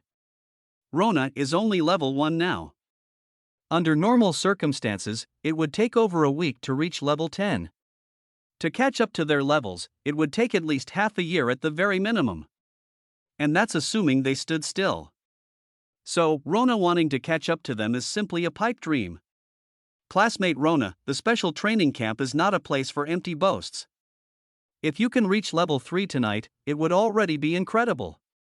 If you want to catch up to us, you probably won't achieve it even by the end of the special training camp. If you really want to level up quickly, you might as well join our team. It would be faster that way. As Shuehong spoke, he glanced sideways at Lin Dong. He really envies and is jealous of Lin Dong. I really don't know what methods this Lin Dong used to have such a beautiful woman like Rona sticking to him like glue. Now that Rona has changed her equipment, she's even more captivating, prettier than Cui Xianya. A beauty like this, even without much combat ability, would be good to keep around as a decorative vase to share experience with. But Rona refused him without hesitation, resolutely standing on Lin Dong's side. I'm sorry, teaming up with Lin Dong is the best choice for me. Thank you for your kindness, Captain Shuehong. Shuehong shrugged, clearly feeling helpless about Rona's choice. He was naturally carefree and thick-skinned enough to show no sign of awkwardness. Meanwhile, Cui Xianya burst into laughter. Shuehong, I advise you not to waste your effort. A woman like this, cold on the outside and wild on the inside, is not someone your level can pursue. And look at the clothes they're wearing, they don't look like they're actually grinding and leveling at all, they're purely here on vacation. People like that don't deserve to be associated with us. Cui Xianya's words were a bit harsh. Rona's eyebrows shot up, her face freezing over. Cui Xianya, what do you mean? Who are you calling promiscuous inside? What business is it of yours what we wear while grinding and leveling? But to everyone's surprise, Cui Xianya not only didn't apologize, but crossed her arms and let out a cold laugh, giving Rona no face at all. I said it, what can you do to me? A level 1 scrub like you dares to challenge my level 29 archer? Rona, being the cherished jewel of the Su family, had never been subjected to such humiliation in her life. Her pretty face flushed with anger, and she swung her pepper spray, ready to fight Cui Xianya. Cui Xianya, on the other hand, had a mocking expression, as if daring Rona to try and hit her. On the surface, a fight between a level 1 warrior and a level 29 archer would obviously put the level 1 warrior at a disadvantage. However, Rona, equipped with gear crafted by Lin Dong, was not afraid of Cui Xianya at all. Thus, the two were on the verge of a full-blown altercation. The tension in the air grew thicker, and Shuehong, the team captain, stepped in as a peacemaker. He tugged on Cui Xianya's sleeve and looked at Rona with a hint of apology. Come on, we're all classmates, let's not have internal conflicts. Tactical instructor Ding repeatedly stressed the importance of unity and friendship. Give me some face, let's both take a step back and stop arguing. Behind them, the swordsman Kuang Song Tian Ke, Sword Saint by Shang Shui, and Shadow Priest Yao Qing Xing also tried to pacify Cui Xianya, hoping she would calm down. Internal strife has severe penalties, Xianya, don't be foolish. Let's hurry to the level dungeon to grind, time is of the essence. Seeing everyone intervening, Cui Xianya reluctantly put away her bow and arrow, sneering at Rona. I was going to teach you a lesson, but if they hadn't stopped me, you would be dead today. But I'll say this now, with your outfit, you're only fit to be a plaything for men. As for grinding and leveling, save it. With that, Cui Xianya swaggered off, leaving Rona trembling with rage. Shui Hong and the others gave Rona apologetic glances before following Cui Xianya. Seeing Rona's eyes welling up with tears, Lin Dong gently patted her shoulder. Don't be angry. Strength will prove everything, and you'll eventually amaze everyone. 46 Unbelievable leveling speed.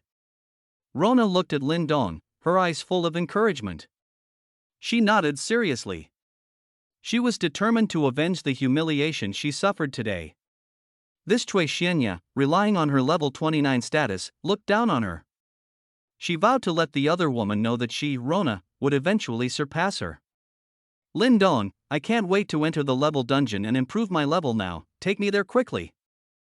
With her current equipment, Rona was actually in no danger within the level 110 Iron Tier dungeons. However, just to be safe, Lin Dong decided to accompany her into the dungeon to increase her combat experience.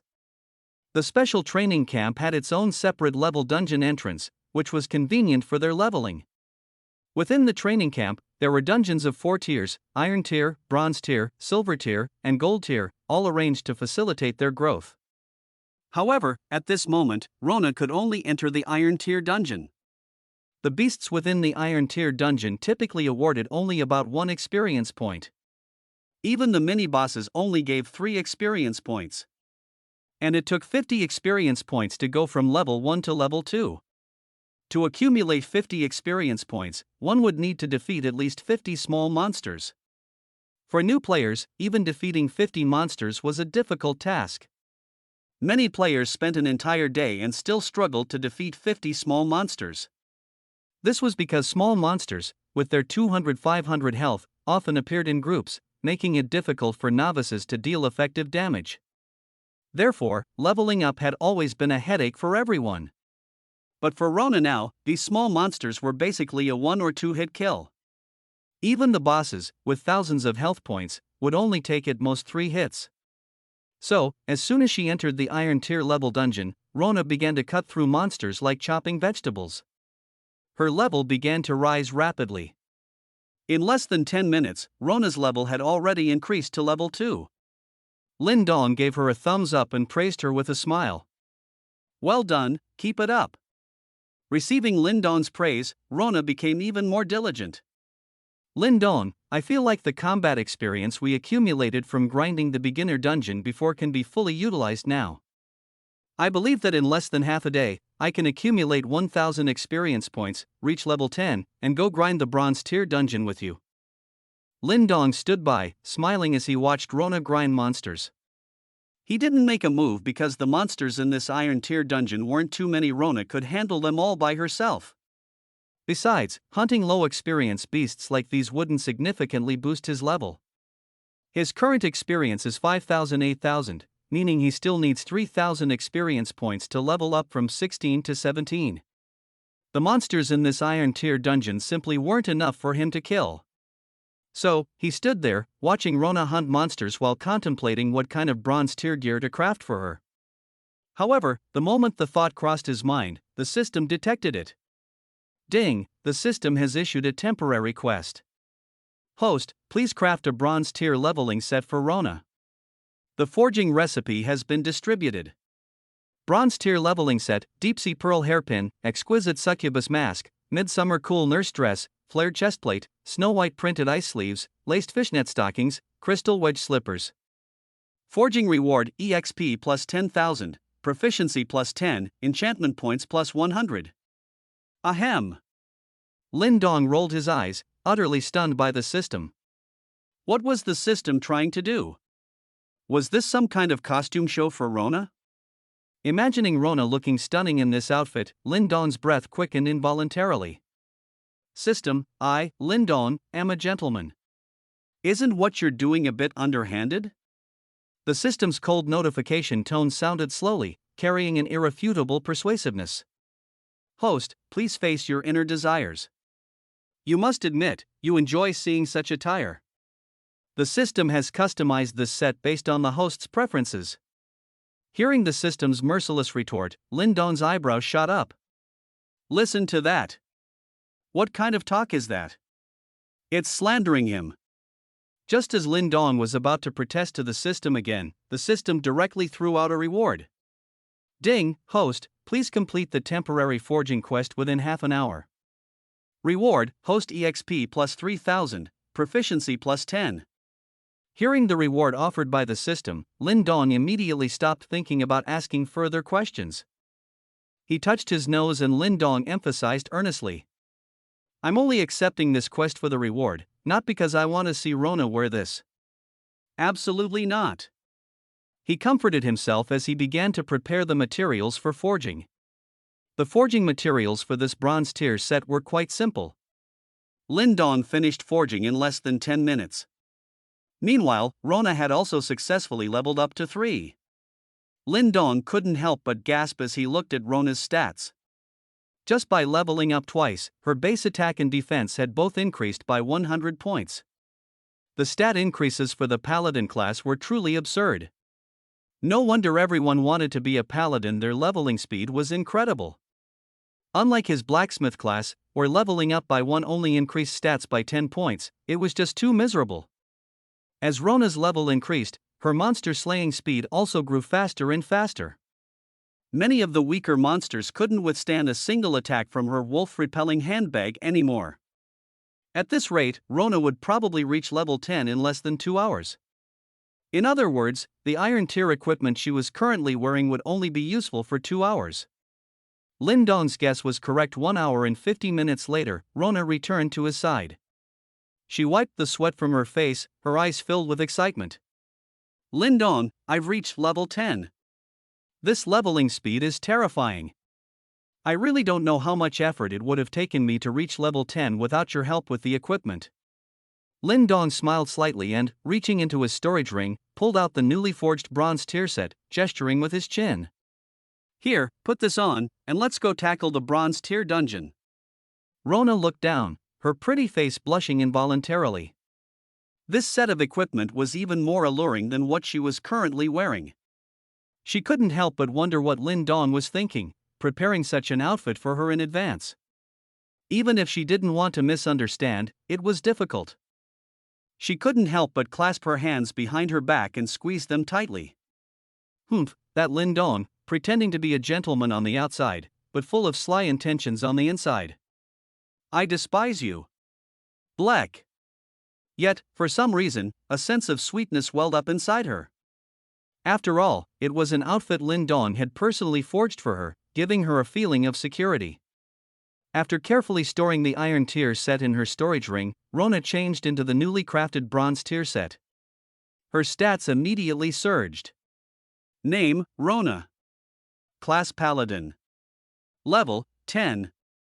HP, 15,000. Attack, 2,650. Defense, 1,300. Magic defense, 1,300. Agility, 50. Attack speed, 70. Movement speed, 100. Evasion, 30. HP Regan Deep Sea Pearl Hairpin, 100 HP per second. Exorcism Exquisite Succubus Mask, 5,000 magic damage immunity every 3 seconds. Clone Midsummer Cool Nurse Outfit, creates a phantom clone with 50% of the wearer's stats for 3 seconds, attacks target.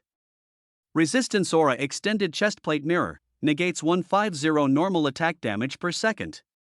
Damage over time Snow White Printed Ice Sleeves, each hit causes 300 damage over 5 seconds. Phase Shift Crystal Platform Slippers, active skill. Increases movement speed by 200 and evasion by 100 for 5 seconds. Cooldown, 1 minute. Fatal Scissors Kick Lace Fishnet Stockings, 4 targets below Diamond Tier and 30% HP, execute a 720-degree spinning fatal blow to the head. The addition of the Fatal Scissors Kick skill was quite brutal. It directly delivered a fatal blow to targets below 30% HP. This effectively increased their monster slaying speed by another third. Even Lin Dong was envious of this skill. It was a monster slaying god tier ability. What are you spacing out for? Let's go, time to tackle the bronze tier dungeon. Rona swayed Lin Dong's arm, speaking with a hint of coyness. Lin Dong had been acting like a love-struck fool all day, staring blankly, as if mesmerized by her outfit. Lindong stretched his wrists and chuckled. Let's go, we'll reach level 20 before dark. Tomorrow we'll head straight for the silver tier dungeon. 47 mutant beasts. 3-tailed demonic fox. Just as Lindong and the others were about to enter the bronze tier dungeon, Shuehong and the others, who were intensely leveling up, encountered a major crisis. The hunting squad, having formed their formation, was now desperately trying to capture a blood-red toad. And as the captain, Shuehong was quickly issuing commands. By Xingxue, Song Tianke. You two support me, I'll tank the damage. You must keep this crimson toad within our encirclement, absolutely do not let it escape. Yao Qingxing, remember to heal everyone. This crimson toad has a lifesteal skill, and our health can be drained at any moment. You must heal us promptly. Cui Xinya, your split arrow is crucial. All the burst damage depends on you, don't let up. If we can defeat this crimson toad boss this time, each of us will get at least 20,000 experience, plus a large amount of materials. It's quite a good deal. Originally, according to Shuehong's plan, there shouldn't have been any problems. But just as they were about to defeat the boss with 200,000 health, something unexpected happened. The crimson toad, which was on the verge of death, suddenly grew enormously and let out a deafening croak. Croak, croak, croak. Croak, croak, croak. Croak, croak, croak. Immediately after, the crimson toad's head split in the middle, forming two heads of equal size. And in the next second, the crimson toad was back to full health, and its combat power had doubled. Both heads incessantly flicked out their tongues, sending the desperately resisting Shuehong flying back, spitting blood. The team, which was barely managing to defeat the crimson toad, was suddenly overwhelmed and struggling to cope. Bad. This crimson toad has mutated. Retreat. But at this point, it was no longer a matter of whether they could retreat. Having nearly been killed by them, the crimson toad was now enraged and wouldn't let any of them escape. Seeing the dire situation, Shuehong ignored his injuries, stood up, and roared. Hulua battle skill. Grow. With his roar, he tripled in size, his body shimmering with a metallic luster, and his defense more than doubled. He was clearly preparing to fight to the death by using this battle skill. He would never use such a high-consumption battle skill unless it was a moment of extreme crisis. Seeing Shuehong's seriousness, the berserker Song Tiang's eyes also narrowed. 13 styles of heavenly blade. Slash. Bai Xingxue also flipped up her white robe to the side, assuming a desperate stance. Heaven-slaying sword draw technique. Open. Everyone's nerves were stretched to the absolute limit. They knew that if even one of them fell, their entire team could be wiped out. Chain blood return. God tier split arrow. Everyone unleashed their ultimate skills, preparing to battle the mutated crimson toad. As everyone used their skills, the battle once again entered a stalemate. But this was a huge drain. Even with Yao Qingxing healing them, everyone was desperately consuming health and mana potions.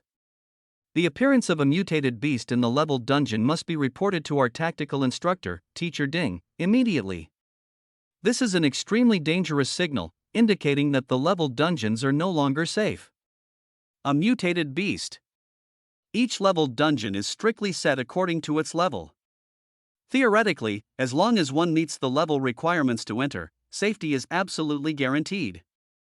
However, if a mutated beast appears in a leveled dungeon, it's as if it's contagious, causing all the beasts to mutate as well. Mutated leveled dungeons become extremely dangerous. Even warriors of a higher level entering them risk perishing. The reason the Huaxia warriors on the frontier developed a fear of battle was the appearance of these mutated beasts. Otherwise, Marshal Xiao wouldn't have personally created gods to stabilize morale.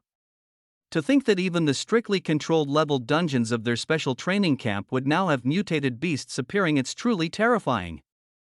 While they desperately tried to escape the dungeon, Lin Dong and the others swaggered into a nearby bronze tier dungeon. The mobs in bronze tier dungeons typically have 1,000-2,000 health and yield 3-5 experience points.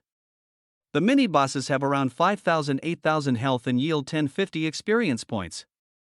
The main bosses have about 10,000 30,000 health and yield 100-300 experience points. Normal bronze tier dungeons don't have main bosses, but the special training camp selects geniuses, which is why they added a main boss to this bronze tier dungeon. However, the atmosphere inside the bronze tier dungeon at this moment felt somewhat peculiar. All the beasts within the bronze tier dungeon were crawling and bowing towards the direction of a main boss, as if paying homage to their king. In that direction, a fox with 3 tails was howling at the sky. It let out a gyo sound, which sounded like a woman's laughter. In the vast dungeon, hearing such a sound was rather chilling. Lindong's skin crawled, and he muttered to himself in confusion. What is that sound? It's spine-chilling. Rona nodded timidly, clutching Lindong's arm tightly. Lindong, I feel like the monsters in the bronze tier dungeon are so much stronger. We might not be able to beat them. Put. Lindong couldn't help but burst out laughing. With the gear they were wearing, they could easily clear not just bronze tier dungeons, but even gold tier ones. Patting Rona's shoulder, Lindong exuded confidence. Don't worry, in dungeons like these, we are gods. With that, Lindong swung his blood-weeping saber, instantly killing a group of desert wolves around them. With over 3,000 attack power, he could one-shot all the small monsters. Even the mini-bosses would only take about 2 hits. Seeing Lindong's heroic display, Rona also became filled with valor. Lindong, let's see who can kill them faster. However, these monsters were acting differently from their usual mechanical and dull behavior. After Lindong and Rona started their rampage, the monsters rapidly fled towards the direction of the 3-tailed demon fox, as if only by escaping there could they survive. Lindong paused his blood-weeping saber, a slight puzzlement in his eyes. Strange, the movements of these monsters are too odd. This shouldn't be happening. Rona also adjusted her snow-white printed ice sleeves, a look of deep confusion on her face. In the Iron Tier dungeon, those monsters charged at us fearlessly. Why are these Bronze Tier beasts acting like they have intelligence and are just running away? Rona was right. These monsters truly seem to have gained intelligence, becoming much more agile, and they fled upon seeing they couldn't win against the duo. Nodding, Lindong also noticed this anomaly. He narrowed his eyes slightly, observing the fleeing monsters closely, as if something was summoning them. Let's go, let's follow them and see what's going on. So, the two followed the monsters, walking at a leisurely pace, wanting to see what had happened. And ahead of them, a great upheaval was occurring within the Bronze Tier dungeon. The 3-tailed demon fox was gathering over 10,000 beast subordinates, sitting imposingly on a high plateau. It possessed a special ability called Enlightened Worship. By accepting worship, it could bestow intelligence upon the beasts that worshipped it, equivalent to the intelligence of a 3-year-old human child. And the more beasts that worshipped it, the stronger its combat power became. Having gathered over 10,000 beasts, it now possessed the intelligence of a 10-year-old human child, along with 100,000 HP and over 2,000 attack power. This combat strength already surpassed some ordinary gold-tier beasts. At this moment, it looked at Lindong and Rona, who were slowly approaching, with a flicker of disdain in its double pupils. Humans. 48 silver-tier weapons. Underworld Beast Soul Furnace. The 3-tailed demon fox looked at Lindong and Rona with disdain, its double pupils filled with contempt. They were just 2 bronze-tier human warriors. It could easily annihilate them with a wave of its paw. Therefore, it wasn't particularly interested in Lindong and Rona. It continued to emit sonic waves, attempting to summon more beasts to become its servants. The more servants it had, the faster it would grow, potentially even triggering a secondary mutation and completely dominating this tier of dungeon. Damn humans, for imprisoning us noble beasts in this cramped tier of dungeon. Once I possess the power to break free, I will surely lead the beast army to break through the dungeon's restrictions and return to the vast world. The 3-tailed demon fox's grand declaration caused the tens of thousands of beasts before it to let out roaring bellows.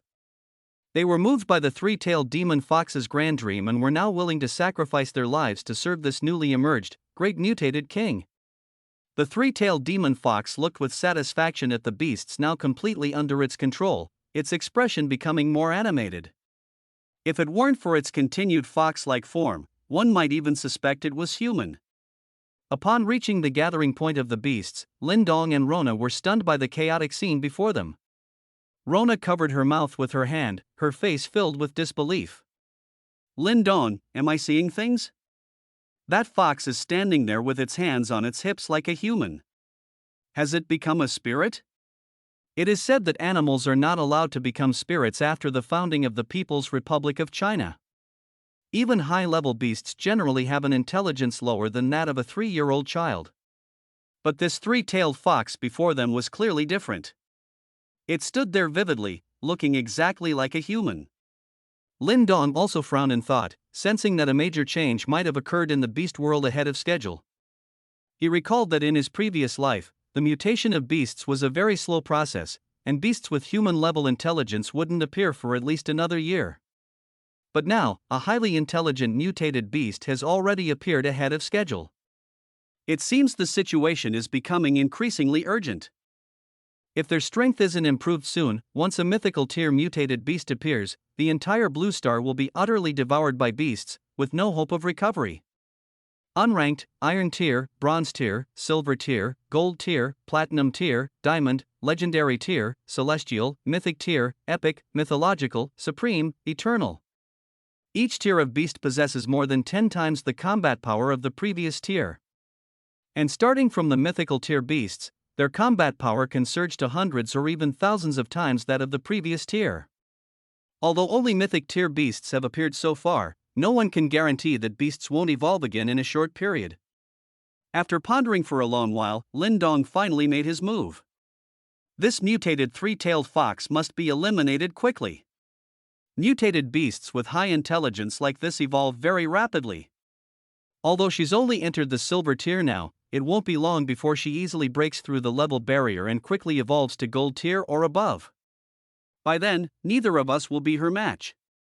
Giving Rona a cautious look, Lindong skillfully brandished the blood-weeping saber, assuming an attacking posture towards the three-tailed fox. The three-tailed fox, with its double pupils rolling, wore a look of mockery. Two mere bronze-tier humans dare to attack me, this king? I originally intended for you to witness my glorious rise and serve as worthy spectators, but since you've dared to attack me, I cannot let you live. Minions, rush forward and tear them to shreds. Let's use them for a light meal. At the three-tailed demon fox's command, a horde of lesser monsters charged towards Lindong and Rona like a frenzy. Desert wolves, venomous scorpions, horned rhinos, cave black snakes, forest elephants, a dark mass charging forward, their thunderous advance causing the very earth to tremble. However, Lindong remained undaunted in the face of danger, his entire being radiating peak spirit and energy. The blood-wailing saber's damage stacking effect has reached 50 stacks. Each attack can increase the damage by 2,500 points. Moreover, the blood-wailing saber has an area of effect attack, ensuring no damage reduction. So even though there are many beasts, they are of no real use to me. As he spoke, Lindong waved his hand, unleashing a scarlet streak of light that instantly fell over a dozen of the charging beasts, leaving them in pools of blood. After absorbing the blood of these beasts, the blood-wailing saber's blade appeared even more alluring. Rona, wielding her snow-white, intricately patterned ice sleeves, also began to fiercely attack the charging beasts. Due to the intense combat, the snow-white ice sleeves were now covered in plum blossom like fine blood mist, creating a uniquely eerie beauty. It had to be said, their combined attack output of several thousand was simply too much for these beasts with only 1 to 2,000 health points. In about 10 minutes, over 1,000 beast corpses lay scattered on the ground, piled up like a small mountain. The normally ferocious beast mobs now had fear in their eyes, hesitating and unwilling to advance. They could only bare their teeth at Lindong and Rona, but made no actual attacks. If Lindong took a step forward, they would frantically retreat dozens of steps. Seeing the beast army being so thoroughly routed by two humans, even on the verge of collapse, the three-tailed demonic fox's eyes revealed a strange look. These two humans are not ordinary bronze-tier human warriors. Their weapons seem to have undergone special forging and appear incredibly powerful. It seems I must personally eliminate them. Otherwise, the team I painstakingly assembled will be scattered by them. Having made up its mind, the three-tailed demonic fox ordered the beasts to retreat. It then swaggered to the front of the army, hands clasped behind its back, exuding an air of arrogance. Stopping about 10 meters in front of Lindong, the three-tailed demonic fox stood tall and proud. "Damn humans, how dare you trespass on my Fox King's territory? I declare you are doomed." Seeing the fox actually speak human language, Lindong burst into laughter. A beast is still a beast. Trying to speak like us humans? Beside him, Rona blinked in surprise and tugged on Lindong's sleeve. "Lindong, this fox is so cute. It would be really fun to raise one." Hearing Rona and Lindong's conversation, the three-tailed demonic fox became instantly enraged. "Audacious human, you dare to consider capturing this Fox King as a pet? How outrageous! Die!" As the three-tailed demonic fox finished speaking, it raised its small paws to the sky, forming a ball of white energy.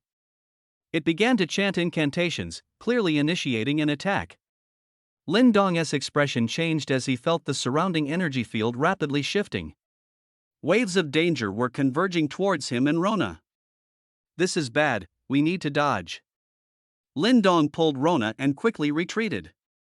Just as they moved, a serpentine bolt of lightning erupted from the ground where they had been standing, crackling with electricity. Moreover, as Lindong landed, he felt a tingling sensation spreading from his feet throughout his entire body. "Lindong, I can't move my body. It feels like I've been paralyzed by lightning." Rona's voice, filled with shock, came from beside Lindong. Even though they were at least 50 meters away from the three-tailed demonic fox, they were directly electrocuted and paralyzed.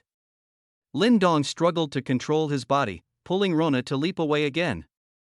If not for his chainmail's exceptional magic resistance, he suspected he would have been paralyzed just like Rona. On the other side, the three-tailed demonic fox revealed a hint of disdain. "A petty trick, daring to show off before me? My Fox King's thunderous step skill is not something you can easily escape." With that, the three-tailed demonic fox waved its hand again, launching an attack towards Lindong. The numerous beasts standing behind it watched with expressions of adoration. Their new king was simply too powerful. Not only did it possess a trace of the ancient mythical nine-tailed demonic fox's bloodline, but it had even manifested a unique skill. Truly an idol for all beasts. At this very moment, Lindong's system suddenly chimed. Ding! Detected a rare, highly intelligent mutated beast, the three-tailed demonic fox. System quest issued. Host, defeat the three-tailed demonic fox and use its soul to forge the silver tier weapon Nether Beast Soul Furnace. Quest reward, EXP plus 5,000, proficiency plus 50. Nether Beast Soul Furnace? Just the name sounded extraordinary. Lindong's spirits lifted. He looked for an opportunity to attack the three-tailed demonic fox. Level 49 upgrade. Aiming for silver tier warrior. In Lindong's eyes, this mutated three-tailed demonic fox had already become his prey. Although its accompanying skill, Thunderous Steps, was potent, in the face of his formidable magic resistance, it was merely a tickle. What Lindong needs to do now is to kill this three-tailed demon fox in one blow. After all, once a highly intelligent beast like this knows that he has the ability to kill it, it will become extremely cautious. If he can't kill it in one blow, the three-tailed demon fox will likely hide. With the running speed of a beast, it would be as difficult as reaching the heavens for him to catch up. After moving his body a few more times, Lindong had already gotten within 30 meters of the three-tailed demon fox. Lindong's eyes narrowed, and he gripped the Weeping Blood Divine Blade tighter in his hand. Rona, try to hold on for a while. I'm going to kill this three-tailed demon fox. At this moment, Rona was so disoriented by the electric shocks that her pupils were somewhat unfocused. Be careful, this three-tailed demon fox's skills are too monstrous. Lindong nodded and activated the burst flash skill of the acceleration gloves. Whoosh! Lindong instantly appeared in front of the three-tailed demon fox. He swung the Weeping Blood Divine Blade in his hand, followed immediately by the activation of the Shadowless Fist skill. In an instant, Lindong dealt nearly 20,000 plus damage. However, facing the three-tailed demon fox with a full 100,000 HP, this damage was not enough to be fatal. The three-tailed demon fox was also startled. Its twin pupils rapidly turned, and it immediately distanced itself from Lin Dong. Kid, I didn't expect you to have the ability to fight back. However, in this Fox King's eyes, you are still far from enough. Although it spoke fiercely, the three-tailed demon fox's gaze towards Lin Dong had clearly become more vigilant. However, before it could finish speaking, Lin Dong used another burst flash, and the weeping blood divine blade in his hand slashed out repeatedly, trying to take down the three-tailed demon fox directly. With the experience from the previous encounter, the three-tailed demon fox had become very slippery. Lin Dong's 3 slashes only hit once, dealing a mere 5,800 damage. There was still a considerable distance to go before killing this three-tailed demon fox. The three-tailed demon fox, having been struck by Lin Dong repeatedly, became furious. Human brat, you have successfully angered this Fox King. Now, this Fox King shall get serious. As it spoke, the three-tailed demon fox raised its hand again, and the orb of spiritual energy in its grasp coalesced once more. Within a 100-meter radius centered on it, crackling arcs of electricity erupted from the ground. Lin Dong leaped into the air, evading the paralyzing lightning. Then, he activated his golden jade boots, aiming to trigger the sonic boom affix effect. The sonic boom affix had a 10% chance to inflict sonic damage, disorienting the target and causing them to be unable to lock onto an attack for 3 seconds. This was essentially Lin Dong's only crowd control skill. Although it was based on chance, with his nearly 100 attack speed, as long as he attacked enough times, the sonic boom effect was bound to trigger. The three-tailed demon fox was currently entangled by Lin Dong's flash jump, almost unable to create distance, nearly trembling against him. And Lin Dong was attacking ferociously, not giving the three-tailed demon fox a moment's respite. Ding, sonic boom affix triggered. Target disoriented for 3 seconds, unable to lock onto attacks. As the sonic boom affix of the golden jade boots took effect, Lin Dong swiftly swung his weeping blood saber, commencing a flurry of slashes against the three-tailed demon fox. In the mere span of 3 seconds, Lin Dong unleashed 10 attacks.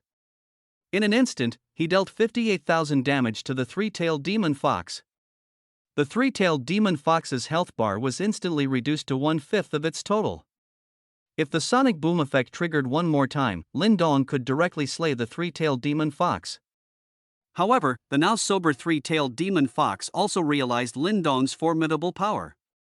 It no longer wished to engage in a protracted fight with Lin Dong, instead rapidly creating distance, attempting to escape. But Lin Dong's speed gloves possessed the flash affix, allowing him to instantly enter any location within a 50-meter range, driving the three-tailed demon fox to utter madness. Damn human, why are you like a shadow? This Fox King is truly enraged now. The three-tailed demon fox roared incessantly, yet it was utterly helpless against Lin Dong. Suddenly, it noticed Rona observing from the sidelines and a wicked idea struck it. If I capture this human woman, this man will surely hesitate and not dare to attack this Fox King further. When this Fox King recovers its strength, I will devour you both to vent my fury. With its decision made, the three-tailed demon fox suddenly charged towards Rona, attempting a surprise attack while she was unprepared. Be careful. Lin Dong instantly perceived the three-tailed demon fox's scheme and shouted a warning to Rona. However, to Lin Dong's surprise, Rona seemed somewhat dazed and unresponsive, making no attempt to dodge. Yet, Lin Dong detected a hint of imperceptible joy on Rona's face. Could it be? Just as Lin Dong was pondering this, Rona, who had been cornered by the three-tailed demon fox, suddenly moved. With a crisp cry, she exuded an imposing aura. Death grip scissor legs. Hearing Rona unleash her affix skill, Lin Dong's heart immediately relaxed, and he slowed his charge. The death grip scissor legs was an affix skill of the binding rope fishing net stockings. For targets below diamond tier with less than 30% health, it could apply a fatal spinning blow to the target's head with a 720-degree rotation. This meant that the three-tailed demon fox, whose health was less than 1/5, would be instantly killed by Rona. Indeed, the three-tailed demon fox, which had been flailing its claws and fangs moments before, now lay sprawled on the ground with its eyes wide open, seemingly unwilling to accept its death. To its dying moment, it couldn't comprehend how this seemingly weak human woman could unleash an attack far more powerful than the man. Rona, having experienced the power of the death grip scissor legs affix, still wriggled her long, stocking-clad legs with lingering excitement. Lindong, humph, don't mess with me from now on. I have the divine skill death grip scissor legs. If you dare bully me in the future, I'll use the death grip scissor legs to snap your neck, just like this dead fox. As she spoke, Rona made a snapping motion with her hands, looking incredibly pleased with herself. However, hearing Rona's words, Lindong's mind conjured images. If such long, stocking-clad legs were wrapped around his neck. Oh no, can't think about it, his body is almost reacting. Lindong banished the thoughts from his mind and began to examine the spoils of victory. The soul of this three-tailed demon fox had not yet completely dissipated, making it the crucial moment for refining the netherworld beast soul furnace. Lindong quickly placed the corpse of the three-tailed demon fox into the forging furnace and began refining it on the spot. A minute and a half later, a small, dark furnace with a sinister aura was retrieved by Lindong from the system's forging furnace. What is this? Rona's eyes widened in surprise as she examined the new equipment. Equipment: Netherworld Beast Soul Furnace Silver Tier. Attack: 9,800. Step Thunder: within a radius of 100 meters, unleash an Earth Core lightning damage of 500 points on the target. Soul Capture: for every one beast corpse collected, attack increases by 1 point, with a maximum of 10,000 points. A purely offensive weapon that made Rona a little envious. What a shame, it's a silver tier weapon. I can only wear it when I reach level 20. Otherwise, our monster slaying speed in the bronze tier dungeon could be further improved. Hearing this, Lindong smiled slightly. Level 20, isn't that very soon? After killing so many beasts just now, including the three-tailed demon fox, both he and Rona had gained over 30,000 experience points. He was now level 17, with 67,500 100,000 experience. Rona had also reached the peak of level 15, with 31,232,000 experience. She would soon catch up to Lindong's level. According to calculations, reaching level 20 would require 120,000 experience for level 18, 150,000 for level 19, and 200,000 for level 20. In total, it would be around 500,000 experience. At their current rate of clearing monsters, they should be able to accumulate enough experience before nightfall. After all, their cooperation made killing beasts incredibly fast, earning over 1,000 experience points per minute. At this terrifying pace, they could reach level 20 in at most 10 hours. Lindong flicked off the bloodstains on his body, his entire being radiating vigor. Let's not waste any time. Let's hurry and kill monsters to level up. Rona nodded and began farming monsters in large numbers with Lindong. Little did they know, within the bronze tier dungeon, there was a corner shrouded in mist. From that corner, roars from another dimension could be heard. Which damned human killed my son, the three-tailed heavy-pupiled fox? When my beast form descends upon Blue Star, I will make all you humans pay with your lives for my son. The 50 gold tier Horn of War unleashes its might. While Lindong and the others were diligently farming monsters to level up, the entire Blue Star was undergoing drastic changes. The beasts in the level dungeons began to mutate, and this was not only happening in the training camp's level dungeons. The entire Huaxia, and even the entire Blue Star, were rapidly experiencing similar events. The dungeons, originally suitable for humans to level up and farm monsters, had their overall difficulty increased by 3 to 5 times. Some dungeons even saw the strength of their beasts increase by more than tenfold. Even the Iron Tier dungeons, which a freshly class awakened warrior could handle, were now proving difficult for Bronze Tier warriors. In every level of dungeon, mutated beasts of 1 or even 2 levels higher than the current dungeon level had appeared. These were still relatively mature and safe level dungeons. On the long front lines between beasts and humans, the number of mutated beasts was beyond human imagination. Even mythic tier beasts were appearing in large numbers in the border defense areas. Not only was the Huaxia defense line under immense pressure, but on other fronts of Blue Star, beasts had also torn open new points of descent and begun a large-scale invasion of Blue Star. Suddenly, many teams and individuals farming monsters were subjected to fierce attacks from mutated beasts, suffering heavy casualties. This rapidly occurring beast mutation directly forced humanity to face even stronger beasts, and eliminating them would now incur greater losses. This caused widespread panic among all humans on Blue Star. If the crisis of beast mutation could not be resolved, the entire Blue Star would quickly fall under the iron hooves of the beasts. The Archmage of the Western Holy See even convened a summit of the great powers to discuss how to overcome this sudden calamity. Originally, beast descent points were mainly concentrated near Huaxia. How have beast descent points appeared in our West now? Although the scale of the beast descent points is not large yet, the mutated beasts are extremely fierce. If their numbers are allowed to grow, we Western powers will undoubtedly pay a heavy price. The great powers present looked at each other, all feeling an increased sense of pressure. It seemed that after 300 years of peaceful coexistence between humans and beasts, the beasts were about to launch another large-scale invasion of Blue Star. Your Majesty the Archmage, Sky-tier mutated beasts have been sighted near the western beast descent points. We may need to mobilize the strength of all our Western powers to control the situation. A leader of the great powers suggested, but his voice trembled slightly, clearly lacking full confidence. After all, the West had been safe for too long, with Huaxia bearing the brunt of the attacks, allowing them to develop in peace. Now, facing danger directly, it was natural to be nervous. The Archmage scanned the surroundings, tapping the ground with his doom staff. What's the panic? The beast's arrival point is in our west, which might be a great opportunity. Previously, the arrival points were concentrated near Huaxia, making it difficult for us to obtain first-hand beast resources. Now we finally have a chance. Listen to my plan. Let's put the territorial concessions with Huaxia on hold for now and focus our efforts on controlling the beast's arrival point.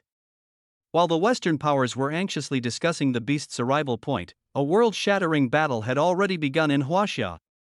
Although the number of mutated beasts had multiplied several times over, and several new beast arrival points had even appeared, the warriors on Huaxia's southwestern front line appeared full of confidence. This was because they had just received a magical piece of equipment, a gold tier horn.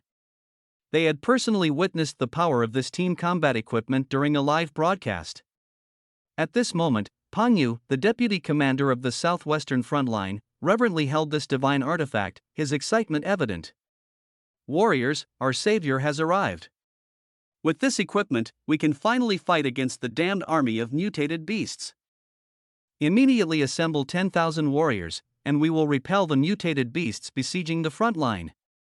Upon hearing Deputy Commander Pang Yu's words, all the warriors began to roar. Fight! Fight! Fight! The warriors shouted in unison, their voices shaking the heavens, displaying formidable military might. However, their gazes were fixed on the gold tier horn in Pang Yu's hand, anticipating the magical transformation this equipment would bring. Pang Yu smirked, his immense confidence radiating outwards. Follow my orders, charge. The gold tier horn's effect lasts only 5 minutes.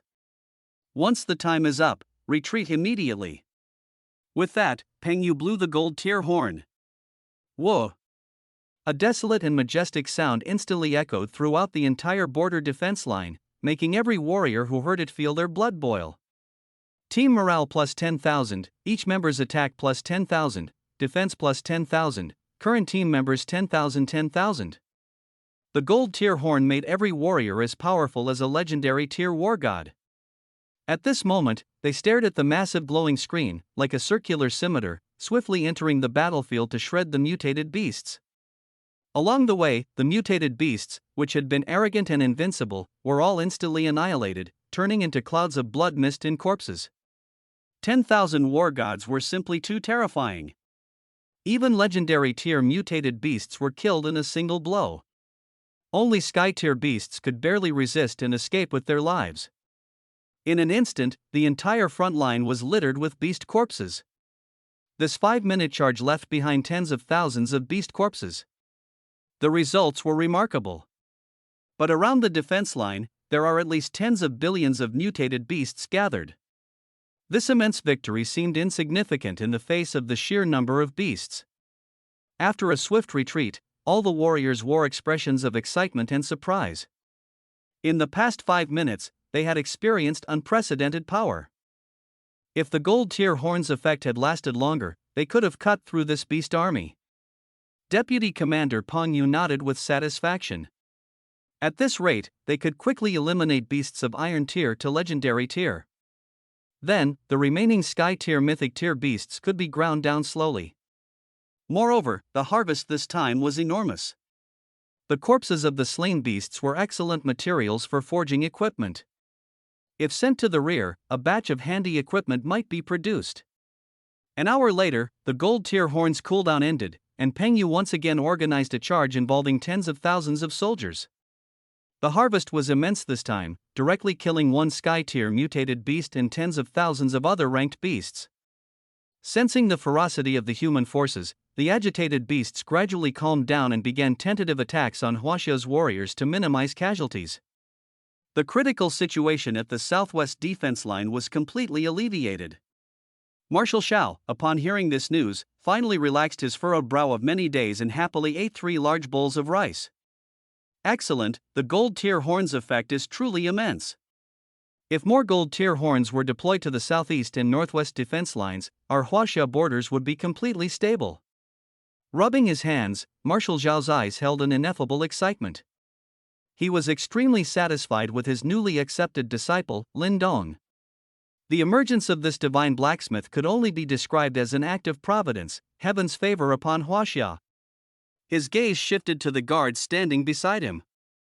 According to the schedule, Lin Dong should have already arrived at the War God Academy's special training camp. Is he settling in well there? The guard, Song Xingzhe, saluted and respectfully reported the news about Lin Dong. Marshal, Lin Dong seems to be facing some ostracism at the special training camp. The talented students from the Imperial City Middle School look down on him. Even with your status as his disciple, he hasn't received any special treatment. Also, the ranked dungeons at the training camp have encountered mutated beasts. Lin Dong might face some trouble while clearing dungeons. Marshal, shall we deploy our hidden guards to assist Lin Dong? After listening to the guard Song Xingzhe's report, Marshal Xiao smiled slightly, seemingly unconcerned. If my disciple cannot handle even this small amount of trouble, then he is not worthy of being my disciple. Rest assured, Lin Dong has more than enough ability to resolve these matters. Lin Dong, whom Marshal Xiao had placed such high hopes on, would indeed not disappoint. He had now diligently farmed monsters and leveled up to 19, just needing another 200,000 experience to become a silver tier warrior. However, at this moment, the netherworld beast soul furnace in his storage ring suddenly showed signs of activity. Rumble. Feeling the vibration from his storage ring, Lin Dong curiously took out the netherworld beast soul furnace, feeling somewhat surprised. After all, it was his weapon, and he could sense a certain emotion emanating from the netherworld beast soul furnace. It feels like it's hungry? 51-5 Thunder Heavenly Heart Beast Soul Array. Seeing Lin Dong suddenly stop, Rona glanced at him curiously. What's wrong, Lin Dong? You're about to reach level 20, why did you stop? Lin Dong pointed to the netherworld beast soul furnace in his hand, lost in thought. Up ahead, there seems to be something attracting it. I feel it's become very excited. Oh? Rona curiously observed the netherworld beast soul furnace, trying to discern something. Suddenly, she pointed to a pattern on the beast soul furnace and said, Lin Dong, look, the totem pattern here seems to be glowing. Lin Dong turned the beast soul furnace and, looking at the glowing totem pattern, suddenly understood. Because just now, a piece of information had entered his mind from the glowing pattern. 5 Thunder Heavenly Heart Beast Soul Array? It turned out that a supplementary array was also carved onto this netherworld beast soul furnace. As long as 5 special thunder beasts were collected, the step-by-step thunder skill could be amplified. The current step-by-step thunder skill releases 10 ground lightning strikes with 500 damage each within a 100-meter radius, for a total of 5,000 damage. However, with the amplification of the 5 Thunder Heavenly Heartbeast Soul Array, the power of a step-by-step thunder would be incomparable. With 2 Thunder Beasts, the power amplification would be 200%, allowing for 20 consecutive ground lightning strikes with 500 damage each, totaling 20,000 damage. With 3 Thunder Beasts, the power amplification would be 300%, allowing for 30 consecutive ground lightning strikes with 500 damage each, totaling 45,000 damage. 4 Thunder Beasts, with a power increase of 400%, can continuously release 40 bolts of lightning with 500 damage each, for a total damage of 80,000. 5 Thunder Beasts, with a power increase of 500%, can continuously release 50 bolts of lightning with 500 damage each, for a total damage of 125,000. Furthermore, there is no level restriction for Thunder Beasts. The array can be activated simply by collecting the 5 types of Thunder Beasts on the inscription. The Thunder Beast pattern that had lit up at this moment was in the shape of a fox. The reason the underworld beast soul furnace was pulsating was because another egg-shaped pattern had also begun to glow faintly. It seemed that in a certain direction ahead, there was an egg-shaped beast soul that the underworld beast soul furnace needed. After observing it closely for a moment, Lin Dong suddenly understood. Rona, let's go. We'll head in that direction. If I'm not mistaken, there's a lightning fluid egg dragon beast that way. The lightning fluid egg dragon beast is one of the rare mutated beasts. It's unexpected to find it in a bronze tier dungeon. It seems the mutation speed of beasts is getting faster and faster. However, Lin Dong was vaguely excited. While beast mutations are dangerous for others, they might be a good thing for him. This is because mutated beasts are rare materials that can be used to forge equipment with special attribute affixes. For instance, this lightning fluid egg dragon beast could amplify the 5 Thunder Heavenly Heart Beast soul array, increasing the damage of the step-by-step thunder to 20,000 points. Once he reaches level 20 and wields the underworld beast soul furnace, he can deal 40,000 damage per attack with it. With such damage, normal monsters are killed in 1 hit, and even silver tier bosses can be dealt with in 3 to 4 hits. The efficiency of clearing monsters would be explosive. This is only the amplification effect of 2 Thunder Beasts. If he could collect all 5, he would dare to challenge even legendary tier bosses and sky tier bosses. With excitement, Lin Dong quickly moved towards the direction of the lightning fluid egg dragon beast with Rona. On a sheer cliff, a giant bird's egg standing tall began to crack slowly under the bombardment of lightning. Crack! A piece of eggshell flew off from the top of the egg. A furry little head poked out from the jagged opening, looking around curiously. Goo goo goo! It was a snake-like furry creature, with a very strange appearance. Originally, it was just a descendant of a thunder marsh bird, but under the bombardment of lightning, it mutated and began to activate its thin lightning fluid egg dragon beast bloodline. At this moment, it greedily absorbed the lightning in the air, looking extremely content. Just then, footsteps suddenly echoed from a distance. 2 humans, a handsome man and a beautiful woman, walked right up to it and scrupulously, sizing it up with ill intentions. The little lightning fluid egg dragon beast immediately stretched its neck, issuing a warning against the intruder's provocative behavior. However, the 2 humans chatted and laughed, clearly not taking it seriously. Lin Dong, look at this little animal, it's so cute. I want to keep one as a pet. Rona, I have a use for this lightning fluid egg dragon beast. I'll put it in the underworld beast soul furnace first. If you want to keep one, I'll catch another one for you later. These damnable humans actually treated it like a possession, how outrageous. Angrily, the little lightning fluid egg dragon beast stretched its neck and spat out a thick, liquid-like thunder pillar at Lin Dong and Rona. Lin Dong shielded Rona behind him, a smile playing on his lips. What a feisty little fellow. However, this damage can't even break through my defense. What a pity. As he spoke, Lin Dong raised his weeping blood divine blade high, and it drew a beautiful arc in the air. Put! The little lightning fluid egg dragon beast's head drooped, and its life force rapidly dissipated. Rona, standing beside him, pouted inside. Such a cute little thing, how could you bear to strike it, Lin Dong? You're too brutal. Lin Dong gave her a look, wondering where her saintly disposition came from. This was a mutated beast, the lightning fluid egg dragon beast. If it were allowed to grow, it could at least surpass sky tier and become a mythic tier beast. At that time, the destruction it could cause would be unimaginably vast. Poor little beast, he couldn't imagine what she was thinking. He collected the corpse of the lightning fluid egg dragon beast into the underworld beast soul furnace, and the egg-shaped totem pattern also lit up. Having collected the beast souls of 2 thunder beasts, the underworld beast soul furnace could now deal 20,000 points of damage with step-by-step thunder. This would guarantee Lin Dong's ability to clear monsters in silver tier dungeons. However, such good luck wasn't always available. In the following time, Lin Dong scoured the bronze tier dungeon thoroughly, but no more thunder beasts appeared, which left him with a slight sense of regret. 2 hours had passed since they entered the bronze tier dungeon, and it was already around 8 p.m. Yet, the two of them didn't feel tired at all. Instead, they were full of energy. Rona wiped the sweat from her face, a hint of unspeakable excitement in her eyes. Lin Dong, I've finally reached level 20. We can go farm silver tier dungeons now. However, Lin Dong shook his head, deciding to rest for the night first. Farming silver tier dungeons isn't urgent. Let's go back, get a good night's rest, craft a full set of silver tier equipment, and then farm. It's not too late. But Rona was still unsatisfied and looked at Lin Dong pleadingly. Lin Dong, let's just go take a look at the silver tier dungeon. Your bronze tier equipment is so powerful, I feel like we can still dominate even in a silver tier dungeon. We don't need silver tier equipment at all. Rona's words weren't entirely wrong. After all, the regular monsters in silver tier dungeons only have 5,000 to 10,000 HP.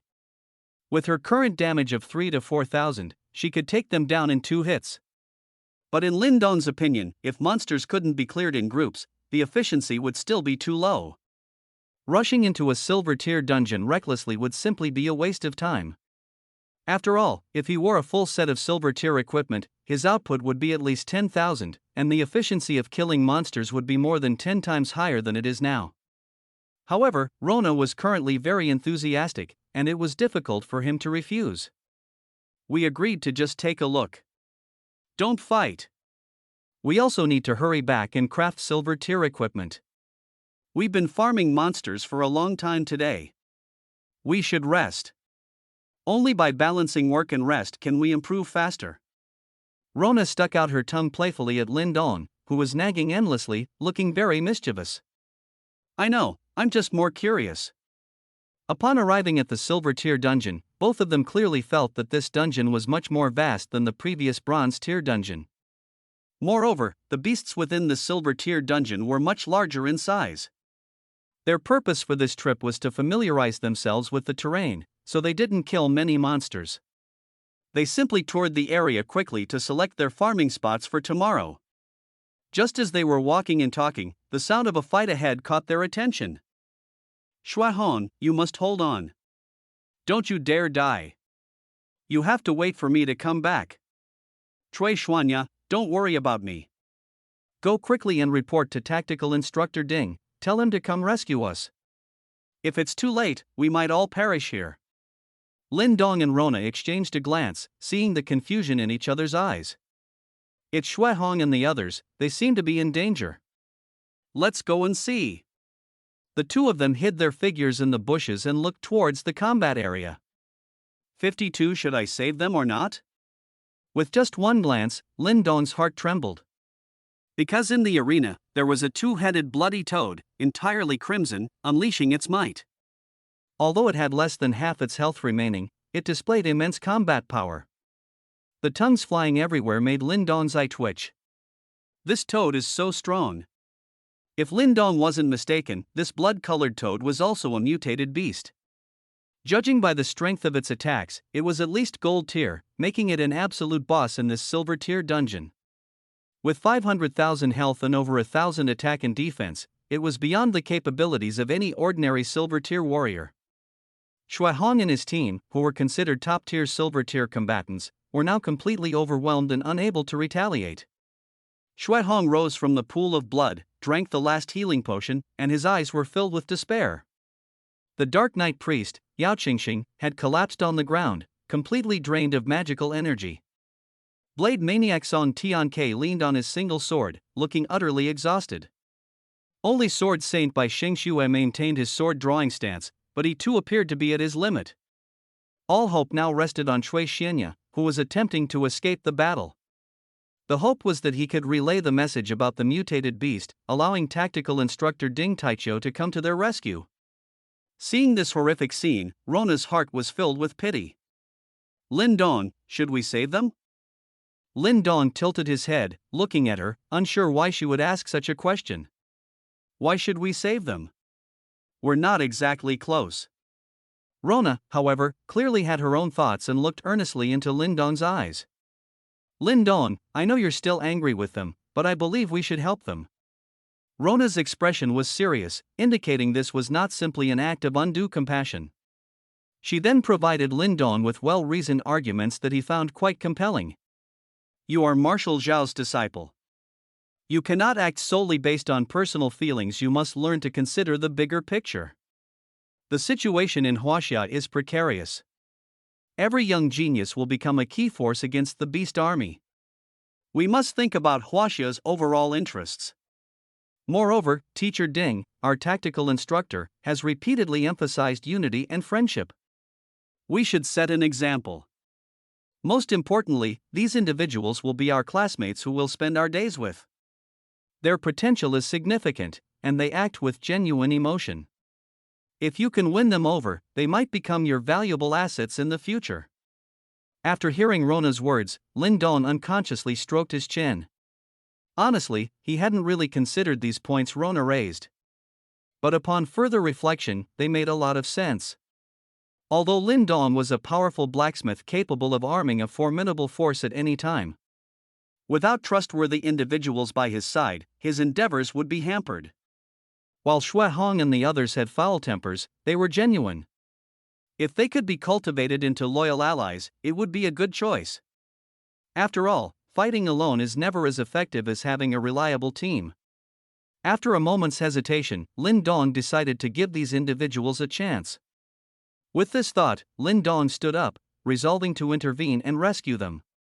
Just then, the situation in the arena took a sudden turn.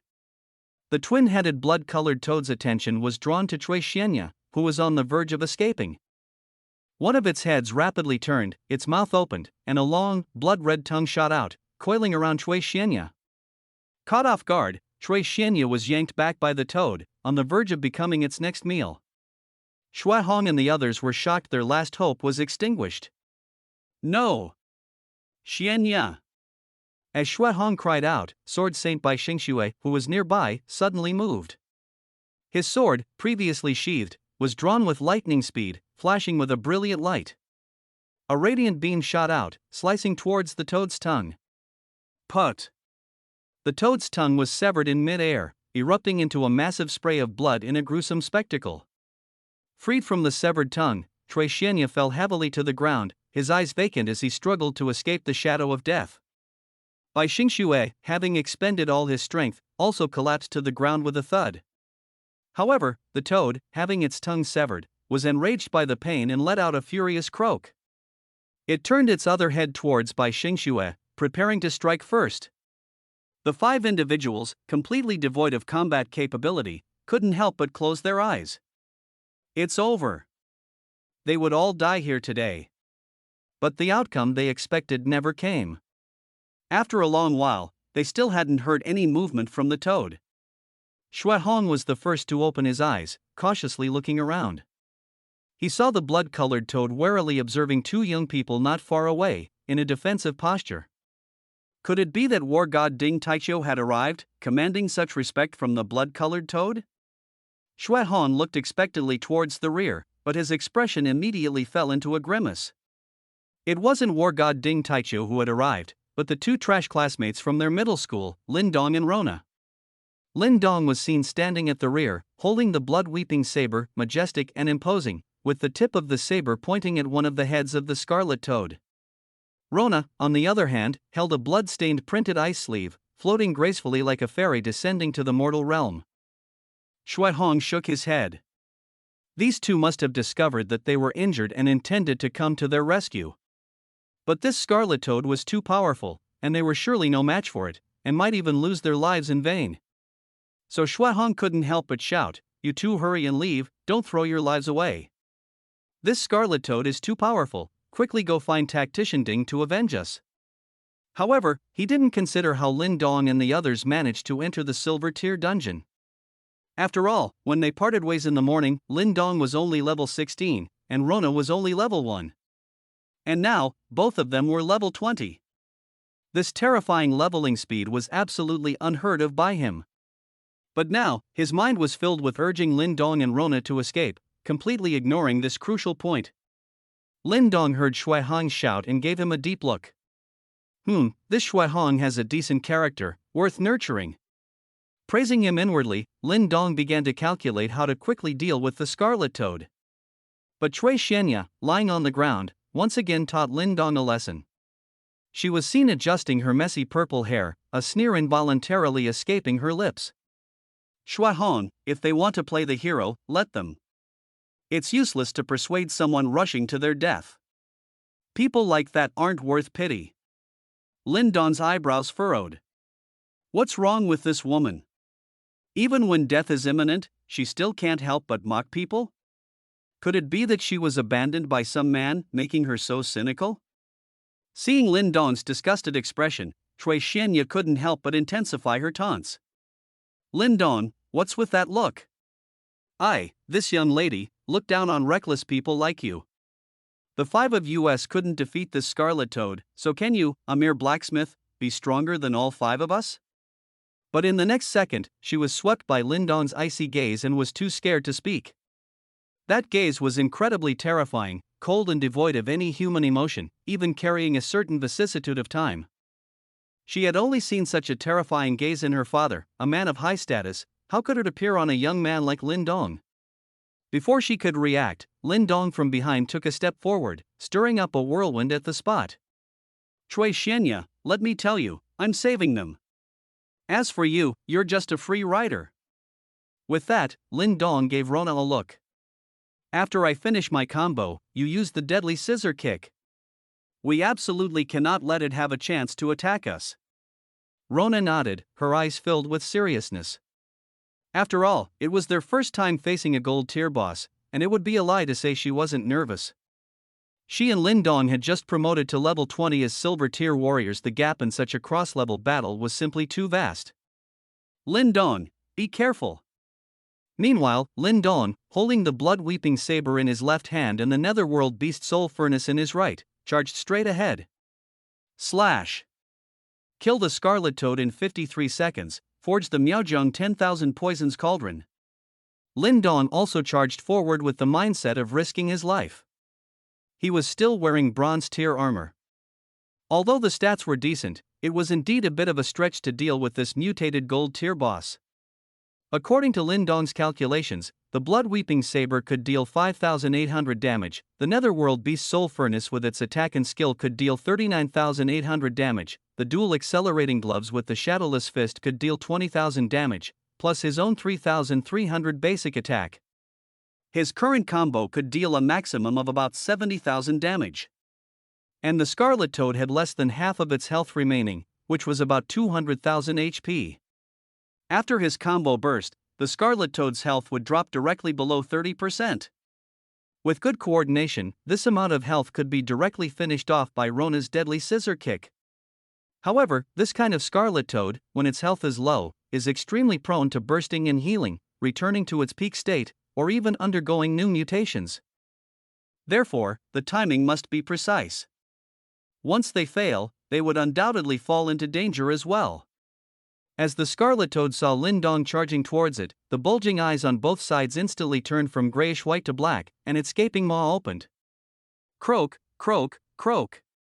A foul stench instantly enveloped Lin Dong's body. His scarlet tongue shot out with incredible speed, as if Lin Dong would be torn to shreds in the next second. Shui Hong below shook his head and closed his eyes. Lin Dong's intentions were good, but he was too reckless. He had even squandered their last chance of survival. If he hadn't been so reckless and had gone to find War God Ding Taicho for help, perhaps there would still be a glimmer of hope. The other few people also showed unconvinced expressions, and felt sorry for Lin Dong. Only Cui Xianya lightly spat on the ground, appearing to vent her anger. Good advice is hard to persuade a damned ghost. He's bringing this upon himself. However, what they didn't know was that in the shadows, a pair of eyes were closely watching the scene. Seeing Lin Dong charge forward, the two were still leisurely chatting. Jiangnan War Sovereign, if you don't make a move soon, Lin Dong might be in mortal danger. You won't be able to explain it to Marshal Xiao then. The speaker was Ding Taiqiu, the tactical advisor of the special training camp, and beside him was Xin, who had just been promoted to War Sovereign. They attached great importance to the new recruits of the special training camp and would never let them die easily. They would definitely intervene to save them at critical moments. However, they also hoped that these students could experience the feeling of life and death in battle, as it was a precious experience. And combat of this level was child's play to them. Even if it only took 0.01 seconds, they could rescue people, which was why they appeared so relaxed. Xin was casually munching on melon seeds, leisurely observing Lin Dong and the blood toad, spitting out a few shells. What's the rush? He's not dead yet. Besides, Lin Dong is a treasure trove. He might even deal with the blood toad himself before I need to intervene. Seeing Xin's nonchalant attitude, Ding Taiqiu couldn't help but give a wry smile and shake his head. Marshal Xiao assigned him to protect Lin Dong, but he wasn't sure if it was a blessing or a curse. The person was on the verge of death, and he was still here eating melon seeds. He didn't believe Lin Dong had the strength to kill the blood toad. Fighting beyond one's level isn't something ordinary people can do, especially since Lin Dong is a blacksmith. But the next second, his eyes widened in astonishment. How is this possible? What did I just see? 70,000 damage from one combo? Ding Taiqiu suddenly stood up, no longer able to maintain his composure. Impossible. Absolutely impossible. Even for a war god, dealing over 10,000 damage in a single blow would be extremely difficult. How did Lin Dong achieve this? Such exaggerated damage made even Xin, standing beside him, stop chewing melon seeds and appear visibly disturbed. 70,000 instant damage? He, a war sovereign, didn't even have that capability. Although he was a war sovereign and had the terrifying class attack bonus of a paladin, even with all his equipment combined, his total attack wouldn't exceed 30,000. Lin Dong truly knows how to bring surprises, or rather, shocks. Can bronze tier equipment really deliver such explosive output? What stunned them even more was yet to come. Just as Lin Dong finished his combo, to prevent the blood toad from enraging and healing, he shouted loudly, "Runan, it's your turn." Hearing Lin Dong's shout, Rona immediately activated the deadly scissor leg affix skill of her bound fishing net stockings and directly executed a finishing blow on the blood toad, which had only about 130,000 HP left. Rumble. The massive body of the two-headed blood toad was instantly severed by the deadly scissor leg affix, falling to the ground as a corpse. Shen and Ding Taiqiu were both astonished at this moment. Instant kill? An affix that instantly kills below 30% HP. It's truly terrifying.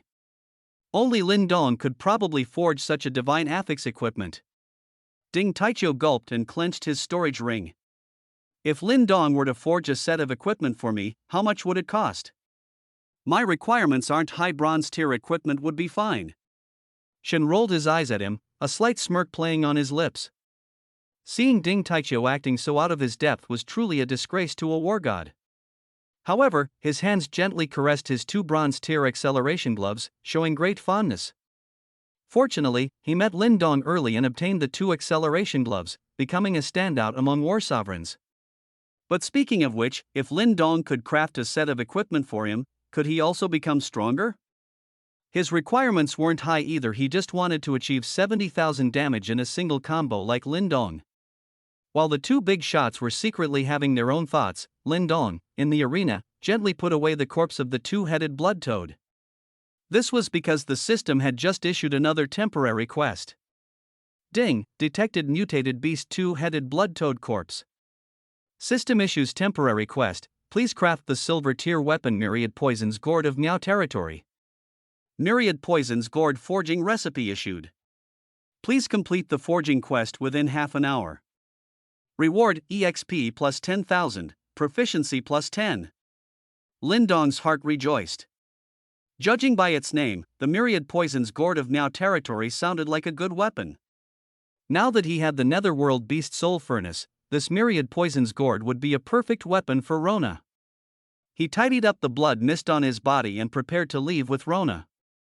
After all, they had only intended to explore the silver tier dungeon to familiarize themselves with the terrain and didn't plan to grind monsters today.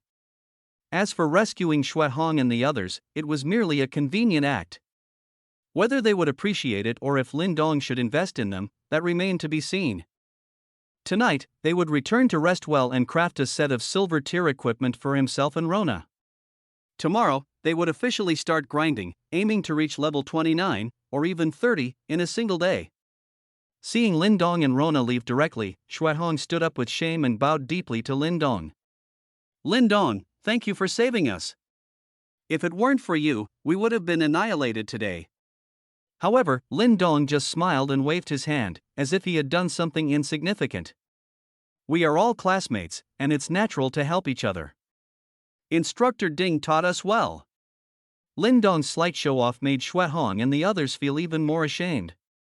The Sword Saint Bai Xingxue, the Saber Maniac Song Tianke, and the Night Priestess Xiao Qingxing all struggled to their feet and bowed to Lin Dong. Lin Dong, compared to you, we are truly narrow-minded. Thank you for saving us. From now on, if you need any help, just ask us directly. Among those present, only Cui Xianya turned her head away, looking very unconvinced. What is there to be so proud of? You just came to pick up the scraps. If we had held on a bit longer, we might have worn down the blood toad. She muttered to herself, but her voice lacked confidence. Because her teammates were all glaring at her. Especially the captain, Shui Hong, who had a dark expression and was clearly displeased.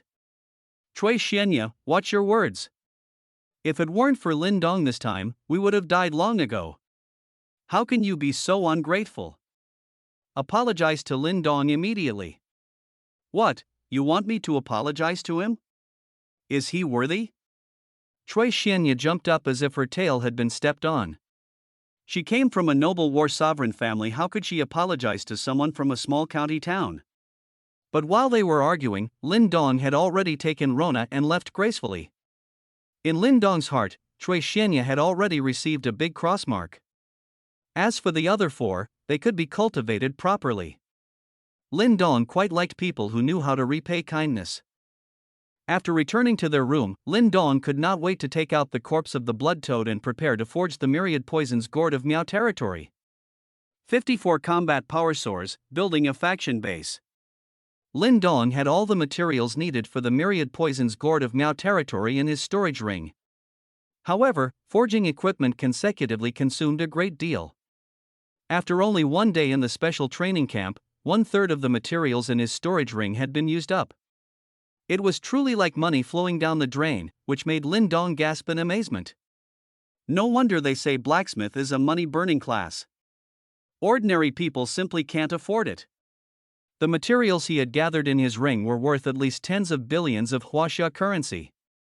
Even with his 100% success rate, the consumption was so rapid that it was a bit unbearable. Let alone those blacksmiths with only single-digit success rates, they could truly burn through a family's entire savings. Thinking about it, ordinary people truly live a difficult life in this world.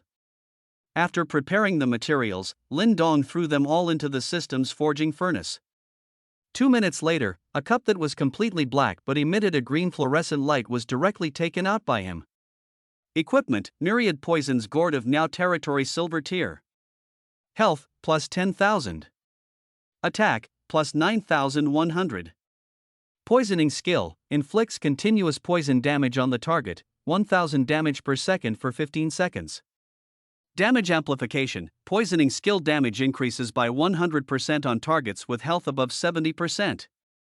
He fiddled with it in his hand, and Lin Dong was very satisfied.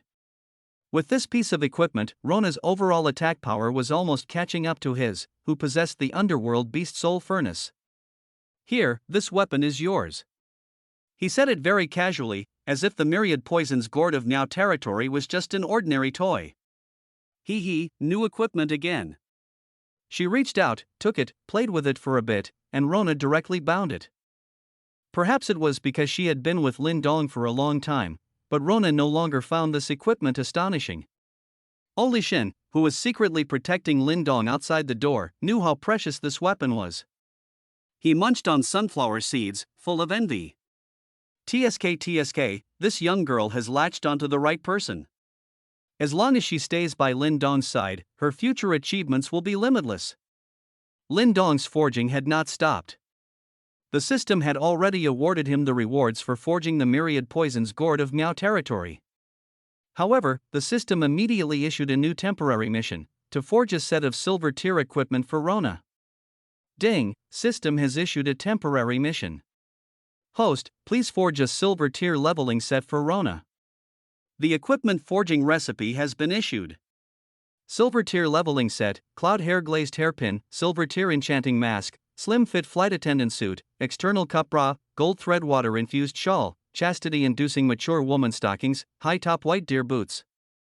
Forging reward EXP plus 10,000, proficiency plus 10, enchantment points plus 100. Lindong gave Rona a strange look, and a peculiar thought suddenly arose in his mind. Every time Rona leveled up, she triggered a temporary system mission. This was practically a mobile experience grinding monster. Although the experience and proficiency gained are not much, enchantment points are still valuable. All of Lindong's equipment requires enchantment points to activate its affix. After forging equipment for Rona 3 times in a row, Lindong's enchantment points have exceeded 300, allowing him to purchase many special forging recipes from the system store. Seeing Lindong look at her, a faint blush appeared on Rona's face. What is it, Lindong? Why are you looking at me with that strange look again? Lindong rubbed his sore neck and chuckled. Nothing, I just feel like I need to forge new equipment for you again. The materials required for forging silver tier equipment are several times more than those for bronze tier equipment. Nearly a fifth of the materials in Lindong's storage ring were consumed again. The rapid consumption of materials made him a little distressed.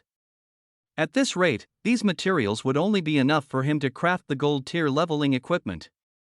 As for the ordinary beast materials harvested from dungeons, they were basically of little use. It seems I need to find a wealthy target and raid them again to meet future needs.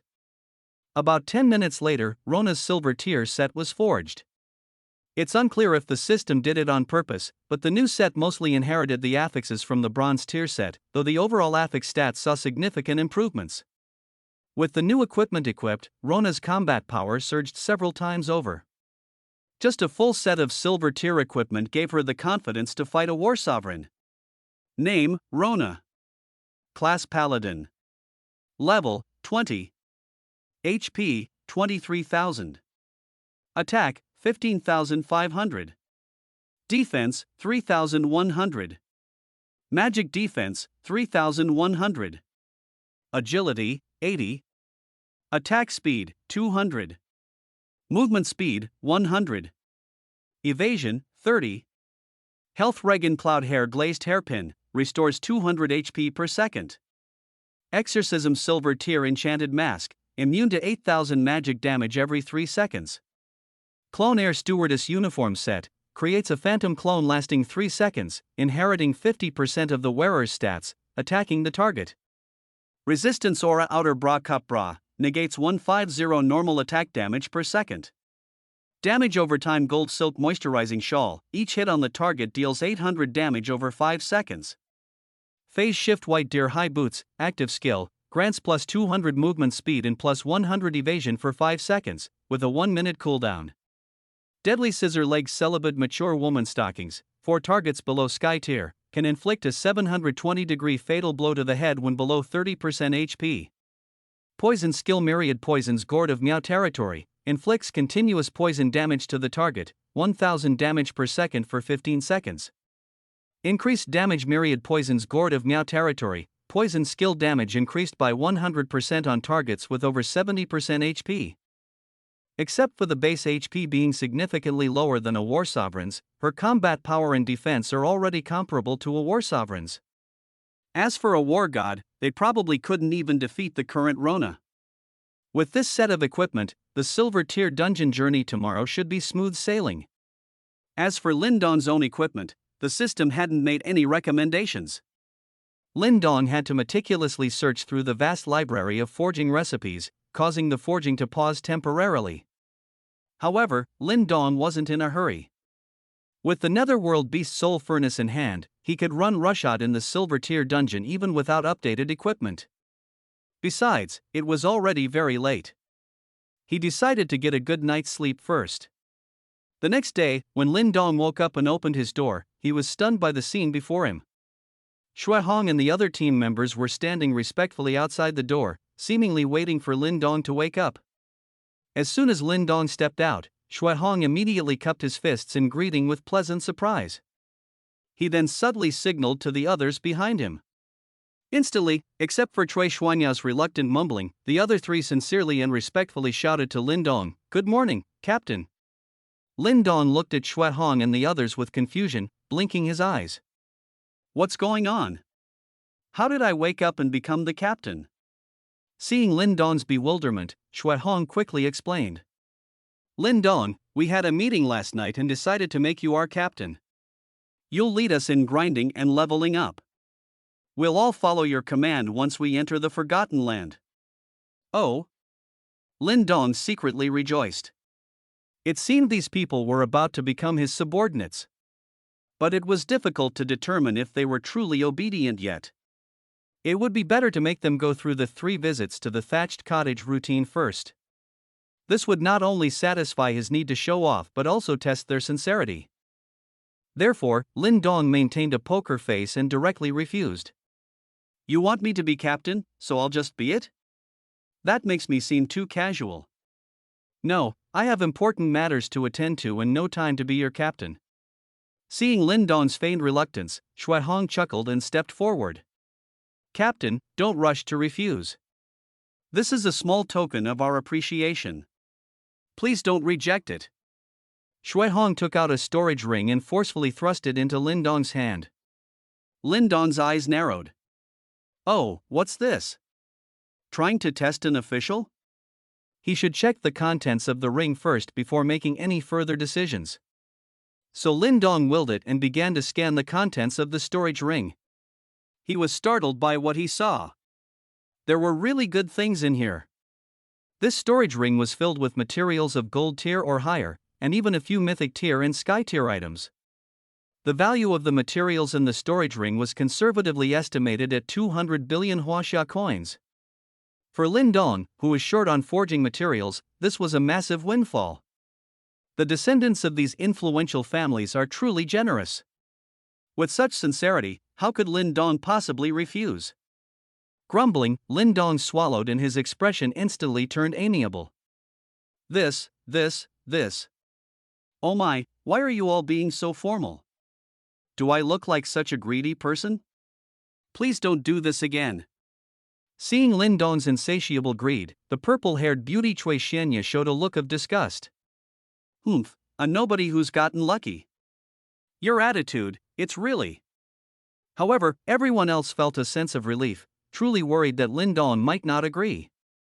After all, Lin Dong was Marshal Zhao's disciple, with him asking, what good things couldn't be obtained? Seeing that the bribe was effective, Shui Hong also started laughing along with Lin Dong. Ah, Captain, actually, we brothers have one more humble request. What request? We're all brothers, just say what's on your mind. Lin Dong waved his hand grandly, appearing full of heroic spirit. After all, he had received such a generous gift, so he had to show some appreciation. Shui Hong, seizing the opportunity, leaned in close to Lin Dong's ear.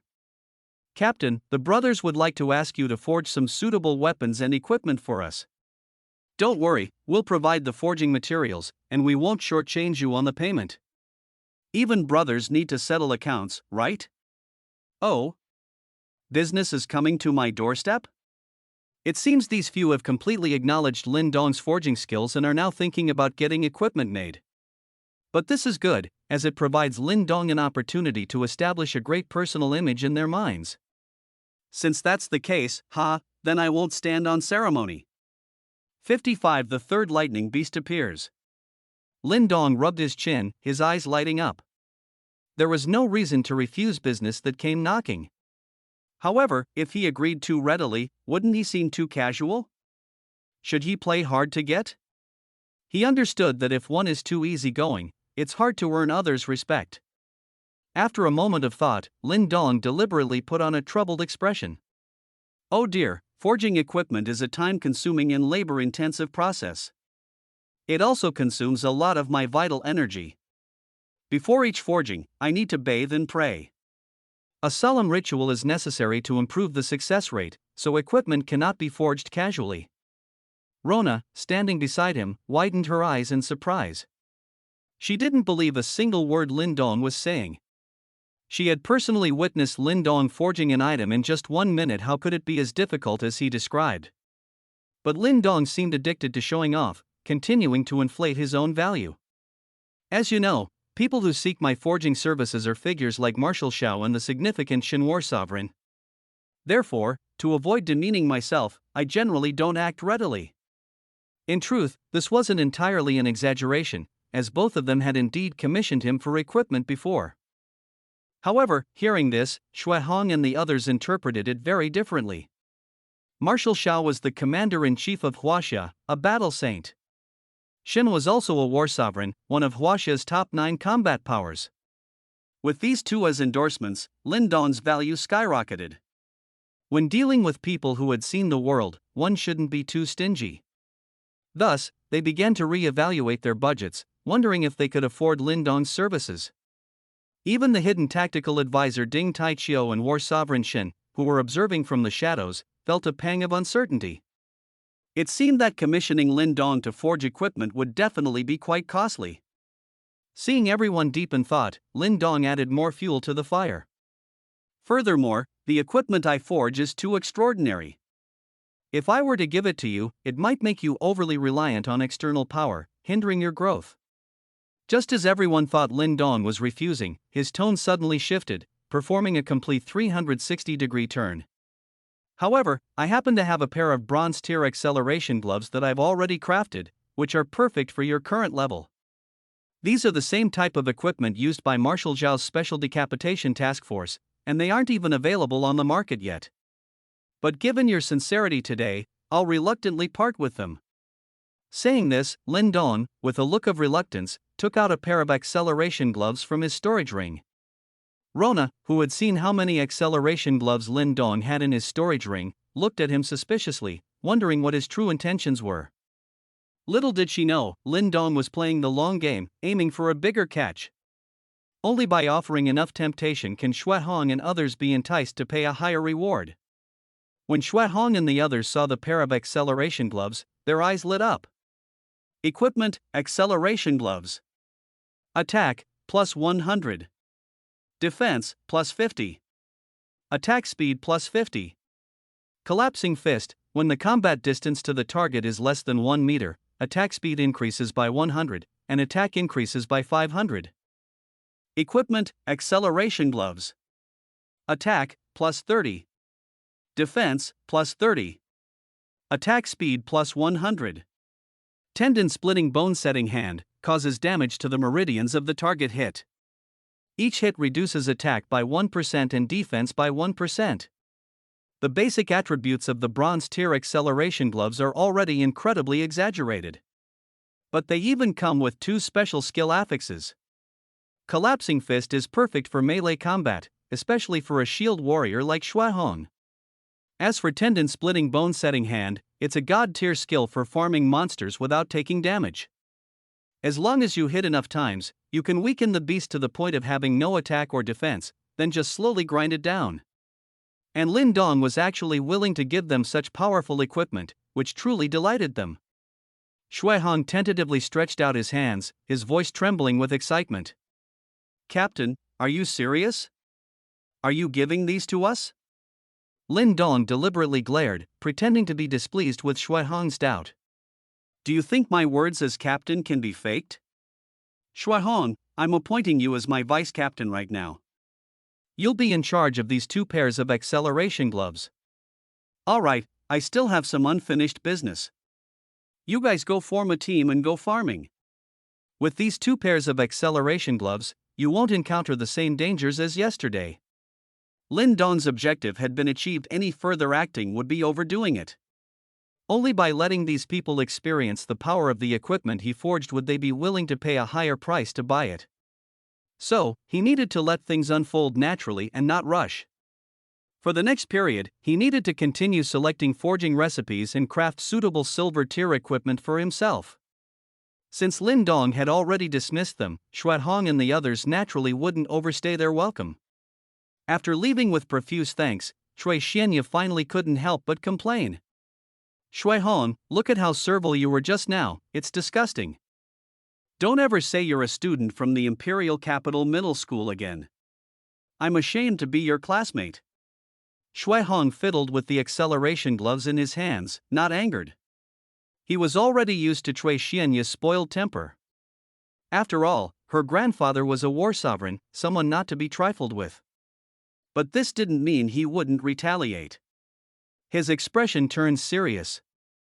Cui Xianya, I suspect you're jealous of Lin Dong, but I'm telling you, a genius like him is beyond our comparison. You'd best put aside your prejudice early and latch onto Lin Dong's coattails. Otherwise, if you miss this opportunity, you'll regret it sooner or later. The others agreed wholeheartedly. Lin Dong is now Marshal Zhao's disciple, his status is definitely the highest among everyone. Moreover, they had already witnessed Lin Dong's capabilities and knew that everything he possessed was well deserved. If they chose to oppose Lin Dong now, they must have a screw loose. Cui Xianya stomped her foot in anger, but no one comforted her. For the first time, she felt isolated by her own team. She couldn't understand why someone like Lin Dong, with his humble background, would suddenly rise above her, a heavenly prodigy.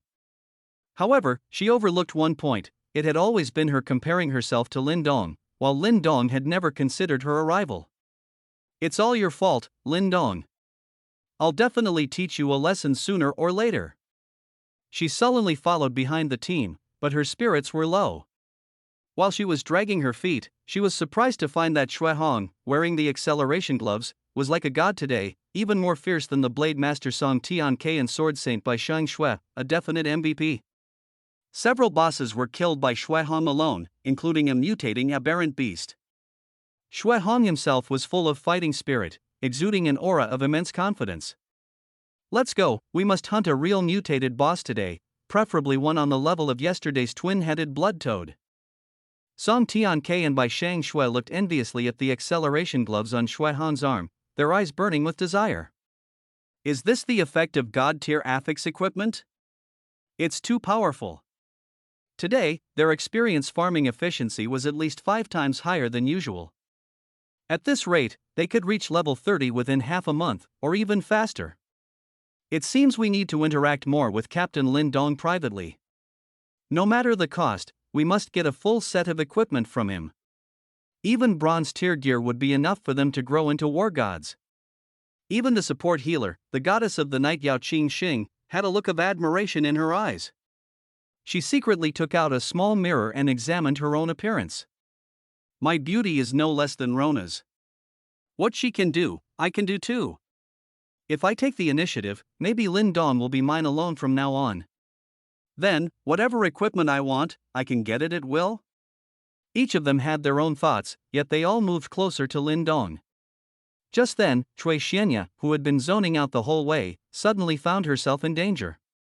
She had accidentally broken a purple vine, only to be suddenly entangled by hundreds of tentacle-like vines. Tiny arcs of purple electricity even coursed over her body. Sensing something was wrong, everyone rushed forward to save her but were quickly repelled by the purple vines. Shui Hong frowned, his expression grave. He had already guessed what the vines in front of him were. Lightning element mutated beast purple thunder calamity squid. These purple thunder calamity squids are very good at camouflage and can transform into many forms. The vines just now were its disguise. Judging by its appearance, this squid seemed to have undergone its first mutation, becoming a rare high-tier boss in the silver-tier dungeon. Shui Hong, who was planning to hunt a gold-tier boss, suddenly became excited. Perfect timing. Let me show you the power of my bone-setting fist and collapsing fist. He charged forward, immediately engaging the purple thunder calamity squid in a fierce battle. Song Tianke, Bai Shang Shui, and Yao Qing Xing all watched Shui Hong intently. They wanted to know if Shui Hong, now wearing the acceleration gloves, could truly fight above his rank. If he could, then the matter of finding Lin Dong to forge equipment would have to be expedited. 56 each harboring ill intentions. None of you interfere. Today, I want to thoroughly test the power of these acceleration gloves. Getting carried away in the fight, Shui Hong decided to take on the Purple Thunder Calamity Squid solo. He moved close to the Purple Thunder Calamity Squid and unleashed his collapsing fist. Punch after punch, his attack speed was incredibly fast. Simultaneously, he employed the bone-setting fist, keeping the squid in a weakened state. The Purple Thunder Calamity Squid, whose attack and defense were originally over 1,000 points, showed signs of panic under his assault. Seizing this opportunity, Shui Hong directly rescued Cui Xianya and handed her over to the others for protection. Are these acceleration gloves really that powerful? Cui Xianya's eyes were filled with disbelief. She felt she needed to properly reassess the value of Lin Dong's room. She knew Shui Hong's combat strength very well, but with the acceleration gloves, he was more than 10 times fiercer. The Blade Maniac Song Tian Ke, the Sword Saint by Shang Shui, and the Night Priest Yao Changxing all watched with rapt attention. They knew it was time to make a decision. All of them began to harbor their own schemes, even Cui Xianya, who had always disliked Lin Dong. The pair of acceleration gloves Lin Dong had given Shui Hong were simply outrageous. Normally, they would need the entire team to cooperate and spend several hours to slowly defeat a silver tier boss. Yet now, Shui Hong was fighting a mutated gold tier boss solo and wasn't at a disadvantage. In fact, as time went on, he was gradually beginning to overpower the Purple Thunder Calamity Squid. Shui Hong, fighting with gusto, couldn't help but laugh heartily. You wretched squid, watch my bone-setting fist. Your attack and defense have been reduced to 0, you can't hurt me at all. Roar. It's useless even if you roar, I'm standing right here, go ahead and hit me. Since you won T attack, I will. Collapsing fist. Ha, in close combat, attack speed plus 100, attack plus 500, I feel like my fists are creating after images. Shui Hong continued to shout incessantly as he fought. However, the more he acted like this, the more envious the others became. Who wouldn't want a pair of acceleration gloves with such outrageous stats and a skill that causes sweat? The first to react was the Night Priest Yao Qingxing. After all, she was a girl with a delicate mind. She secretly made a call back home. Mom, quickly prepare a batch of high-level materials of gold tier or above for me, and also hundreds of billions of huaxia coins. I have important use for them. Don't worry, this time in the land of oblivion, I will definitely surpass my sisters. Hearing her speak so solemnly, Yao's mother couldn't help but ask curiously. Why do you need these things in such a hurry? Didn't I prepare a ring full of materials for you before you went to the War God Academy special training camp? Mom, this time is different. I've met Lin Dong, the disciple of the great Marshal Shao. As long as I can buy some ethics equipment from him, I can definitely become the #1 among the younger generation of the Yao family.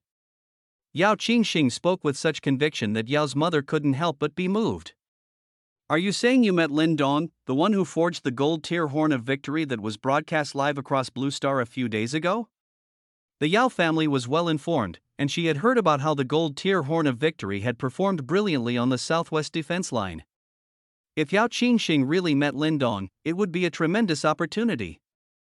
Daughter, if it really is him, you must build a good relationship with him. Even if you have to offer yourself to him, it's worth it.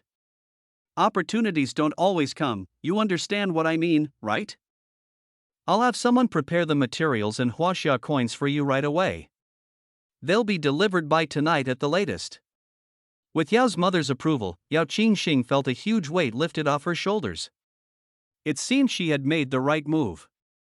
Once her huaxia coins and materials arrive, she will sneak into Lin Dong's room tonight and try to win his favor. She wouldn't mind offering herself if Lin Dong wanted her. Yao Qingxing, the Dark Knight Priest, the second daughter of the Zhaozhou's foremost noble family. The Yao family wielded immense power in Huaxia's East Sea war zone, serving as a primary force against the Beast Front. 17 war gods from the Yao family held crucial positions in Huaxia. Although she was born to a concubine, no one dared to underestimate her.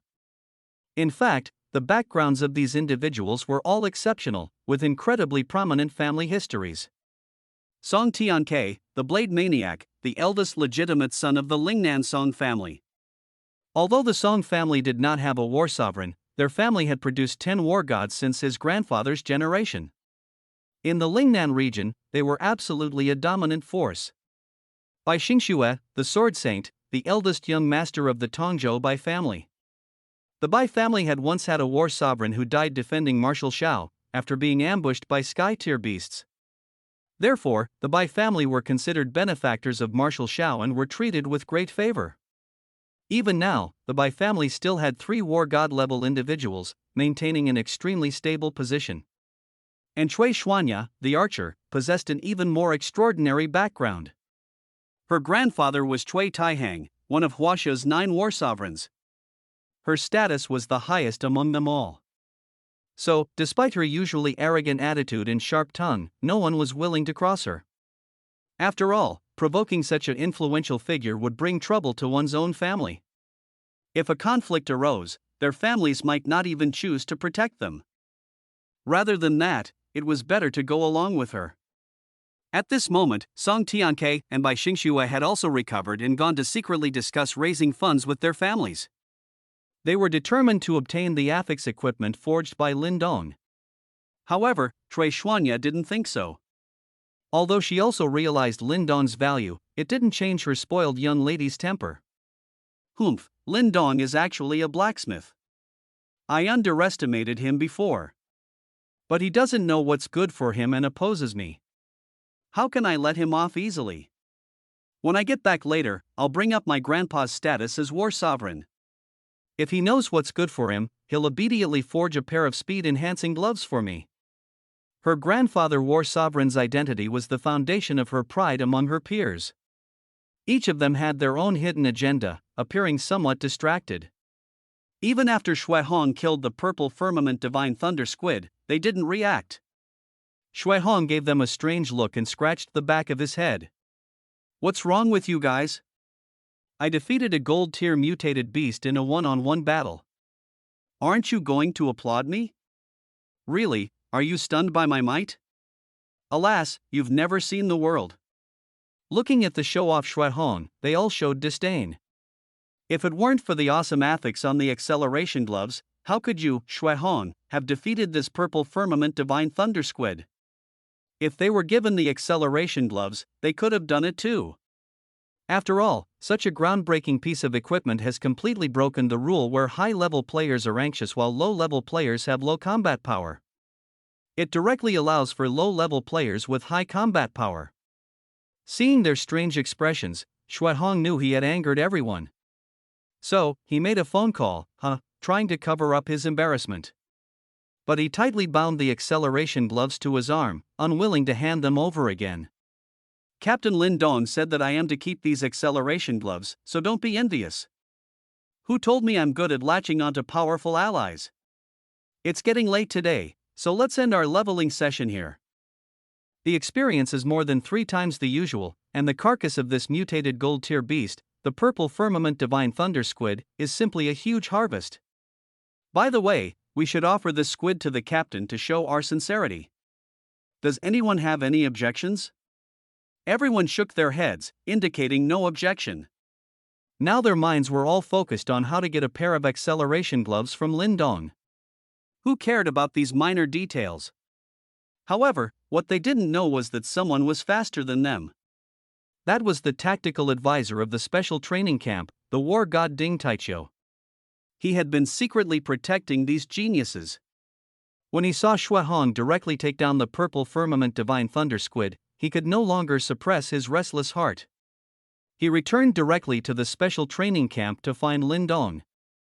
At this time, Lin Dong was selecting suitable forging recipes for silver tier equipment for himself. Since he would be staying at the silver tier stage for a while, and leveling up wouldn't be as fast as before, he had to forge the most suitable silver tier equipment. Rona sat beside him, resting her chin on her hand, dozing off continuously. It was almost noon, and Lin Dong still showed no signs of starting. She couldn't help but urge him, "Lin Dong, when are you going to start forging? I can't wait to go to the level dungeon to fight monsters."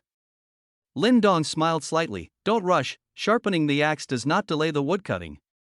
Rona pouted, looking bored.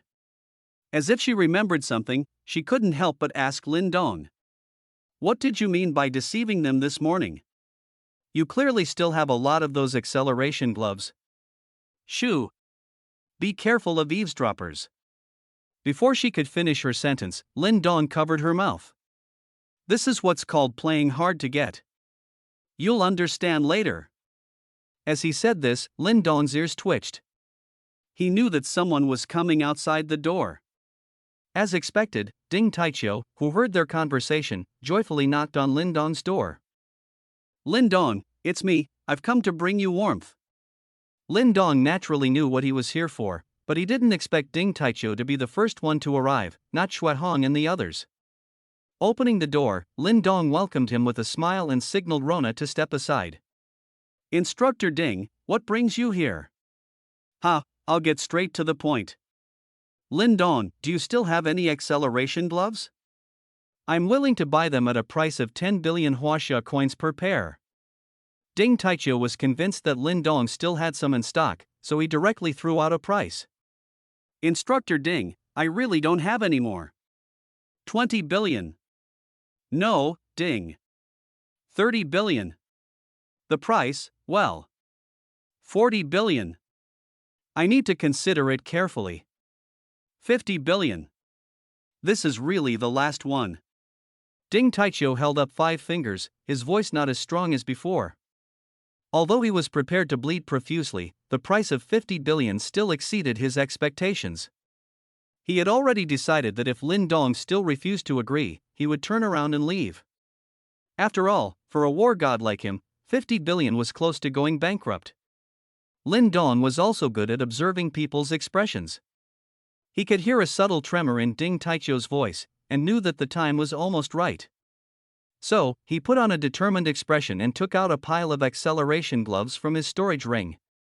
"Tactical advisor Ding, my teacher, Marshal Xiao, repeatedly instructed me not to give such national treasures to just anyone.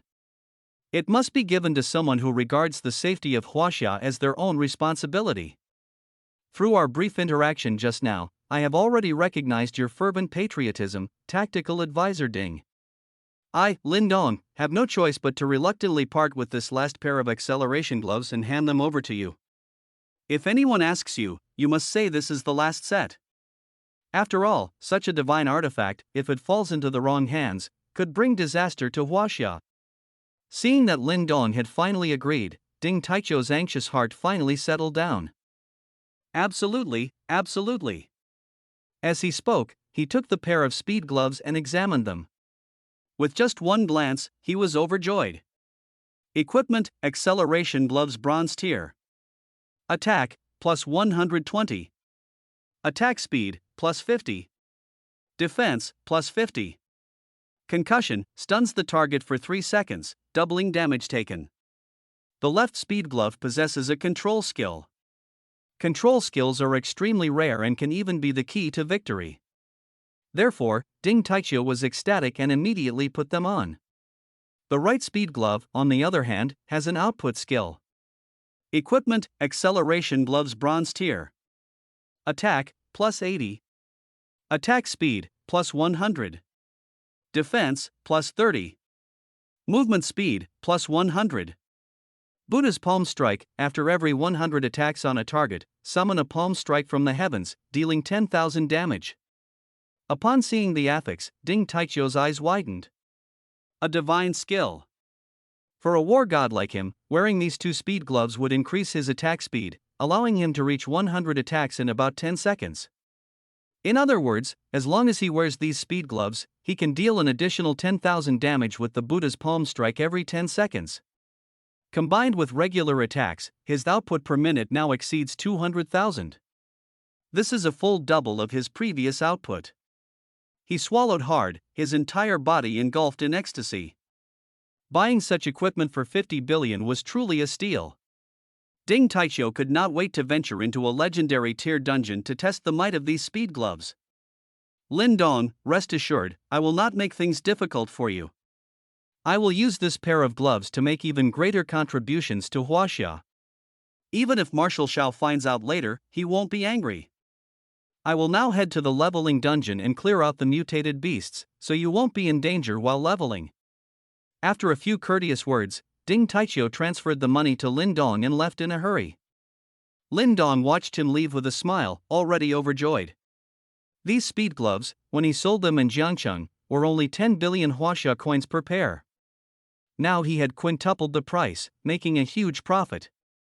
With ample funds, he could go to the virtual trading market to sweep up items for forging equipment. He had already prepared a silver tier forging recipe for himself but still lacked a few key materials, which required funds for a shopping spree. This influx of 50 billion Huaxia coins was incredibly timely for him. Still need 30 portions of gold tier beast material, white ape skull 100 portions of platinum tier beast material, blazing eagle claws 99 portions of legendary tier beast material, adamantine armadillo shell 10 portions of legendary tier special beast material, mutated venom dragon saliva and 30 portions of legendary tier special beast material, gale wolf fur. Lin Dong counted on his fingers, trying to budget for the silver tier equipment he desired, but the materials required were simply too costly. If I wanted to buy all these items on the virtual marketplace, it would cost at least 130 billion Huaxia coins. Currently, I only have 70 billion on hand, and I'm still short by over 60 billion, which makes my jaw drop. This divine level silver tier armor, the crimson armor, is way too expensive. Just this one piece of equipment would exhaust all my savings and still not be enough. Maybe I should settle for something else and forge a different piece to make do? This Crimson Armor's silver tier forging recipe was purchased by Lin Dong from the System Forging Recipe Shop. After all, the experience required to level up in the silver tier is dozens of times slower than the first 20 levels, with a gap of nearly 100 million experience points. Even if he could gain 3 million experience points a day, it would still take him over a month to reach level 30. But with only half a month left before entering the Lost Land, he had to level up to 30 quickly to be able to enter the hidden dungeon within the Lost Land. Therefore, the Crimson Armor, which doubled experience gains, was his best option right now. Just as he was contemplating this, Lin Dong's door was knocked on again. Captain, it's Shui Hong. We've just hunted some beast materials and specifically came for you to distribute them. Lin Dong had now been elected captain, and had the right to distribute all the resources the team acquired. So it was natural for Shui Hong to come back and report to him. However, in Lin Dong's opinion, Shui Hong and the others could have only obtained some silver tier materials at most. Materials like these wouldn't be of much use for the equipment he was forging now. But since it was the first material distribution, Lin Dong still had to put on a show, lest they get greedy and hide good items later when they became stronger. So Lin Dong smiled slightly and let the few people into the room. Taking the storage ring from Shui Hong, he, who had not held out much hope, suddenly had a thought. The corpse of a mutated beast, the Violet Heaven Divine Thunder Squid? Isn't this one of the totem beasts in my underworld beast soul furnace's 5 Thunder Heavenly Heart formation? What an unexpected surprise! According to the description of the 5 Thunder Heavenly Heart formation, with the addition of another Thunder Beast, that step-by-step Thunder skill could deal 45,000 damage per activation. This damage was already higher than that of a war sovereign. He couldn't let such a good thing slip away. So he shamelessly chuckled and said, "You guys had quite a harvest this time out, gathering so many silver tier materials. This Violet Heaven Divine Thunder Squid corpse is useful to me, so I'll take it first. As for the remaining materials, you can take them and distribute them amongst yourselves. Coincidentally, I have some silver tier materials in my ring, and I'll give them to you as well." No one had any objections to Lin Dong's decision. After the distribution, everyone left Lin Dong's room with thoughtful expressions. However, just as Lin Dong was about to close the door, a wisp of fragrance suddenly leaned into his arms. "Captain Lin Dong, I'm suddenly feeling a bit thirsty. Could I trouble you for a cup of water?" Yao Qingxing, the night priest, gazed at him with her large, alluring eyes, her long eyelashes almost brushing against Lin Dong's lips. Lin Dong blinked, looking doubtfully at Yao Qingxing, who was exuding charm, and began to feel uneasy. She's got a seductive look in her eyes. Could she be interested in me? A boy needs to protect himself when he's out and about, it's just too dangerous otherwise. Lin Dong calmly pushed Yao Qingxing away, even taking a step back. The kettle is on the table. If you want a drink, you can pour it yourself. Sensing Lin Dong's distant attitude, a shadow fell over Yao Qingxing's eyes. She thought her looks were no worse than Rona's, yet Lin Dong wasn't tempted even when she was so forward. Why? Was it because she was too eager, making Lin Dong suspicious of her intentions? Yao Qingxing pondered this, realizing that winning over Lin Dong wouldn't be something to rush. It seemed Lin Dong was slow to warm up and would require a gradual approach. But this was good too. Once she won his heart, her position would be even more secure. Having made up her mind, Yao Qingxing abandoned her seductive demeanor, becoming playful and cute instead. She skipped over to the table and, without hesitation, took the cup Lin Dong had used and poured herself a drink. Lin Dong watched Yao Qingxing somewhat awkwardly, about to tell her it was the cup he had used. But Yao Qingxing tilted her head back and drank the water in one go.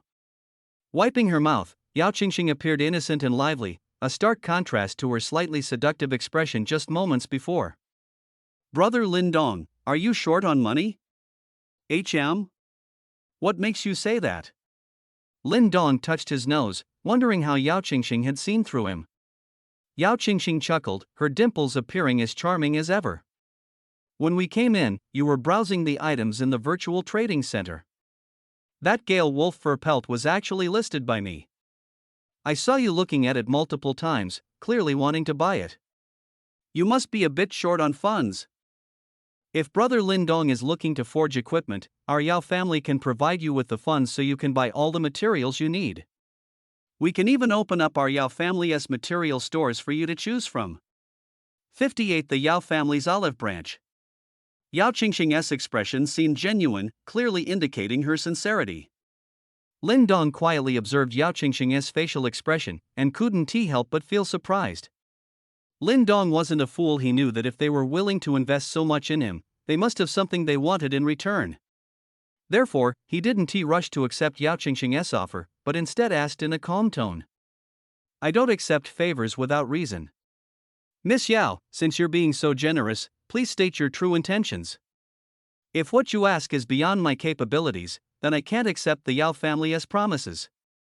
Seeing Lin Dong's stern face, his businesslike demeanor, Yao Qingxing's big eyes darted around, and then she burst into laughter. Her voice was soft and sweet, carrying a flirtatious tone to the extreme. Brother Lin Dong, you're too cautious. I just think you're a celestial prodigy and want to get in your good graces early. Can you stop being so cold? You'll scare me away. As expected, every man has a weakness, and Lin Dong was no exception. Seeing Yao Qingxing acting coy, Lin Dong rubbed his forehead, no longer able to maintain his stern expression. We're not exactly close yet. It's not surprising that I'm a bit wary when you suddenly make such a grand gesture. I came to offer you warmth, and Brother Lin Dong treats me like a bad person. You're so annoying. Yao Qingxing pouted, looking incredibly cute. It was unclear whether this was her natural demeanor or an act. If this was her true nature, it meant she was a sweet and naive girl. If it was all an act, then this woman was quite cunning. But with such an adorable face, Lin Dong really couldn't bring himself to be angry. Moreover, Yao Qingxing clearly had no ill intentions towards him and genuinely wanted to curry favor with him. However, her attitude was perhaps a bit too familiar, and Lin Dong couldn't help but offer a gentle reminder. Oh my goodness, fine. Can you stop hugging my arm and rubbing those two little hills against me? Let's discuss business first. State your purpose. This will help build trust between us and be beneficial for everyone. Seeing that Lin Dong was still maintaining a businesslike demeanor, Yao Qingxing knew that earning Lin Dong's trust would not be easy, and it would be better to clarify things. She then let go of Lin Dong's arm, looking at him with a smile, her two little dimples appearing particularly cute. Brother Lin Dong, my mother has given me permission to use 200 billion huaxia coins from the Yao family. Feel free to use it however you wish. As for the materials you need, you can also take them from our branch's material repository in the Yao family. Anything that we have and you need, we can give to you free of charge. However, Hearing Yao Qingxing's tone shift, Lin Dong immediately perked up his ears, wanting to hear what the Yao family wanted from him. Yao Qingxing did not make an outrageous demand and spoke very tactfully. It's just that, as a less favored daughter in the Yao family, this is all I can offer to brother Lin Dong. If brother Lin Dong feels that I am showing enough sincerity, perhaps you could give me some of your unused equipment?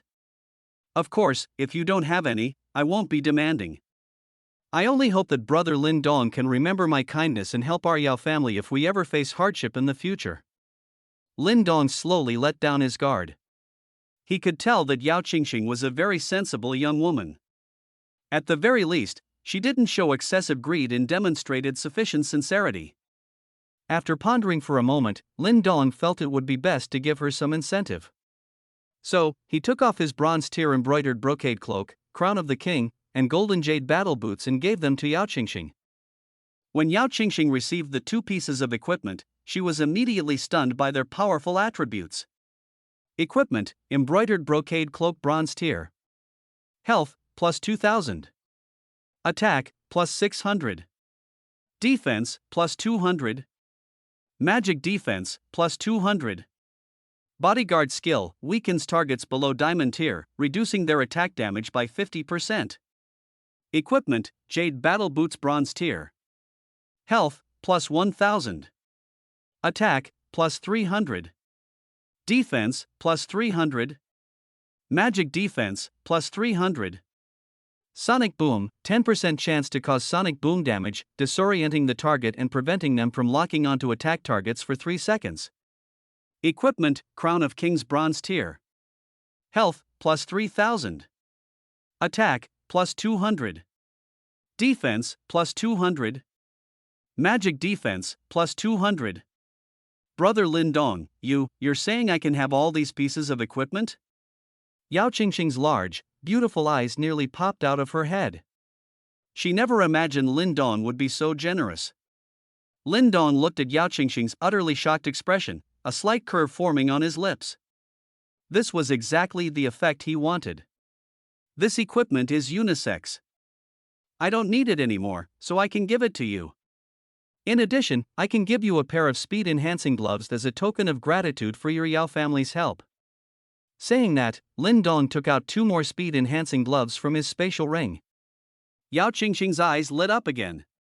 However, Lin Dong didn't rush to hand over the equipment. Instead, he stared intently into Yao Qingxing's eyes. Miss Yao, I've always believed in equal exchange and dislike owing others. I hope that after you receive these items, your Yao family will be able to keep their word. Because I'm really short on funds and materials right now, and many materials are quite special, I'm afraid your Yao family might not be able to gather them all. It will require a significant amount of funds to purchase them, so it will depend on your performance then. Yao Qingxing nodded vigorously, like a chick pecking at rice. She was just afraid that Lin Dong wouldn't have any needs. As long as he had needs, she would have boarded Lin Dong's ship. When Lin Dong rises, she can also enjoy the tremendous influence brought by Lin Dong. Don't worry, brother Lin Dong. As long as you have needs, even if I risk being punished, I'll have my parents and elders use the Yao family's power to help you. As for the materials you need, you can give me a list first, and I'll help you find them according to the list. Lin Dong nodded and handed the acceleration gloves to Yao Qingxing, and the deal was concluded. These past 2 days, silver tier equipment had been causing him quite a bit of worry. Because the equipment he wanted to forge was too special, and many of the special materials used were not in his ring, he could only buy them. Just one piece of crimson armor with a double experience effect required 130 billion huaxia coins. And the cost of the other silver tier equipment, Eye of Retribution, Flowing Cloud Boots of Lightspeed, Tai Chi Yin Yang Robe, and Dragon Elephant Prajna Belt, would not be much lower than crimson armor. Such a huge expenditure was the reason why Lin Dong had been worried for the past 2 days. Now, with Yao Qingxing's help, perhaps his complete set of silver tier equipment could finally be forged. Meanwhile, Yao Qingxing was still immersed in the joy of acquiring the equipment. I didn't expect that even bronze tier equipment would have such exaggerated attributes and affixes. It's simply unbelievable and subverts common knowledge. Equipment, acceleration gloves bronze tier. Attack, plus 50. Attack speed, plus 100. Defense, plus 30. 8 Extremes Fist, 3% chance to unleash 8 Extremes Fist energy, causing internal injuries to the target, dealing 10,000 damage. Equipment, acceleration gloves bronze tier. Attack, plus 100. Attack speed, plus 80. Defense, plus 20. Finger Flicking Divine Skill, attacks target, 100% chance to trigger Finger Flicking Divine Skill, causing 1000 jump damage upon hitting the target, capable of jumping to attack up to 5 targets. Yao Qingxing was only level 29, so any Athix equipment would bring her a leap in power. Therefore, holding such equipment, she could no longer maintain her composure. She even began to change her equipment right in front of Lin Dong. Her oblivious behavior made Lin Dong a little parched. Isn't this a bit too much? Those graceful curves made Lin Dong unable to help but glance a few more times. Lin Dong swallowed hard, his body reacting honestly. After all, he could watch for free, so he was quite cooperative. I didn't expect this girl to be so young yet have such a great figure. No wonder she felt so impactful when she brushed against my arm earlier, TSK. Just then, Rona, who had been hiding in the inner room, came out and lightly tapped Lin Dong on the head. What are you two doing here? 59 The Yao family's shock. Yao Qingxing's big, alluring eyes darted around, and her heart suddenly tightened. No wonder Lin Dong has always been cold to her. So Rona was hiding in the inner room. However, Yao Qingxing didn't panic at all. Instead, she provocatively puffed out her proud chest and smiled slightly at Rona. Oh, it's Sister Runan. Brother Lin Dong gave me the equipment he used, and I was just changing into it here. Isn't that right, Brother Lin Dong? Yao Qingxing emphasized the words he used, clearly proud to have received equipment Lin Dong had worn, and simultaneously asserting her claim over Rona. She believed that with her status as the second daughter of the Yao family, she could definitely outshine Rona, the eldest daughter of a local family. Rona narrowed her big eyes slightly, her eyelashes trembling involuntarily. She sensed a threat in Yao Qingxing's words. This woman wants to snatch Brother Lin Dong from me. Her chest is so full, could Brother Lin Dong be charmed by her? Rona secretly glanced at Lin Dong, only to find him looking at her with doting eyes, which filled her heart with courage. Brother Lin Dong and I have spent so much time together, explored dungeons, skipped classes, sold equipment, and eaten at snack stalls. Our hearts are already connected. Brother Lin Dong will absolutely not abandon me. Secretly cheering herself on, Rona, unwilling to be outdone, puffed out her chest and unconsciously moved to Lin Dong's side, standing shoulder to shoulder with him. She looked directly at Yao Qingxing and gently took Lin Dong's arm. Oh, it's little sister Yao by name. You are truly fortunate to be able to wear equipment forged by Brother Lin Dong. But yours is all outdated. Brother Lin Dong has forged a custom silver tier set for me, a style that's unique in the market. Rona was retaliating against Yao Qingxing's provocation. Seeing Rona's sexy and powerful equipment, Yao Qingxing couldn't help but feel envious. Humph, look at her acting all high and mighty. Just because she knew Brother Lin Dong earlier. Sooner or later, Brother Lin Dong will forge a full set of equipment for me too. Yao Qingxing secretly clenched her small fists, but her words were incredibly sweet. Sister is right. But I don't dare to ask for so much. I'm content with just the discarded equipment from Brother Lin Dong, and the equipment carries Brother scent, which is very comfortable. What? Body scent? Lin Dong couldn't help but be dumbfounded. It should be body odor, right? He broke a sweat wearing that bronze tier equipment. But seeing Yao Qingxing's delighted expression, Lin Dong couldn't help but scratch his head. Even though Lin Dong didn't understand women's petty thoughts, he could see the gunpowder smell from the two women's secret confrontation. So he coughed lightly, preparing to change the subject. By the way, Yao Qingxing, I'm planning to craft a top-tier silver tier set. I'll write down the materials list for you right now. Please hurry and get them for me. Okay, Brother Lin Dong. Yao Qingxing revealed her two small fangs with a delighted smile. Being entrusted with such an important task by Lin Dong made her feel valued. It seems Brother Lin Dong is a very practical person. I should strive to be more capable in the future too. Yao Qingxing took the material list written by Lin Dong and happily hopped out of his room. Before leaving, he even made a funny face at Rona, which made Rona's breasts hurt so much they ached. Note: the original text uses a colloquial and somewhat vulgar expression to emphasize Rona's extreme anger and discomfort, specifically referencing breast pain as a physical manifestation of her emotional distress. Rona watched her walk away, puffed out her cheeks, and nudged Lin Dong's arm. Brother Lin Dong, Yao Qingxing doesn't look like a pure and good girl at all. I think she has ulterior motives towards you, or even wants your body. Lin Dong looked at Rona, who was clearly jealous, and chuckled, patting her hand. You're overthinking it. Between her and me, it's all business. Hearing Lin Dong's words, Rona tilted her head and met his gaze. She bit her lip and couldn't help but ask.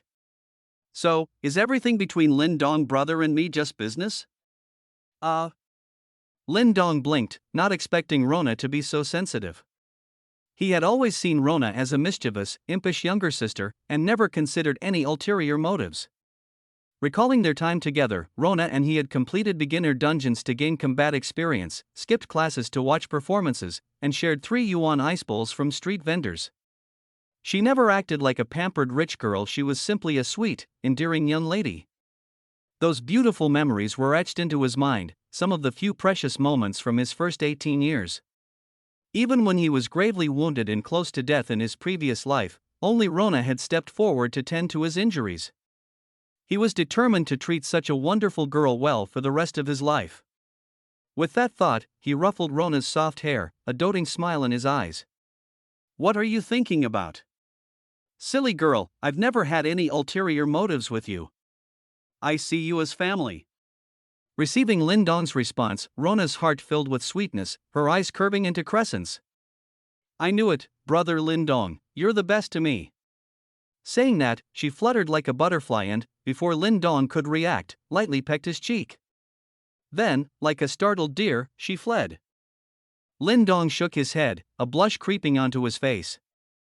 This girl, where did she learn all this from? Sigh. After Rona left, Lin Dong opened the virtual trading market. Yao Qingxing's 200 billion reserve funds had arrived, and he planned to add some of the items he needed to his shopping cart. This virtual trading market was a system shared by everyone on Blue Star. It had come into existence after the game merged with reality. The system was incredibly powerful, allowing anyone to auction and purchase items at any time, with direct shipping through virtual transfer points. In other words, once an item was listed on the virtual trading market, it was locked within the system. As soon as a buyer purchased it, the item would instantly transfer through the virtual trading market to the buyer's hands. This eliminated the hassle of shipping, was extremely convenient, and ensured the security of everyone's funds. However, Lin Dong didn't rush to buy the items in his cart, as he was waiting for Yao Qingxing's reply. If Yao Qingxing could directly provide the materials and items, he wouldn't need to bother purchasing them and could save some funds. Meanwhile, on the other side, Yao Qingxing was conversing with her parents. Mom, did you see how exaggerated the attributes of these 5 bronze-tier equipment pieces are? And what's most terrifying is that they all come with affix skills. I wasn't lying to you, was I? Looking at the images Yao Qingxing had sent, Mother Yao's expression was one of utter astonishment. Even as a war god, she was incredibly tempted by this equipment. Is this equipment really forged by Lin Dong? The attributes of bronze tier equipment are even more exaggerated than gold tier or platinum tier equipment. Each piece of equipment has an affix skill, it's simply unbelievable. If Lin Dong is truly this capable, then any amount of investment in him would be worthwhile. Besides, he's a disciple of Marshal Shao, his future achievements are limitless. Our Yao family must seize this opportunity.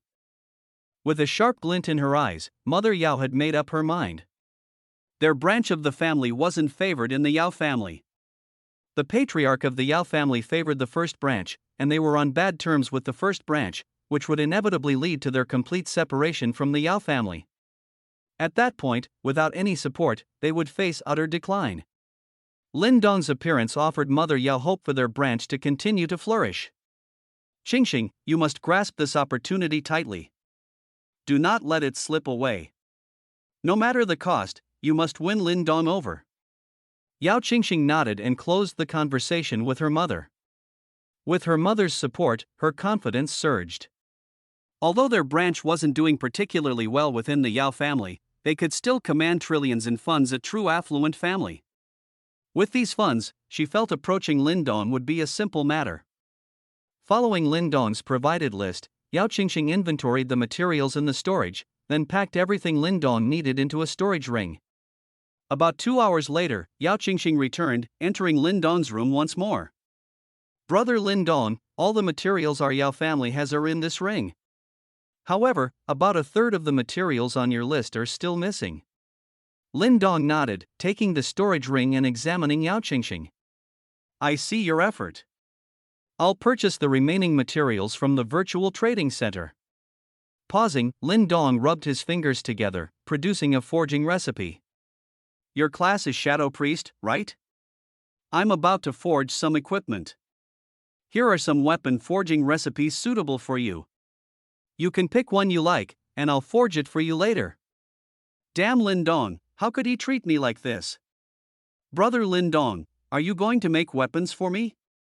Yao Qingxing was overjoyed her efforts finally got a response from Lin Dong. The properties of the bronze tier equipment forged by Lin Dong are already so exaggerated, how extreme would a silver tier equipment be? She couldn't hide her excitement and immediately rushed forward to hug Lin Dong. Her proud assets pressed against Lin Dong's chest, making it a little hard to breathe. Not only that, she even wanted to doodle on Lin Dong's face. Lin Dong coughed and gently pushed her away. For girls like Yao Qingxing, it's best to maintain a cooperative and caring distance. He didn't want to be influenced by a girl whose eyes were filled with desire. However, Yao Qingxing's assets were indeed impressive. Among the people he knew, perhaps only the homeroom teacher Snow could match her. She awkwardly extended her hand, but her fingertips still retained an amazing touch. To cover up the awkwardness, Lin Dong coughed gently again. All right, Qingxing, hurry up and pick your favorite weapon. Yao Qingxing smiled slyly and pretended to go pick out a forging recipe. But she had keenly noticed that Lin Dong seemed to enjoy the contact just now. You say no, but your body is honest. I've never taken the initiative with a man before, and I don't believe I can't win you over.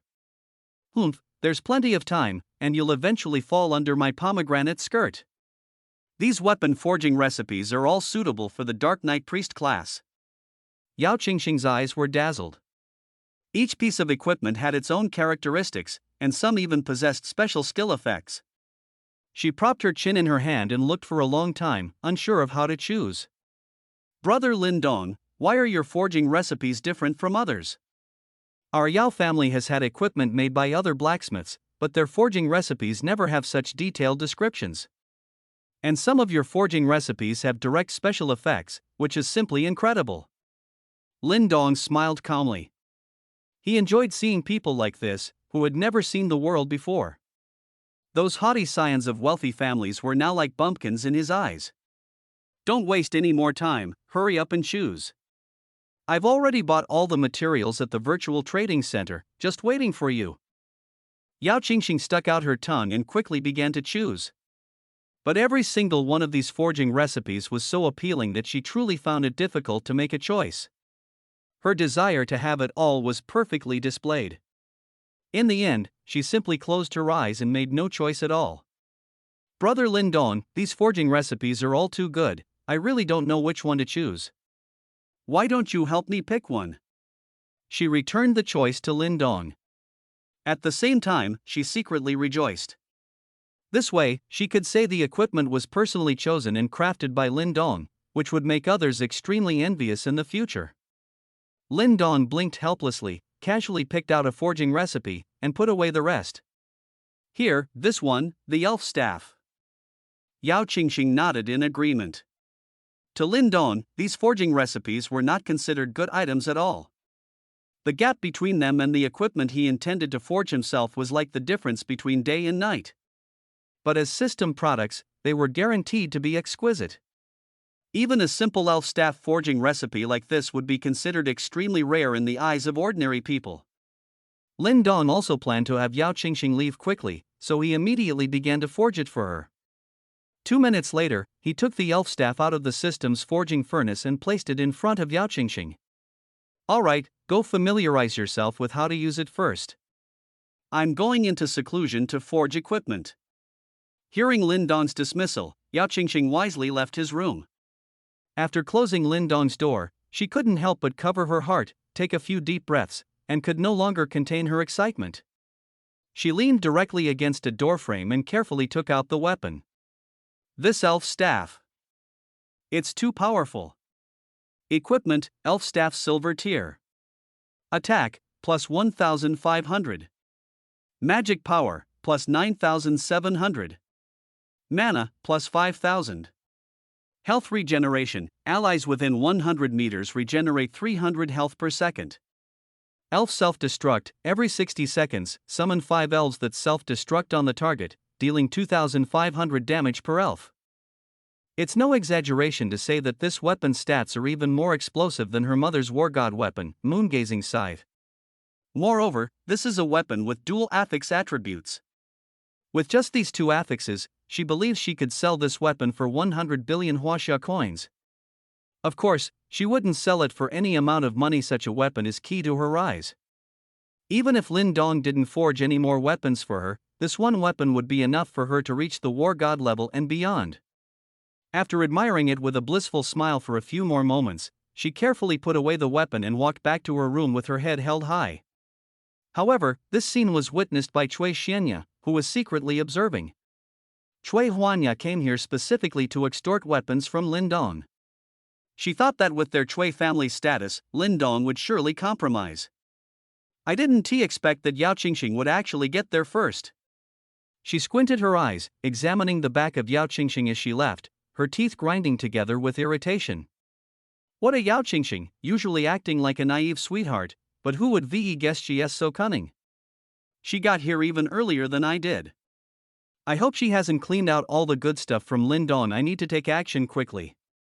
If there is nothing left, I'll make Lin Dong forge a few more items for me.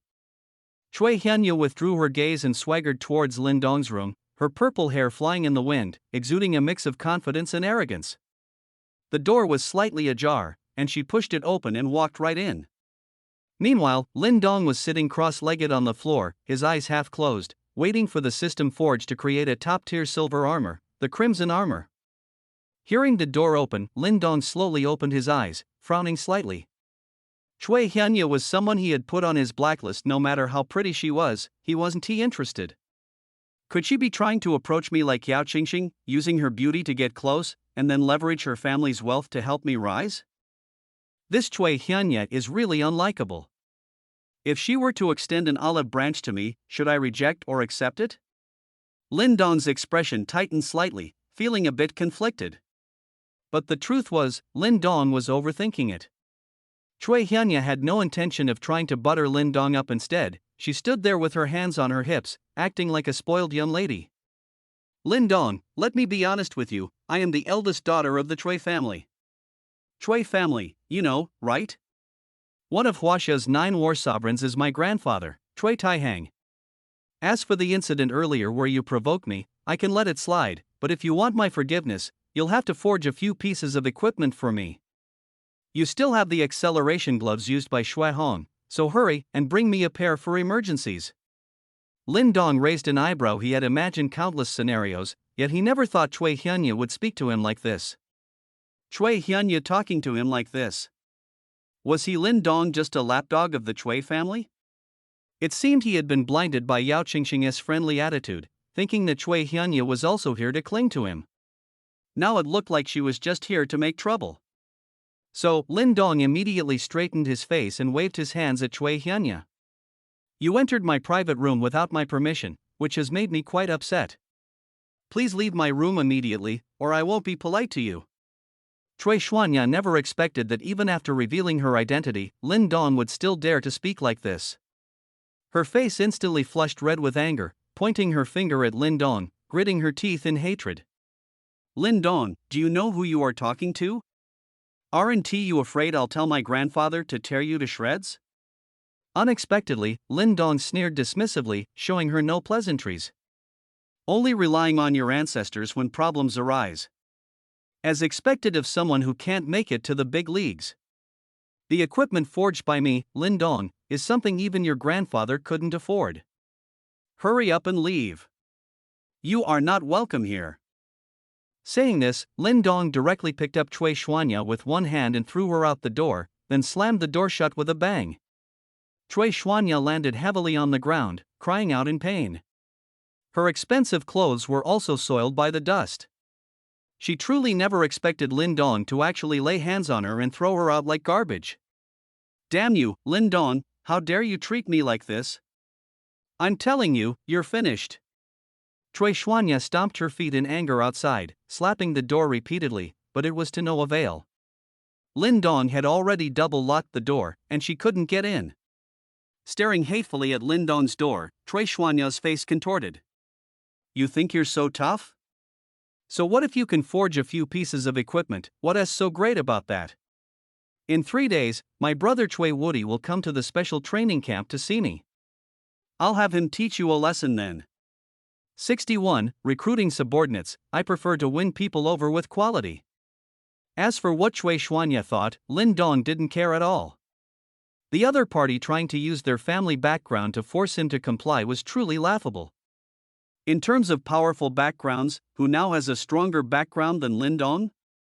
Standing behind him is none other than Huaxia's #1 commander, Xiaozhini. Therefore, he didn't take Cui Xuanya's threats seriously at all. After kicking Cui Xuanya out, the system's forging furnace was already making noise, indicating that the crimson armor was almost ready. Lin Dong was very much looking forward to this piece of equipment. After all, equipment that could boost experience was rare. Even as a god-tier blacksmith, it was difficult for him to forge such equipment. This was a top-tier silver-tier equipment he had carefully selected. Even typical sky-tier weapons didn't cost this much. Patiently calculating the time, Lin Dong held his breath. According to the system's description, this crimson armor is already considered top-tier equipment within the silver-tier series. I'm really curious how extraordinary it is. Gently opening the system's forging furnace, Lin Dong eagerly took out the crimson armor. Even though he had prepared himself mentally, his eyes still lit up. Equipment, Crimson Armor Silver Tier. Health, plus 22,000. Attack, plus 1,500. Defense, plus 10,000. Magic Defense, plus 10,000. Magic Resistance, plus 10,000. Thornmail, 30% chance to reflect all types of damage. Invincible, active skill. Upon activation, grants invincibility for 60 seconds, immune to all damage. Rejuvenation, when health drops below 30%, 50% chance to restore health to full. Double experience, gain double normal experience when hunting monsters. An equipment with 4 attribute affixes was worth the 3 enchantment points he spent. Overall, this crimson armor is a super upgraded version of the chainmail, but far superior to it. With this equipment, the chainmail can be replaced. Perhaps it can even be sold for a good price later. Even if it wasn't sold, it would be good for winning people over. Lin Dong propped up his chin, a slight smile already appearing at the corner of his mouth.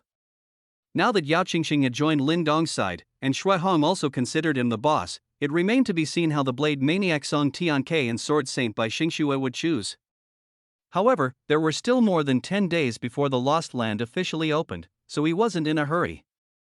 The immediate priority now was to craft the silver tier set and quickly level up by grinding monsters. After putting on the crimson armor, Lin Dong began preparing materials to forge the Eye of Punishment. This piece of equipment was a powerful weapon that excelled in both offense and defense, its destructive power not inferior to the underworld beast soul furnace he currently wielded. Once forged, it would allow his burst damage to reach new heights. The forging time for these top-tier silver tier equipment was much longer than for ordinary silver tier equipment. Each piece of equipment took half an hour or even longer, while ordinary silver tier equipment only took 1 or 2 minutes.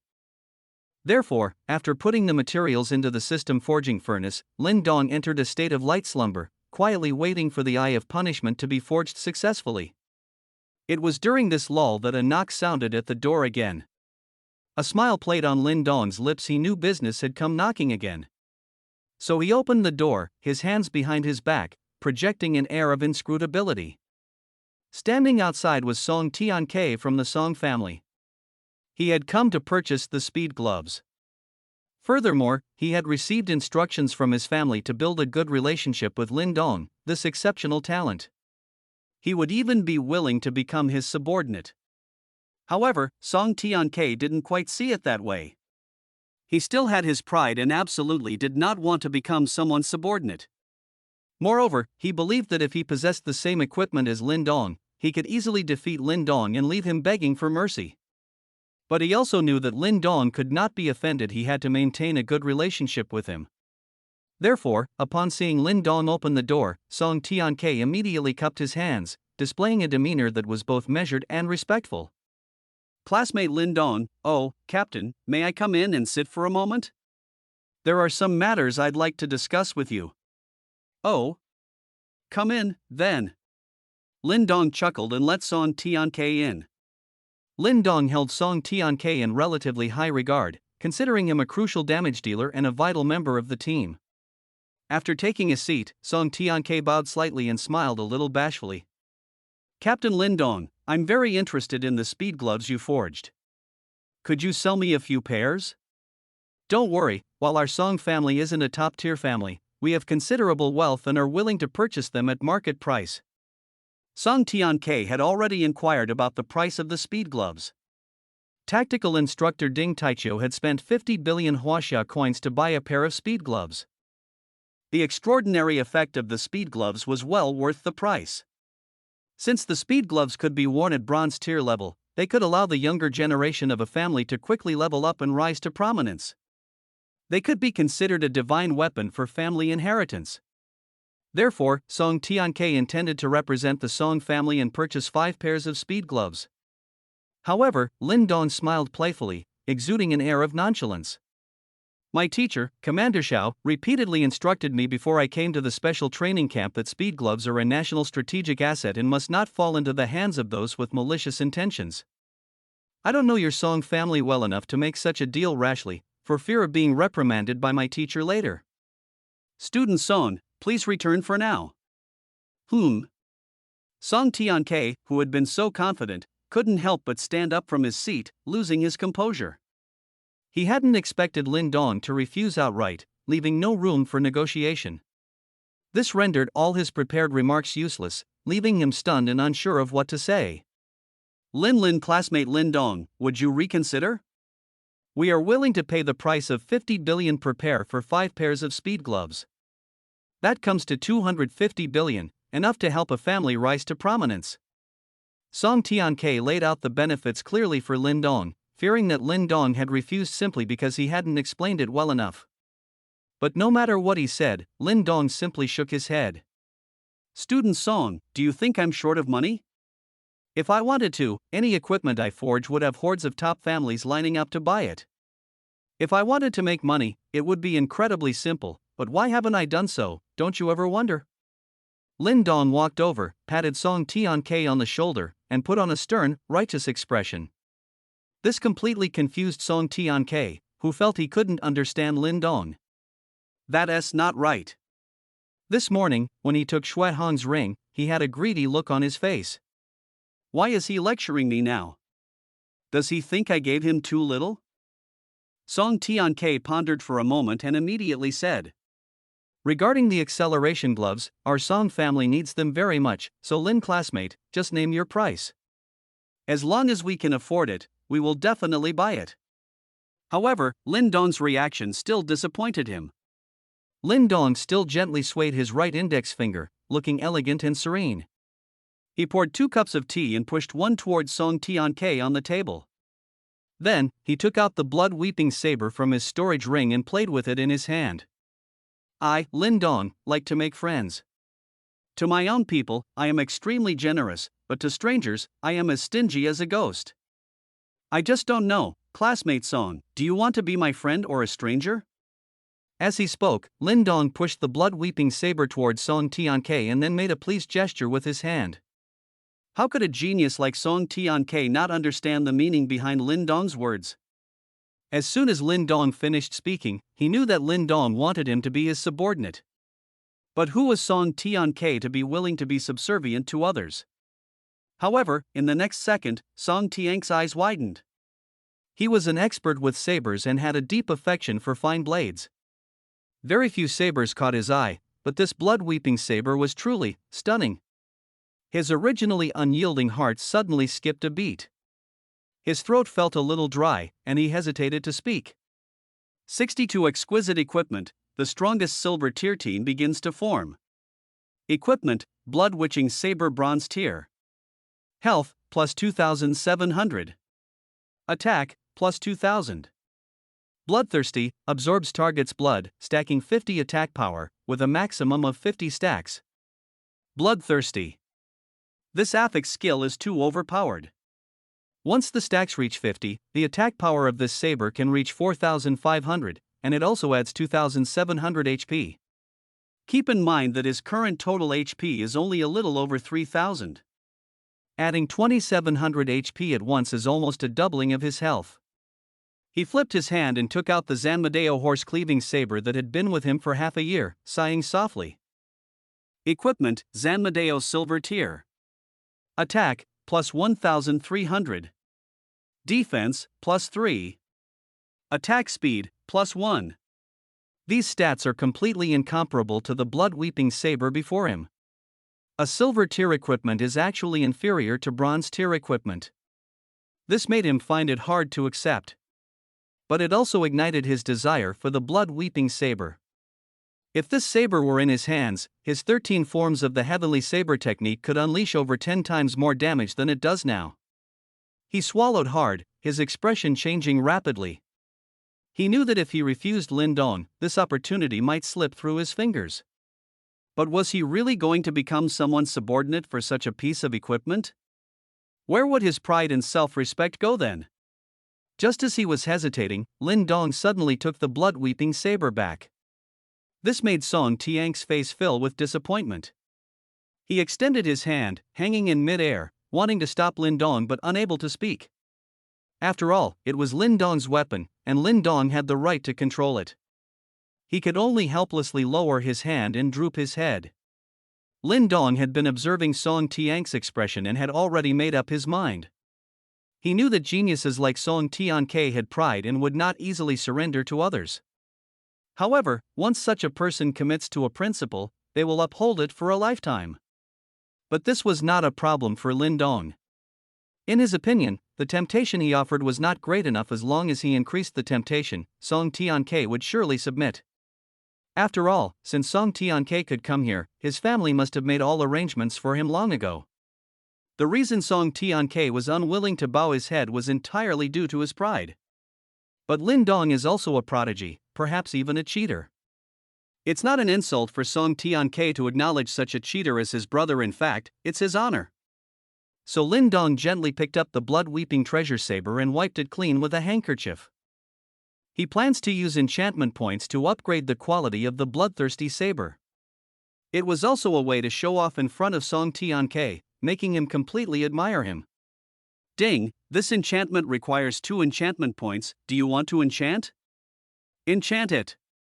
Ding, quality upgrade failed. Continue enchanting. Continue. Ding, quality upgrade failed. Continue enchanting.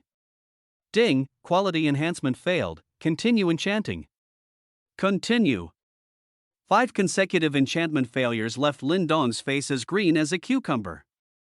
Damn it, failing me at a time like this, isn't this a waste of my enchantment points? With 10 enchantment points, I could buy several top-tier forging recipes. If it fails again this time, I'm giving up on enchanting to improve its quality. It seemed as if Lin Dong's grumbling had worked, as the enchantment was finally successful this time.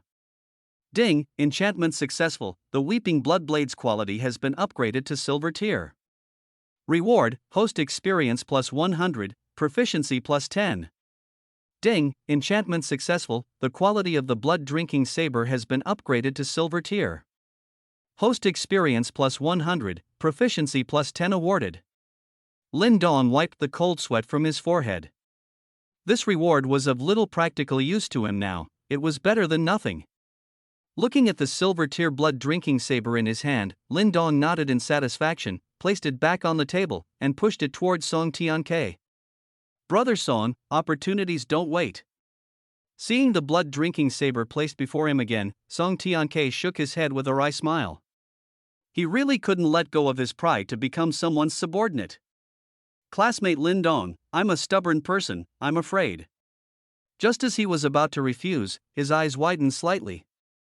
This. Is this still the same blood-drinking saber as before? How could it have changed so much in such a short time? Equipment, blood-drinking saber silver tier. Health, plus 5,800. Attack, plus 8,000. Bloodlust, absorbs the target's blood, stacking 100 points of attack power for yourself, with a maximum of 100 stacks of damage. He rubbed his eyes vigorously, his gaze filled with confusion. In just a few seconds, an item's quality had been upgraded, and its overall attributes had undergone a tremendous change. If this hadn't happened right before his eyes, he would have dismissed it as a fairy tale. But now, he couldn't help but raise his head in astonishment, looking at Lin Dong, who was as radiant and brilliant as the warm spring sunshine.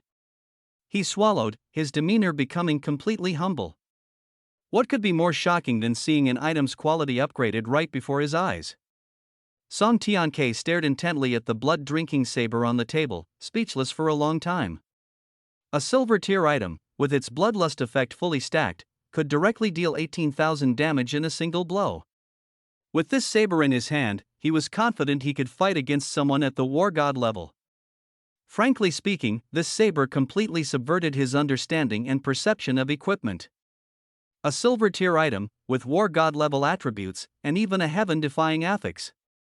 It was truly a godsend for a low-level genius like him. Lin Dong made a welcoming gesture towards him and then comfortably sank into his rocking chair. A good saber is for a hero. Brother Tianke, you and this blood-drinking saber are a perfect match. Won't you try out its power? He tremblingly accepted the blood-drinking saber, his emotions surging. Dignity? What damn dignity? In front of Lin Dong, my so-called genius is worse than dog crap. With his godlike ability to forge equipment, he can create an army of war god-level fighters at any time. For an ad like me, being able to interact with him is already a stroke of luck. If Lin Dong wasn't still interested in me, in another year, no, 3 months at most, I wouldn't even be worthy of carrying his shoes. For such an unparalleled prodigy to want me as his subordinate, and I was still hesitating, how ridiculous, how ridiculous. Thinking of this, Song Tianke finally let go of all his pride and bowed deeply to Lin Dong. Big brother Lin Dong, I, your humble subordinate, pay my respects. Big brother's kindness to this subordinate is like a second life. This subordinate is willing to run errands and follow your orders. Lin Dong looked at Song Tianke with satisfaction and quickly stood up to help him. Brother Tianke, from the moment I met you, I knew you were a heroic man with a strong sense of justice.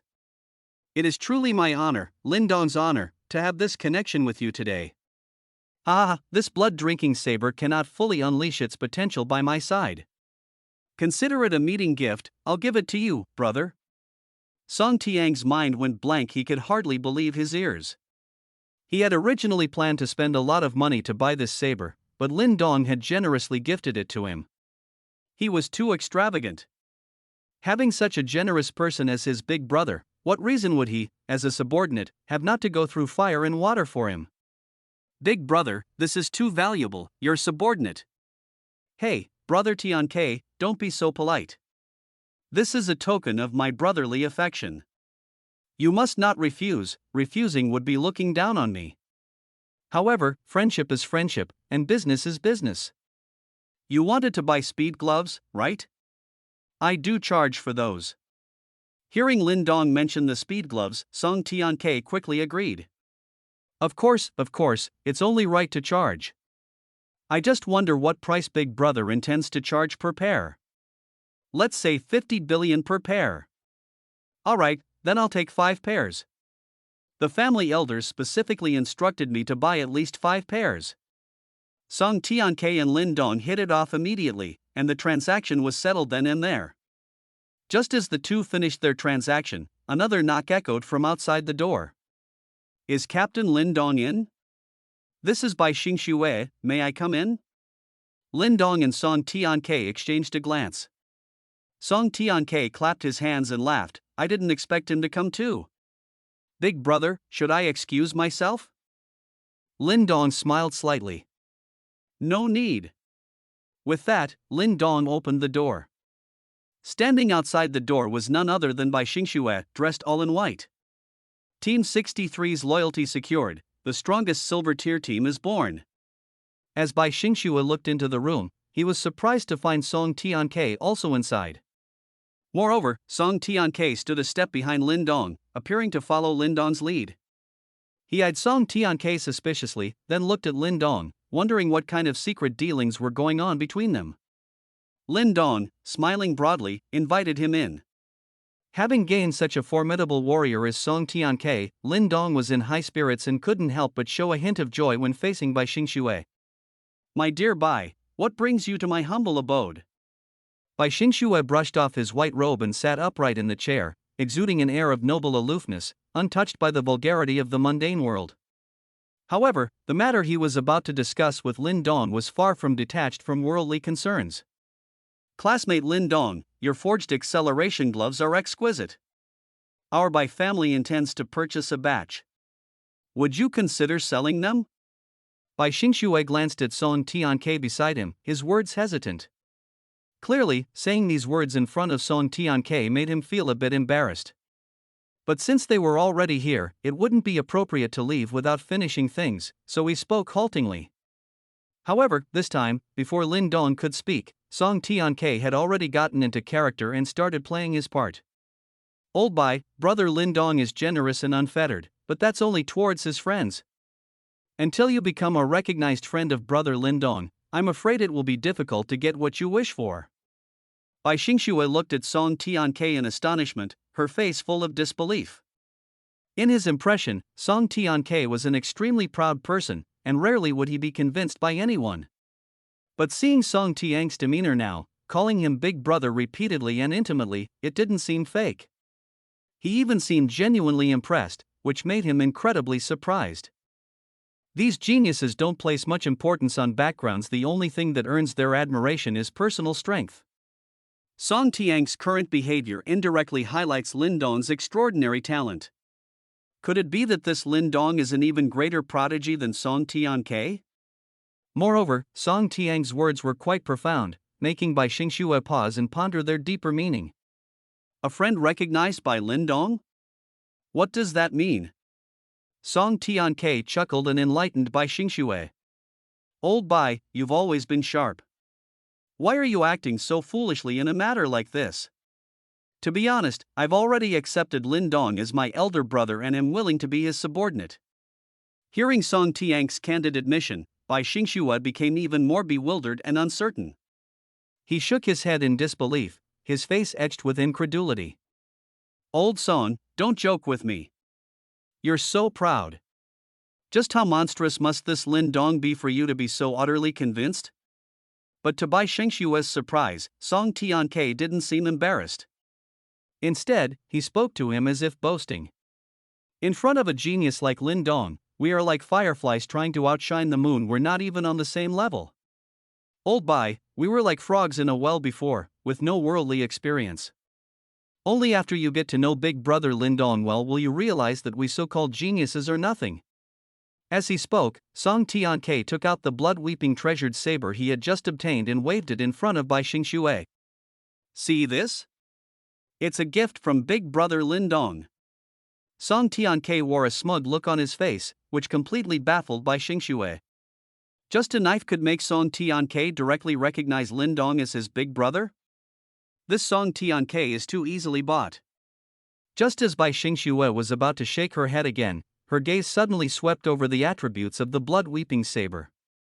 She was instantly drenched in a cold sweat, froze on the spot, and her breathing became heavy. A divine artifact. Bai Xingxue stared intently at the blood-weeping saber in Song Tiang's hand, overwhelmed with shock. Was this divine artifact really given to Song Tianke by Lindong? At first, he thought Song Tianke was laughable for willingly becoming Lindong's subordinate for a mere saber. But after seeing the attributes of the blood-weeping saber, he realized that he was the one who was laughable. Even if he was a swordsman, if you gave him such a blood-dripping treasure sword, he would be willing to acknowledge Lindong as his big brother. Bai Xingxue felt her lips were a bit dry, and that transcendent aura had also subsided. He looked at Lindong nervously, cautiously asking, "Brother Lindong, do you think I'm worthy of being your friend?" Lindong chuckled as he looked at Bai Xingxue, whose attitude had changed with lightning speed, and nodded gently. "I, Lindong, simply enjoy making friends. I truly approve of your character, and of course, you can be my friend." Hearing Lindong say this, Song Tianke winked at Bai Xingxue. The meaning was as if to say, "Old Bai, you should thank me for reminding you." After all, Song Tiang's initial interactions with Lindong were full of twists and turns, not nearly as smooth as Bai Xingxue's. Bai Xingxue was also a person who could take things in stride. He trusted Song Tiang's judgment. Since Song Tianke acknowledged Lindong as his big brother, why should he be reserved? So, he immediately performed a grand salute to Lindong, addressing him as big brother with great respect. Lindong quickly took his hand and helped him back to his seat. "From now on, you are all my brothers, Lindong's brothers. Naturally, I won't treat one better than the other. Xingxue, here's a silver tier sword forging recipe. Pick one you like, and I'll forge it for you on the spot." Saying this, Lindong took out over a dozen forging recipes from his storage ring and laid them before Bai Xingxue. Bai Xingxue was surprised by Lindong's generosity in wanting to forge equipment for him right then and there, and he repeatedly expressed his gratitude with excitement. Of course, he didn't stand on ceremony and quickly began to select a forging recipe. After all, with such an opportunity presented, refusing would be foolish. He, Bai Xingxue, was no fool and knew how to seize opportunities. "Big brother, I choose this one." Bai Xingxue picked out a forging recipe for the Sky Abyss sword from the pile of recipes and looked at Lindong with apprehension. This Sky Abyss sword had a slowing effect, which could effectively control the enemy's output. He had been captivated by it at first sight. Lindong took it, nodded, and casually held it in his hand. "My Eye of Punishment is just finished forging. I'll take out the Eye of Punishment first, and then I'll forge the Sky Abyss sword for you, little brother." As he spoke, Lindong opened the system's forging furnace, and an evil beam of light instantly erupted from it. Everyone peered closely and saw a nimble eyeball rolling around, emanating an aura that sent chills down their spines. The evil beam of light they had just seen emanated from this eyeball. "This Eye of Punishment is too terrifying." Bai Xingxue looked at the Eye of Punishment with lingering fear, and for some reason, a sense of dread began to grow in his heart. Song Tianke also took 2 steps back, as if the aura emanating from the eyeball made him very uncomfortable. Lindong chuckled, retracted the aura emitted by the Eye of Punishment, and the room returned to normal. He examined the Eye of Punishment and was very satisfied. Equipment: Eye of Punishment silver tier. Attack, plus 7,900. Health, plus 10,000. Evil gaze: targets under the gaze fall into fear, and all attributes are reduced by 50%. Corrosive beam, active skill. Upon being hit by the gaze, the body begins to rot, dealing 3,000 damage over 15 seconds. Cooldown, 60 seconds. Time stop, active skill. Puts the target in a time-stopped state for 10 seconds. Damage taken during this period accumulates. After the effect ends, the target directly suffers all accumulated damage from the past 10 seconds. Cooldown, 60 seconds. It's actually a piece of equipment with 3 affixes, and each affix possesses incredible power. This Eye of Punishment made both Bai Xingxue and Song Tianke stare in amazement. As expected of Big Brother, with just a casual move, he produces such earth-shattering equipment. He can truly be called the foremost figure in the forging world. I finally understand I was like a frog in a well. So this is how powerful Blacksmith can be. Lin Dong shot them a glare, surprised that these two proud individuals could be so saccharine when flattering him. He gently placed the Eye of Punishment on top of the scarlet armored full-body helmet. Instantly, the Eye of Punishment merged into it, only appearing at the brow when Lin Dong summoned it.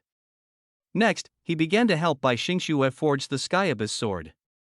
This sword, compared to his silver tier equipment set, was far from being on the same level. Thus, its forging was quick, coming out of the furnace in just 2 minutes.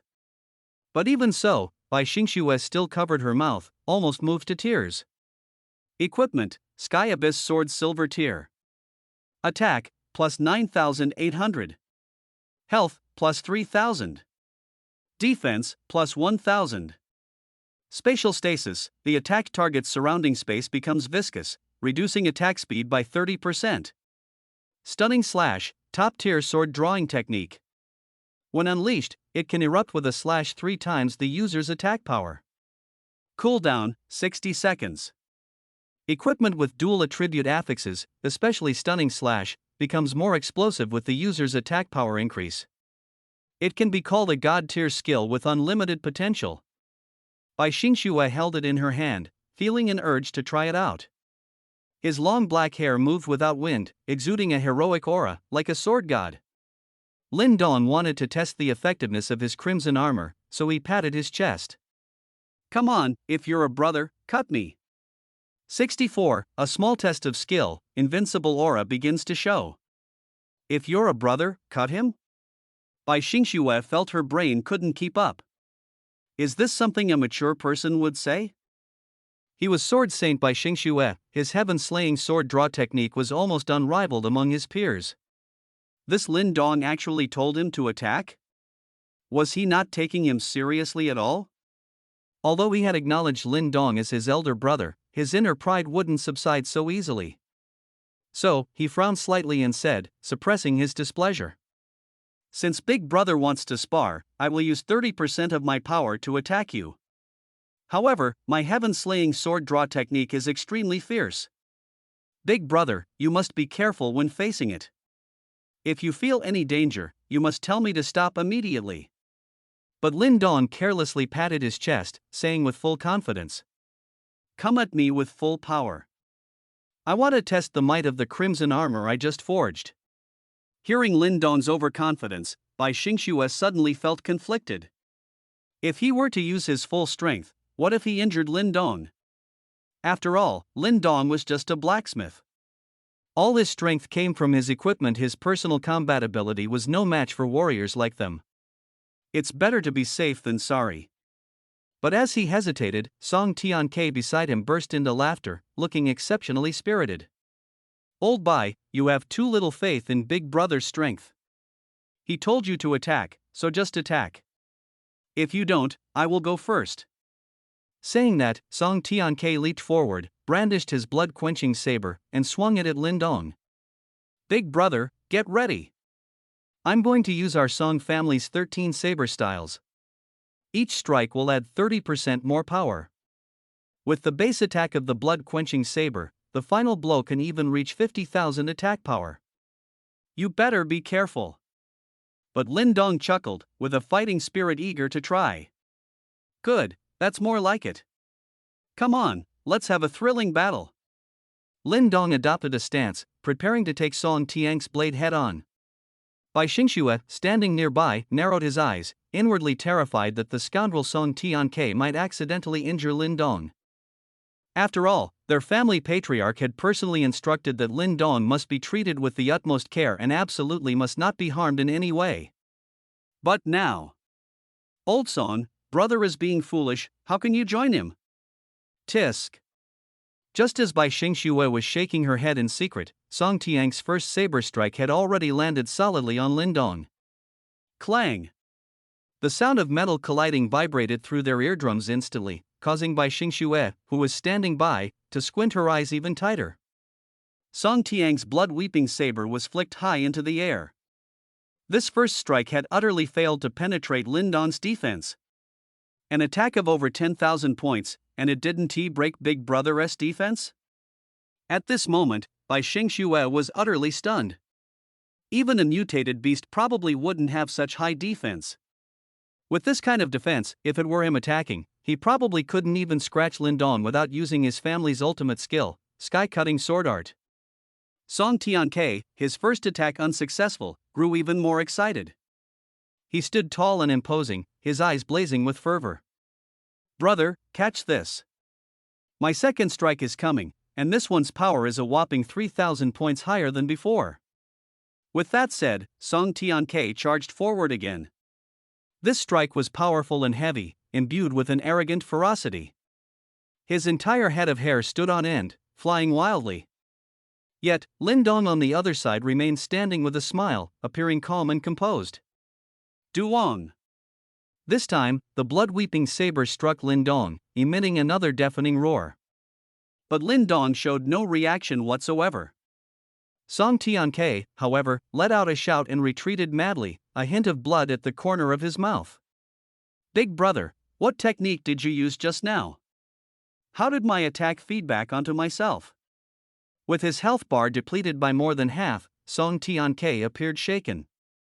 If his attack had been a few thousand points higher just now, he probably would have been killed instantly.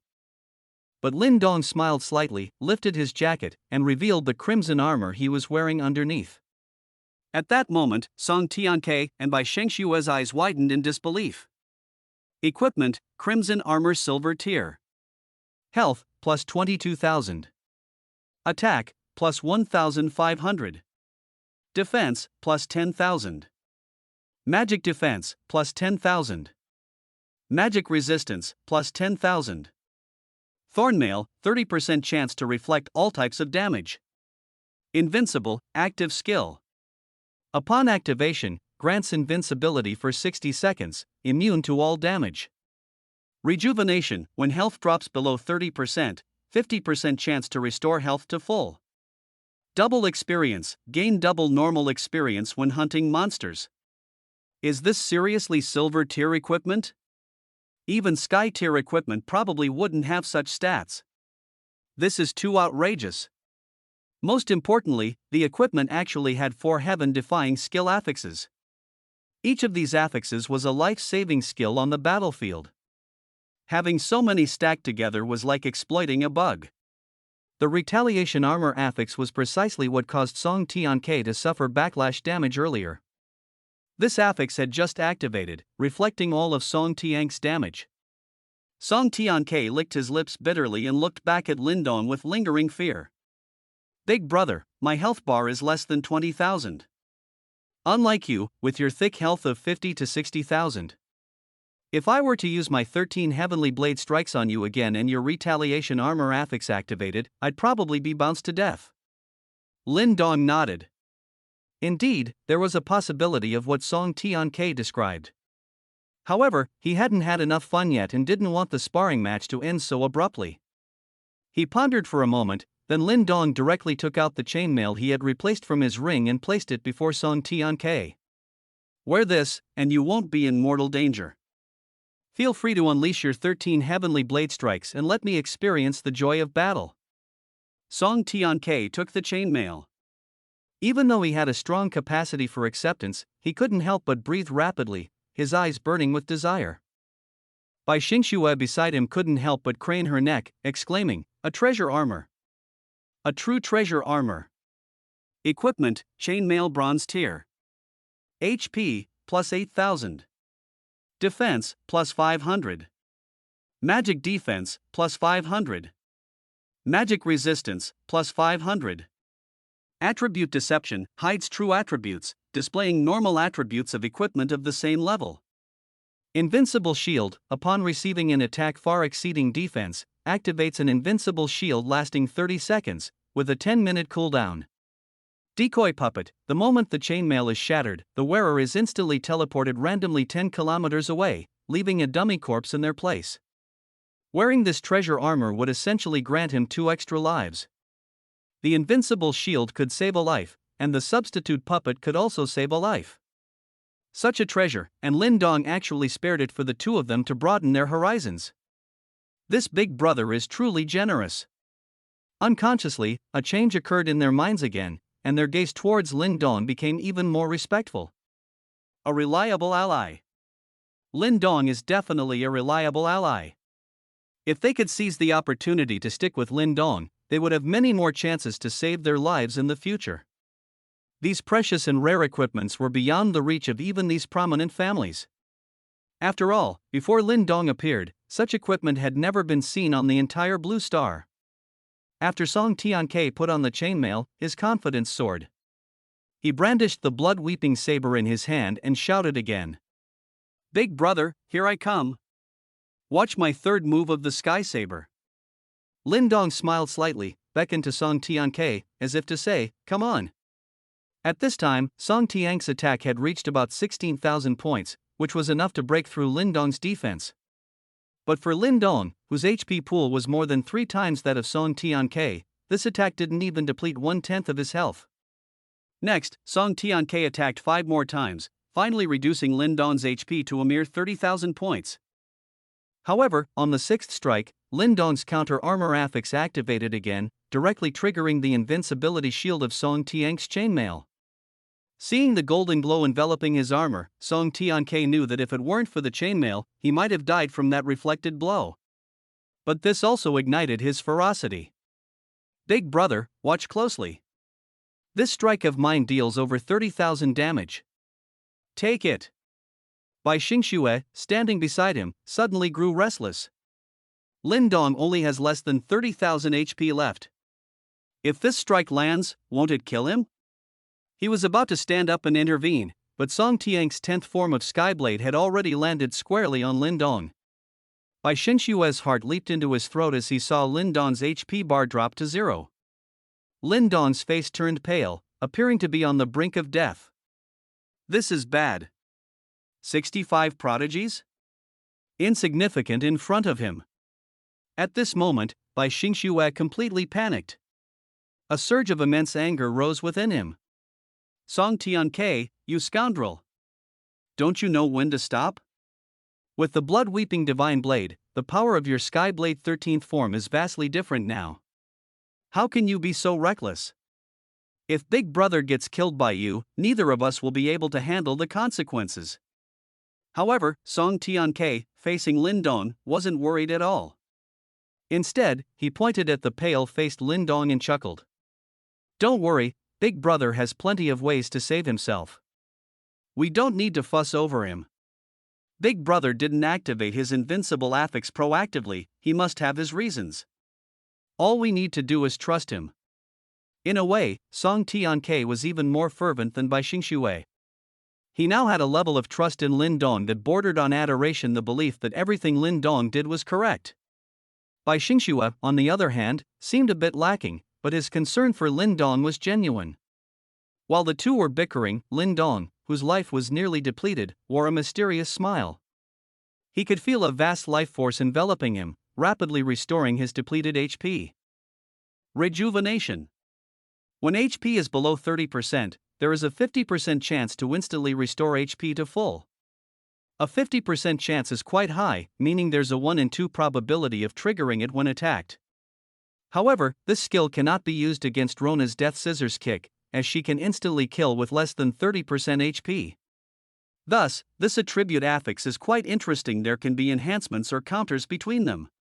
Lin Dong carefully savored the insights he had gained, feeling that his understanding of the affix had reached a new level. And in that very moment, a vast life force enveloped him, completely restoring his health bar. However, Lin Dong was not satisfied. He wanted to test if the rejuvenation attribute could continuously take effect, so he beckoned to Song Tianke again. "Come on, Tianke, increase your attack power." Song Tianke scratched the back of his head and grinned. "All right, brother, get ready. I'm about to use the 11th form of the Heavenly Saber. This strike deals nearly 39,000 damage, so be careful." Lin Dong smiled faintly. This was exactly the effect he wanted. Only by bringing the health below 30% could the true power of the rejuvenation affix be witnessed. So he nodded to Song Tianke, ready for what was to come. Bai Xingxue, standing by, wanted to speak but held back, only stomping her feet and shaking her head. In his opinion, these two were incredibly audacious, a pair of utter fools. After all, swords and sabers are blind. What if the rejuvenation affix didn't activate and it resulted in a tragedy? The activation probability of this affix is not 100%, there's always a chance of failure. However, Lin Dong was not worried about this at all. As soon as he is threatened with his life, an invincible affix will be activated, ensuring he won't be directly killed. However, to Lin Dong's surprise, the trigger rate for this 50% probability was outrageously high. In the next 3 strikes by Song Tianke, almost all of them triggered the Spring Returns affix effect. Watching Lin Dong's health bar continuously replenish to full, Song Tianke, exhausted, plunged his bloodthirsty treasured saber into the ground and exclaimed, "Brother, this is blatant cheating. This kind of healing attribute makes you more resilient than a turtle. How can I fight you? My chainmail's invincible shield is gone. If I get reflected once, you'll be fine, but I'll be teleported away by the substitute puppet." Seeing Song Tianke's pouting and complaining face, Lin Dong burst into laughter. He had tested the combat effectiveness of the crimson armor and found it to be incredibly potent. Furthermore, with the bloodthirsty treasured saber, Song Tianke's final few attacks using the 13 styles of Heaven's Blade possessed power comparable to that of a war sovereign. Such formidable output meant he had no rivals at the silver tier stage. And Bai Xingxue, though not actively participating, also possessed the Sky Abyss sword forged by Lin Dong, suggesting her combat prowess wouldn't be inferior to Song Tianke's. With these two capable individuals as his right and left hands, Lin Dong could be considered to have the nascent form of his own faction. Alright, let's conclude today's sparring session. I have a solid grasp of both our strengths. Our team will undoubtedly shine brightly in the future competition within the Lost Land. There's nothing else for now, you two can head back. I need to continue forging equipment. Upon hearing Lin Dong's dismissal, Song Tianke became visibly hesitant, seemingly reluctant to leave. Lin Dong looked at him and asked curiously, "Why are you being so hesitant, like a bashful young man? Is there something else?" Song Tianke chuckled and pointed to the chainmail he was wearing. "Brother, could you lend me this precious armor for a couple of days? I want to wear it out and show off a bit." So that's what it was. Lin Dong smiled slightly. "It's just an outdated piece of equipment. You can have it." Lin Dong waved his hand, instantly unbinding the chainmail, turning it into a freely transferable item. Song Tianke grinned so wide his smile seemed to stretch from ear to ear, laughing heartily. "Thank you, brother. Thank you, brother. It's great to have a brother like you. But brother, if you have any other equipment you're not using, could you lend it to me for safekeeping? I'm very careful with my belongings, you know." Watching this scene, Bai Xingxue's eyes gleamed with desire. At that moment, he couldn't help but wonder if he had been too conservative and reserved. If he had also let loose like Song Tianke, would he have received rewards from Lin Dong as well? After all, pride is fleeting, but the equipment received is tangible. With this thought, he abandoned his reserve and attempted to toughen his skin. Brother, we haven't traded for the speed gloves yet, right? Can you let me leave after we trade? Ha, if brother has any equipment he's not using temporarily, you can lend it to me too. I'll take anything, I don't mind." Lin Dong. Indeed, wealth moves the heart. Who would believe that these two aloof prodigies would be acting this way in front of Lin Dong? Seeing their eager gazes, Lin Dong smiled helplessly. "I don't have any spare equipment right now. Yao Qingxing took it all.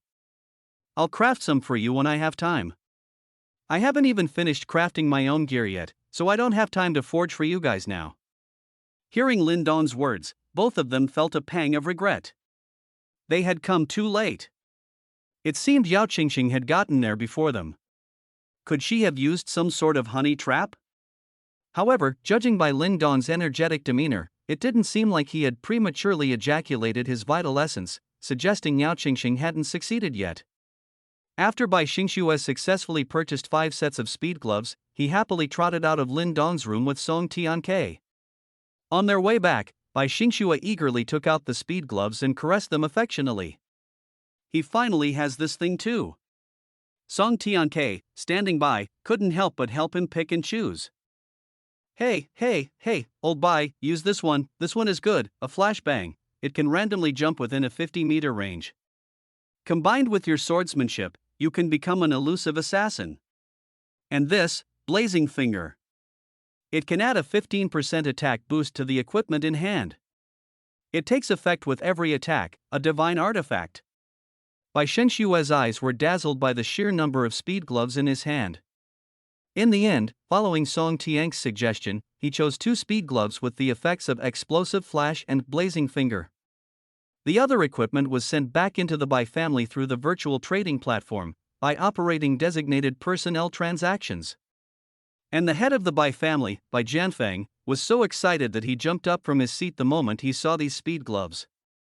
These speed gloves are simply incredible. Bronze tier equipment is even more coveted than war god level equipment. Her youngest daughter, Bai Ji, looked intently at the speed gloves on the table.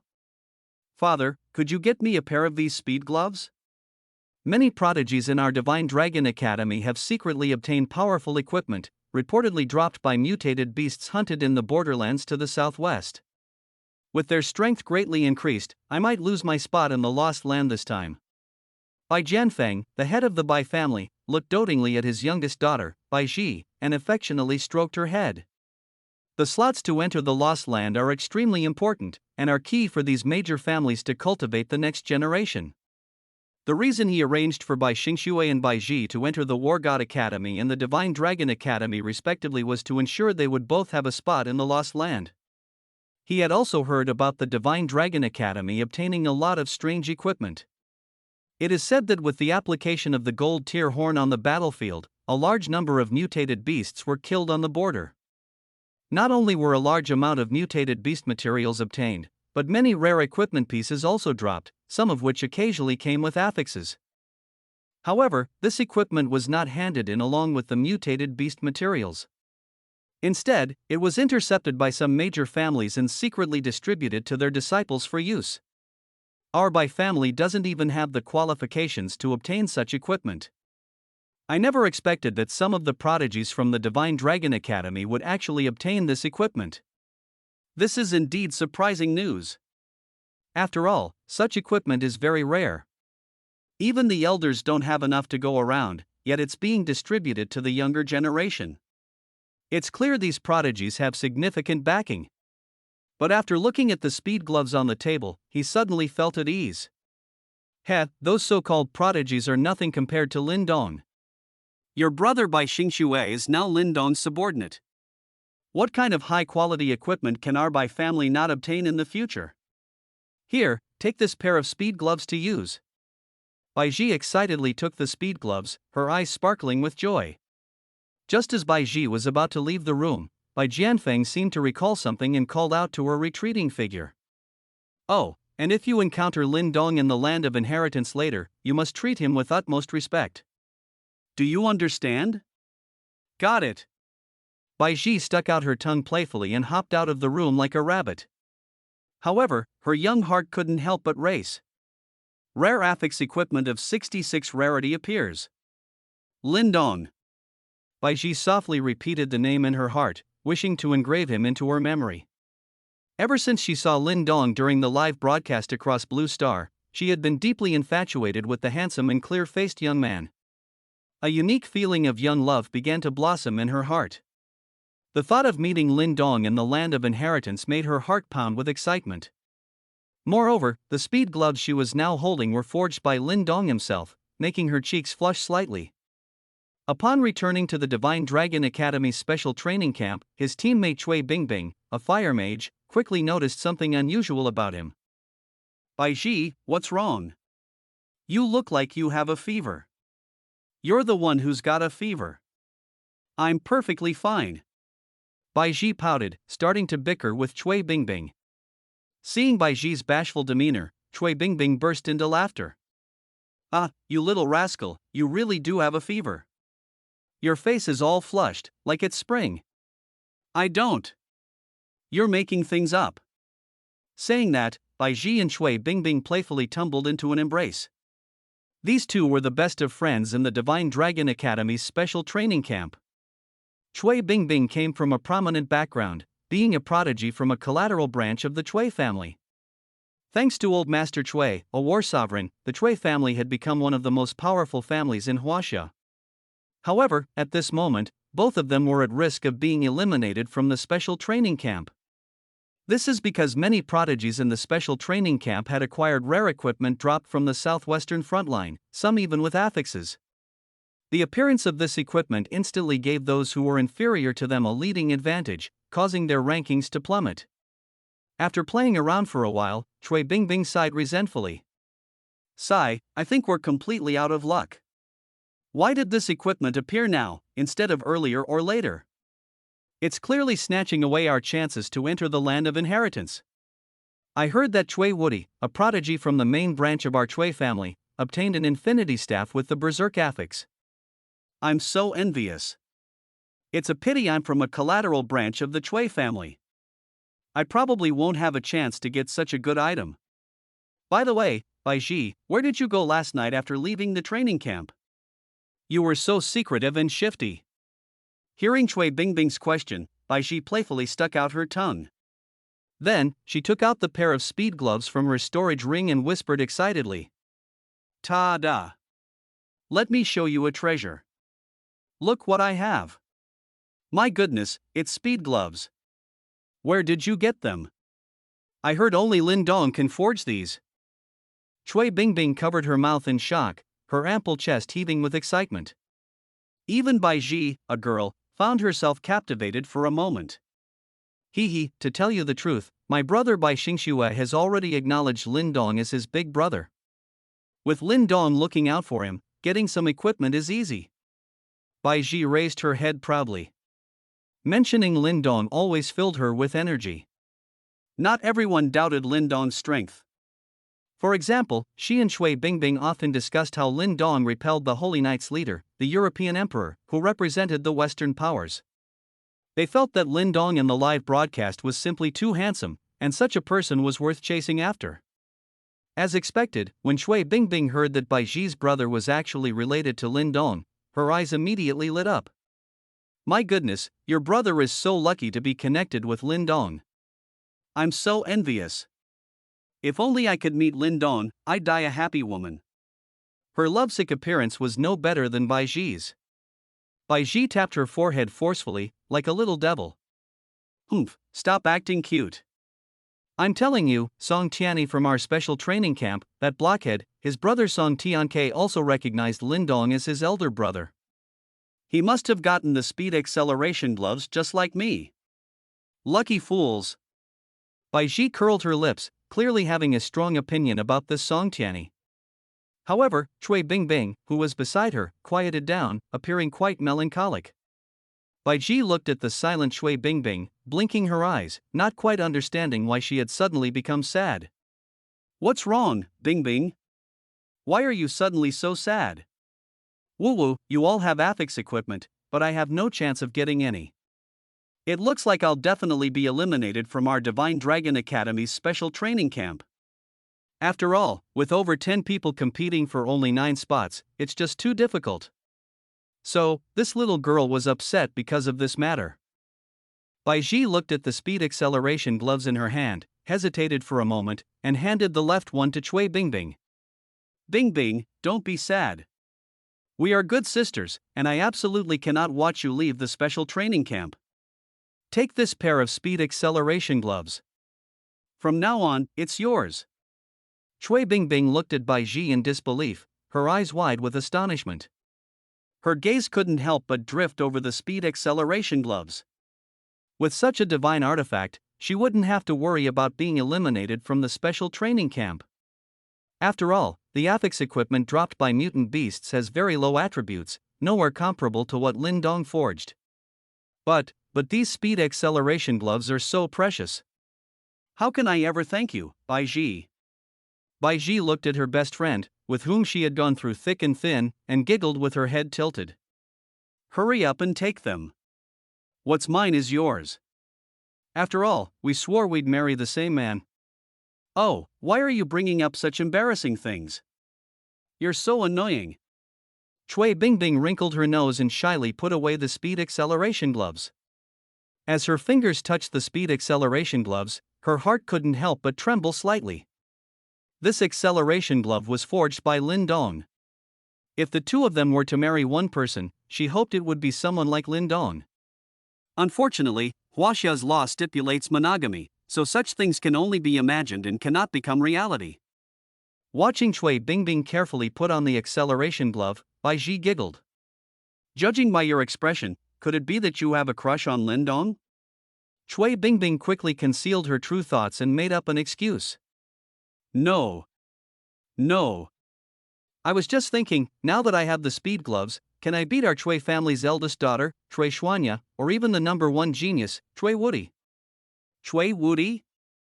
You mean that guy from your Cui family who got the rare affix equipment that dropped on the southwest battlefield? I guarantee you can beat him black and blue right now.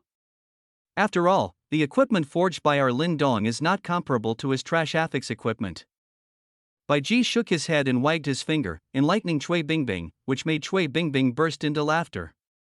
That's right, how can his affix with a 1% chance to trigger 10% berserk damage compare to our fist of collapse acceleration gloves? Little did they know, Cui Woody, whom they had belittled, was sneezing vigorously at that very moment. He rubbed his itchy nose and looked up at the sky in confusion. Damn it, what else with this weather? Am I catching a cold? As the captain of the Dragon Transformation Academy special training camp, he subjects every new team member to brutal physical punishment. Unlike War God Academy's Divine Dragon Academy, the Dragon Transformation Academy's slots for entering the Lost Land are entirely decided by the special training camp captain, purely for the purpose of fostering team cooperation and cultivating combat potential. This also gave Cui Woody, the captain, immense power. And at this moment, he was subjecting the new team members to corporal punishment. Paladin Ryan, is it?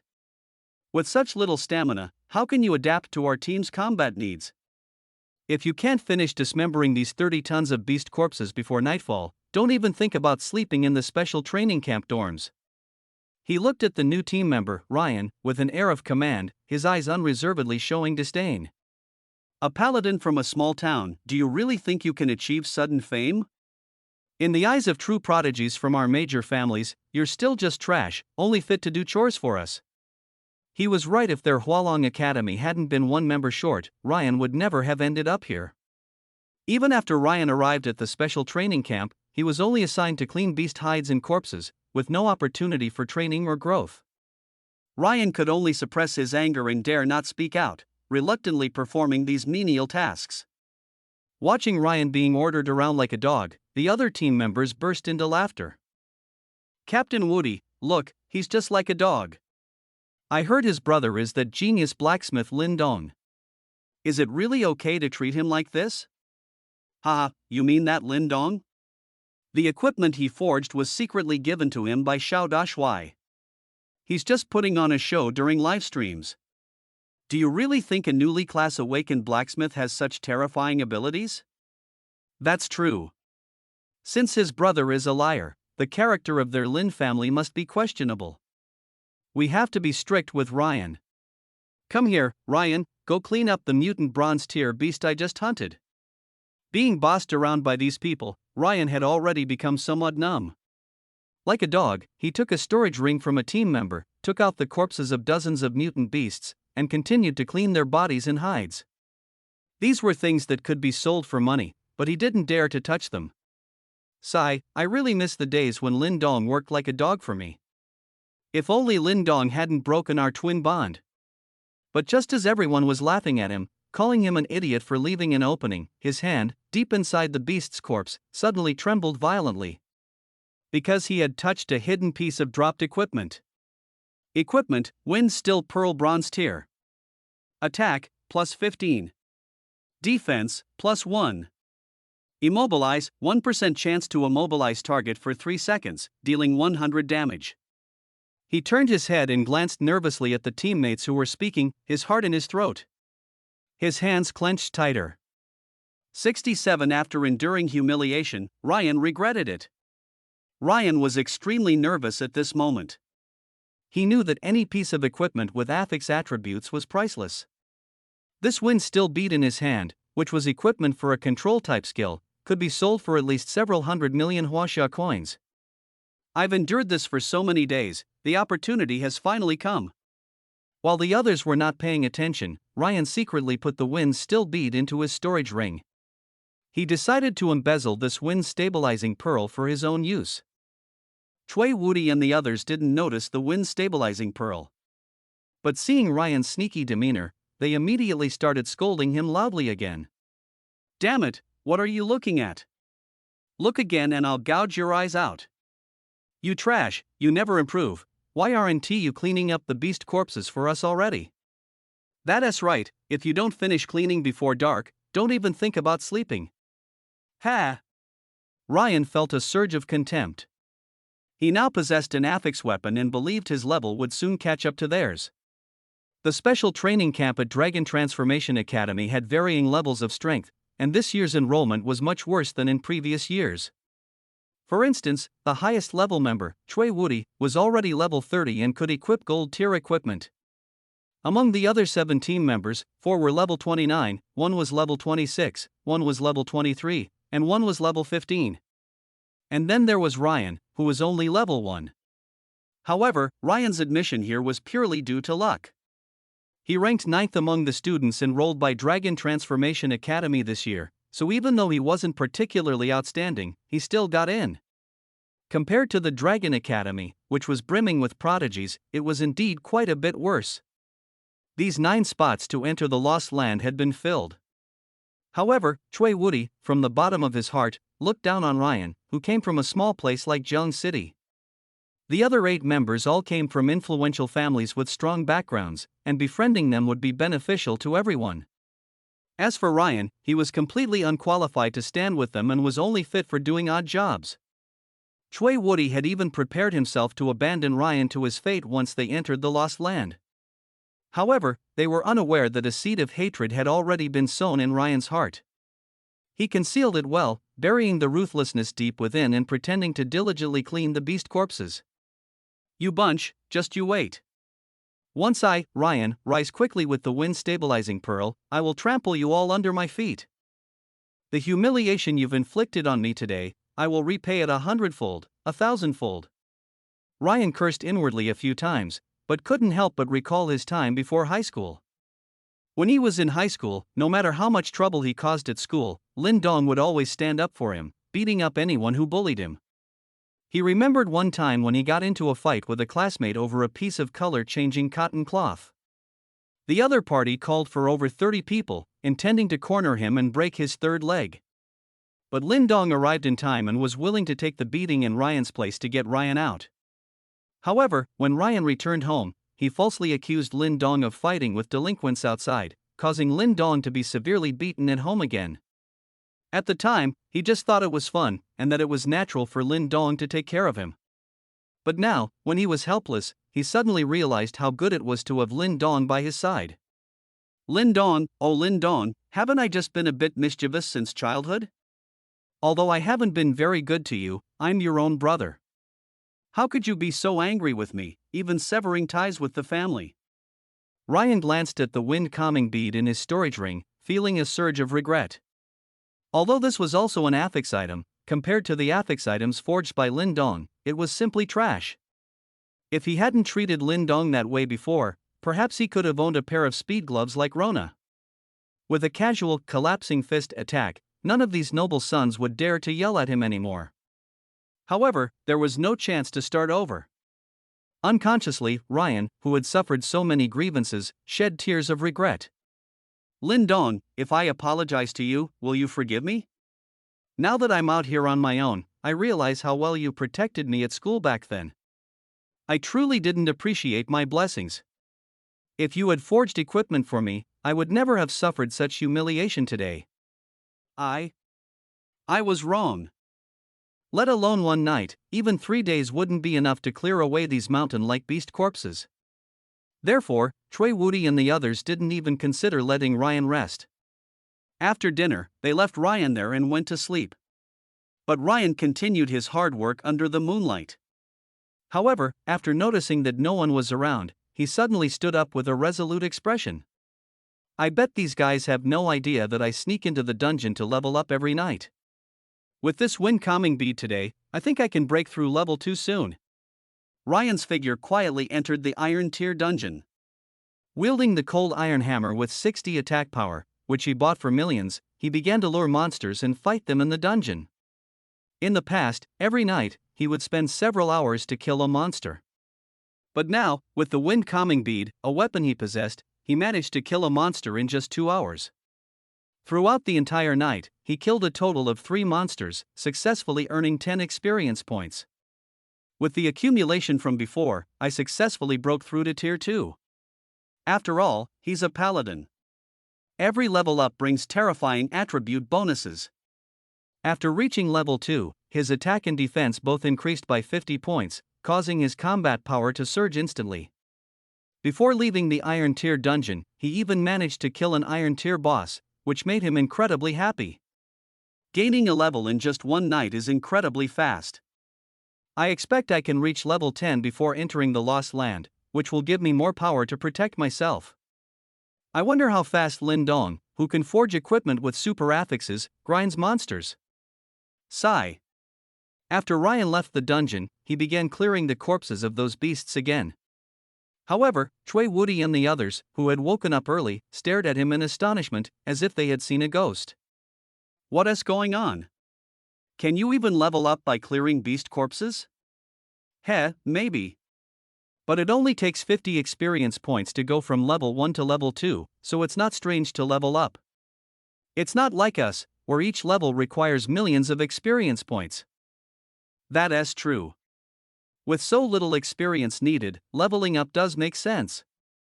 The group didn't pay much attention to Ryan and continued into the Silver Tier and Bronze Tier dungeons to level up. Ryan, meanwhile, continued clearing beast corpses and hides. However, that night, Lin Dong, far away at the War God Academy's special training camp, saw his strength increase significantly. He forged the Lightspeed Flowing Cloud Boots, the Tai Chi Yin Yang Robe, and the Dragon Elephant Prajna Belt. However, the consumption of these top-tier Silver Tier equipment provided by the system was enormous. All the materials Yao Qingxing gave to Lin Dong, along with the 200 billion reserve funds, were squandered.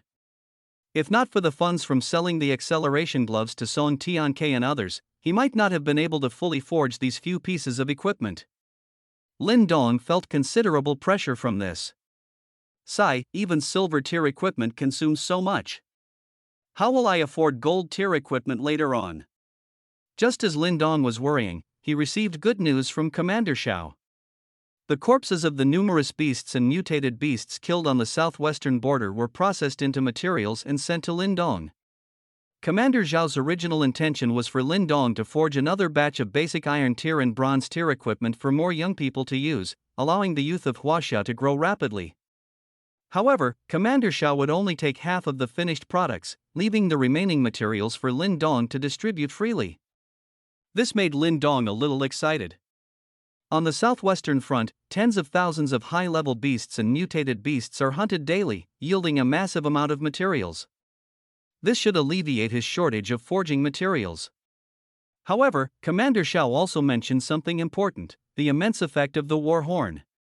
The southwestern front, possessing a Gold Tier horn, was the only war zone that could fight the mutated beasts to a standstill.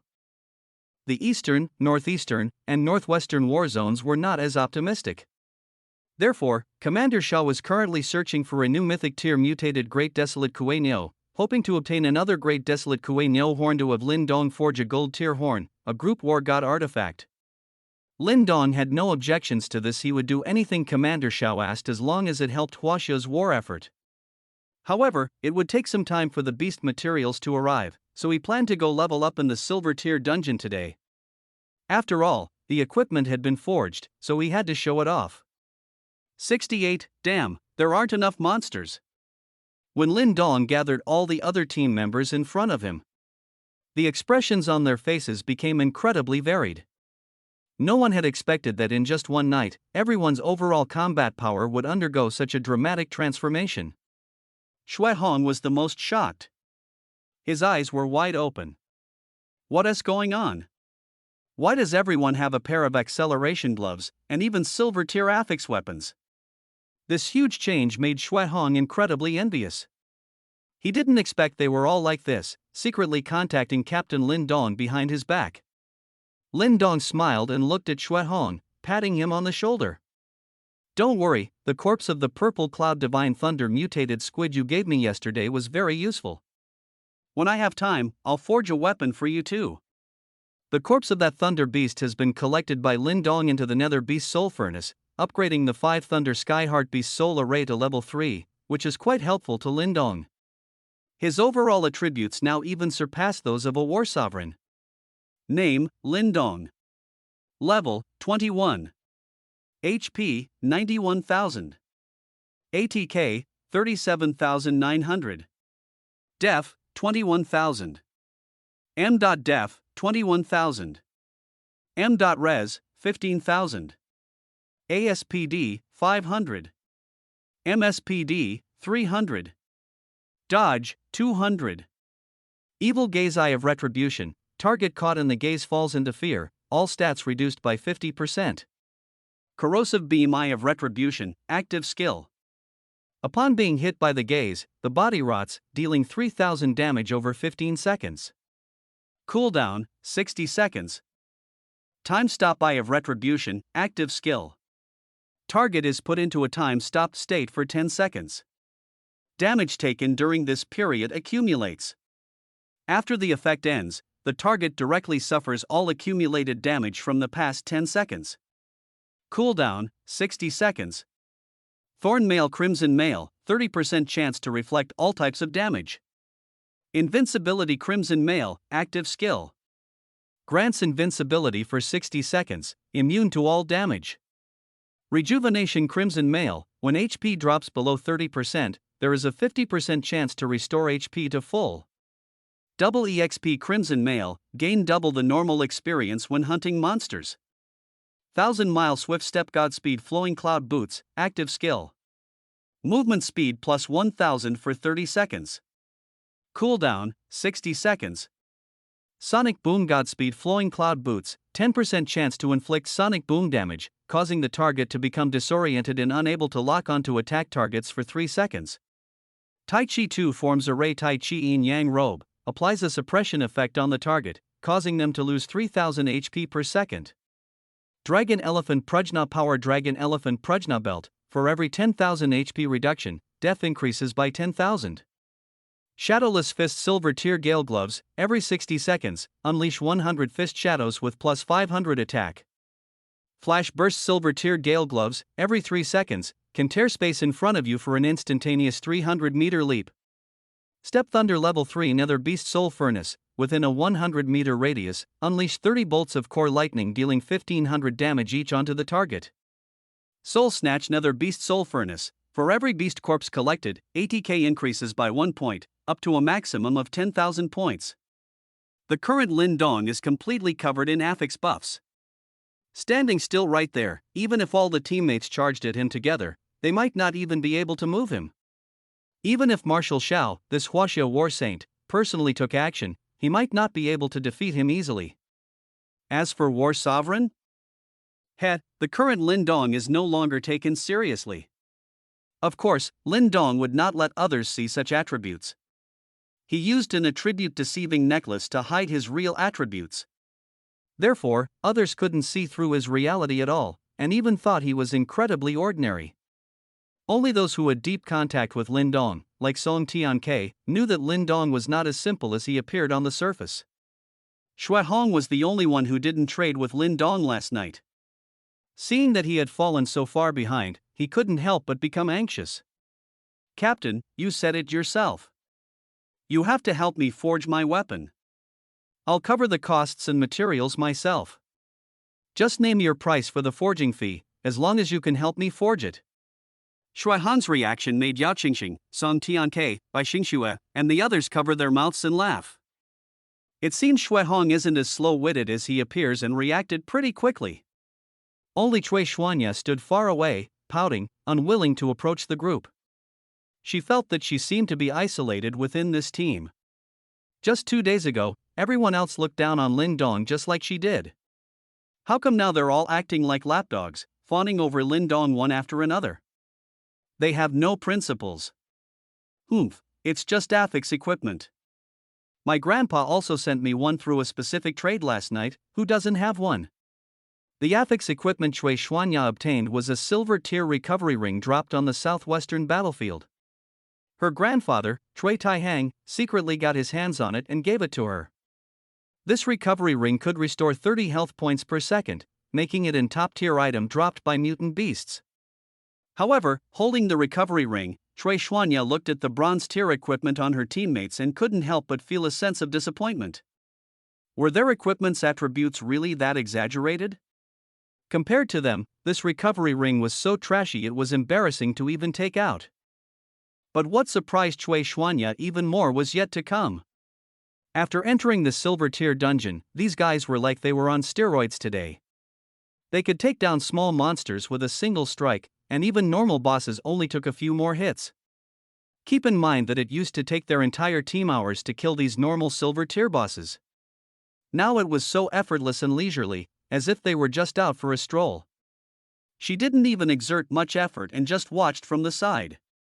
By the end of the morning, she had already gained hundreds of thousands of experience points.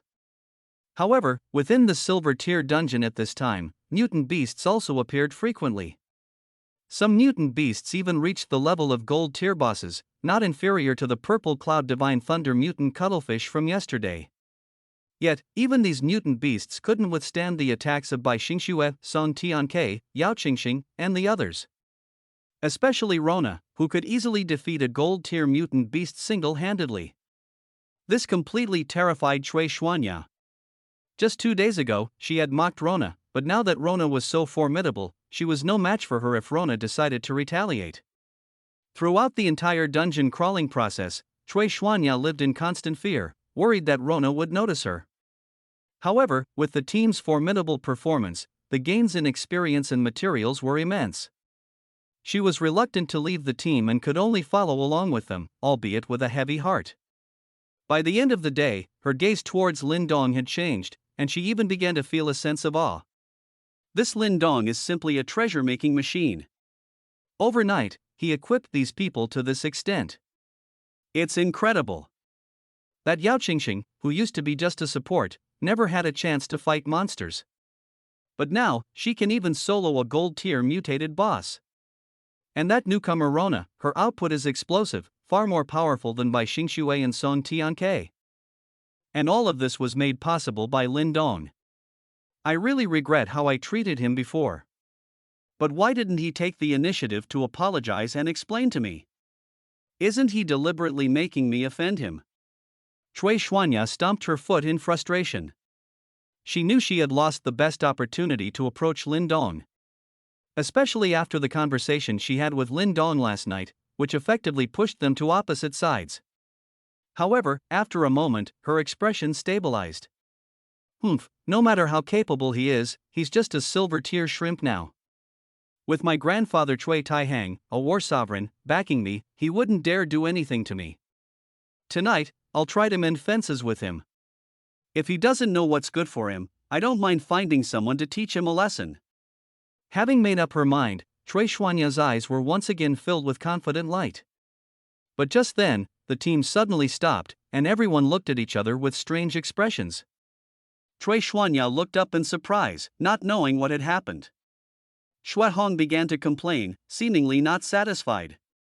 The monsters in this silver tier dungeon respawn too slowly. It's been so long, and I haven't found a single monster. It's too boring. Chui Xuanya nearly dropped her jaw in shock. What? These guys cleared out all the monsters in the silver tier dungeon? She'd never heard of a dungeon's monster respawn rate being slower than the player's clearing speed. And Lin Dong, as the captain, simply laughed, appearing very calm. A dungeon's monsters are limited, and that's quite normal. We've had a good haul today, gaining nearly 8 million experience points. I see all of you have successfully broken through to level 30. However, it only takes 200 million experience to reach level 31. Don't overdo it and exceed level 31, or you won't be able to enter the Lost Land then. Everyone nodded in sincere admiration, clearly regarding Lin Dong as the backbone of the team. Seeing this, Chui Xuanya felt a slight tremor of fear. This Lin Dong, in just 3 days, had completely established his authority, truly terrifying. Level 69 mutated Sky Tier Beast, Six-tailed Celestial Fox.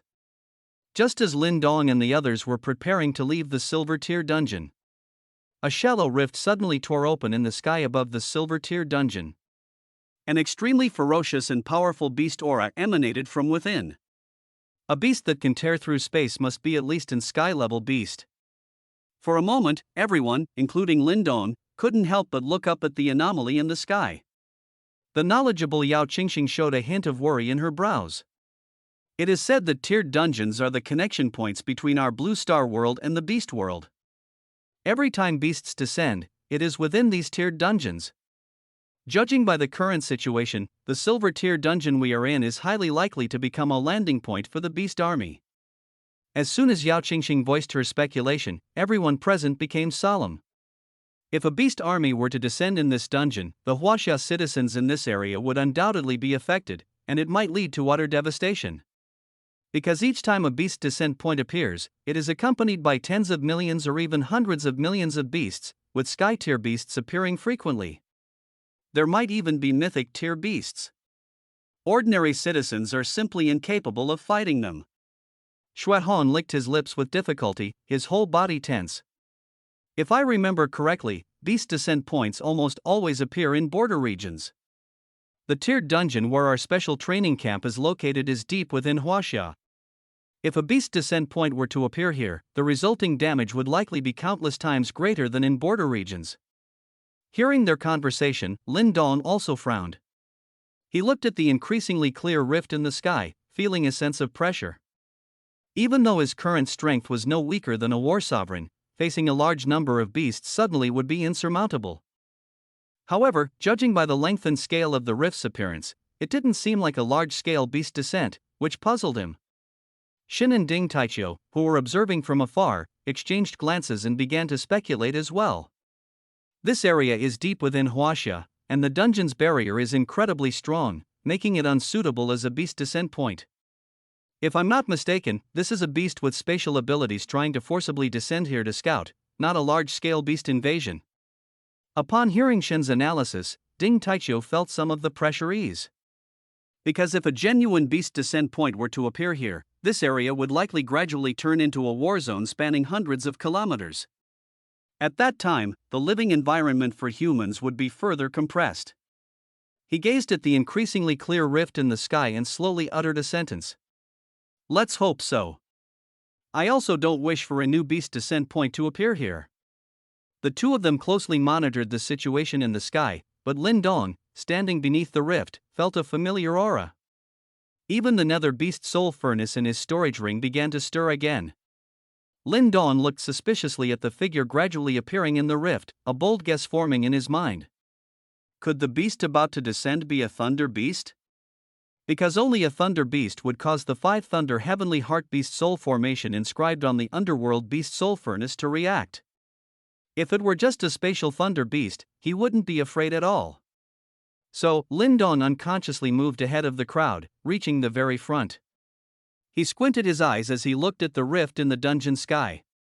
Seeing Lin Dong step forward, Rona couldn't help but tug at his arm. Lin Dong, it's dangerous. But Lin Dong turned back, smiled faintly, and patted her hand, signaling her not to worry. It's fine, I'm just going to take a look. Judging by the scale, this doesn't seem like a large-scale beast descent, just a single spatial thunder beast. If it's just one beast, even a sky tier, I wouldn't fear it. Lin Dong's words were filled with heroic spirit, but Cui Xianya, standing behind him, curled her lips. Humph, all talk and no action. A sky tier beast is something even my grandfather, a war sovereign, would treat with utmost seriousness. He actually claims not to be afraid, it's laughable. Cui Xianya wasn't speaking in a low voice, and everyone present could hear her. Although they were all Lin Dong's subordinates, none of them spoke up to contradict Cui Xianya at this moment. Because a silver tier going against a sky tier beast was simply like something out of a fantasy. After all, there were 5 tiers in between: gold tier, platinum tier, diamond, legendary tier, and sky.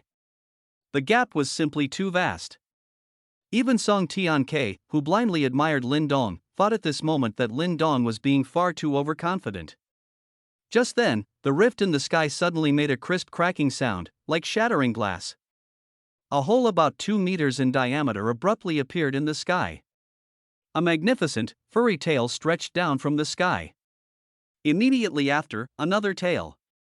A few seconds later, a total of 6 enormous, furry tails had descended. Finally, a dark golden fox, 3 to 4 meters tall, appeared before everyone's eyes. As the fox appeared, the hole in the sky rapidly healed, and in the blink of an eye, all the cracks vanished. The dark golden fox then stood upright in mid-air, like a human, and surveyed the crowd before finally fixing its gaze on Lin Dong. "You carry the aura of my son, the three-tailed demon fox. You must have killed him. I will avenge him." This fox could actually speak human language. It was clearly highly intelligent.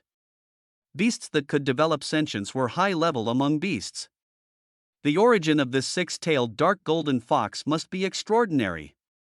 Lin Dong watched the six-tailed demon fox charge towards him, a faint smile playing on his lips. "Excellent. This fox is at least sky tier, and it's a rare mutated breed." For Lin Dong, this was a rare material for forging equipment, and also a trial stone to test his own strength. Seeing Lin Dong standing still, the six-tailed demon fox let out a cruel shriek. "Ha, you reckless human, are you stunned into silence? I risked severe punishment from the mythical lord to descend here forcefully, all to avenge my child. Now, I will use your life as a sacrifice for my son." As the six-tailed demon fox closed in on Lin Dong to within 300 meters, arcs of electricity abruptly appeared in mid-air. These arcs attacked indiscriminately within a 300-meter radius, each dealing thousands of points of damage. As it approached Lin Dong and his team, arcs of electricity as thick as arms began to writhe across the area, attacking Lin Dong and the team behind him. Although the damage from a single arc was limited, the intervals between them were extremely short, essentially continuous damage, causing everyone to lose health rapidly. For a moment, Song Tian-Kai and the others couldn't help but retreat quickly, increasing the distance between themselves and the six-tailed demon fox. However, Lin Dong, whose defense reached a staggering 30,000 points, stood there expressionlessly, even giving the six-tailed demon fox the middle finger.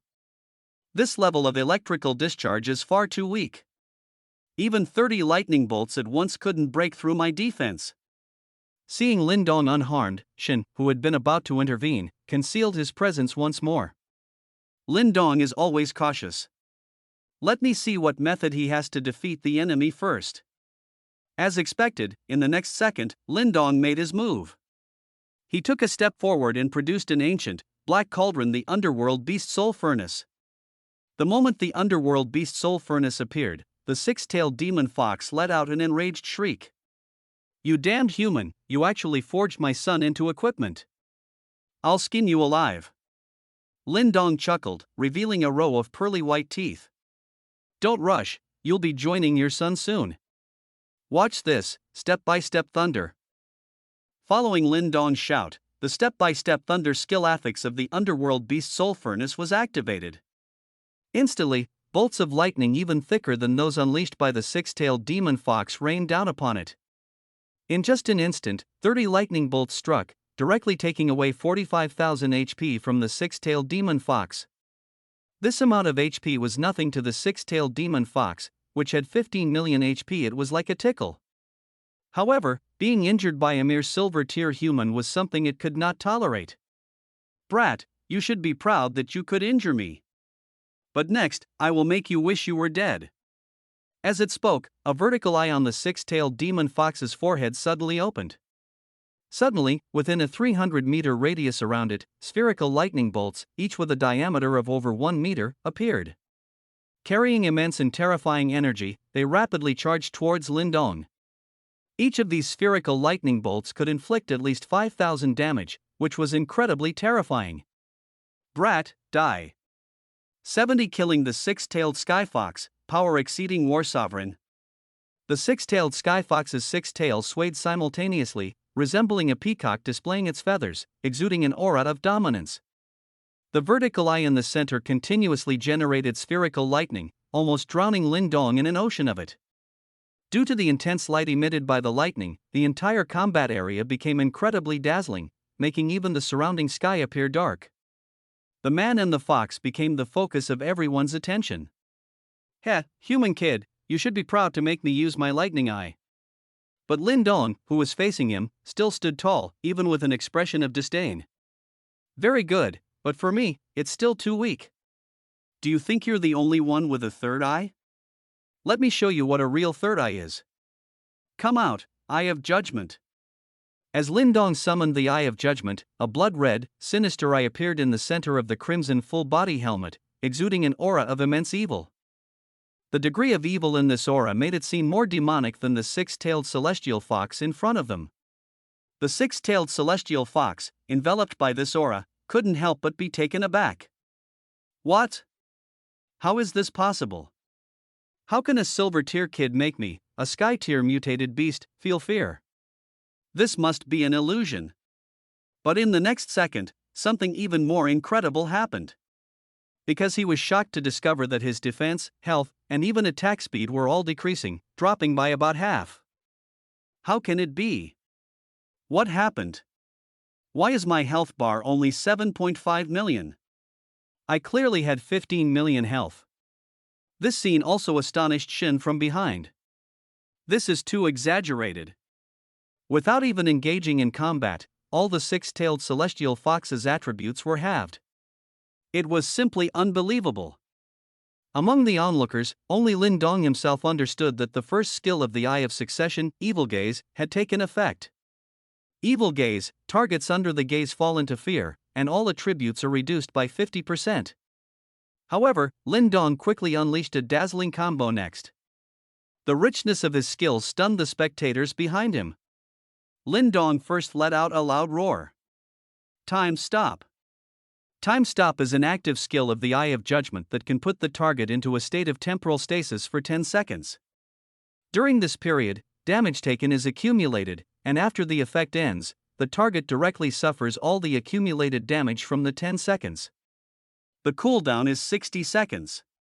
As Lin Dong used the special effect of Time Stop, the six-tailed celestial fox froze on the spot, and even the spherical lightning it had released was in a state of stillness. Lin Dong's eyes narrowed. He needed to seize the opportunity of this 10-second stillness to inflict more damage on the six-tailed celestial fox.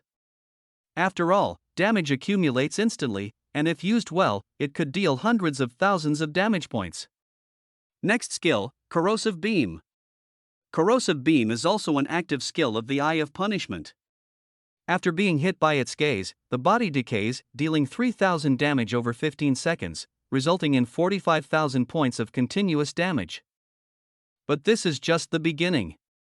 Tai Chi 2 forms array, Dragon Elephant Prajna skill, Step-by-Step Thunder. With the activation of these three skills, the damage directly surged to 120,000 points. After releasing his active skills, Lin Dong immediately used the silver tier Gale Gloves for a flash step, appearing beside the six-tailed celestial fox. The silver tier Gale Gloves allow for a 300-meter spatial jump every 3 seconds, making them truly elusive. However, the Shadowless Fist from the other Gale Gloves was Lin Dong's true killing move. His current attack speed is as high as 500%, allowing him to output at least 5 attacks per second. In 10 seconds, he can deliver at least 50 hits. And with various buffs, his attack has now broken through to 37,900 points. In 10 seconds, he can deal nearly 2 million points of damage. So, to everyone's astonishment, Lin Dong, as if he had taken performance-enhancing drugs, began his frenzied assault on the six-tailed celestial fox. Shui Hong, from the back, was the first to react and started cheering Lin Dong on. Heavens, look quickly! Even a sky-tier beast can't withstand our captain's onslaught. The fox's health bar is dropping way too fast. I estimate that in less than a minute, this fox will be completely killed by our captain. Shui Hong's words filled everyone present with a sense of helplessness. That was a sky-tier beast. Not only did Lin Dong dare to challenge it, but in just a few seconds, he had already reduced the six-tailed celestial fox's health bar to less than half. It was simply unbelievable. Song Tianke swallowed, his gaze towards Lin Dong filled with even greater admiration. As expected, Boss Lindong already has the strength to challenge Sky-tier beasts.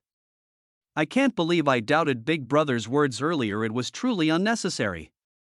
Bai Xingxue also let out a wry smile, completely becoming a devoted fan of Lindong. I thought I could challenge gold-tier beasts beyond my level, and that I wasn't far from Big Brother Lindong. But this is Big Brother Lindong's true strength. I'm really too far behind him. Rona and Yao Qingxing also gazed at Lindong with infatuated eyes, sending him flirtatious glances. Only Cui Xianya had a constipated expression on her face. The stronger Lindong became, the more apprehensive she felt. Among everyone present, she was the only one who had completely offended Lindong. Originally, she had planned to use her grandfather to intimidate Lindong, but Lindong's current combat power was no less than that of a war sovereign. Her hopes were almost completely dashed. Voila, if this guy comes after me for revenge, I'm afraid even my grandpa can't protect me. Thinking of this, she couldn't help but start cursing Lindong. Lindong only relies on external forces, it's not his real skill. I suspect the six-tailed celestial fox hasn't unleashed its full power. Lindong has only made the first move. It's estimated that in a short while, the six-tailed celestial fox will recover its health by going all out, and by then, Lindong's doom will be at hand. Shut your crow's mouth. No one will pay attention to you if you don't speak, and if you continue to spout nonsense, you'll be kicked out of our team. Song Tianke shot Cui Xianya a sideways glance, clearly not pleased. At the same time, others glared angrily at Cui Xianya, clearly offended by her earlier words. Cui Xianya opened her mouth slightly, but dared not make another sound. Judging by their tone, if she speaks nonsense again, they might actually expel her. Meanwhile, Lindong had already finished a combo. The duration of his time stop control was up, and he unleashed his accumulated damage instantly. The 2.2 million damage Lindong dealt in these 10 seconds all erupted, causing the six-tailed celestial fox's health bar to drop directly to 4.3 million points. The six-tailed celestial fox, being a dignified sky-tier beast, was utterly enraged by Lindong's relentless assault. Damn human, how dare you humiliate me like this? I will make you pay dearly. Ha, impotent rage. Saying this, Lindong blinked away from the six-tailed celestial fox, activating his 1,000-mile swift steps. His movement speed increased by 1,000, and he vanished in an instant. But the six-tailed celestial fox let out a piercing shriek where it stood. It was about to go berserk and heal itself. Just then, Lindong's voice rang out again. Runan, it's up to you. Without Lindong's reminder, Rona was already prepared. At this moment, the six-tailed celestial fox's health bar was at exactly 4.3 million points, below 30% of its total health. Perfect for her to use the scissors kick of doom. After all, her scissors kick of doom had a direct kill effect on sky-tier beasts. So, the very instant the six-tailed celestial fox went berserk to heal itself, Rona's scissors kick of doom was instantly activated. Behold my scissors kick of doom. Prepare to die. The six-tailed celestial fox felt a sudden dizziness, and its health bar was instantly drained. Oh heavens, what is happening? I haven't even used my ultimate yet. I haven't even shown my full power. How did I die so quickly? With a mournful cry, it fell to the ground stiffly, its eyes wide with disbelief. The dignified sky-tier beast, under the coordinated attack of Lindong and Rona, only lasted 10 seconds and died without even getting to use its skills. Everyone who witnessed this scene suddenly fell silent. Silence. A deathly silence fell over the scene. No one had believed they could actually kill this six-tailed celestial fox. Even with the evidence before them, it was hard to accept. Even War Sovereign Shin, who had been watching intently from the rear, couldn't help but have his eyelids twitch. Am I seeing things? These two silver-tier youngsters actually killed a sky-tier mutated beast? And it only took 10 seconds? Then, in front of them, a mere war sovereign, wouldn't he even last 10 seconds? Staring in shock at the figures of Lindong and Rona, Shin realized for the first time just how terrifying the combination of affix attributes could be. 71 Hidden Dungeon of the Lost Land. The coordinated prowess of Lin Dong and Rona had already made Shin, a war sovereign, feel wary. He even felt that these two could easily defeat him. However, the stronger Lin Dong became, the more gratified he felt. After all, he was the one who had discovered Lin Dong. Now that Lin Dong was so outrageously powerful, he felt a sense of shared glory. It seems it's time to tell him something about the hidden dungeons of the Lost Land. This Lost Land was a peculiar place, seemingly governed by natural rules. Anyone above level 30 could not enter it to this day. No one had managed to enter it after surpassing level 30. Yet, within the Lost Land lay many mysterious dungeons that could only be opened at levels 50, 60, or even 70. Even with the triple experience bonus in the Lost Land, many people couldn't reach level 40 in a month and a half, so those high-level dungeons remained unopened. However, even the dungeons for levels 30-40 alone offered substantial rewards. Furthermore, there were remnants of high-level beasts and scattered high-tier equipment in the wilderness, all of which could be brought out of the Lost Land. Acquiring the opportunities within could elevate individuals to the level of war god or above, making it a crucial cradle for nurturing talent in Huaxia. This was why all the academies attached such importance to the Lost Land. After all, only by reaching level 40 before the age of 20 could one possibly aspire to the rank of war god or higher. Otherwise, their ultimate achievement would be capped at war god. And in the nearly 300 years since the Lost Land opened, only Marshal Xiaozhini had ever entered its level 50 hidden dungeon. That's why Huaxia has only produced him as a battle saint. But now, Lin Dong's incredible performance has made him see the possibility of another battle saint being born.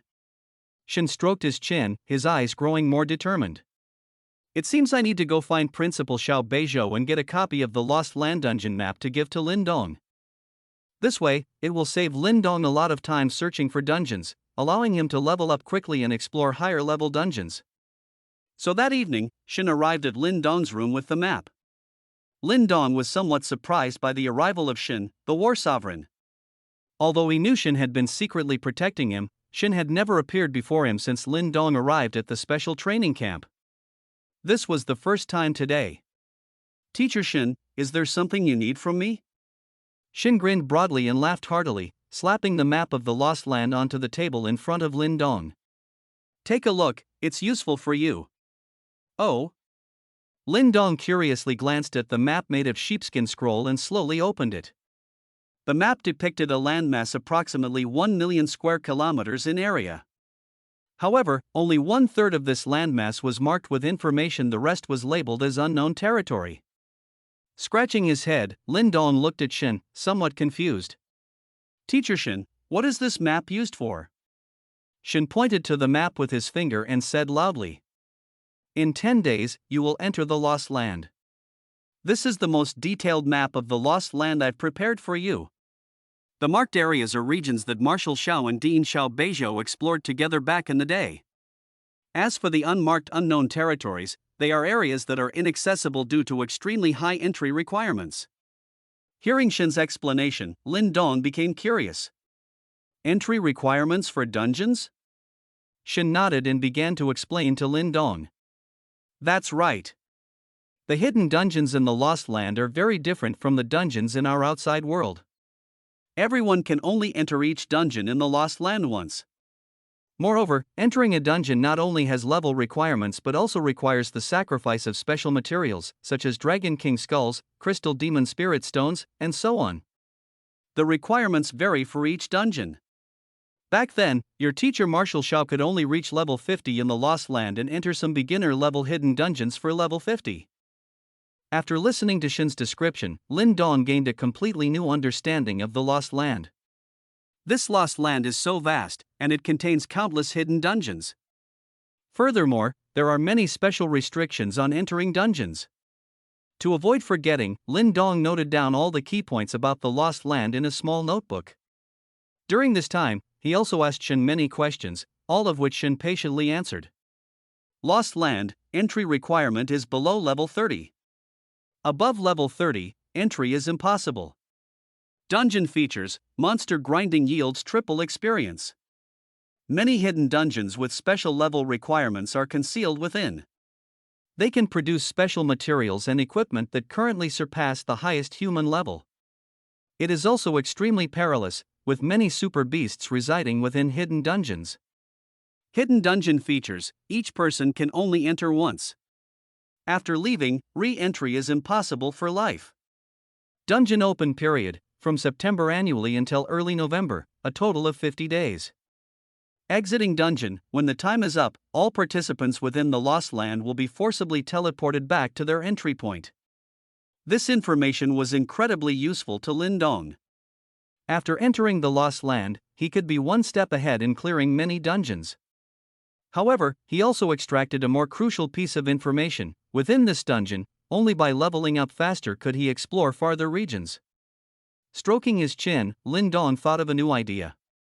Leveling up within the dungeon was clearly much easier than leveling up in the outside world. He now had complete control over the special training camp team. If I could forge some equipment that enhances experience, perhaps I could then raise the entire team to level 50 or above.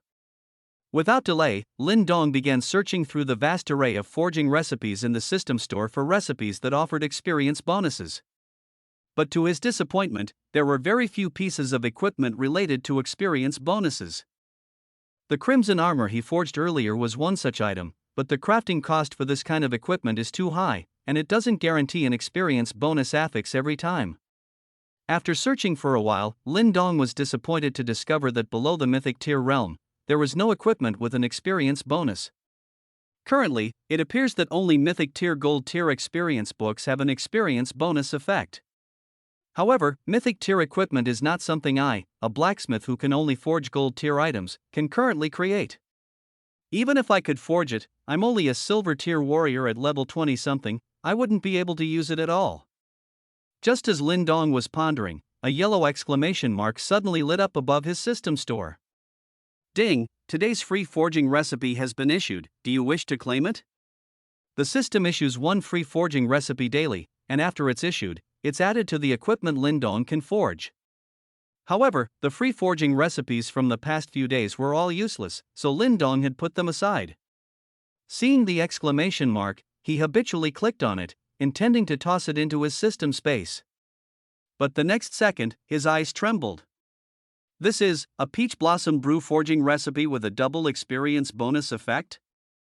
Peach blossom brew is a consumable restorative. Who would have thought it would appear as an equipment forging recipe? But this also opened up new avenues of thought for Lin Dong.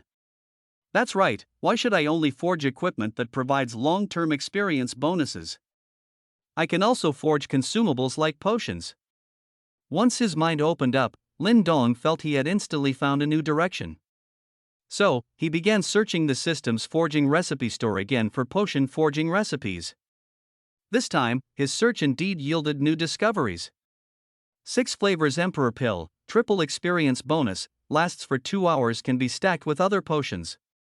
9 Tripod Deer Antler Paste, quadruple experience bonus, lasts for 2 hours, can be stacked with other potions. 10 Ultimate Tonifying Pill, quintuple experience bonus, lasts for 2 hours, can be stacked with other potions. As for those that could not be stacked with other potions, Lin Dong had directly given up on them. If these 3 potions were used simultaneously, combined with the triple experience bonus effect of the Lost Land itself, it would result in a staggering 15x experience bonus. This terrifying bonus effect made even Lin Dong jump in surprise. The potion forging recipes from the system are practically cheating. 72 wholesale purchase of potion materials, causing a surge in demand. However, the materials for forging these potions are also very rare, and Lin Dong could only provide a portion of them himself. For example, the 6 flavors Emperor Pill requires 6 types of materials: demonized purple gold chrysanthemum, Sarira dragon eye, extreme cold ice jade silkworm, mutant gold tier flood dragon tendon, mutant platinum tier myriapod earth dragon armor, and mutant diamond armored beetle. And the 9 Tripod Deer Antler Paste is even more outrageous. Although it only requires mutant diamond 5 colored elk antlers, hunting diamond beasts is not an easy feat. The materials required for the 10 Supreme Tonifying Pills are also prohibitively expensive, starting with legendary tier beast materials, truly extravagant. Even with General Shao sending over beast materials obtained from the Southwest War Zone, Lin Dong couldn't gather enough for his own monthly supply of potions. If everyone is to keep up with their experience and not fall behind, the only option is to purchase them through the Blue Star virtual trading system. So, Lin Dong called Song Tianke and the others over, asking them to help find and purchase these materials. Upon hearing that Lin Dong could actually forge potions with experience-boosting effects, these individuals immediately became excited. Captain, you are truly amazing. I've never heard of potions having experience-boosting effects before. If they can really be forged, our War God Academy special training camp might be the first team to enter the level 50+ dungeons, leaving a name for Huaxia. Yes, brother, we are deeply moved that you are willing to share such good news. Just tell us what you need us to do next, and we'll spare no expense to seize this opportunity. Brother Lin Dong, don't worry. As long as you give the word, everyone in my Yao family will help you find and purchase these materials. Our Yao family is your most loyal supporter. They were chattering amongst themselves, but Rona quietly leaned over to Lin Dong and told him something unexpected. Lin Dong, just buying materials like this will likely cost a fortune. Since you can forge equipment, can you find a way to forge equipment that can duplicate materials? If the purchased materials can be duplicated, won't we have an endless supply of experience potions? Rona's reminder opened up yet another new avenue of thought for Lin Dong. He couldn't help but sigh, realizing that indeed, many minds think alike. He wondered how Rona came up with such an outrageous idea. But after Lin Dong searched the system forging recipe store, he almost spat out his food. There was actually equipment that could duplicate materials. The Divine Tycoon Multiplier Treasure Pot? As expected of the system, it has all sorts of strange and unusual items. The system's forging recipes are incredibly diverse, almost boundless. If one's search direction is incorrect, it's difficult to find a suitable forging recipe. However, as long as the idea isn't stuck, there will always be unexpected gains. Who would have thought that there would actually be equipment in this world capable of duplicating materials? Lin Dong himself was astonished by this. However, there are some conditions and limitations for material duplication. For example, this Divine Tycoon Multiplier Treasure Pot can only hold 100 portions of materials at a time and takes 2 hours to duplicate those 100 portions. Calculated this way, it can only duplicate 1,200 portions per day. And a single potion often consumes hundreds or thousands of portions of materials, so this amount feels like a drop in the bucket. However, when brainstorming collectively, there's no shortage of wild ideas. After Lin Dong explained the effect of the Godly Tycoon Multiplier Treasure Pot, Yao Qingxing immediately thought of a possibility. Brother Lin Dong, if we had thousands of God-tier duplication treasure basins, wouldn't we be able to replicate tens of thousands or even hundreds of thousands of materials every day? Then we could truly achieve a life where we don't lack experience potions. Scratching the tip of his nose, Lin Dong suddenly felt that human imagination truly is boundless. However, this statement also holds a certain degree of feasibility. After all, the Godly Tycoon Doubling Treasure Pot is just a piece of equipment. As long as there are enough forging materials, it can be produced endlessly. If it truly reaches a certain scale, the materials for experience potions might not be in short supply anymore. With this thought, Lin Dong finally made up his mind. Everyone's suggestions are very helpful, but to save time and ensure sufficient preparation before entering the land of inheritance, we need to proceed with both aspects simultaneously. Shui Hong, Song Tianke, Bai Xingxue, Yao Qingxing, and Sister Ruanan, the 5 of you will use your greatest financial resources to purchase all the materials available on the market that can be used to forge experience potions. As for me, I will accelerate the forging of the Divine Tycoon Multiplier Treasure Basin, striving to replicate as many materials as possible in the shortest time. This will help us meet the consumption for our journey to the land of inheritance. After Lin Dong made the arrangements, everyone quickly got to work. Cui Xuanya, isolated as she was, had no idea what was happening. She just felt that Shui Hong and the others were acting strangely, as if they were up to something behind her back. Curious, she followed them, wanting to see what they were up to. To her surprise, she discovered that they were shamelessly squandering money, buying large quantities of materials that were usually unwanted. And as they bought, they complained. Shui Hong said, the materials the captain requested are really obscure, with very little trading volume usually. Now that we're acquiring them in large quantities, some speculators have started jacking up the prices. Song Tianke also rubbed his forehead, looking extremely troubled. Yeah, who would have thought that the captain would actually need materials we normally wouldn't even bother picking up off the ground? If I had known, I would have had my family specifically collect these materials from the dungeon. But there's not enough time now. Hearing their conversation, Cui Xianya took out her phone and secretly checked their transaction records, unable to hide her confusion. Weird, why would they need garbage materials like demonized purple gold lotus and Sarira dragon eyes? Mutated diamond 5-colored deer antler is somewhat useful, but its toxicity is too high. Most blacksmiths are too lazy to use such materials. However, our Cui family warehouse has plenty of these materials, hee hee. Since they won't let me play with them, I'll make sure to scam them. With that thought, Cui Xianya secretly contacted the warehouse manager of their Cui family. Cui De Tu, quickly list these few materials with double the price. Our family is going to make a fortune out of this. Double the price? Young miss, the items you've sent me are usually unsellable. They're the absolute worst trash. Who would buy them even at double the price? Stop with the nonsense. I told you to list them at double the price, so just do it. If you miss this opportunity, just you wait and see what I do to you. Under Cui Xianya's threats, the warehouse manager Cui De Tu reluctantly listed the materials. Their Cui family warehouse had plenty of these materials. After all, they were one of Huaxia's top families, and they had accumulated countless materials over the years. Even for this kind of trash material, they had an astonishing amount in the warehouse. However, to his surprise, the